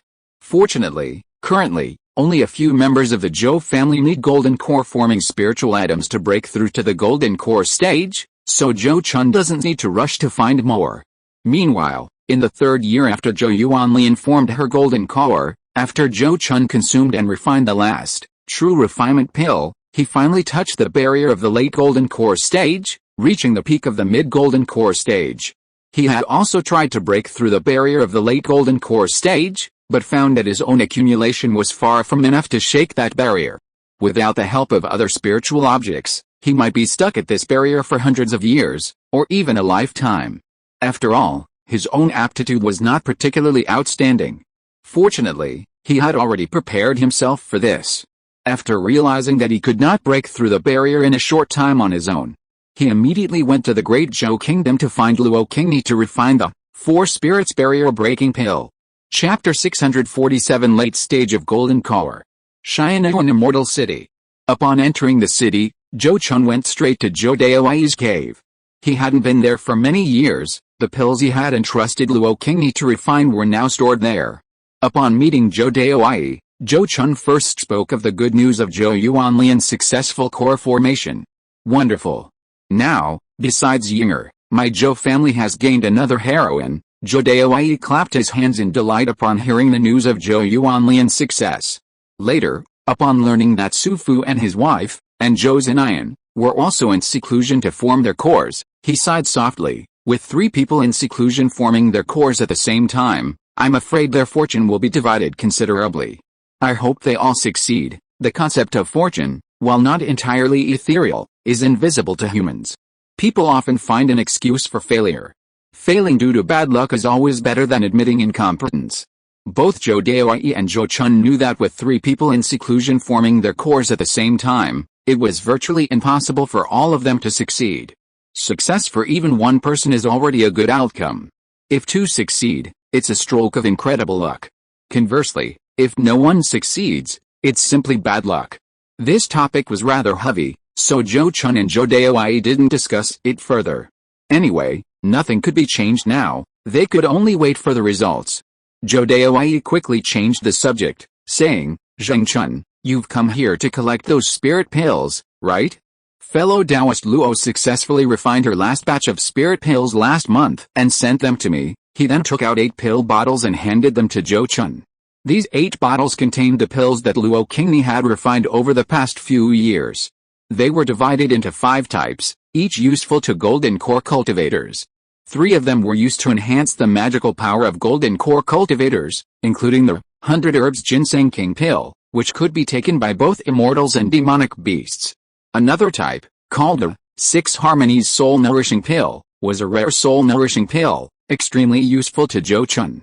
He had once signed the Netherworld Ghost contract with Grandmaster Yan Kang, which damaged his soul's essence. Although he later compensated for some of it with the Ice Soul Rejuvenating Pill he won at an auction, it didn't fully restore his soul. Luo Qingni refined 6 Harmony Soul Replenishing Pills. This time, Zhou Chun only needed 1 to completely restore his soul's essence. The last of the 5 pills was the Heaven Returning Pill, a sacred healing pill, said to have the effect of reversing death and rebuilding the body. As long as the physical body could still absorb the medicinal power, even the most severe injuries could be healed. Only 1 pill could be refined per batch, and the main ingredient was a life-giving grass over 5,000 years old, which was quite effective even for nascent soul stage cultivators. Luo Qingni only dared to refine this pill after confirming she had reached the Grandmaster level of alchemy. Indeed, after refining 7 or 8 batches of high-grade elixirs, Luo Qingni finally mastered her skills and forged her own path in alchemy, officially becoming a Grandmaster. At this moment, after inspecting all the elixirs and putting them away, Zhou Chun looked at Zhou Daoyi and asked, "Has the news of fellow Taoist Luo becoming a Grandmaster of alchemy spread yet?" Zhou Daoyi immediately shook his head and replied, "I haven't heard of that. It shouldn't have spread yet, I understand. Without further ado, I'll pay you a visit." Zhou Chun nodded and immediately stated his plans. He immediately sent a message to Luo Qingni, informing her of his arrival in Xianyuan Immortal City. Once Luo Qingni replied that she was available, Zhou Chun immediately went to Qingni residence to pay her a visit. "It's been several years since we last met. Fellow Taoist Zhou seems to have made considerable progress in his cultivation.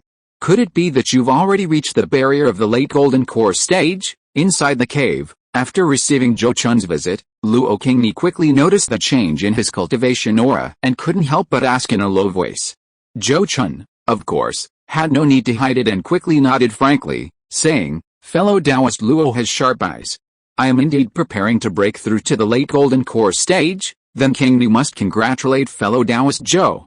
You've once again surpassed me," Luo Qingni said, a look of envy appearing on her face. Seeing this, Zhou Chun immediately laughed loudly, "Haha, I've merely taken the lead. With fellow Taoist Luo's aptitude, I imagine you'll catch up in a few more years." What he said was not untrue.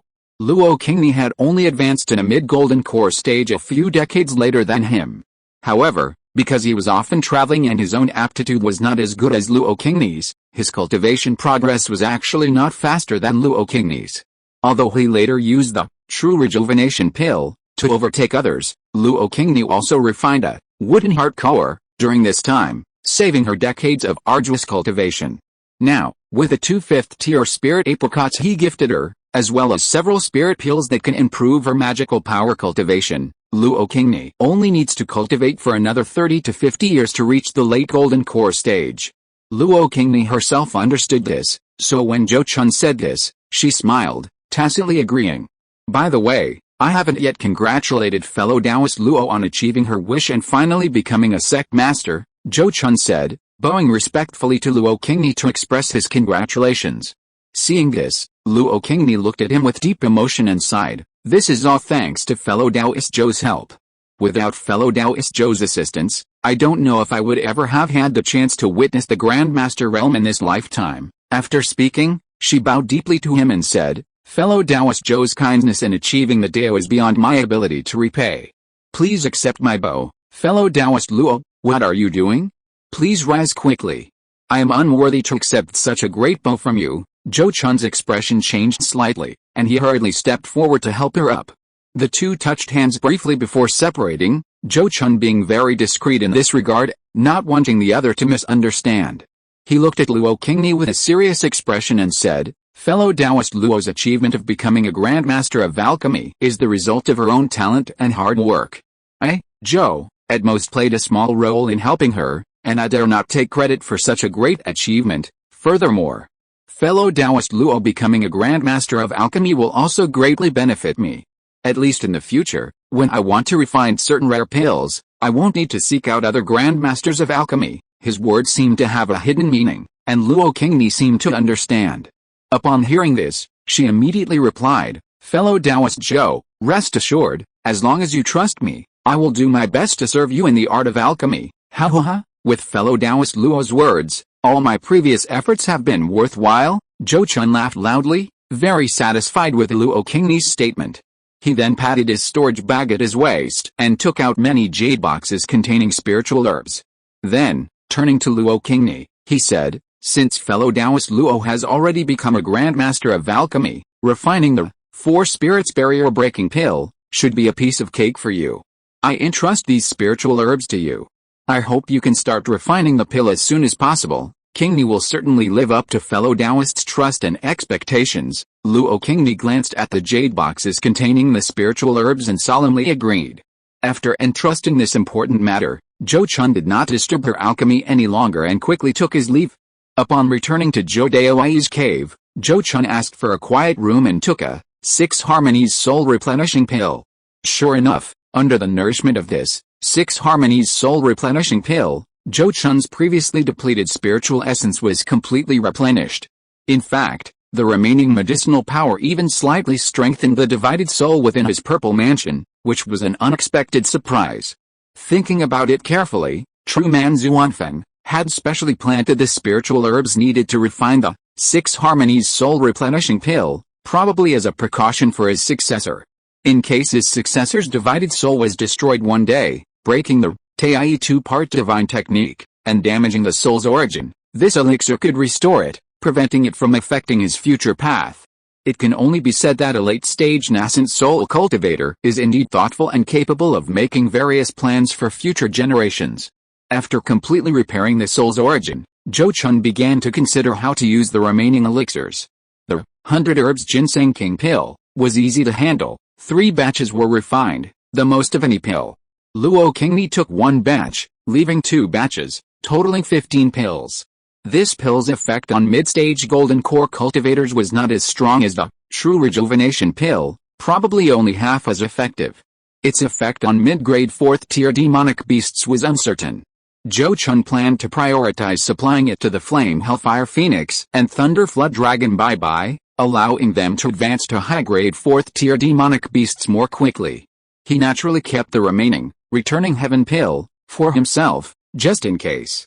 As for the remaining 6 harmony soul replenishing pills, he figured they might come in handy later, so he didn't plan to sell them. Therefore, the only pills he could dispose of were 2 types that were useful for early stage and mid-stage golden core cultivators to improve their magical power.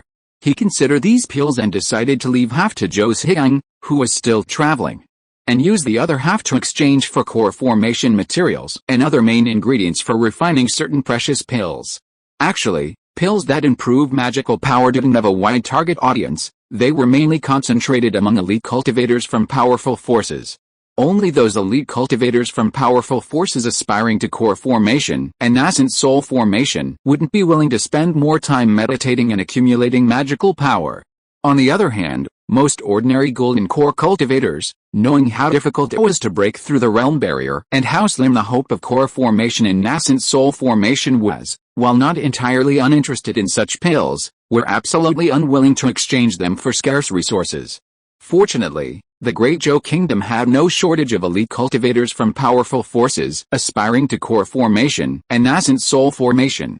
If Zhou Chun were willing to display his wealth at future exchange events, someone would surely come knocking to buy his pills. Time passed slowly, and about half a year later, Zhou Chun received a message from Luo Qingni inviting him to come and collect the pills. Without the slightest hesitation, he immediately went to her cave. "Thank you for your trust, fellow Taoist Zhou. I have successfully refined 4 pills this time. I hope I have not disappointed you." Inside the cave, after exchanging greetings and pleasantries with Zhou Chun, Luo Qingni quietly announced the results of her pill refining. Upon hearing her words, Zhou Chun immediately smiled and said, "Fellow Taoist Luo truly lives up to your reputation as a master alchemist. This result is much better than the 3 I expected. I'm glad fellow Taoist Zhou is satisfied. With that, I can rest assured." Luo Qingni's expression relaxed, and a smile appeared on her face. In truth, with her current level as a master alchemist, producing 4 pills was only within her skill range and not considered a particularly good result. Therefore, she had been somewhat apprehensive before Zhou Chun's statement.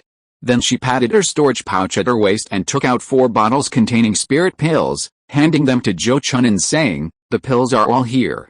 Please check them." Fellow Taoist Zhou Chun, without any hesitation, opened each bottle and examined them. Only after confirming that every single spirit pill was exactly the same as the finished product recorded in the formula did he nod in satisfaction and waved to put away 3 of the bottles.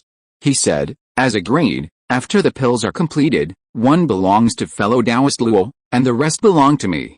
I won't stand on ceremony with fellow Taoist Luo. Fellow Taoist Zhou, you flatter me. You provided the formula and materials entirely for this pill refining. Qingni has already received a great honor by obtaining a single spirit pill. It is Qingni who should be thanking you," Luo Qingni said, bowing deeply to Zhou Chun to express her gratitude. Only she knew how much of a bargain she had gotten with this elixir. Without this opportunity, even if she possessed the formula and was a master alchemist, gathering the materials for another batch of 4 spirits breakthrough pills would have been incredibly difficult. Therefore, while she could help Zhou Chun refine other pills without charging any fees, she simply couldn't refuse this 4 spirits breakthrough pill. Zhou Chun was fully aware of this as well. However, he didn't want Luo Qingni to constantly mention favors, as that would make them seem too distant. Therefore, he quickly changed the subject, asking softly, "It seems that fellow Taoist Luo's advancement to Grand Master Alchemist hasn't been announced yet? Could it be that there's some hidden worry?" Hearing his question, Luo Qingni immediately frowned, looking worried, and said, "Qingni does indeed have some concerns, so I dare not easily announce this news." Upon hearing this, Zhou Chun's eyes flashed with a strange light, and he immediately asked again, "Let me make a bold guess. Fellow Taoist Luo, are you worried that after the news is announced, it will attract those powerful forces to force you to join them, more or less, even if they don't force Qingni to join their forces? they will definitely put forward some unacceptable and harsh conditions. If you go out in the future, you will have to be even more worried. Luo Qingni nodded slightly, expressing her inner worries with a somewhat helpless tone. The value of a Grandmaster Alchemist is extremely high, not to mention that Luo Qingni is still very young, having just passed 500 years of age. Even many of the powerful forces with nascent soul stage cultivators do not have such a Grandmaster Alchemist in their ranks. In this way, if it were known that Luo Qingni, this rogue cultivator, was already a Grandmaster of Alchemy, it was hard to guarantee that some forces wouldn't do anything unscrupulous. Especially since she was a female cultivator. Those nascent soul cultivators were no saints, many would stop at nothing to achieve their goals. Once they knew Luo Qingni had become a Grandmaster of Alchemy, it wouldn't be surprising if they resorted to abducting a woman. Moreover, with the methods of nascent soul cultivators, they might not be unable to forcibly enslave a golden core stage female cultivator like Luo Qingni, making her their concubine and alchemy tool. Luo Qingni had been wandering the cultivation world as a rogue cultivator for hundreds of years, so she knew what the real cultivation world was like. She never dared to entrust her safety to the kindness of some powerful figures. Choosing to conceal her status as a Grandmaster of Alchemy was a choice she made out of desperation to protect herself. Zhou Chun had also guessed this way, and now that she had confirmed it herself, a thought she had never dared to voice before was now fermenting in her heart. He nodded slightly in agreement, saying, "Fellow Taoist Luo's concerns are not without merit. Rogue alchemy masters like you have already infringed upon the interests of many powerful alchemists, preventing them from better exploiting those rogue cultivators. If they find out that you, fellow Taoist Luo, have actually become a Grandmaster of Alchemy, they will surely be insanely jealous and envious of the alchemy heritage you possess. What those guys will do then is really hard to say." This analysis was reasonable and well-founded, and Luo Qingni's worried expression deepened even further after hearing it. Zhou Chun continued, "Fellow Taoist Luo, don't blame me for being alarmist. As long as you remain a rogue cultivator, even if you break through to the late golden core stage and possess strength like mine, once the news of your becoming a Grandmaster Alchemist is announced, it will only make those powerful forces covet your value even more." Upon hearing this, Luo Qingni raised an eyebrow. Seemingly understanding something, she immediately looked at him intently and said, "Fellow Taoist Zhou is right. Then, do you have a way to help Qingni break this deadlock?" Seeing her reaction, Zhou Chun knew she had guessed his thoughts. But since he had already said those words, he was prepared to confront her. Therefore, he met Luo Qingni's gaze without hesitation and asked instead of answering, "What kind of person do you think I am, fellow Taoist Luo?" After he finished speaking, Luo Qingni was slightly taken aback, seemingly not expecting him to ask such a question. After a slight pause as she stared at Zhou Chun, she looked at him with a serious expression and said, "Fellow Taoist Zhou is naturally an honest and trustworthy gentleman. Since I met you, you have always been a man of your word, keeping your promises and fulfilling them. You are truly a rare and upright gentleman in my life." Her tone was firm and earnest, clearly sincere and heartfelt. Zhou Chun was deeply gratified to hear her words, knowing that all his past favors and kindness had not been in vain. Whether he was truly a virtuous gentleman or not was not important. As long as he acted like a gentleman in front of Luo Qingni, and made her believe that he was a virtuous gentleman, that was enough. This was not to say that he was deceiving her, but rather the cultivators are often driven by self-interest and prioritize personal gain. To Luo Qingni, as long as Zhou Chun was loyal and kept his promises, he was a worthy friend. After all, there is no strict right or wrong in the cultivation world. Every cultivator can unhesitatingly wield their sword to kill a complete stranger for the sake of their own path. At this moment, feeling gratified, Zhou Chun smiled faintly and said, "Fellow Taoist Luo's evaluation makes me feel somewhat ashamed. I am unworthy of such praise." He then looked intently at Luo Qingni and said, "However, since fellow Taoist Luo trusts me so much, I have a plan. I wonder if I should tell you, fellow Taoist Zhou, please speak freely." Luo Qingni's eyebrows twitched slightly, and she replied in a low voice. Upon hearing this, Zhou Chun immediately launched into a long-winded explanation. "Fellow Taoist Luo is also aware of the situation of my family.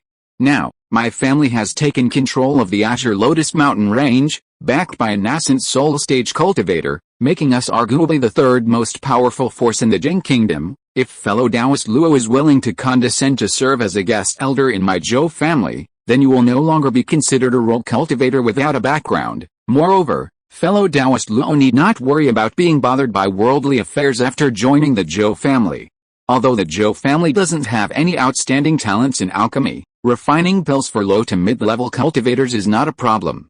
We won't require fellow Taoist Luo to frequently set up the furnace for the family to refine pills. More importantly, if fellow Taoist Luo wishes to achieve the core formation in nascent soul stage in the future, Xiaonin Immortal City is definitely not a good choice.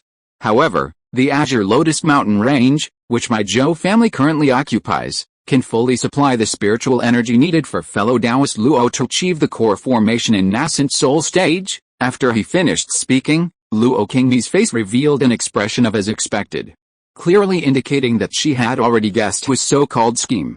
However, Zhou Chun's words did have their merits, especially the last point, which Luo Qingni couldn't ignore. The process of a cultivator forming their nascent soul is quite different from simply forming a golden core. The spiritual veins and caves provided by Xiaonin Immortal City could easily supply enough resources for a golden core cultivator. But forming a nascent soul would inevitably have a significant impact on the entire spiritual vein. For example, during the process, a cultivator would absorb and refine a massive amount of spiritual energy from heaven and earth, drawing away the spiritual energy within a radius of dozens of miles. Under such circumstances, other cultivators in that area would be unable to cultivate, which would be unacceptable for a commercially prosperous immortal city like Xiaonin Immortal City. Furthermore, once a cultivator successfully forms their nascent soul, the heavenly tribulation would descend, causing immense damage to the place of tribulation. In a highly developed immortal city like Xiaonin Immortal City, the damage caused by the spread of the heavenly tribulation would be enormous. Therefore, it's practically impossible for a cultivator to form their nascent soul in Xiaonin Immortal City. Luo Qingni hadn't considered this point before. After all, she hadn't even reached the late golden core stage yet. However, now that Zhou Chun had reminded her, and she had the 4 spirits barrier breaking pill in hand, she had to consider the matter. Therefore, after listening to Zhou Chun's words, she lowered her head and pondered. After a long period of thought, she looked up at Zhou Chun and said, "Fellow Taoist Zhou's suggestion is very attractive, and I trust your character. However, I am ultimately accustomed to the lifestyle in Xiaonin Immortal City, and for the time being, I don't want to move away so quickly. Therefore, I want to wait until my cultivation reaches the late golden core stage before considering this matter." I hope fellow Taoist Zhou can understand. She didn't completely rule out the possibility, leaving herself an opening. But judging from her attitude, it was clear that she still didn't want to join any faction. It would be impossible for Zhou Chun not to be disappointed. However, he had long been prepared, knowing that Luo Qingni wasn't someone who was easily persuaded. Therefore, after a brief moment of disappointment, he smiled politely and said, "Fellow Taoist Luo is right. In short, the Zhou family's doors are always open to you, and we welcome you to join us at any time." Hearing this, Luo Qingni breathed a slight sigh of relief and replied with a smile, "Thank you for your understanding, fellow Taoist Zhou.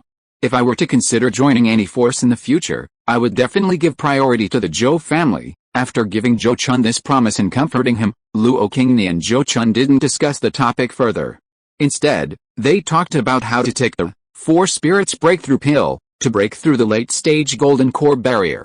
Several days later, Zhou Chun left Xiaonin Immortal City and returned directly to his family. Upon returning to the Azure Lotus Mountain Range, Zhou Chun released his spirit pets, distributed some pills to them, and then went into seclusion to prepare for his breakthrough to the late-stage golden core.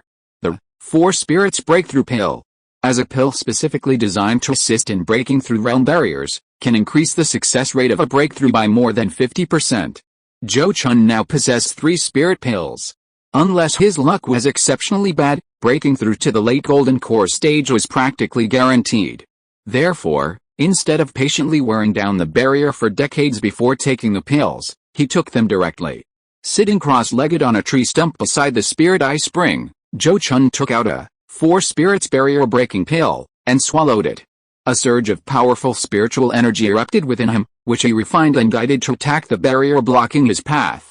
With the help of this powerful spiritual energy, the previously unshakable barrier swayed like a dam in a flood, seemingly on the verge of collapse. However, even after the entire 4 spirits barrier breaking pill, as spiritual energy was released, the barrier did not truly crumble. Clearly, Zhou Chun's first attempt had ultimately failed. Having witnessed the stubbornness of the barrier, he was somewhat prepared for this result and not particularly disappointed. After resting and recuperating for half a month, he took the second, 4 spirits breakthrough pill, and launched his breakthrough to the late golden core stage.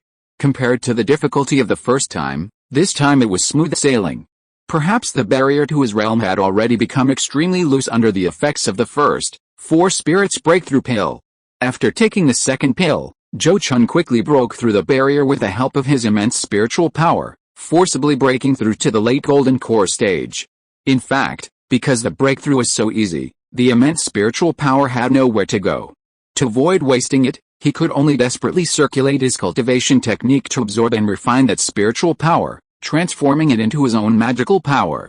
In this way, he saved almost 10 years of cultivation.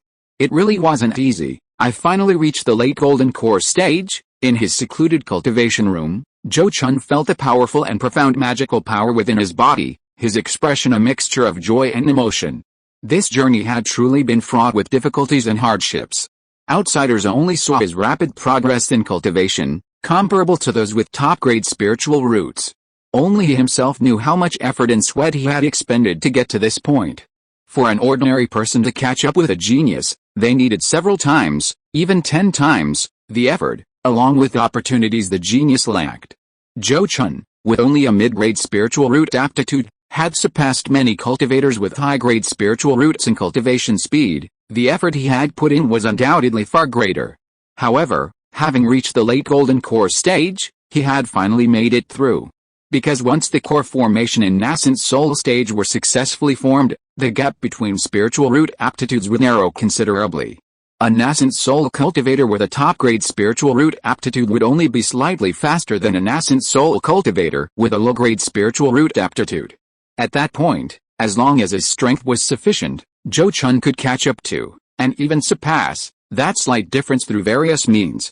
According to the records, once you break through to the late stage of the golden core realm, you only need to cultivate for another 30 to 50 years to naturally achieve the perfect golden core power, thus laying the foundation for core transformation and nascent soul formation. It just so happens that I still need to cultivate the purple flower demon subduing spiritual light secret technique, so I can do both at the same time. However, to be absolutely sure, I might need to go to the Ice Barbarian Kingdom to use the Zhuanming Cold Key there to temper my physical body and magical power. After I finish these things, fellow Taoist Luo will probably also be breaking through to the late stage of the golden core realm.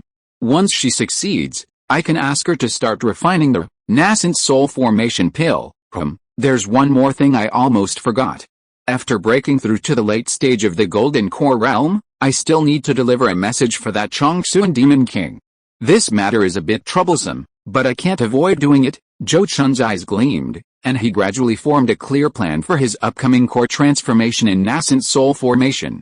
He now possesses an advantage unmatched by other late-stage golden core cultivators. He no longer needs to expend time and energy searching for nascent soul-forming spiritual items, as he has already acquired everything related to nascent soul formation.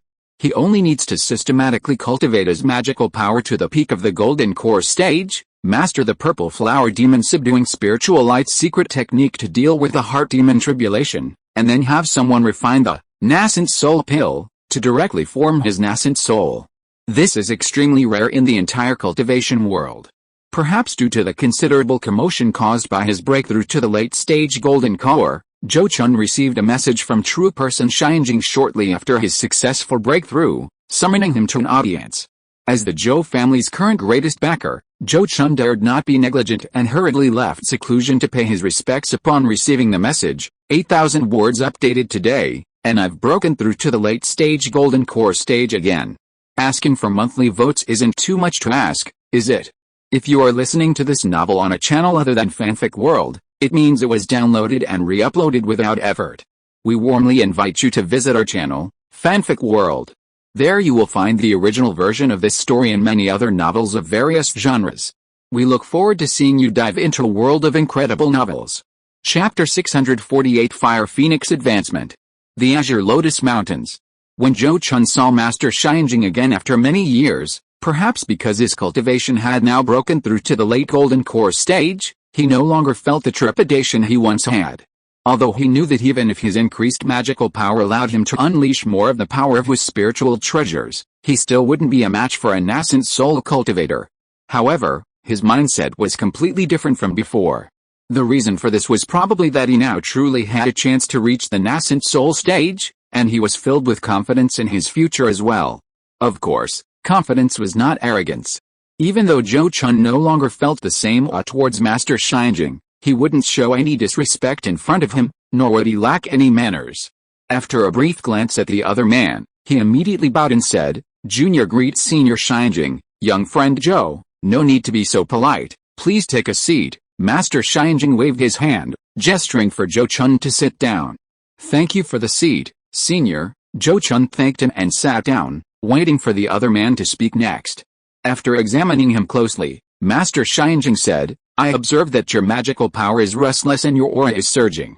You must have taken a breakthrough pill to break through to the late golden core stage." Zhou Chun immediately flattered him. Senior has keen insight and saw through the truth at a glance. He nodded and said, "That's right. I forcibly broke through the barrier by taking a breakthrough pill that I obtained in an exchange many years ago." Hearing this, Master Xinjing gave him a deep look and said, "A pill that can assist in breaking through the late golden core stage barrier. Its value is not much less than some inferior nascent soul stage spiritual items. Young friend, you were able to exchange for such a spiritual pill. It seems your wealth is somewhat beyond my expectations." Zhou Chun's heart skipped a beat, and he immediately explained, "Senior, you flatter me. I was able to exchange for the spiritual pill thanks to your guidance.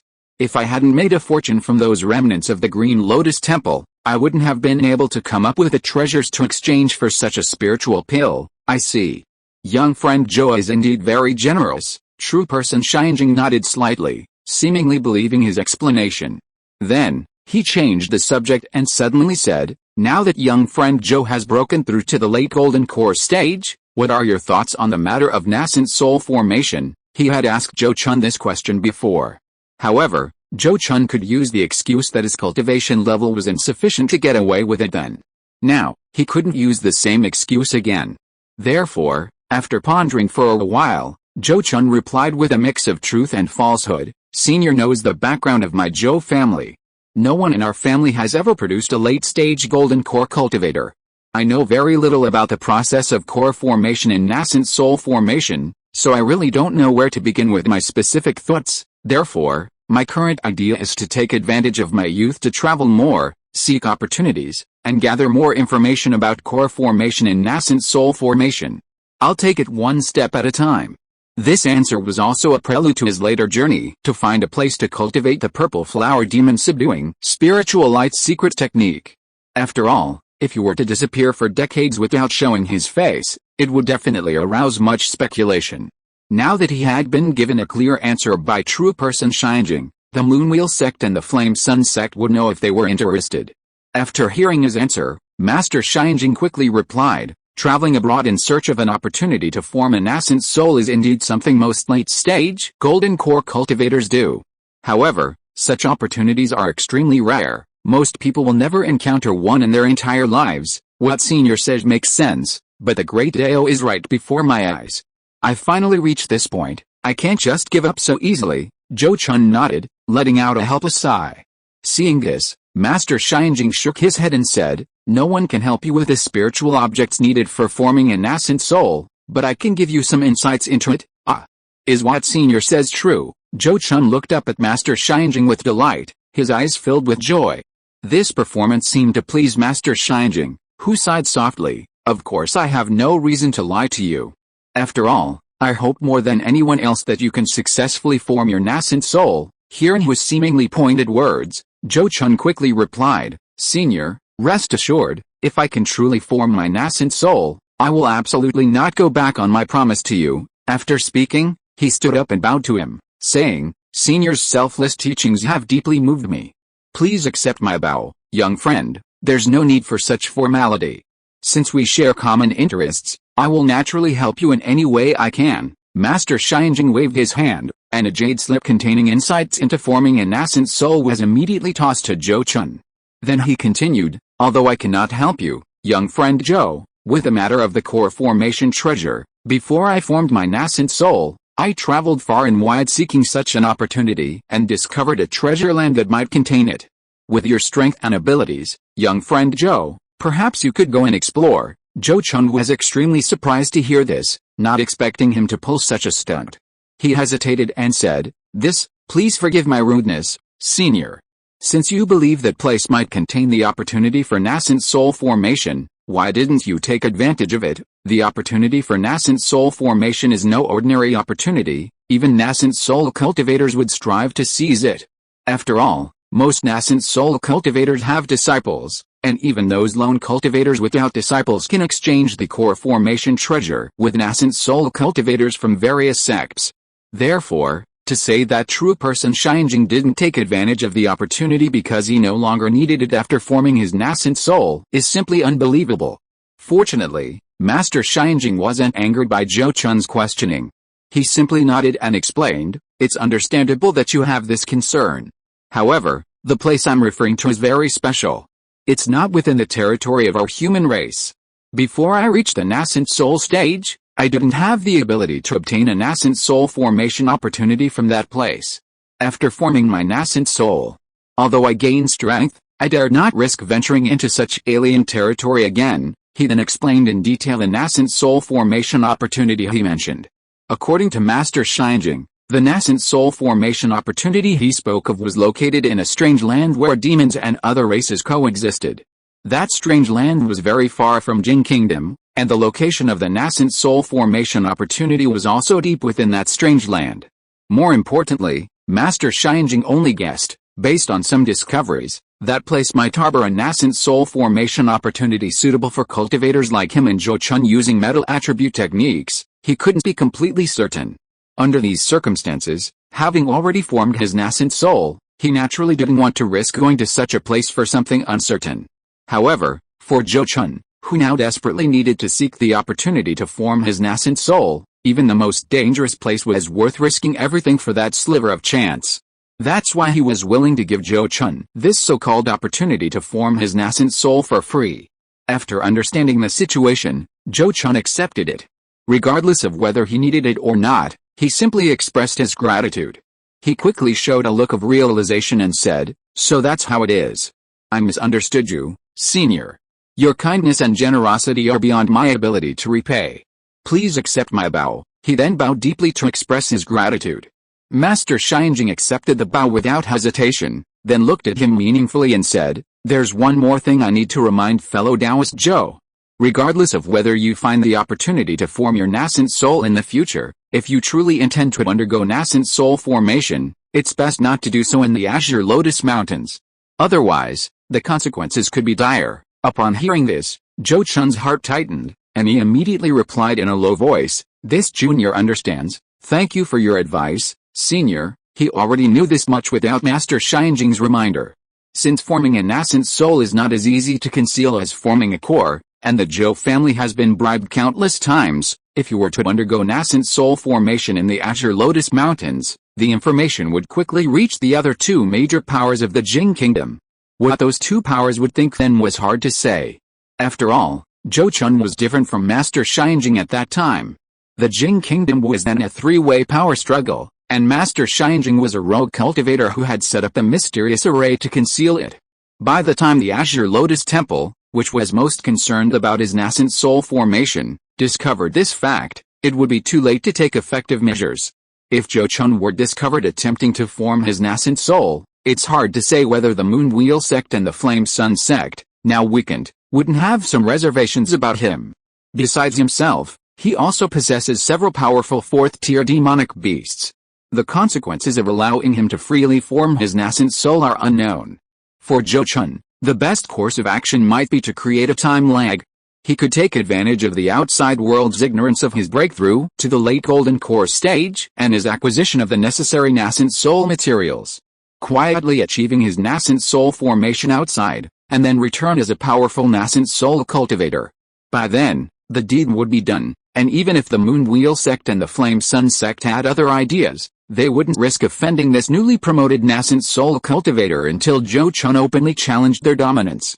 Having obtained detailed information and a map from true person Shinjing regarding the so-called nascent soul opportunity, Zhou Chun quickly took his leave. Soon after, news suddenly spread within the Zhou family that the Zhou family patriarch's flaming phoenix spirit pet had broken through to the 4th tier high-grade demon beast level. Although this news was not confirmed by Zhou Chun himself, many people believed it because the spiritual energy near Zhou Chun's cave had indeed fluctuated abnormally that day. This was precisely the news that Zhou Chun deliberately released to cover up his own breakthrough to the late golden core stage. Compared to his spirit pet breaking through to the 4th tier high-grade demon beast level, his breakthrough to the late golden core stage was obviously more likely to attract attention. So, he chose the lesser of two evils. Of course, to prevent the truth from being discovered, he still needed to make the flaming phoenix truly break through to the 4th tier high-grade demon beast level as soon as possible.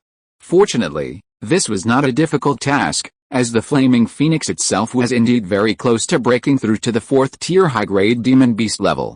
Zhou Chun only needed to find a suitable place for it to consume the fire element immortal mushroom to begin its breakthrough. And he already had a plan for this.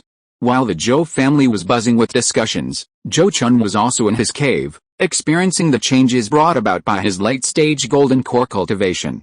For cultivators, no matter how powerful a magic weapon is, it's still an external thing. The most important thing is always their own cultivation.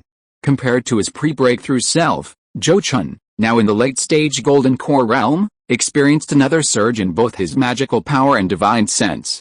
This surge far surpassed any previous one, the difference being much greater than the leap from the mid-stage to the late-stage purple mansion realm.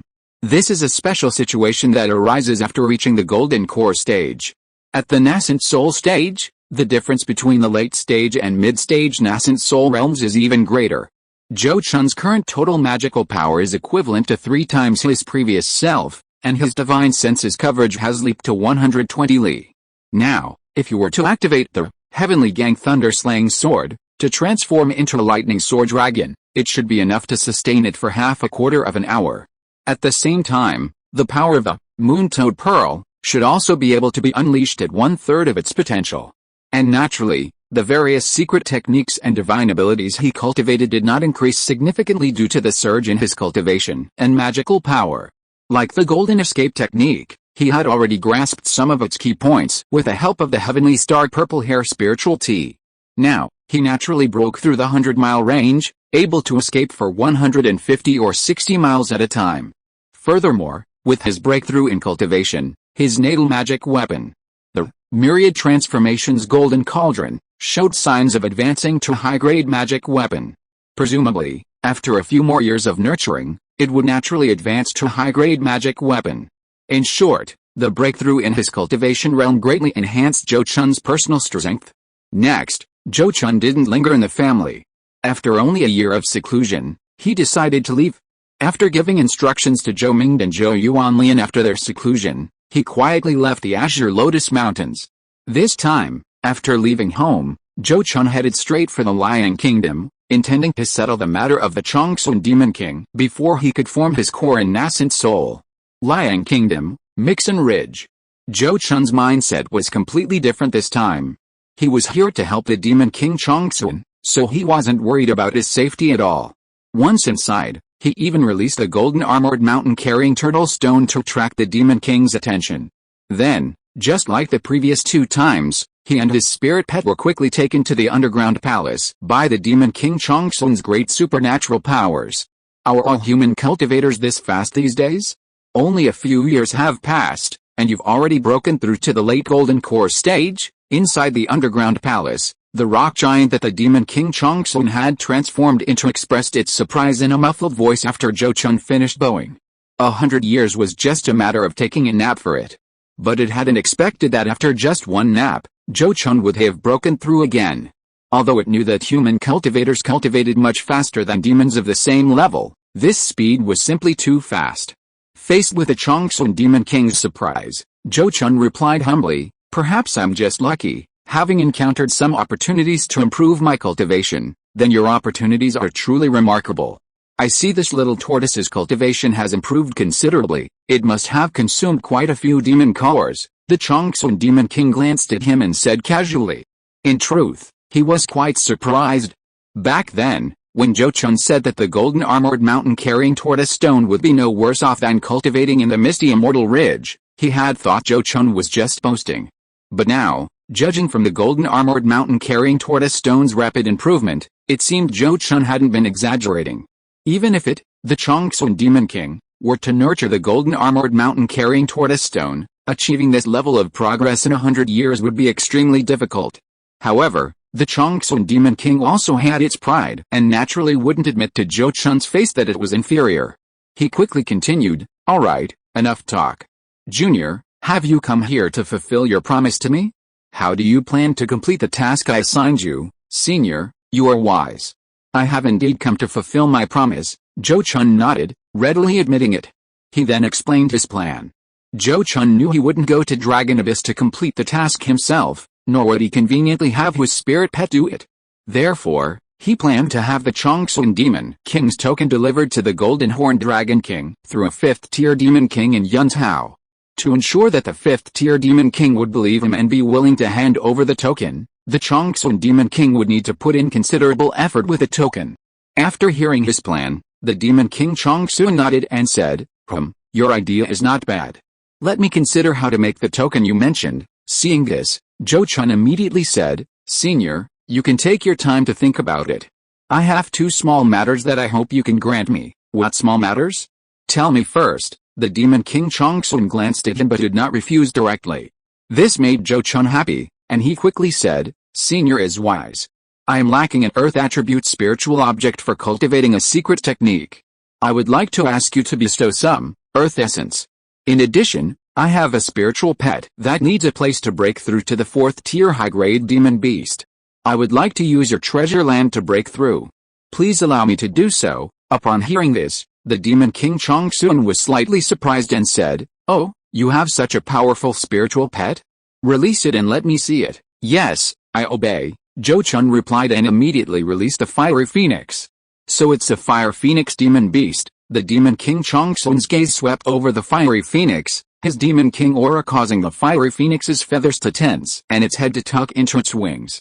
Then he nodded slightly and said, "This is indeed a small matter, I agree." After speaking, he raised his hand, and a yellowish-brown stone the size of a human head appeared in his hand, which he casually tossed to Zhou Chun. "I don't have time to help you condense the earth essence, but this earth essence stone also contains pure earth power, which should be enough to meet your needs." It was more than just meeting Zhou Chun's needs, it was a delightful surprise. It was only because Zhou Chun wasn't an earth attribute cultivator that his natal magic weapon had been refined with such a large earth essence stone that its power would have increased by 10% or 20%. The value of this item to an earth attribute cultivator was no less than the value of metal to a sword cultivator. Even for a fleeting moment when Zhou Chun received the item, he hesitated to use it to cultivate the minor 5 elements breaking restriction profound light, feeling it was too wasteful. Of course, this thought was quickly dismissed. He didn't lack such a spiritual object now, wasting a little was acceptable. The important thing was to quickly master the 3rd level of the minor 5 elements breaking restriction profound light. He accepted the stone and, unable to hide his joy, bowed deeply in gratitude. "Thank you for bestowing this treasure, Senior. I am deeply grateful. Alright, I still need to consider how to make the token. You all can cultivate here in the underground palace." With a wave of his hand, the Demon King Changsun vanished from the hall in an instant. Zhou Chun was unsurprised by this and immediately fed the flame phoenix the fire essence immortal herb, instructing it to refine it on its own. He then released the other spirit pets, who also occupied a corner of the hall for cultivation. Fortunately, the hall itself was spacious enough, and the spiritual energy here was even denser than that of Azure Lotus Peak. Otherwise, the master and his servants would have had no room to squeeze in. After arranging the spirit pets, Zhou Chun sat down cross-legged and took out 5 spiritual objects: Zheng Metal Essence, Azure Wood Spiritual Heart, Fire Essence Crystal Jade, Ren Water Mystic Pearl, and Wu Earth Essence Stone. He placed them in front of him and slowly circulated the cultivation method of the 3rd level of the minor 5 elements breaking restriction mystic light, beginning to absorb and refine the power of the 5 elemental spiritual objects. More than a month later, the Demon King Changsun reappeared and handed a dark brown stone ball to Zhou Chun. The stone sphere was about the size of a human head. When the Changsun Demon King handed it to Zhou Chun, He said with extreme arrogance, "Junior, give this to that demon king. After he probes it with his divine sense, he will activate the method I sealed within. At that time, he will know what to do." Hearing his confident words, Zhou Chun, although curious about what method he had hidden inside, carefully put the item away and respectfully replied, "Junior understands. Junior will definitely handle this matter well, then I await your good news." The Changsun Demon King glanced at him and quickly disappeared again. Zhou Chun continued to cultivate the secret technique while waiting for the flame prison fire phoenix to break through. After cultivating in the underground palace below the misty immortal ridge for nearly 3 years, Zhou Chun finally succeeded in cultivating the third level of the minor 5 elements breaking restriction profound light, completely refining the 5 element spiritual objects. Another half-year passed, and the flame prison fire phoenix, which had been quiet until now, suddenly began to absorb a large amount of spiritual energy from the outside world, its entire body burning with 7 colored glazed flames. Chapter 649 The Potential of a Demon King. The phoenix undergoes a phoenix-like rebirth, rising from the ashes. Zhou Chun had once witnessed a fiery prison peacock transform back into an egg through a miraculous rebirth. Now, the fiery prison phoenix, having broken through to the 4th tier superior grade demon beast level, seemed poised to repeat that scene. As a surge of spiritual energy flowed into its body, the 7 colored glazed flames on its body burned ever brighter, quickly transforming into a 7-colored sea of fire that engulfed it. This commotion caused the other demon beasts to stop their cultivation, their gazes filled with envy as they looked at the 7-colored sea of fire. Although they knew that the fiery prison phoenix would most likely surpass them, witnessing the scene firsthand still filled them with envy. After all, in terms of time, the fiery prison phoenix was the last to join Zhou Chun. Zhou Chun could only pretend he hadn't seen it. After all, he treated all his spirit pets equally, rarely showing any particular favoritism. The fiery phoenix's rapid advancement was entirely due to its own fortuitous encounters. As the commotion caused by the fiery phoenix grew stronger, the Changsun Demon King, who had disappeared for several years, reappeared in the hall without anyone noticing. Judging from this phoenix's appearance, it seems to be using this breakthrough opportunity to purify its bloodline and condense its 7th fire phoenix true feather. However, this hurdle won't be easy to overcome. Without other fortuitous encounters, its success rate is probably less than 50%. It wasn't until the Changsun Demon King's voice rang out in the hall that Zhou Chun was startled to discover his presence. He was slightly startled by the king's words. As a mid-grade 5th-tier demon king, the Changsun Demon King might not understand the cultivation methods of human cultivators as well as Zhou Chun, but his understanding of demon beasts was clearly far superior. Therefore, Zhou Chun had no doubt about the king's judgment. He hurriedly bowed to the Changsun Demon King and said, "Please enlighten me, senior.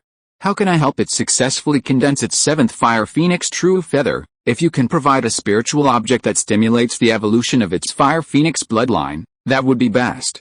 If not, other fire attribute spiritual objects are better than nothing." The Changsun Demon King glanced at him and casually stated the method.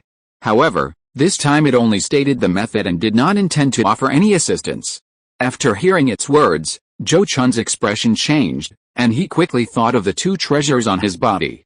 He immediately raised his hand and patted the storage bag at his waist, and a crimson gourd and a silver-white metal box appeared in his hand. He first opened the lid of the crimson gourd, and the sealed, crimson lotus earth fire seed inside was immediately drawn out by him and flew towards the 7-colored sea of fire. This ball of crimson lotus earth fire was originally intended to be left for the flame hellfire phoenix to break through to the 4th tier mid-grade demon beast. It was only because Zhou Ming later returned the 4th tier fire-scaled iron demon core that the fiery phoenix successfully broke through using it, thus saving the item. Zhou Chun hadn't encountered any use for it afterward, so he kept it. Unexpectedly, it eventually came in handy for the fiery phoenix. However, feeling uneasy about using only a ball of crimson lotus earth fire, Zhou Chun quickly opened the sealed metal box and threw a piece of ore emitting golden flames into the 7-colored sea of fire.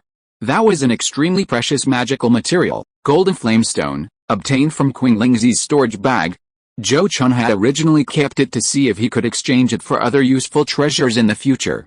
The wisp of golden flame within this golden flamestone was also a rare and unusual fire. Some fire attribute cultivators would use it when practicing true fire divine powers.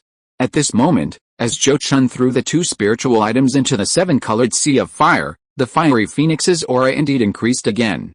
Zhou Chun, having done his best, could only silently pray for its success. Time slowly passed, and nearly 3 months went by. On this day, accompanied by a high-pitched phoenix cry, the 7-colored glazed flames that had been burning for 3 months were completely absorbed by the fiery phoenix within, like swallows returning to their nests, revealing the true form of the fiery phoenix. The fiery phoenix now possessed radiant fiery red feathers, its 7 long true phoenix feathers at the tail fanned out like a fan, incredibly beautiful, exuding an aura of nobility and magnificence. It's done. Zhou Chun carefully counted the number of true phoenix feathers, confirming there were 7, and breathed a long sigh of relief. Condensing 7 true phoenix feathers meant that, within the Phoenix clan, its bloodline was considered superior, giving it a great chance to break through to become a 5th-tier demon king.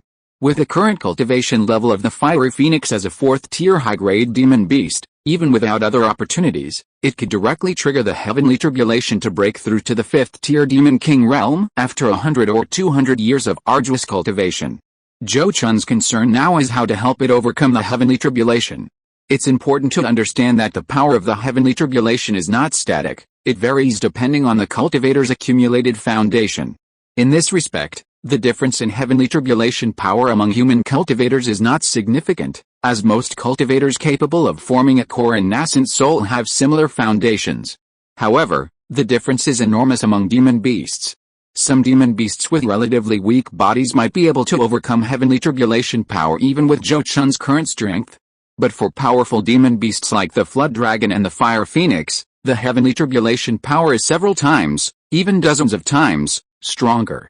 Otherwise, creatures like the Thunder Flood Dragon Bai and the Golden Armored Mountain-carrying Turtle Shi Tao wouldn't have begun diligently cultivating the tribulation transformation secret technique at the 4th-tier demon beast level to prepare for their future tribulations.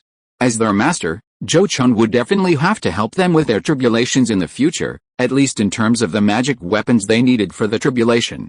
Just as Zhou Chun was examining the fiery phoenix, the demon king Changsun reappeared in the hall, looking at the fiery phoenix with admiration and nodding slightly, saying, "Having condensed 7 true phoenix feathers, you possess the potential to become a demon king among the Phoenix clan. If you don't perish under the tribulation, you will surely become a 5th-tier demon king." He then added, "Since this little fellow has achieved such a feat on my territory, it can be considered a connection with me. I cannot be stingy." With that, an earthen yellow jade bottle appeared in its hand, which it casually tossed to Zhou Chun. "This contains 3 drops of 10,000-year spirit milk. Consider it my congratulatory gift to this little fellow. I hope that one day it will successfully transcend its tribulation and truly soar to the heavens." Hearing this, Zhou Chun was immediately startled, then his face lit up with joy.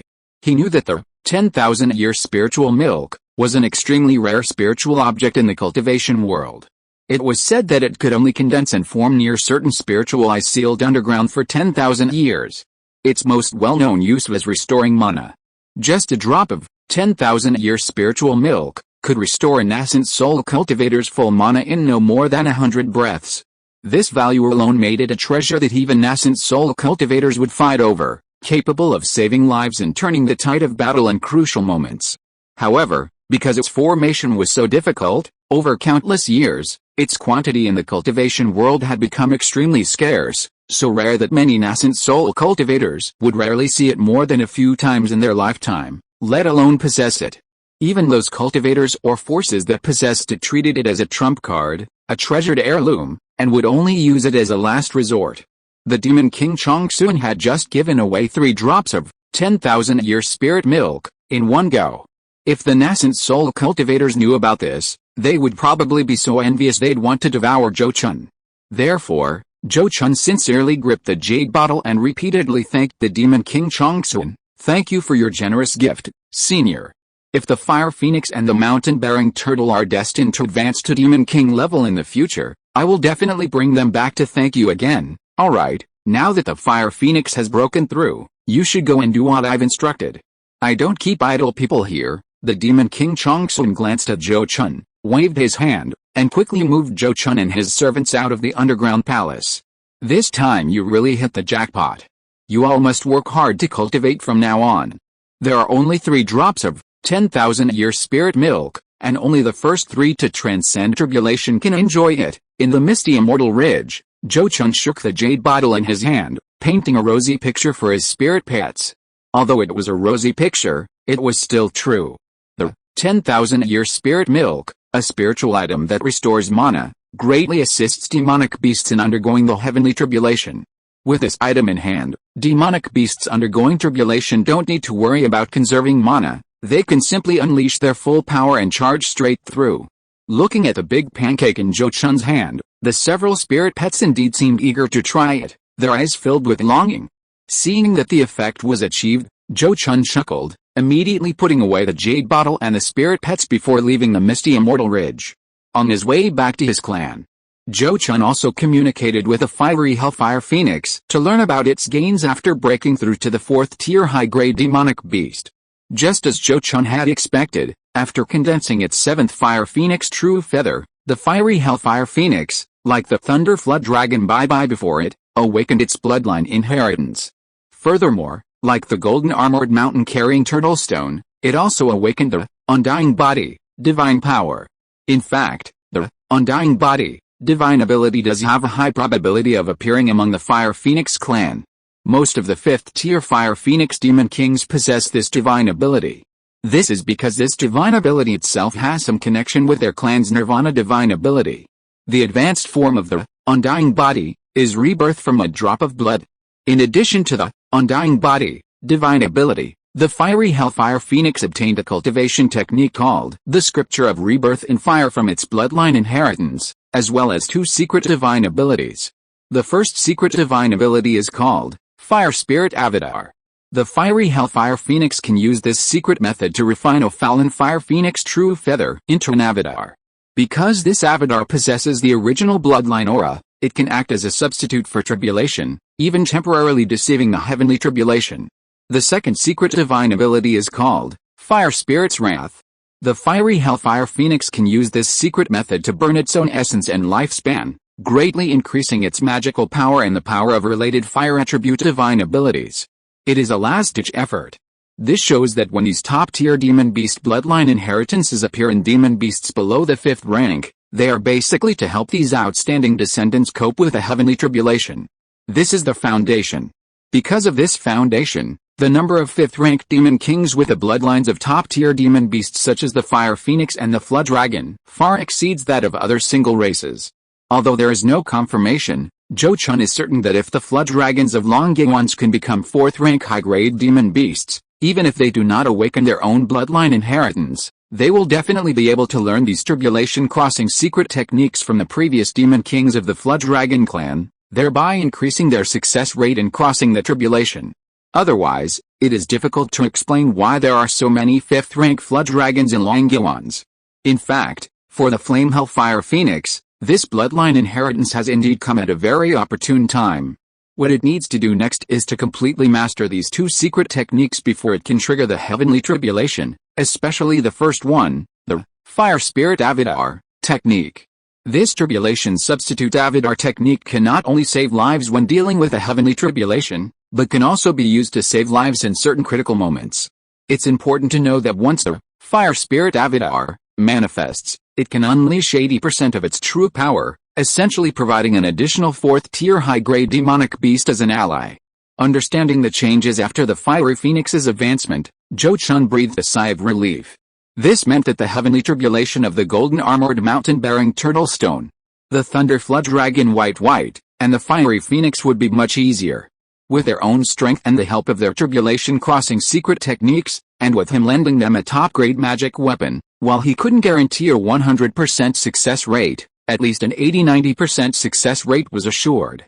The real concern was the golden-winged tiger and the wood spirit Mu Sang. These 2 spirit pets were unlikely to awaken any bloodline inheritance, and might have to rely solely on magic weapons and their own supernatural abilities to withstand the heavenly tribulation. Fortunately, by the time these 2 spirit pets underwent their tribulation, Zhou Chun, if he wasn't dead, would definitely be at the nascent soul stage, allowing him to provide even more assistance. A little over a month later, Zhou Chun, riding a 4th tier superior grade demonic beast, the Fiery Phoenix, returned to Azure Lotus Peak in a rather high-profile manner. This high-profile behavior served as a way of putting an end to the previously rampant rumors and put some people's minds at ease.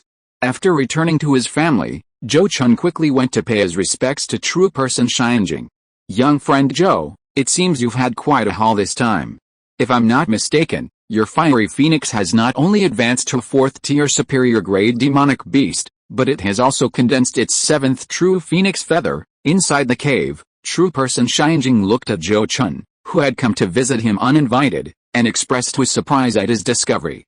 Hearing this, Zhou Chun chuckled lightly, unsurprised, and said, "This junior knew such a small trick couldn't fool your discerning eyes, senior." He then nodded and said, "To be honest, senior, I did indeed visit a senior on this trip, and it was with that senior's help that my spirit pet successfully advanced." He then recounted his promise to help the Changsun Demon King deliver the message, attributing the success of the Flame Phoenix's advancement to the Changsun Demon King.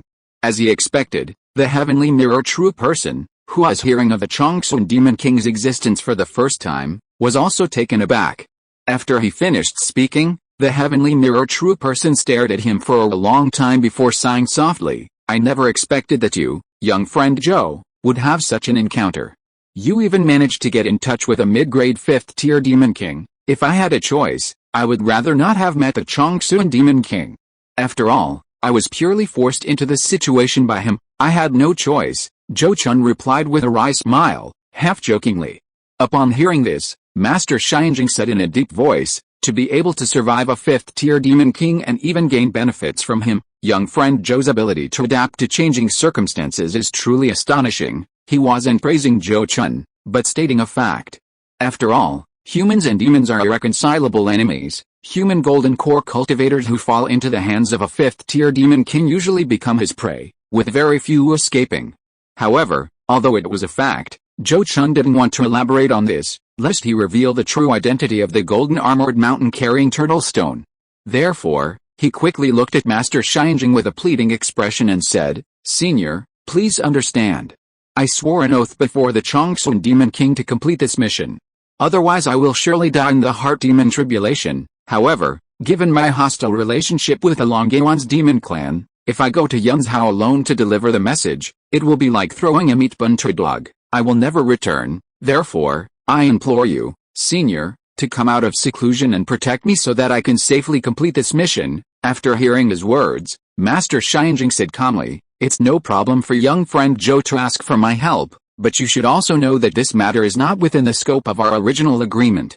How do you plan to repay me?" Master Xianjing still needed Zhou Chun to do something important for him after he completed the core formation in nascent soul stage, and of course he didn't want to see Zhou Chun die at the core formation stage. However, he was not Zhou Chun's caretaker, so he wouldn't casually help Zhou Chun fight against an opponent of the same level.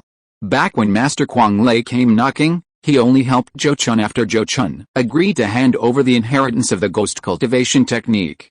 Now that Zhou Chun was asking him to escort him to Yunzhao to meet the 5th Order Demon King, he certainly wouldn't help for nothing. Zhou Chun was well aware of this and didn't expect to get anything for free. Upon hearing this, he immediately said, "This junior certainly wouldn't dare to ask senior for help for nothing, so I've specially prepared some special spiritual items as a way of repaying you." After saying that, he patted his storage bag at his waist and took out several gray-black jade boxes, handing them to Master Xianjing. Looking at these jade boxes made of yin attribute jade, Master Xianjing seemed to realize something and couldn't help but glance at Zhou Chun a few more times. He saw Zhou Chun with a calm expression, his head slightly lowered, looking respectful. "Young friend Zhou is quite thoughtful," he said meaningfully, and immediately waved his hand to open the jade boxes. Sure enough, the boxes were filled with yin attribute spiritual herbs and ores, and these were very old spiritual objects, containing extremely rich and pure yin energy. After glancing at the contents of the jade boxes a few times, true person Xianjing closed the lids and stored them in his storage bag. He then nodded to Zhou Chun and said, "Very well, since young friend Zhou has prepared so thoroughly, then I will accompany you on your trip to Yunzhao." "Thank you, senior." Zhou Chun felt relieved and completely at ease. After making some preparations, the two headed straight for Yunzhao. The matter proceeded very smoothly. After true person Xianjing, at Zhou Chun's request, slightly revealed his aura to lure out a 5th-tier Demon King, Zhou Chun then offered him the stone sphere that the Changsun Demon King had given him. The fifth-tier Demon King initially didn't believe his explanation. However, after its divine sense entered the stone sphere, its attitude changed drastically in no time, and it immediately took the stone sphere and left. Although Zhou Chun was curious about what information the Demon King Chong Sun had left inside the stone sphere, he wisely refrained from interfering and soon returned to the Azure Lotus Mountain range with true person Xianjing. Having fulfilled the Demon King Chong Sun's request, Zhou Chun could now focus wholeheartedly on planning his own core formation and nascent soul formation.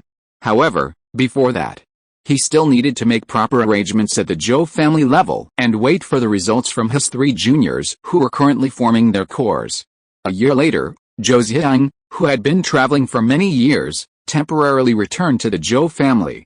To avoid causing a stir, she concealed her cultivation level, revealing only the mid-stage of the Purple Mansion realm, and only stayed at Tuyun Ridge, not daring to venture to Kinglian Peak, where the Heavenly Mirror true person resided.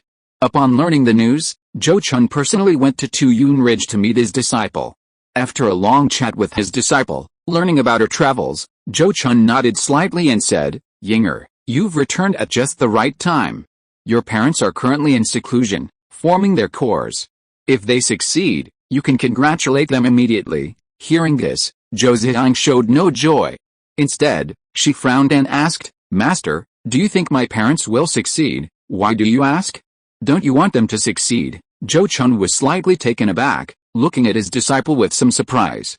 "As a child, of course I hope my parents can successfully form their cores." Zhou Ziyang shook her head slightly, then said in a low voice, "But I've been somewhat restless these past few days, finding it difficult to fully concentrate during cultivation." This is not a good thing. Upon hearing this, Zhou Chun's expression changed slightly.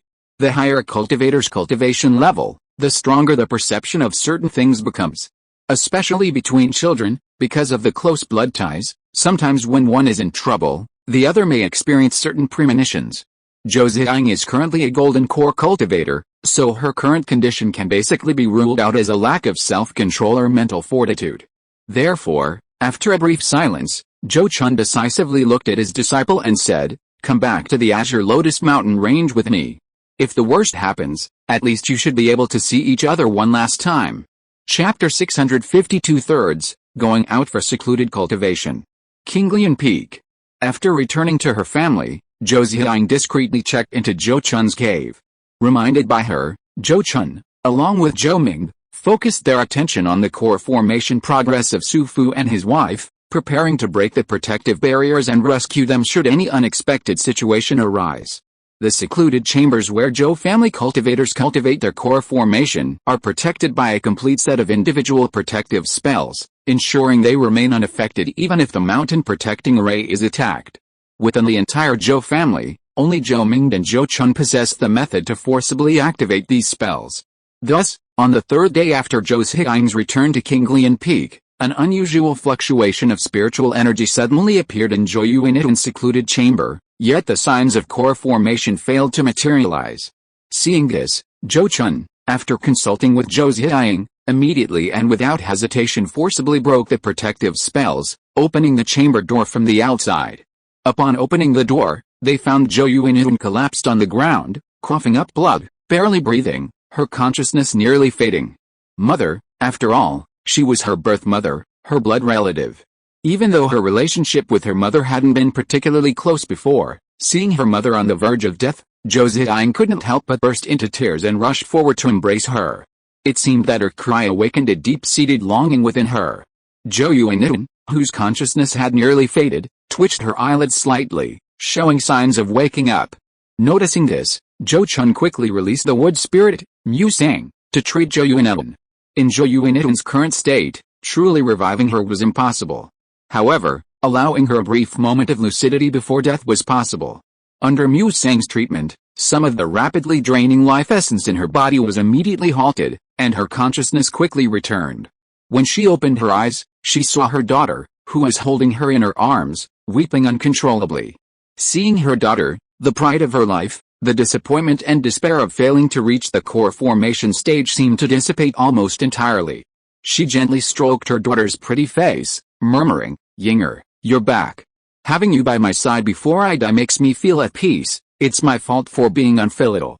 If I had known you were going to attempt the core formation, I should have come back sooner, Zhou Chun cried, filled with remorse.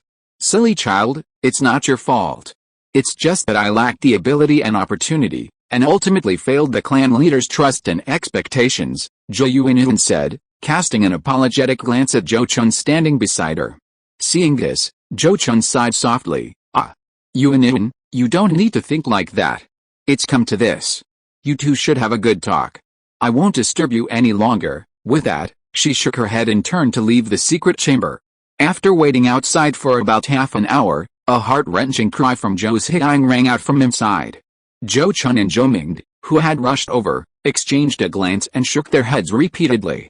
Zhou Chun's failure not only cost her life, but also deprived the Zhou family of another core formation seat and a Purple Mansion stage elder. This was a considerable loss for the family. Unfortunately, because Su Fu was still in seclusion forming his core, and it was inconvenient to disturb him, he couldn't even see his Taoist partner one last time. However, at Zhou Chun's pleading, Zhou Chun and Zhou Ming agreed to her request to temporarily postpone Zhou Chun's funeral, only freezing her body, waiting for Su Fu to emerge from seclusion and preside over the funeral. If Su Fu could successfully form his core. This wait lasted for more than 3 years. One day 3 years later, a surge of spiritual energy suddenly appeared at the place where Zhou Chun was in seclusion, which quickly triggered a core formation celestial phenomenon. This scene immediately filled many Zhou family cultivators with joy and excitement. The addition of a golden core cultivator to the family was a cause for celebration in itself, especially since Zhou Chun had previously served as an elder managing the family's affairs, making him quite popular. Not bad, not bad, Zinan has done well, he's made a good start. Zhou Chun, looking at the gathering clouds in the sky, felt relieved and nodded with a smile. Although there was the example of Zhou Yuanlian successfully forming her golden core, Zhou Yuanlian's identity was somewhat sensitive, destined to remain an invisible figure within the family, unable to take on significant responsibilities openly. Zhou Chun, however, was different. As the first cultivator with superior spiritual root aptitude born after the Zhou family established its foundation in Nine Peaks Ridge, he was a true, upright member of the Zhou family, always highly regarded within the family. Furthermore, in the past 100 or 200 years, he had managed family affairs on behalf of Zhou Chun, handling everything meticulously and demonstrating remarkable management skills. In this way, once he successfully forms his core, he will be the best role model for the Zhou family, someone who can serve as their face. It just so happens that I'll be busy with a core formation and nascent soul formation next, and I won't be able to focus on family affairs at all. After Zhen Yan comes out of seclusion, I'll talk to him about the handover of the clan leadership, Zhou Chun thought to himself, having a new idea and plan. Not long after, as the celestial phenomenon of core formation dissipated, the news of Zhou Yan's successful core formation spread rapidly. This news not only caused a sensation within the Zhou family but also sparked some discussion outside, especially among some older Purple Mansion stage cultivators, who felt as if they had been transported back 200 years. More than 200 years ago, it seemed that the Zhou family had also experienced a similar phenomenon of successive core formations. At that time, Zhou Chun returned from forming his core outside, completely announcing to the outside world that the Zhou family had returned to the golden core stage.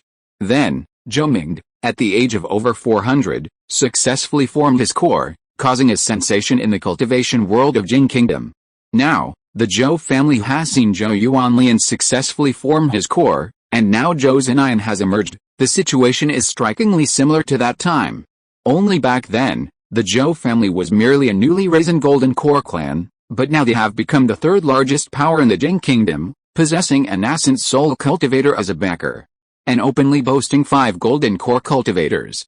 In the following month or two, congratulatory letters poured in from all over the Jing Kingdom, many from forces that previously had no connection with the Zhou family.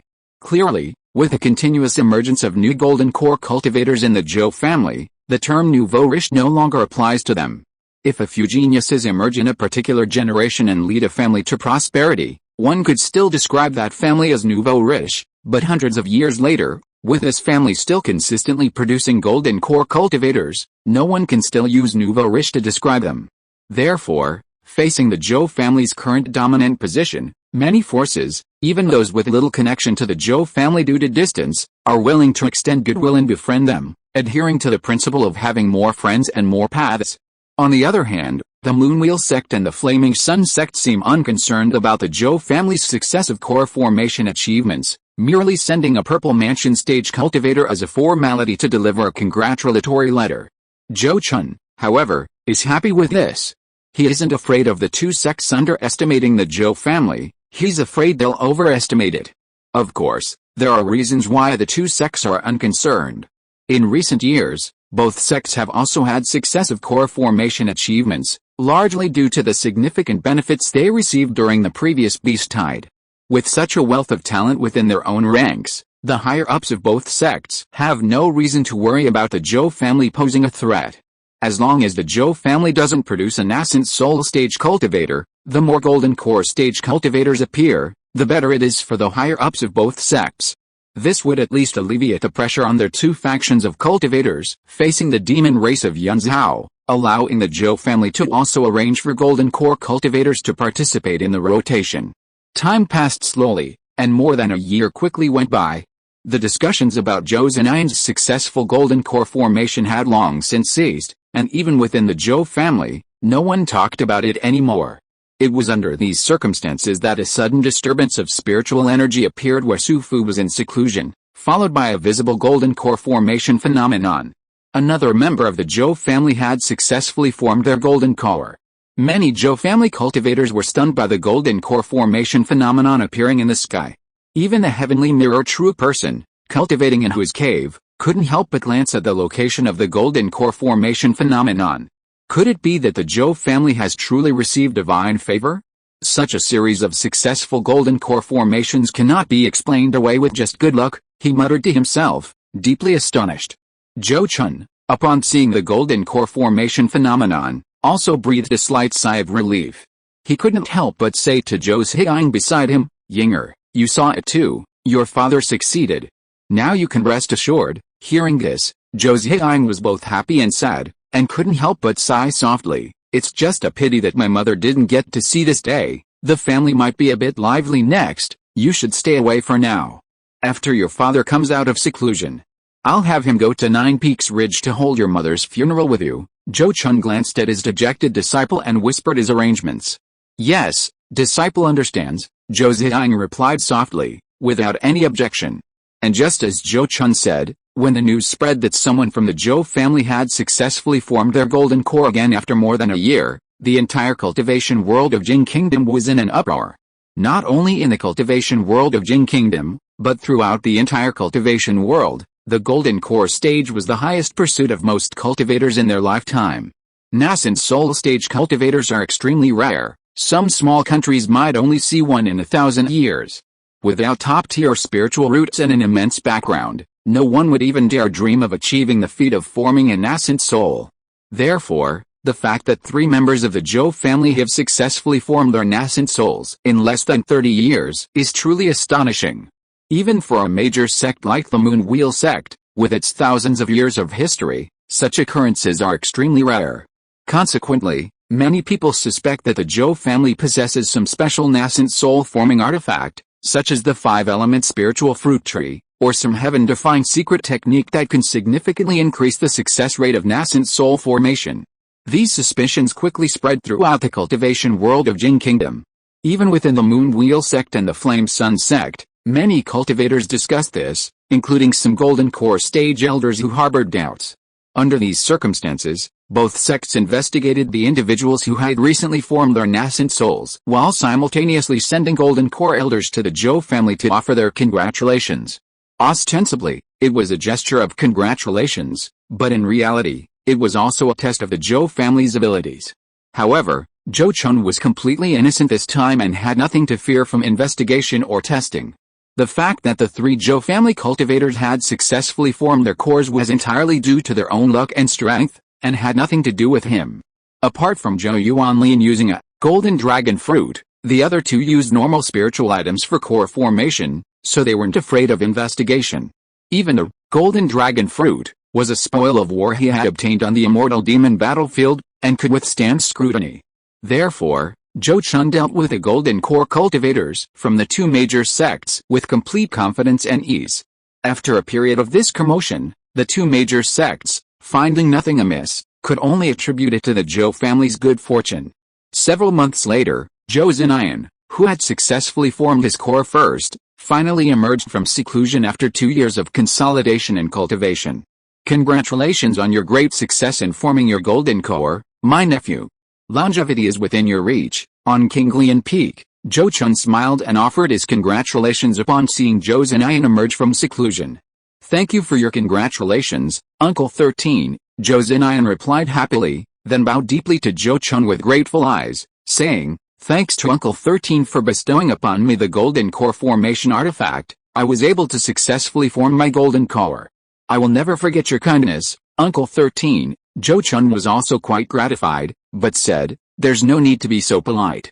We have all seen your hard work and dedication to the family over the years, and those golden core formation artifacts were earned through your own efforts. Yes, I will definitely work even harder to repay Uncle 13 and the family's trust and support in the future, Zhou Zinayan responded tactfully.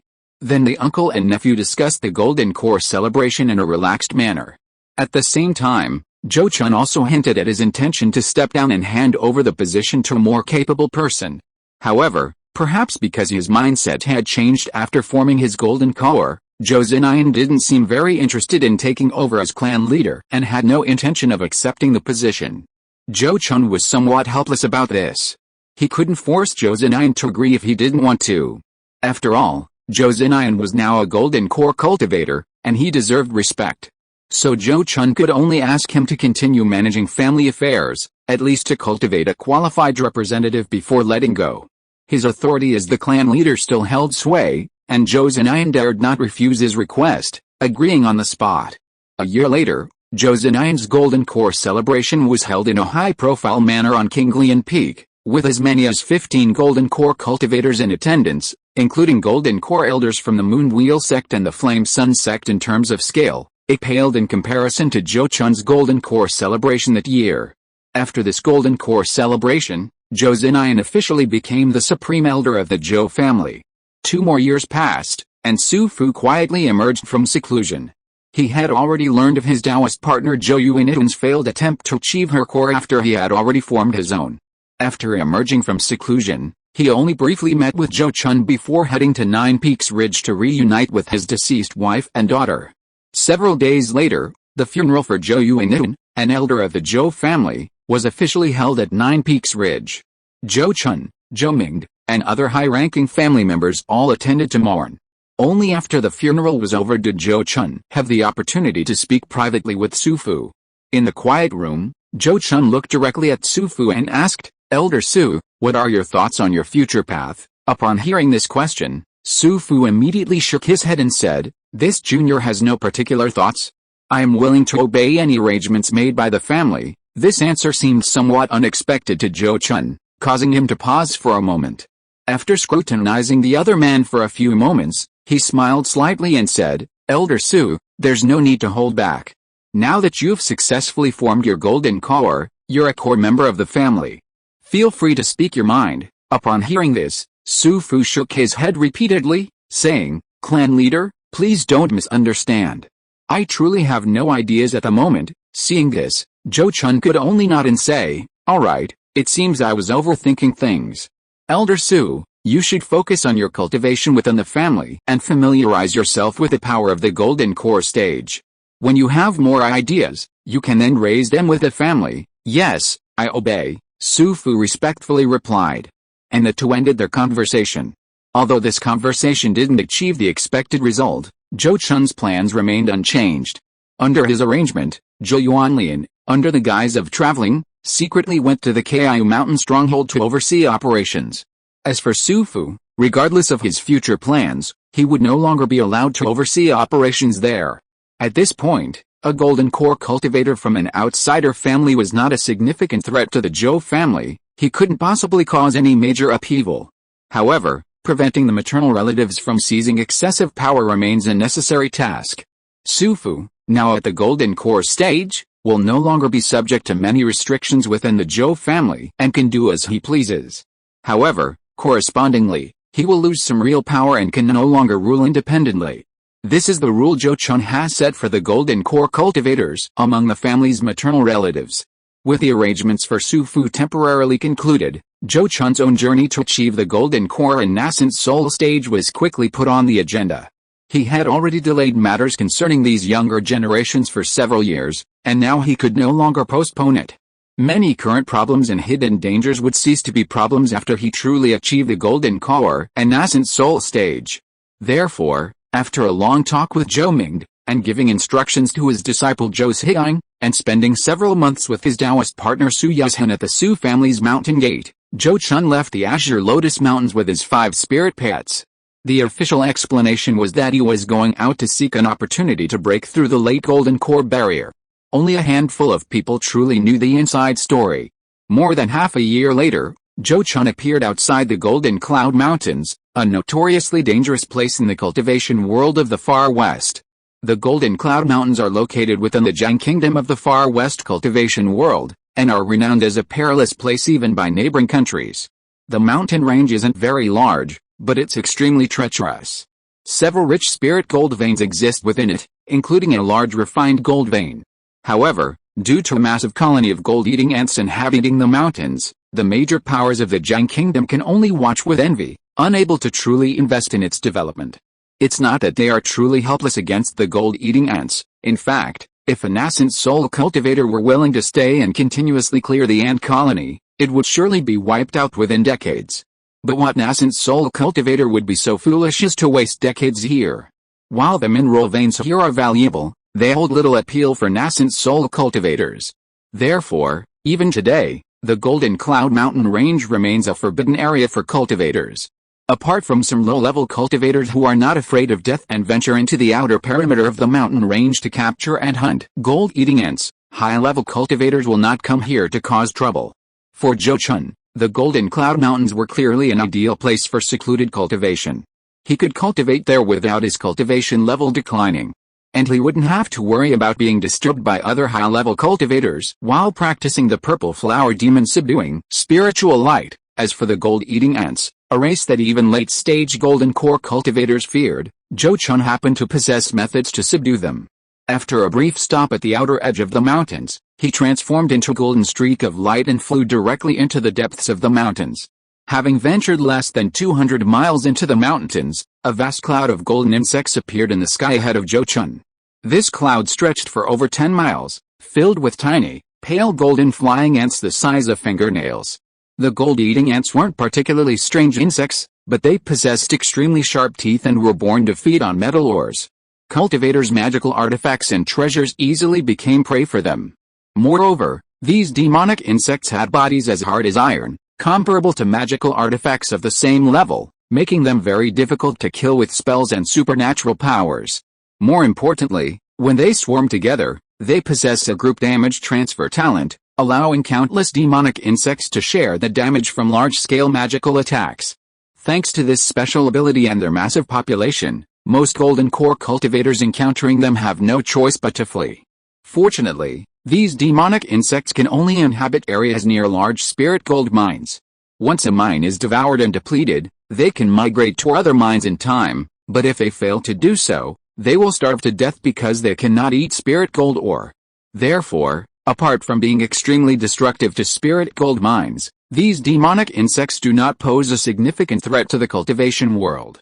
Seeing the swarms of gold-eating ants rushing towards him, Zhou Chun immediately landed on the ground below and released the golden armored mountain-carrying turtle stone from his spirit beast pouch.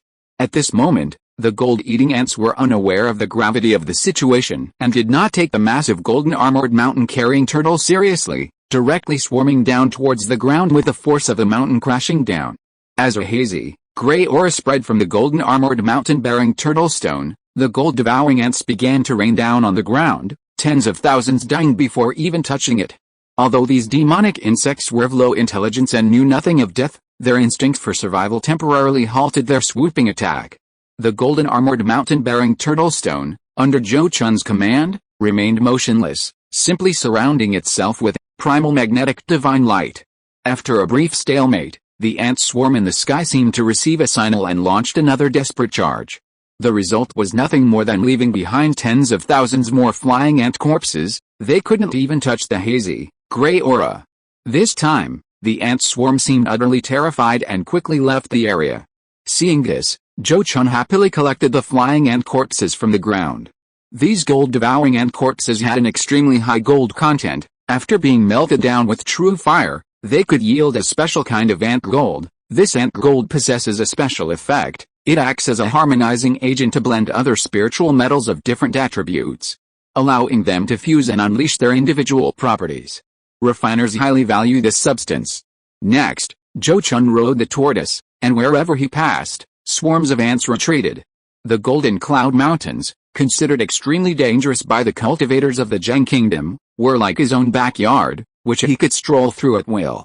He eventually chose a valley within the mountains, rich in both spiritual and metallic energy, as his refuge, thus beginning his secluded cultivation life. From then on, Zhou Chun would collect the purple energy of the rising sun every morning to condense it, and then collect the essence of the moonlight at night to fuse with the purple energy of the rising sun. Because all of this was done high above, it was completely unaffected by weather changes.